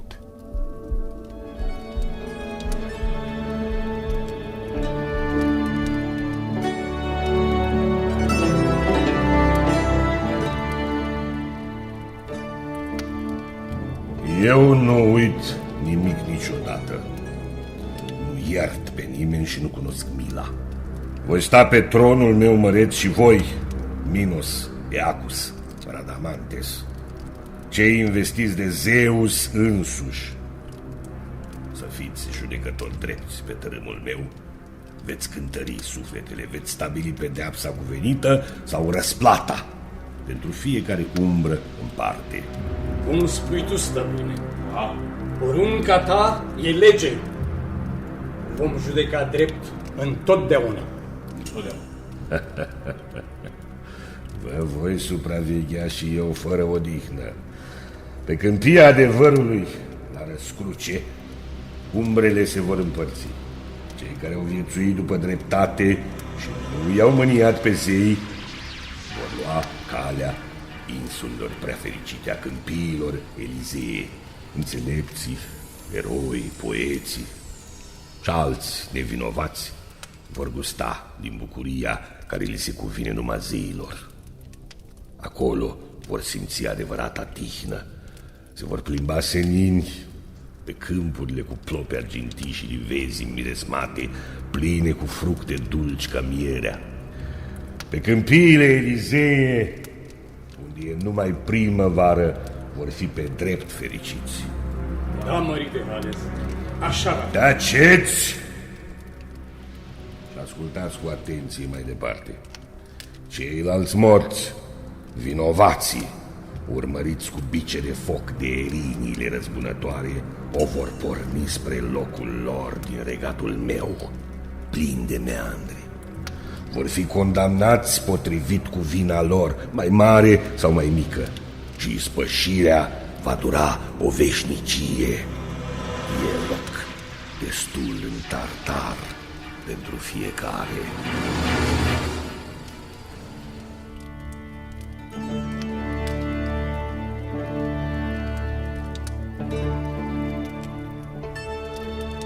Legendele eline spun că Tartarul nu avea margini. Era atât de mare și adânc încât păcătoșii abia de se întâlneau unii cu alții. Fiecare își ispășea pedepsa după cum Hades însuși hotărâse. Tantalos, un fiu de-al lui Zeus cu nimfa Pluto, stătea cufundat până la bărbie în albia unei ape reci și limpezi, iar deasupra capului lui atârna o stâncă gata să cadă. Voia să-și potolească setea, dar Când își apropia buzele arse de apă răcoroasă, aceasta se retrăgea dintr-o dată. Fructele zemoase care atârnau din pomii de pe mal erau spulberate de vânt imediat ce întindea mâna spre ele. Fusese pedepsit astfel pentru că îndrăznise cândva să fure ambrozie și nectar de la masa lui Zeus, abuzând de prietenia olimpienilor. Se mai aflau în hăurile Tartarului și Titios, care o mâniase pe Artemis, și Ixion, care o purtase pe Hera, și Sisifos, cel care crezuse că o să ajungă aidoma cu zeii, și mulți alții.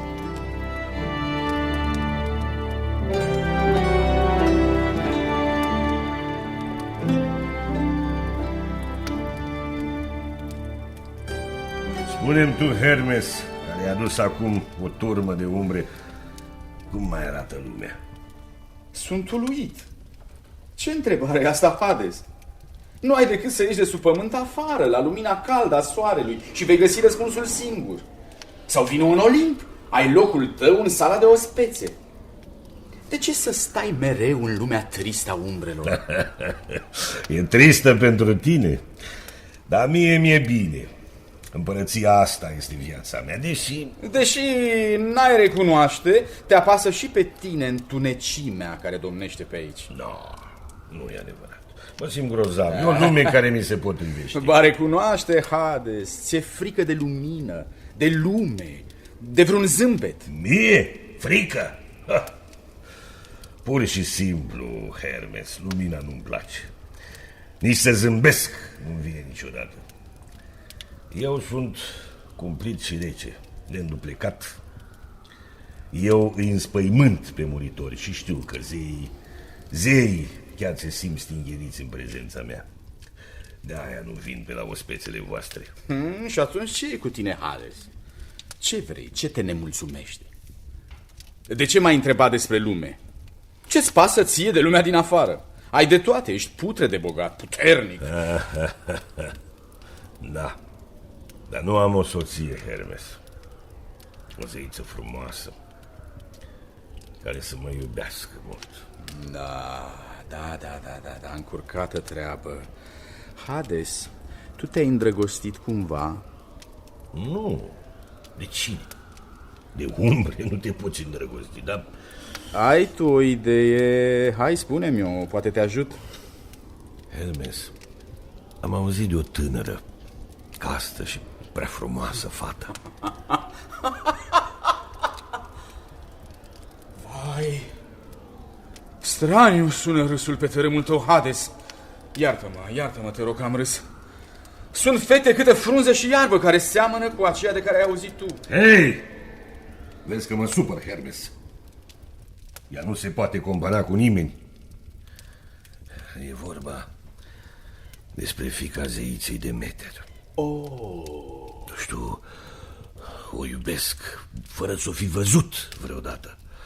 Am auzit despre ea că e frumoasă, înțeleaptă. Bravo! O iubești pe Cora și ea nu știe. Nu. Nici n-aș avea curajul să-i spun și nu știu, nici nu cred că m-ar accepta ca soț. Tu ce spui? Încearcă, Hades. Poate te vrea, mai știi? Cora este frumoasă ca primăvara, dulce și proaspătă, îmbujorată. O văd adesea culegând flori pe pajiște împreună cu alte fecioare. Ești mai fericit ca mine. Tu ai și văzut-o pe fata zeiței Demeter.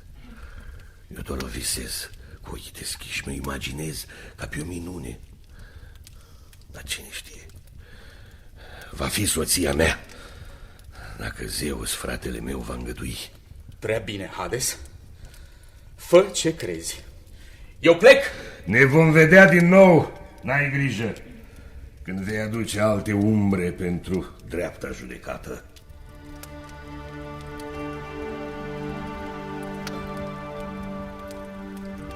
Cora, fiica lui Demeter, zeița belșugului de fructe și de grâne, se plimba agale cu prietenele ei pe pajiștile de pe muntele Etna. Se întreceau în a culege flori mai multe, mai rare, mai frumos colorate.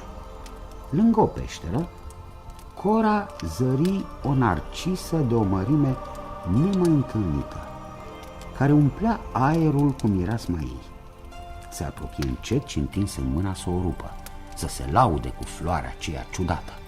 Și atunci pământul se deschise și apăru în goană turbată un car negru tras de cai ca smoala.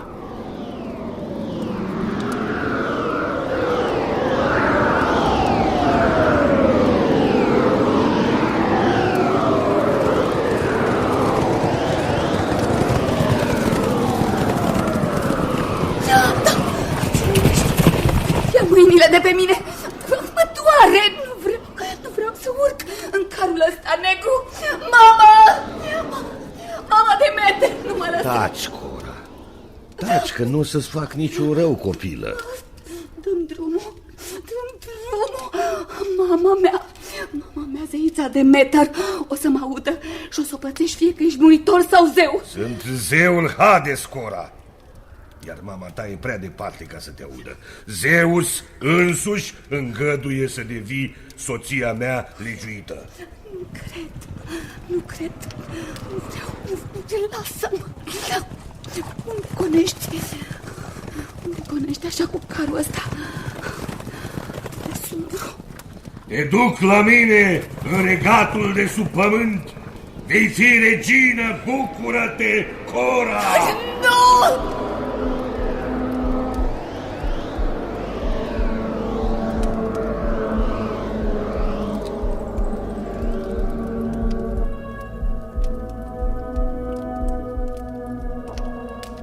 Legendele eline spun că zeul morților, furios pe caii lui care mergeau prea încet la lumina soarelui, izbi în pământ cu sceptrul lui de argint. Pământul se deschise larg înspre abis și caii își urmară drumul în galop prin întunericul lumii din adânc. Zeița Demeter, din Olimpul înconjurat cu nori de aur, auzi ca în vis țipătul de groază al fiicei ei. O durere ascuțită îi săgetă inima de mamă. Simțea că fetei îi se întâmplase ceva rău. Își rupse podoabele din părul ei des, auriu, își aruncă pe umeri un văl lung de doliu și plecă de îndată să o caute. Cora nu era nicăieri, nimeni nu o văzuse, nimeni nu știa nimic. Chiar nimeni? Sau zeii și muritorii se temeau prea mult de Hades și nu voiau să se pună rău cu el?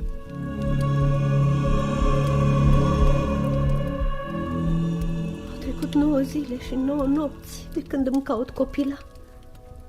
Dar olimpienii nu mi-au fost de niciun folos, nu au zărit-o pe Cora, nu au auzit nimic. Unde-o fi dispărut? Parcă ar fi intrat în pământ. Nimfele și muritorii nu au nimic de spus. N-au fost prin preajma fetei, n-au auzit nici țipătul de spaimă care mi-a ajuns până la mine în Olimp.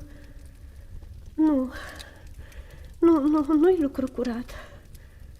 Am străbătut dealuri, văi, munți, câmpii după câmpii și tot degeaba. De-abia azi, că e a 10-a zi de căutări dureroase, am întâlnit-o pe Hecate. Hecate, zeița tainelor și a vrăjilor, mi-a povestit că a auzit-o țipând pe Cora. Dar nu l-a văzut pe răpitor. Știu pe cine trebuie să mai întreb. Apollo, soarele strălucitor. El a văzut ce s-a întâmplat. El știe sigur unde e fetița mea. Din carul lui ceresc. Observă tot, nimic nu-i scapă.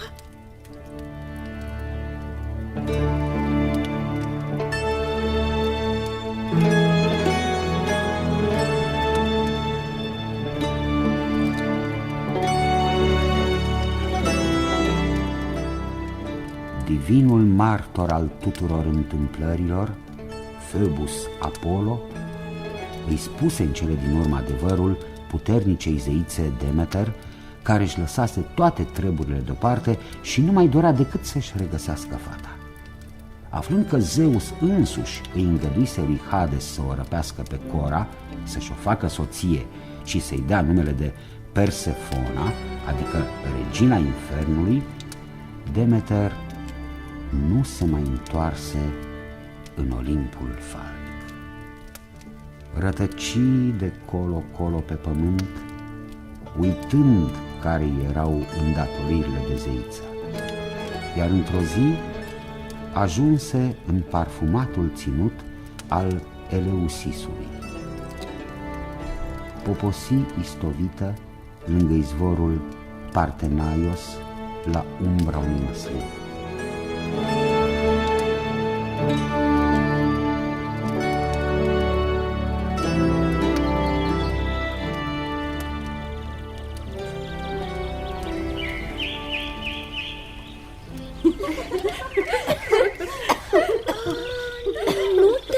Văzut pe aici, bătrână.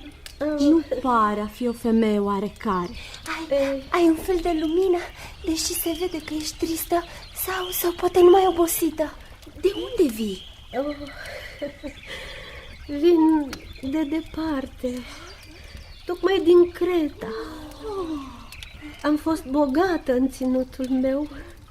M-au răpit niște pirați și multă vreme am plutit cu vasul lor pe mare. Când am ajuns la mal, eu am reușit să fug de-a lungul coastei. Astfel am ajuns în locurile astea pe care nu le cunosc. Nu există niciun suflet de om căruia să-i pese de mine pe aici. Voi mă puteți adăposti, deși nu știu cine sunteți. Sigur, bătrânico. Noi suntem fiicele lui Cheleos, regele din Eleusis. Luăm adesea apă limpede de la izvorul ăsta. Da. Vino cu noi. În palatul nostru avem multe slujnice la fel de bătrâne ca tine. Da, o să-ți placă. Sunteți tare bune la suflet, fetelor, și vă mulțumesc pentru că v-ați gândit să mă oferiți adăpost. Primesc să stau la voi și nu mă dau înlături de la muncă. Pot să vă slujesc sau să fac vreo treabă potrivită cu vârsta mea. Nu vreau să vă fiu povară. Mama noastră, Metaneira, va fi bucuroasă de venirea ta, bătrână. Pari tare ostenită și întristată. La noi o să treci bine, o să te înveselești. Avem și un frate de-abia născut, Demofon. Ai putea fi doi ca lui. Haide! O să vedem după ce ajungem la palatul din Eleusis. Hai să mergem.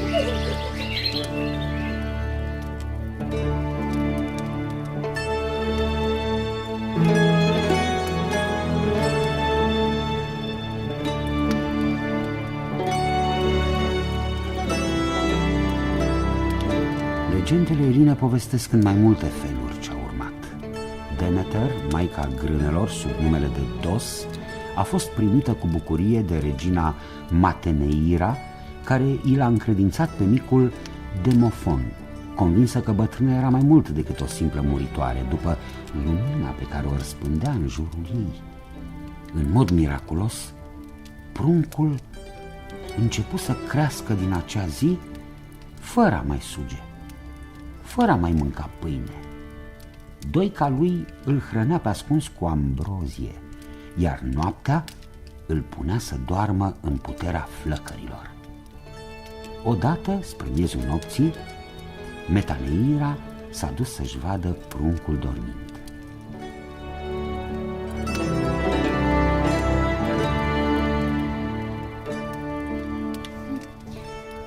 Ciudată este doica asta. Ia să văd eu cu ochii mei cât de bine locrotește pe micuțul meu noaptea. Dar ce asta? Nu-i văd culcați nici pe ea, nici pe copil. Da, unde-or fi? Focul troznește zdravăn în cămin? Dar bătrâna trebuie să fie pe aproape de foc, împreună cu băiețelul. Ia să-i descoper eu la lumina flăcărilor.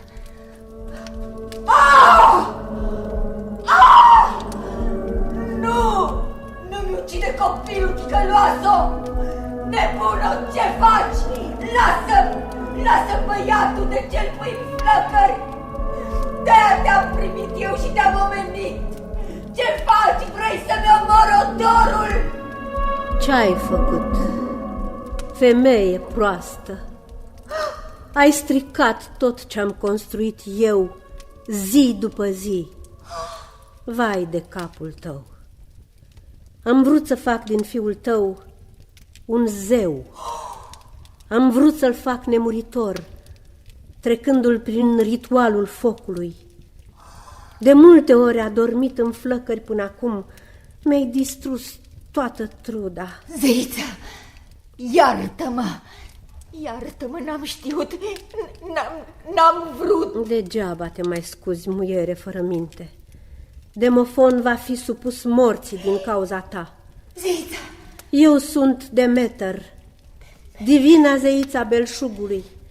Și pentru că băiatul mi-a stat o vreme în brațe și a fost hrănit și îngrijit de mine, el va avea gloria în timpul vieții. Demet, am greșit, zeiță, îmi pare rău. Prea târziu. Nu te mai osteni cu scuzele. Ia aminte la spusele mele. Toți oamenii din Eleusis trebuie să-mi construiască aici un templu măreț cu un altar imens. Demofon vreau să fie primul preot al templului meu. Totul se va face precum ai poruncit, zeiță Demeter.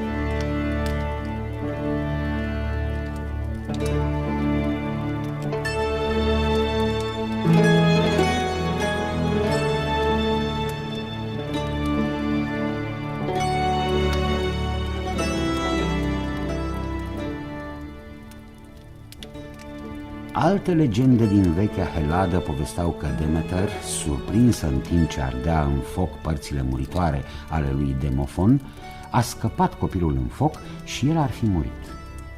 Spre consolarea părinților, l-ar fi luat atunci cu sine pe Triptolemos, alt fiu al regelui Cheleos, și l-ar fi inițiat în arta agriculturii.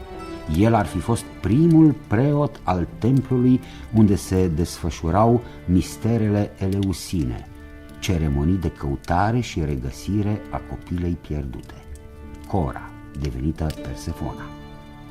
Triptolemos, având de la zeiță un car tras de cai înaripați, ar fi ajutat-o până la urmă pe Demeter să descopere lângă Eleusis locul prin care intrase Persefona vie în lumea subpământană a lui Hades.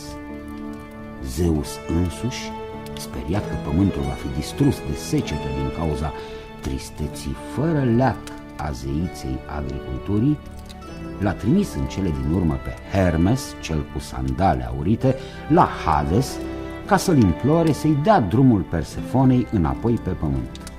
Fiica avea să fie redată îndureratei mame care își neglijase toate îndatoririle. Demeter trebuia să-și reia locul printre olimpieni. Venise primăvara și trebuia să încolțească grâul.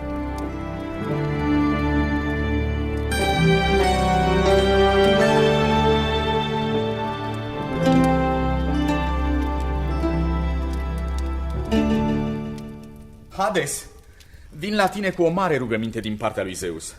Cu o poruncă mai degrabă, vicleanule. Spune lucrurilor pe nume. Mărite Hades, trebuie să-i dai drumul Persefonei. Ce?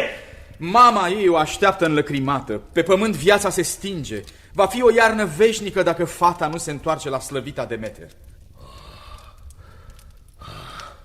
Nimeni nu poate trece peste voința fratelui meu. Nici chiar eu. Greu sacrificiu îmi ceri, Zeus. Persefona, Cora, este regina mea, soția mea iubită. Bine, poate pleca, e liberă.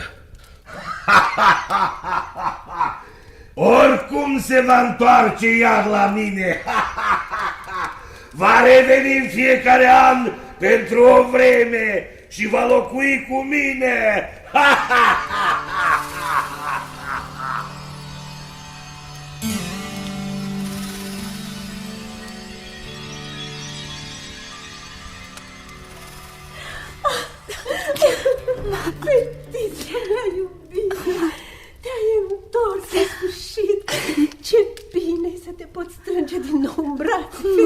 dragă, liniștește-te.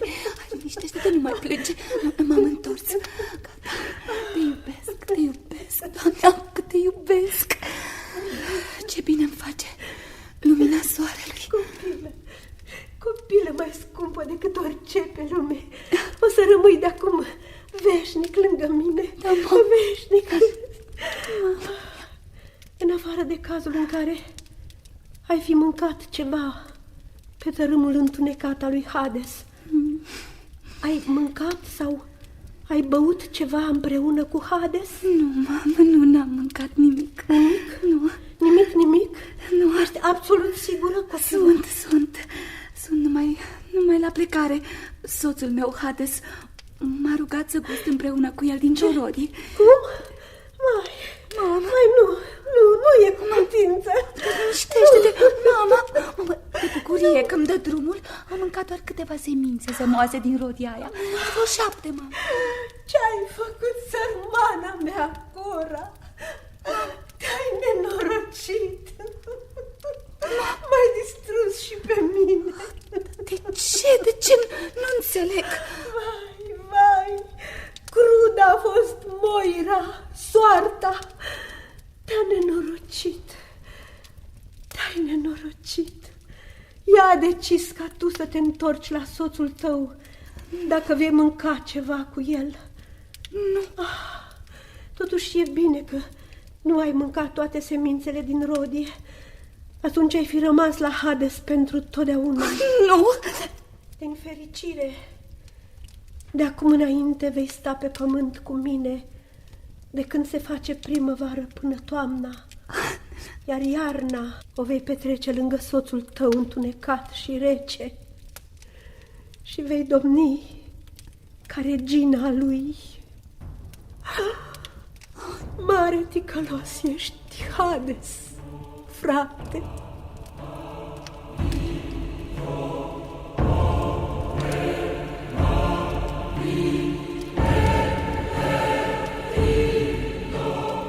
Nici zeul zeilor, Zeus, nu a avut cum să deslege ceea ce hotărâseră de la început legile divine, care spuneau că oricine mănâncă sau bea ceva pe tărâmul morților va rămâne acolo pentru totdeauna.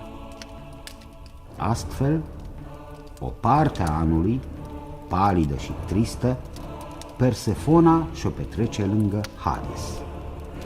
Pe pământ este iarnă, iar zeița Demeter, îndoriată, își jelește copila.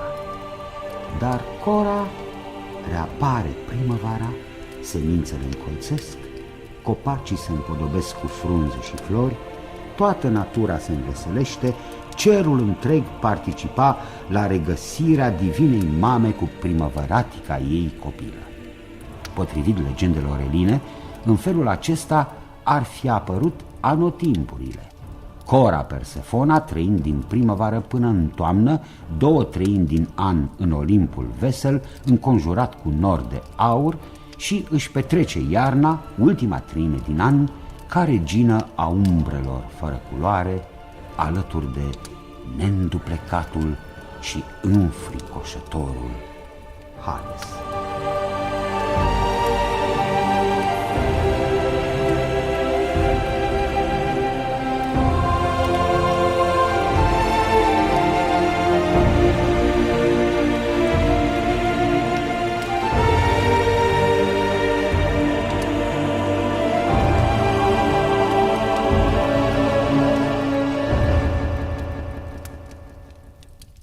Ați ascultat Zeii din Olimp, scenariu radiofonic de Sanda Socoliuc, seria 14-a, Hades.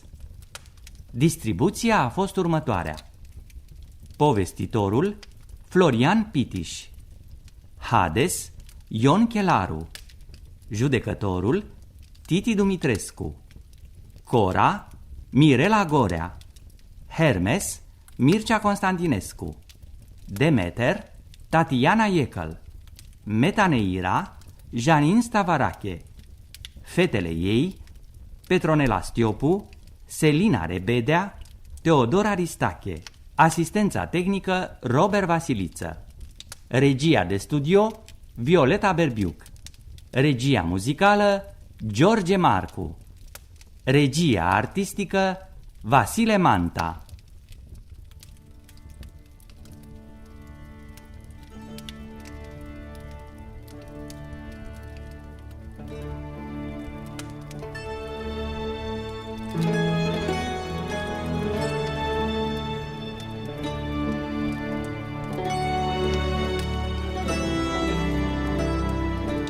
Zeii din Olimp.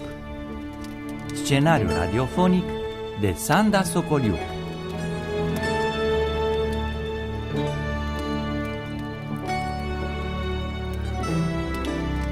Seria 15-a. Dionisos.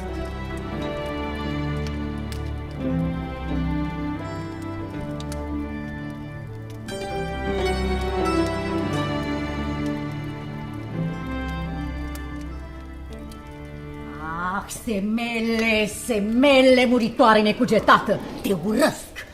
Ah, cât te urăsc, pentru că Zeus te iubește. Te crezi fericită, nebună! Se vede, femeie, că n-ai minte deloc. Știu, porți în pântec rodul iubirii tale cu soțul meu legiuit. N-o să-ți vezi niciodată copilul. N-o să-l las nici pe marele olimpian, spurcatul, ticălosul, să se bucure de feciorul făcut cu fiica lui Cadmos, regele Tebei. Ah, nu-mi place, dar o să mă transform pentru o zi în bătrână. O să iau chipul lui Beroe, Doica Semelei. O să cobor în cetate. Ah, mă duc, simt că plesnesc de furie. Ah, răzbunarea mea va fi cruntă. O să o păcălesc precis pe prostovana aia care se crede acum soție de zeu. O să cadă în cursă. Ah, mi-o vei plăti, Semele! Și tu, Zeus, o să ai de ce plânge.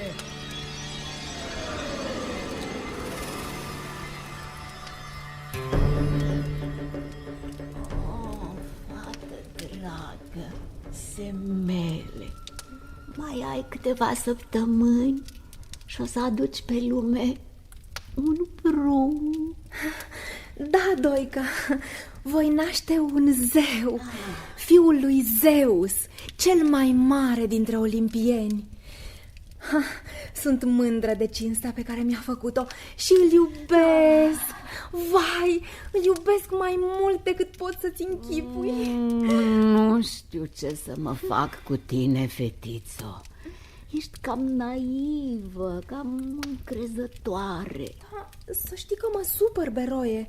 Ce îndoială vrei să-mi strecori în suflet? Oh, Semele, tu crezi că iubitul tău este Zeus?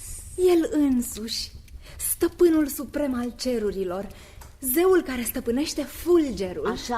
Așa ți-a spus și tu îl crezi? Beroe, nu înțeleg ce te-a apucat. Până ieri îl adorai și îi te închinai prea plecată, iar acum zici că nu știi sigur cine este. Da, mă chinuie nesiguranța. O fi Zeus, nu zic nu. Da, dar dacă nu e, te iubesc prea mult, copilă, ca să te las amăgită. Ar trebui să te convingi că este chiar zeul zeilor. Așa cred. Vai, Doică, mă super rău. M-ai zăpăcit cu vorbele tale pline de fiere. De n-ai fi atât de bătrână și de prăpădită, Semele. și de n-aș ști că-mi spui vorbele astea din iubirea pe care o ai pentru mine, te-aș alunga din cetate. Da, uite, ca să fii tu liniștită, o să-l întreb din nou pe soțul meu dacă e chiar el, atotputernicul Zeus. Nu, fetițo, nu-l întreba nimic.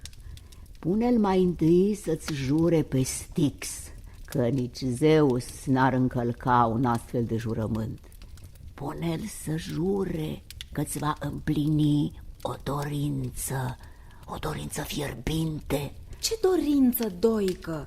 El îmi împlinește orice poftă am și fără jurăminte. Tu fă ce-ți spun eu. Pune-l să se lege cu jurământ și apoi cerei să ți se arate în întreaga lui splendoare de zeu, cu toate însemnele puterii olimpiene, să vină la tine, așa cum îi se înfățișează de obicei frumoasei sale soții din ceruri, Hera. Dacă este Zeus cu adevărat, o să vezi imediat.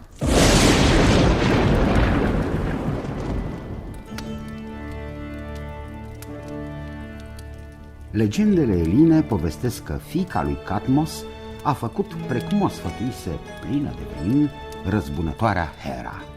Zeus, care jurase fără ezitare pe râul din ținutul lui Hades, a fost nevoit să-i facă pe plac nesăbuitei lui iubite, cu toate că știa ce o să se întâmple. Când mai marele zeilor a părut furtunos, în carul cu roți de aur, cu mantia-i înstelată, cu fulgerul naripat în mâna dreaptă, focul trăsnetelor sale arse într-o clipită palatul din Teba, iar Semele fu nimicită de strălucirea imposibil de îndurat a iubitului ei. Murind, ea lăsă să-i scape din pântec fructul încă neajuns la desăvârșire. Zeus închise pruncul prea mic în coapsa lui divină și îl păstră acolo până la sorocul cuvenit, când îl aduse pe lume pentru a doua oară.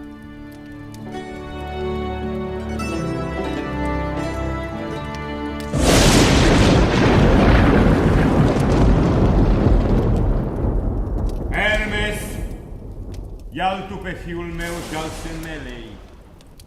L-am numit Dionisos Carpoforos, dătătorul de roade. Este de 2 ori născut. Ia-l și du-l pe micuț la nimfele și satirii de pe muntele Nisa, în Asia. Să-l crească, să-l hrănească bine. Ai grijă să fie întotdeauna ambrozie și nectar din belșug pentru Dionisos al meu. Satirul Silenos să-l protejeze, să-l inițieze în secretele lumii acesteia. Înțelegi, Hermes? Da, preamărite Zeus, pricep. Dionisos e un nemuritor olimpian ca noi.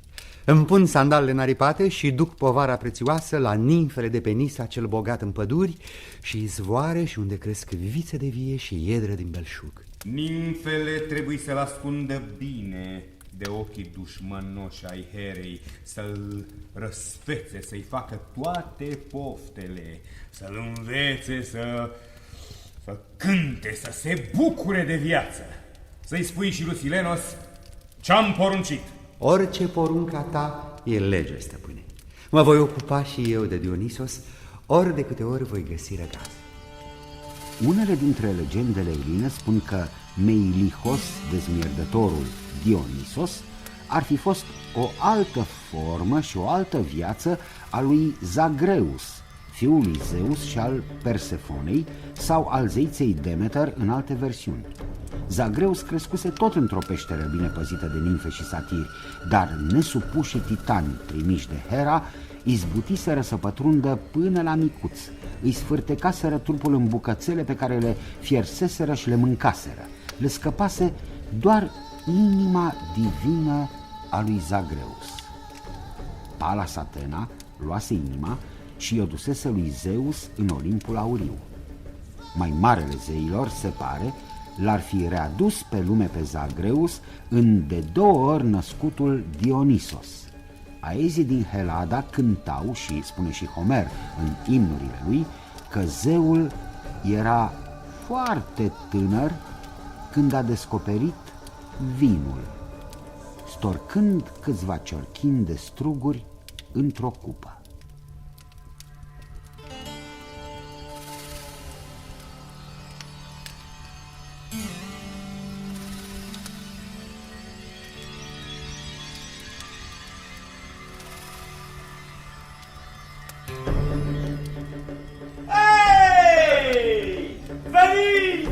Veniți repede!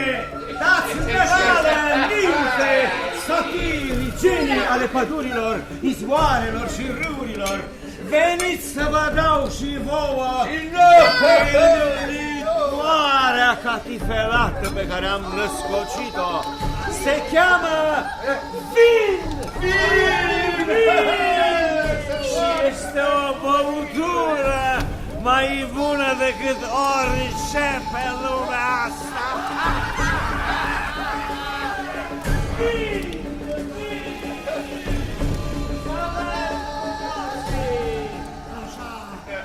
Așa, bucurați-vă, simțiți-vă bine, beți vinul meu și veți vedea că vă veți regăsi pe voi, cei adevărați, fără mizerii și minciuni.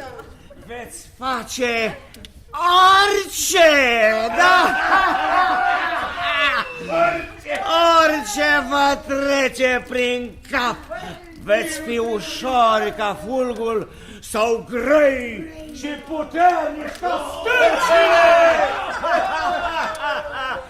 Beți și veți ști mai multe despre voi și despre ceilalți. Să fim fericiți, fericiți și să nu ne mai pese de nimeni și de nimic. De nimic. Nimic nu o să ne pese. Să bem. Să bem până nu o să rămână nicio picătură. Hei, ascultați-mă! Voi știți ce cred eu că trebuie să facem? Ce trebuie să facem?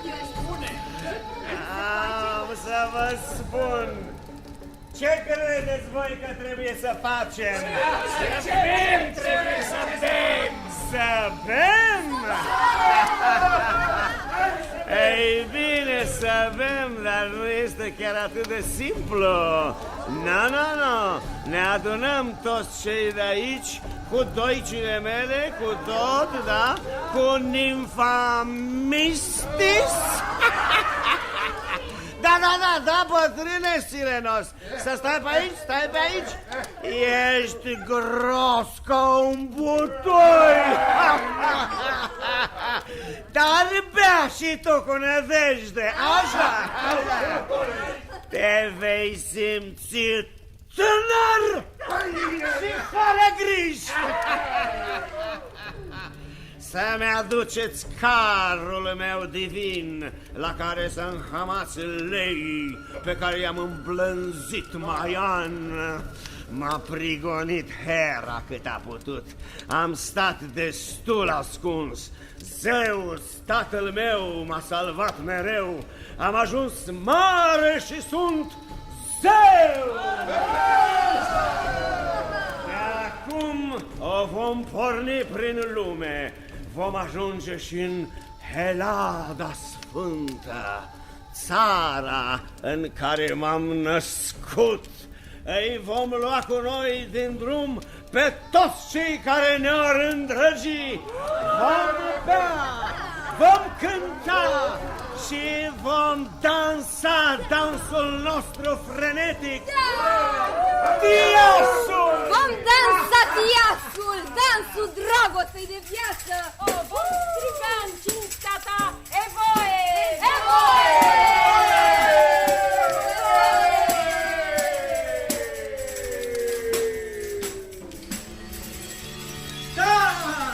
Vom dănțui tiasul, vom răspândi pe unde vom trece veseli, cu toiagul înfrunzit, tirsul în mâna dreaptă, cultul meu și al licorii pe care am descoperit-o. Vom lăuda ziua și mai ales noaptea. Binefacerile fiței de vie și ale miraculosului vin.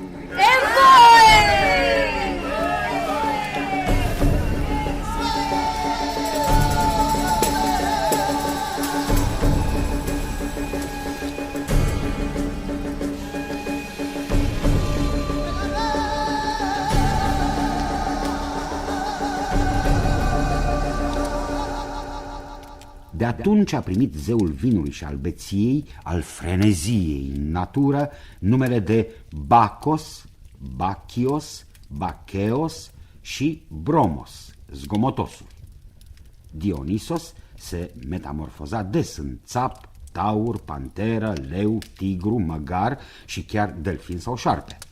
Vechii greci îl reprezentau sub 3 chipuri, ca pe un bărbat puternic și frumos, cu plete cârlionțate, blonde, bogate, ca pe un tânăr și molatec efeb și ca pe o ființă enigmatică, androgină, fără vreun sex precis, mai degrabă efeminat. Mai era numit și Leios, storcătorul de teasc, și Sisios, dezlegătorul de griji prin beție. Era și Ditirambos, de 2 ori născutul. Oricum era Dionisos Triambos, triumfătorul, cu armata lui de genii vesele și de bacante, femei fără de număr care își lăsaseră căminele copiii pentru a-l urma pretutindeni. Uneori Dionisos nu era bine primit. Atunci se răzbuna cumplit.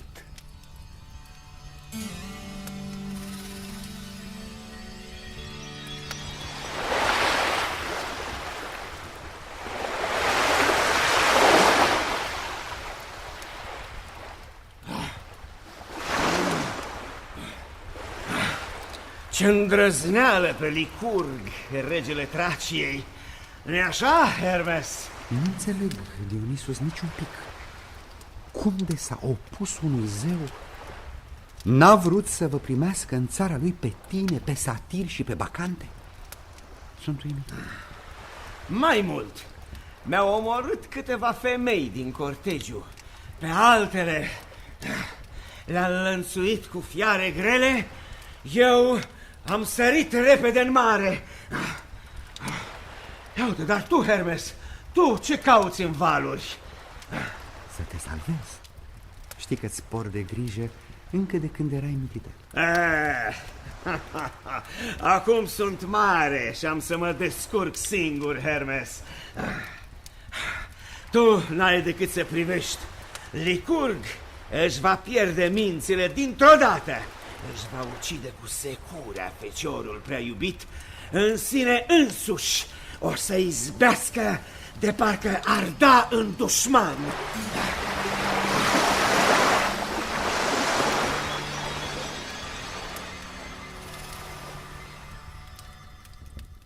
Legendele eline spun că totul s-a petrecut după voința zeului, iar lanțurile care le țineau pe bacante au căzut singure într-o clipă. Femeile, cu tirsurile în mână, s-au repezit la Licurg și l-au azvârlit de pe o stâncă drept în fața lui Dionisos. Fiarele înhămate la carul divin, lei, tigri și pantere, l-au devorat cu lăcomie. Aezii mai povesteau și alte întâmplări ciudate, unele cumplite. Da, zeul nu avea numai prieteni.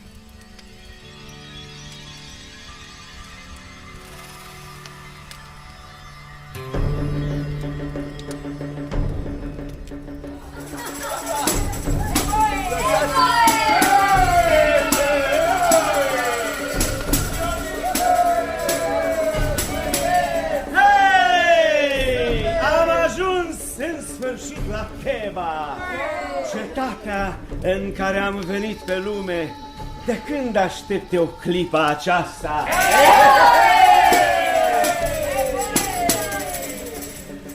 Ei, vom iniția pe tebani în misterele care îmi sunt închinate la culesul strugurilor, când licoarea dulce iese de sub tească. Da! O să-i învățăm tot ce știm. Regele Penteus, fiul Agavei, a încercat să ne alunge. Nu-i nimic. Noi vom zăbovi pe aici în ciuda prostului de Penteus. Da, am auzit și eu că bătrânul Cadmos și Tirezias, profetul, l-au sfătuit să nu mi se opună. dar el amenință de zor. Se laudă că o să mă înlănțuiască. Nu-i place că femeile tebane își lasă casele ca să bea, să se bucure de viață, să participe la misterele de la culesul viei. Păi cum le poate opri de la sărbătorile închinate unui zeu ca mine? Da, Dionisos, am venit și eu aici. Te-am urmărit. Am dreptul. Eu sunt regele din Teba acum. Da, Penteus, și ce vrei? Îți spun în față. Nu mi-e frică. Mă opun marilor tale binefaceri. Eu nu sunt un laș zeu nebun care îndemn la relele veției pe supușii mei. Penteus! Le dai pierzaniei pe femei, își uită soții și copii și vin țopăini cu torțele în mâini la orgiile tale în nopțile fără lună. Penteus! Ia aminte! Vei plăti jignirile acestea. Taci mai bine! Imploră-mă să te iert! Hai, imploră-mă! Imploră-mă! Am de gând să-ți cer îndurare ție, Dionisos, zeu turbat și fiu de muritoare, căci n-o să uit că ești fiul Semelei, sora Agavei, mama mea. Penteus! Aduci cu tine uitarea datoriilor prin beția care seamănă cu nebunia și cu moartea și vrei să te implor! Da, să mă implori! Slugi! Legați-l! Plecați-l în lanțuri grele înainte de a începe orgia! Culesul viilor e aproape! Da, slugi! Hai, legați-l! Poftim, slugi smintite! Haideți, haideți! Îndrăzniți! Așa puneți-mi lanțuri groase la gleznă și la mâini. Așa nu vă sfiți. Îndepliniți porunca regelui Penteus. M-ați ferecat bine? Bravo! Bravo vouă! Uitați că sunt un zeu nemuritor! Oricum, în fața mea nu aveți nicio vină. Există un singur vinovat și acela va plăti chiar acum!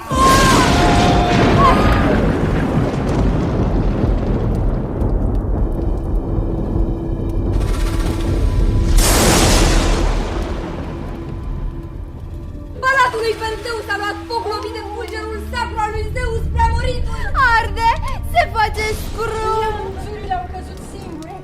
Dionisos e zeu nemuritor. Evule! Dionisos Didirambos, noi te iubim! Te iubim! Te iubim!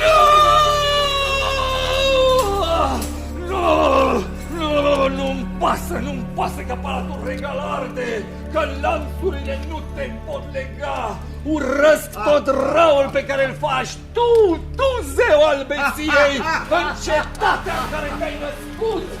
Și nici nu prea zeu, să știi! Eu nu semănă zeu! Eu, frumos ca Apollo însuși, cu pletele bogate, galbene ca grâul copt în lan, eu care am născocit licoarea catifelată pe care o storci din struguri, eu care mi-adun satiri și multe nimfe și muritori în jurul meu și ei sunt fericiți să celebreze misterele nașterii mele, ale omorârii și reînvierii mele. Ești un prost, Penteu! Ești un prost și de aceea te iert! Mă ierți? Să știi că nu am ce face cu iertarea ta. Aduci prea multe rele în locurile prin care treci, Dionisos. Da, poate, dar și multe lucruri bune. Haide, vină cu noi în munți și vei vedea spectacolul măreț pe care mi-l închină mie geniile pământului, bacantele și muritorii de tot felul, ba chiar și fiarele pădurii. Hai, vino să vezi cu ochii tăi câtă putere am, sărmane. Dar mai întâi pune pe tine haine femeiești, ca nimeni să nu te cunoască. Altfel nu răspund pentru viața ta.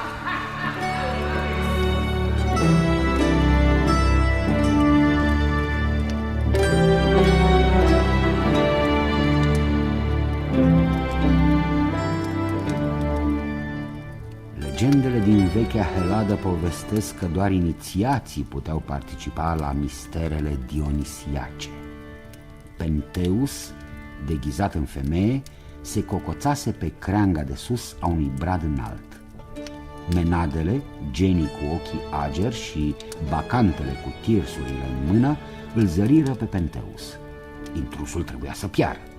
Cuprinse de frenezie, femeile aruncară cu pietre, cu crengi groase în el, dar nu reușiră să-l doboare. Atunci, cu forțe reunite, smulseră copacul din rădăcini. Regele deghizat căzu gemând la pământ. Fu sfârtecat în bucăți într-o clipită. Dintre bacante se desprinse Agave însăși, mama lui Penteus, urlând de încântare că fiara pe care o vedea în locul fiului era la îndemâna lor. Ca ieșită din minți, îi despărți capul de trupul însângerat și dezmembrat. Trase un chiot victorios și puse trofeul în vârful unei suliți, cum se făcea la vânătoare. Aezi și orbul Homer spun că și alții s-au amăgit luându-l pe Dionisos drept simplu muritor.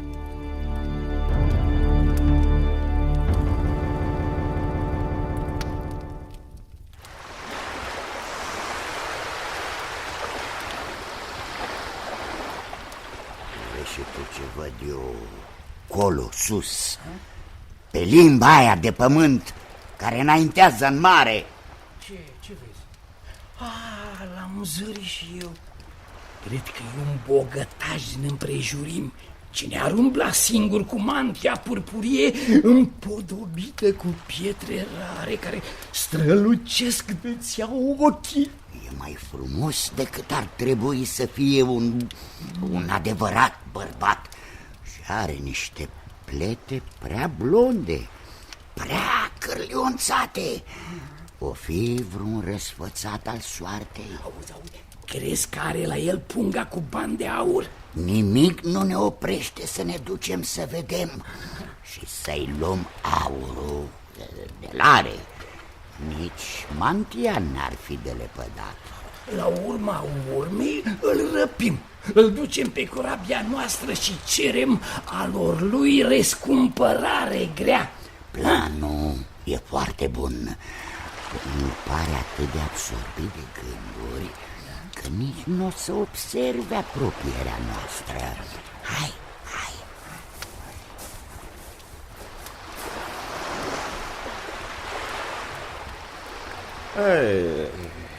E bine uneori să fii singur.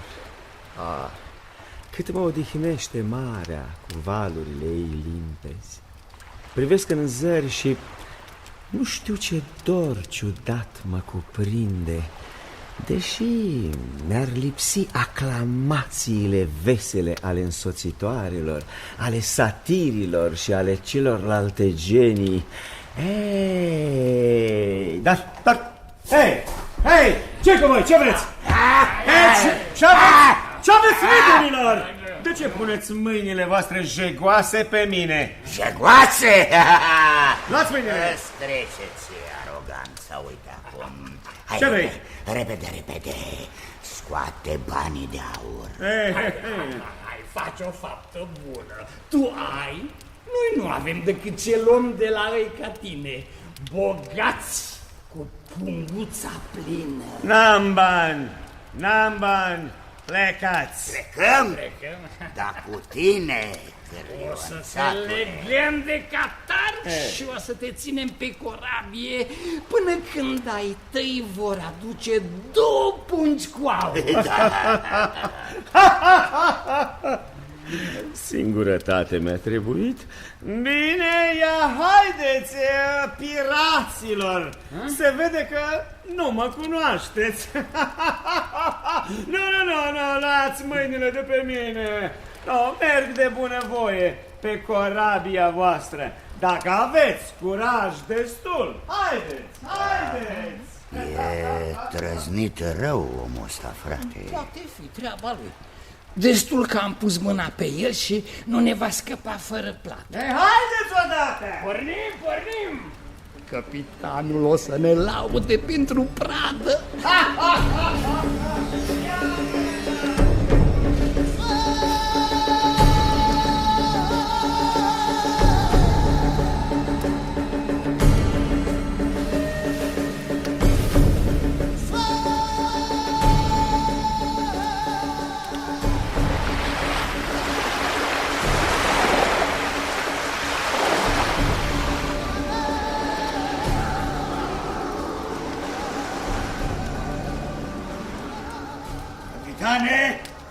Capitane, vino să-l vezi pe omul nostru. L-am legat stravăn cu noduri multe să nu ne scape.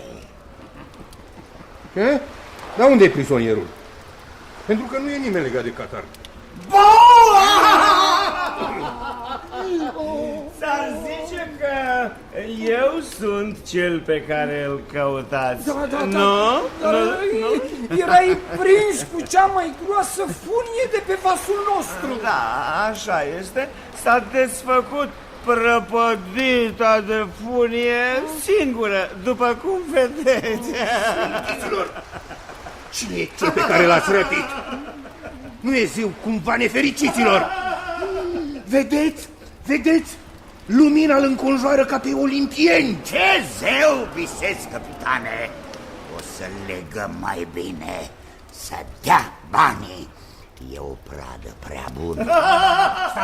Stai, ușurel, străine, stai așa, că avem noi leac de mantia ta purpurie. Da, bine, dar repede până nu vă necați. E zeu, v-am spus eu. E zeu olimpian, nu muritor. Uite, corabia se scufundă sub greutatea lui.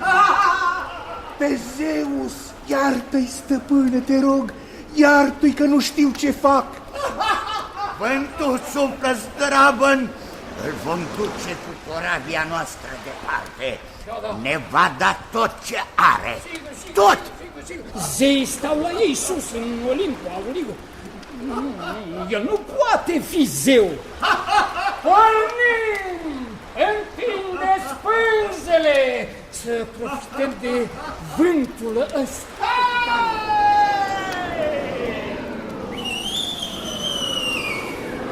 Așa începe să-mi placă. Nu vă lăsați! Spuneți că nu e zeu. Poftiți, vântul s-a oprit dintr-o dată. Uite, catargul s-a transformat într-un vrej gros de viță de vie, cu struguri copți. Priviți, pe punte curge o băutură dulce, parfumată. Poate e un dar de la tine, zeule, deși nu merităm. Beți cu toții! Este vin! Vin e bun! E tare bun! Să nu ne lăsăm amăgiți, să văslim. O fi vreun vrăjitor străin, să ne îndepărtăm de locul ăsta blestemat.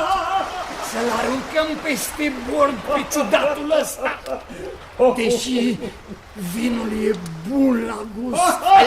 Lasă! Simt că m-aș lua la trântă și cu zei. Sunt capitanul vostru și vă ordon să încetați.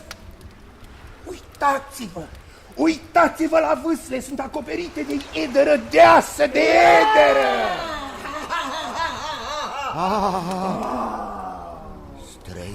transformat în leu? Nu se poate. E un vis rău. Vrea să fie vis. Asta de unde a mai apărut? E o ursoaică uriașă! Fiți! Ocoanele corădiei sunt certe acum. De Zeus, atât ne-a fost dat să trăim! Atâta!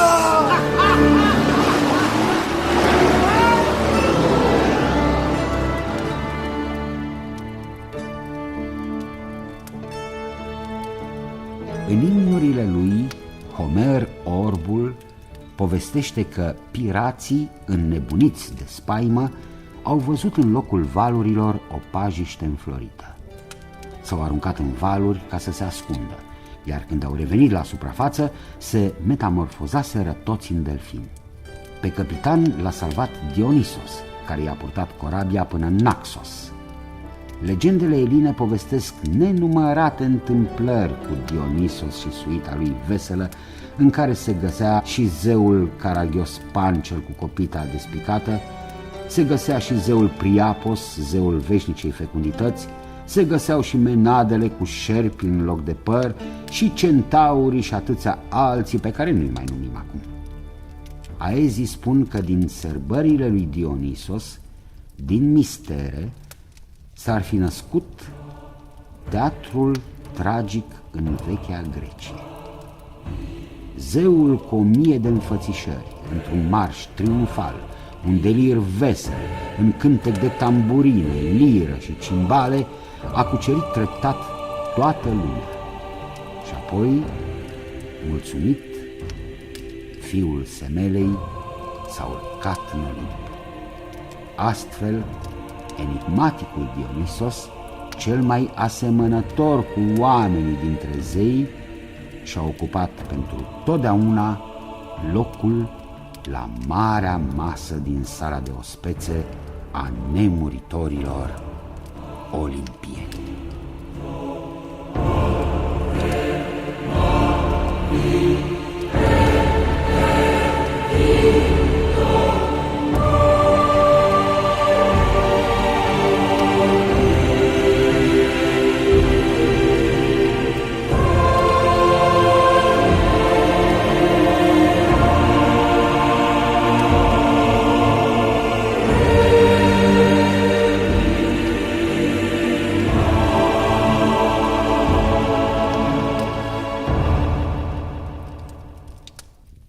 Ați ascultat Zeii din Olimp, scenariu radiofonic de Sanda Socoliuc, seria 15-a, Dionisos.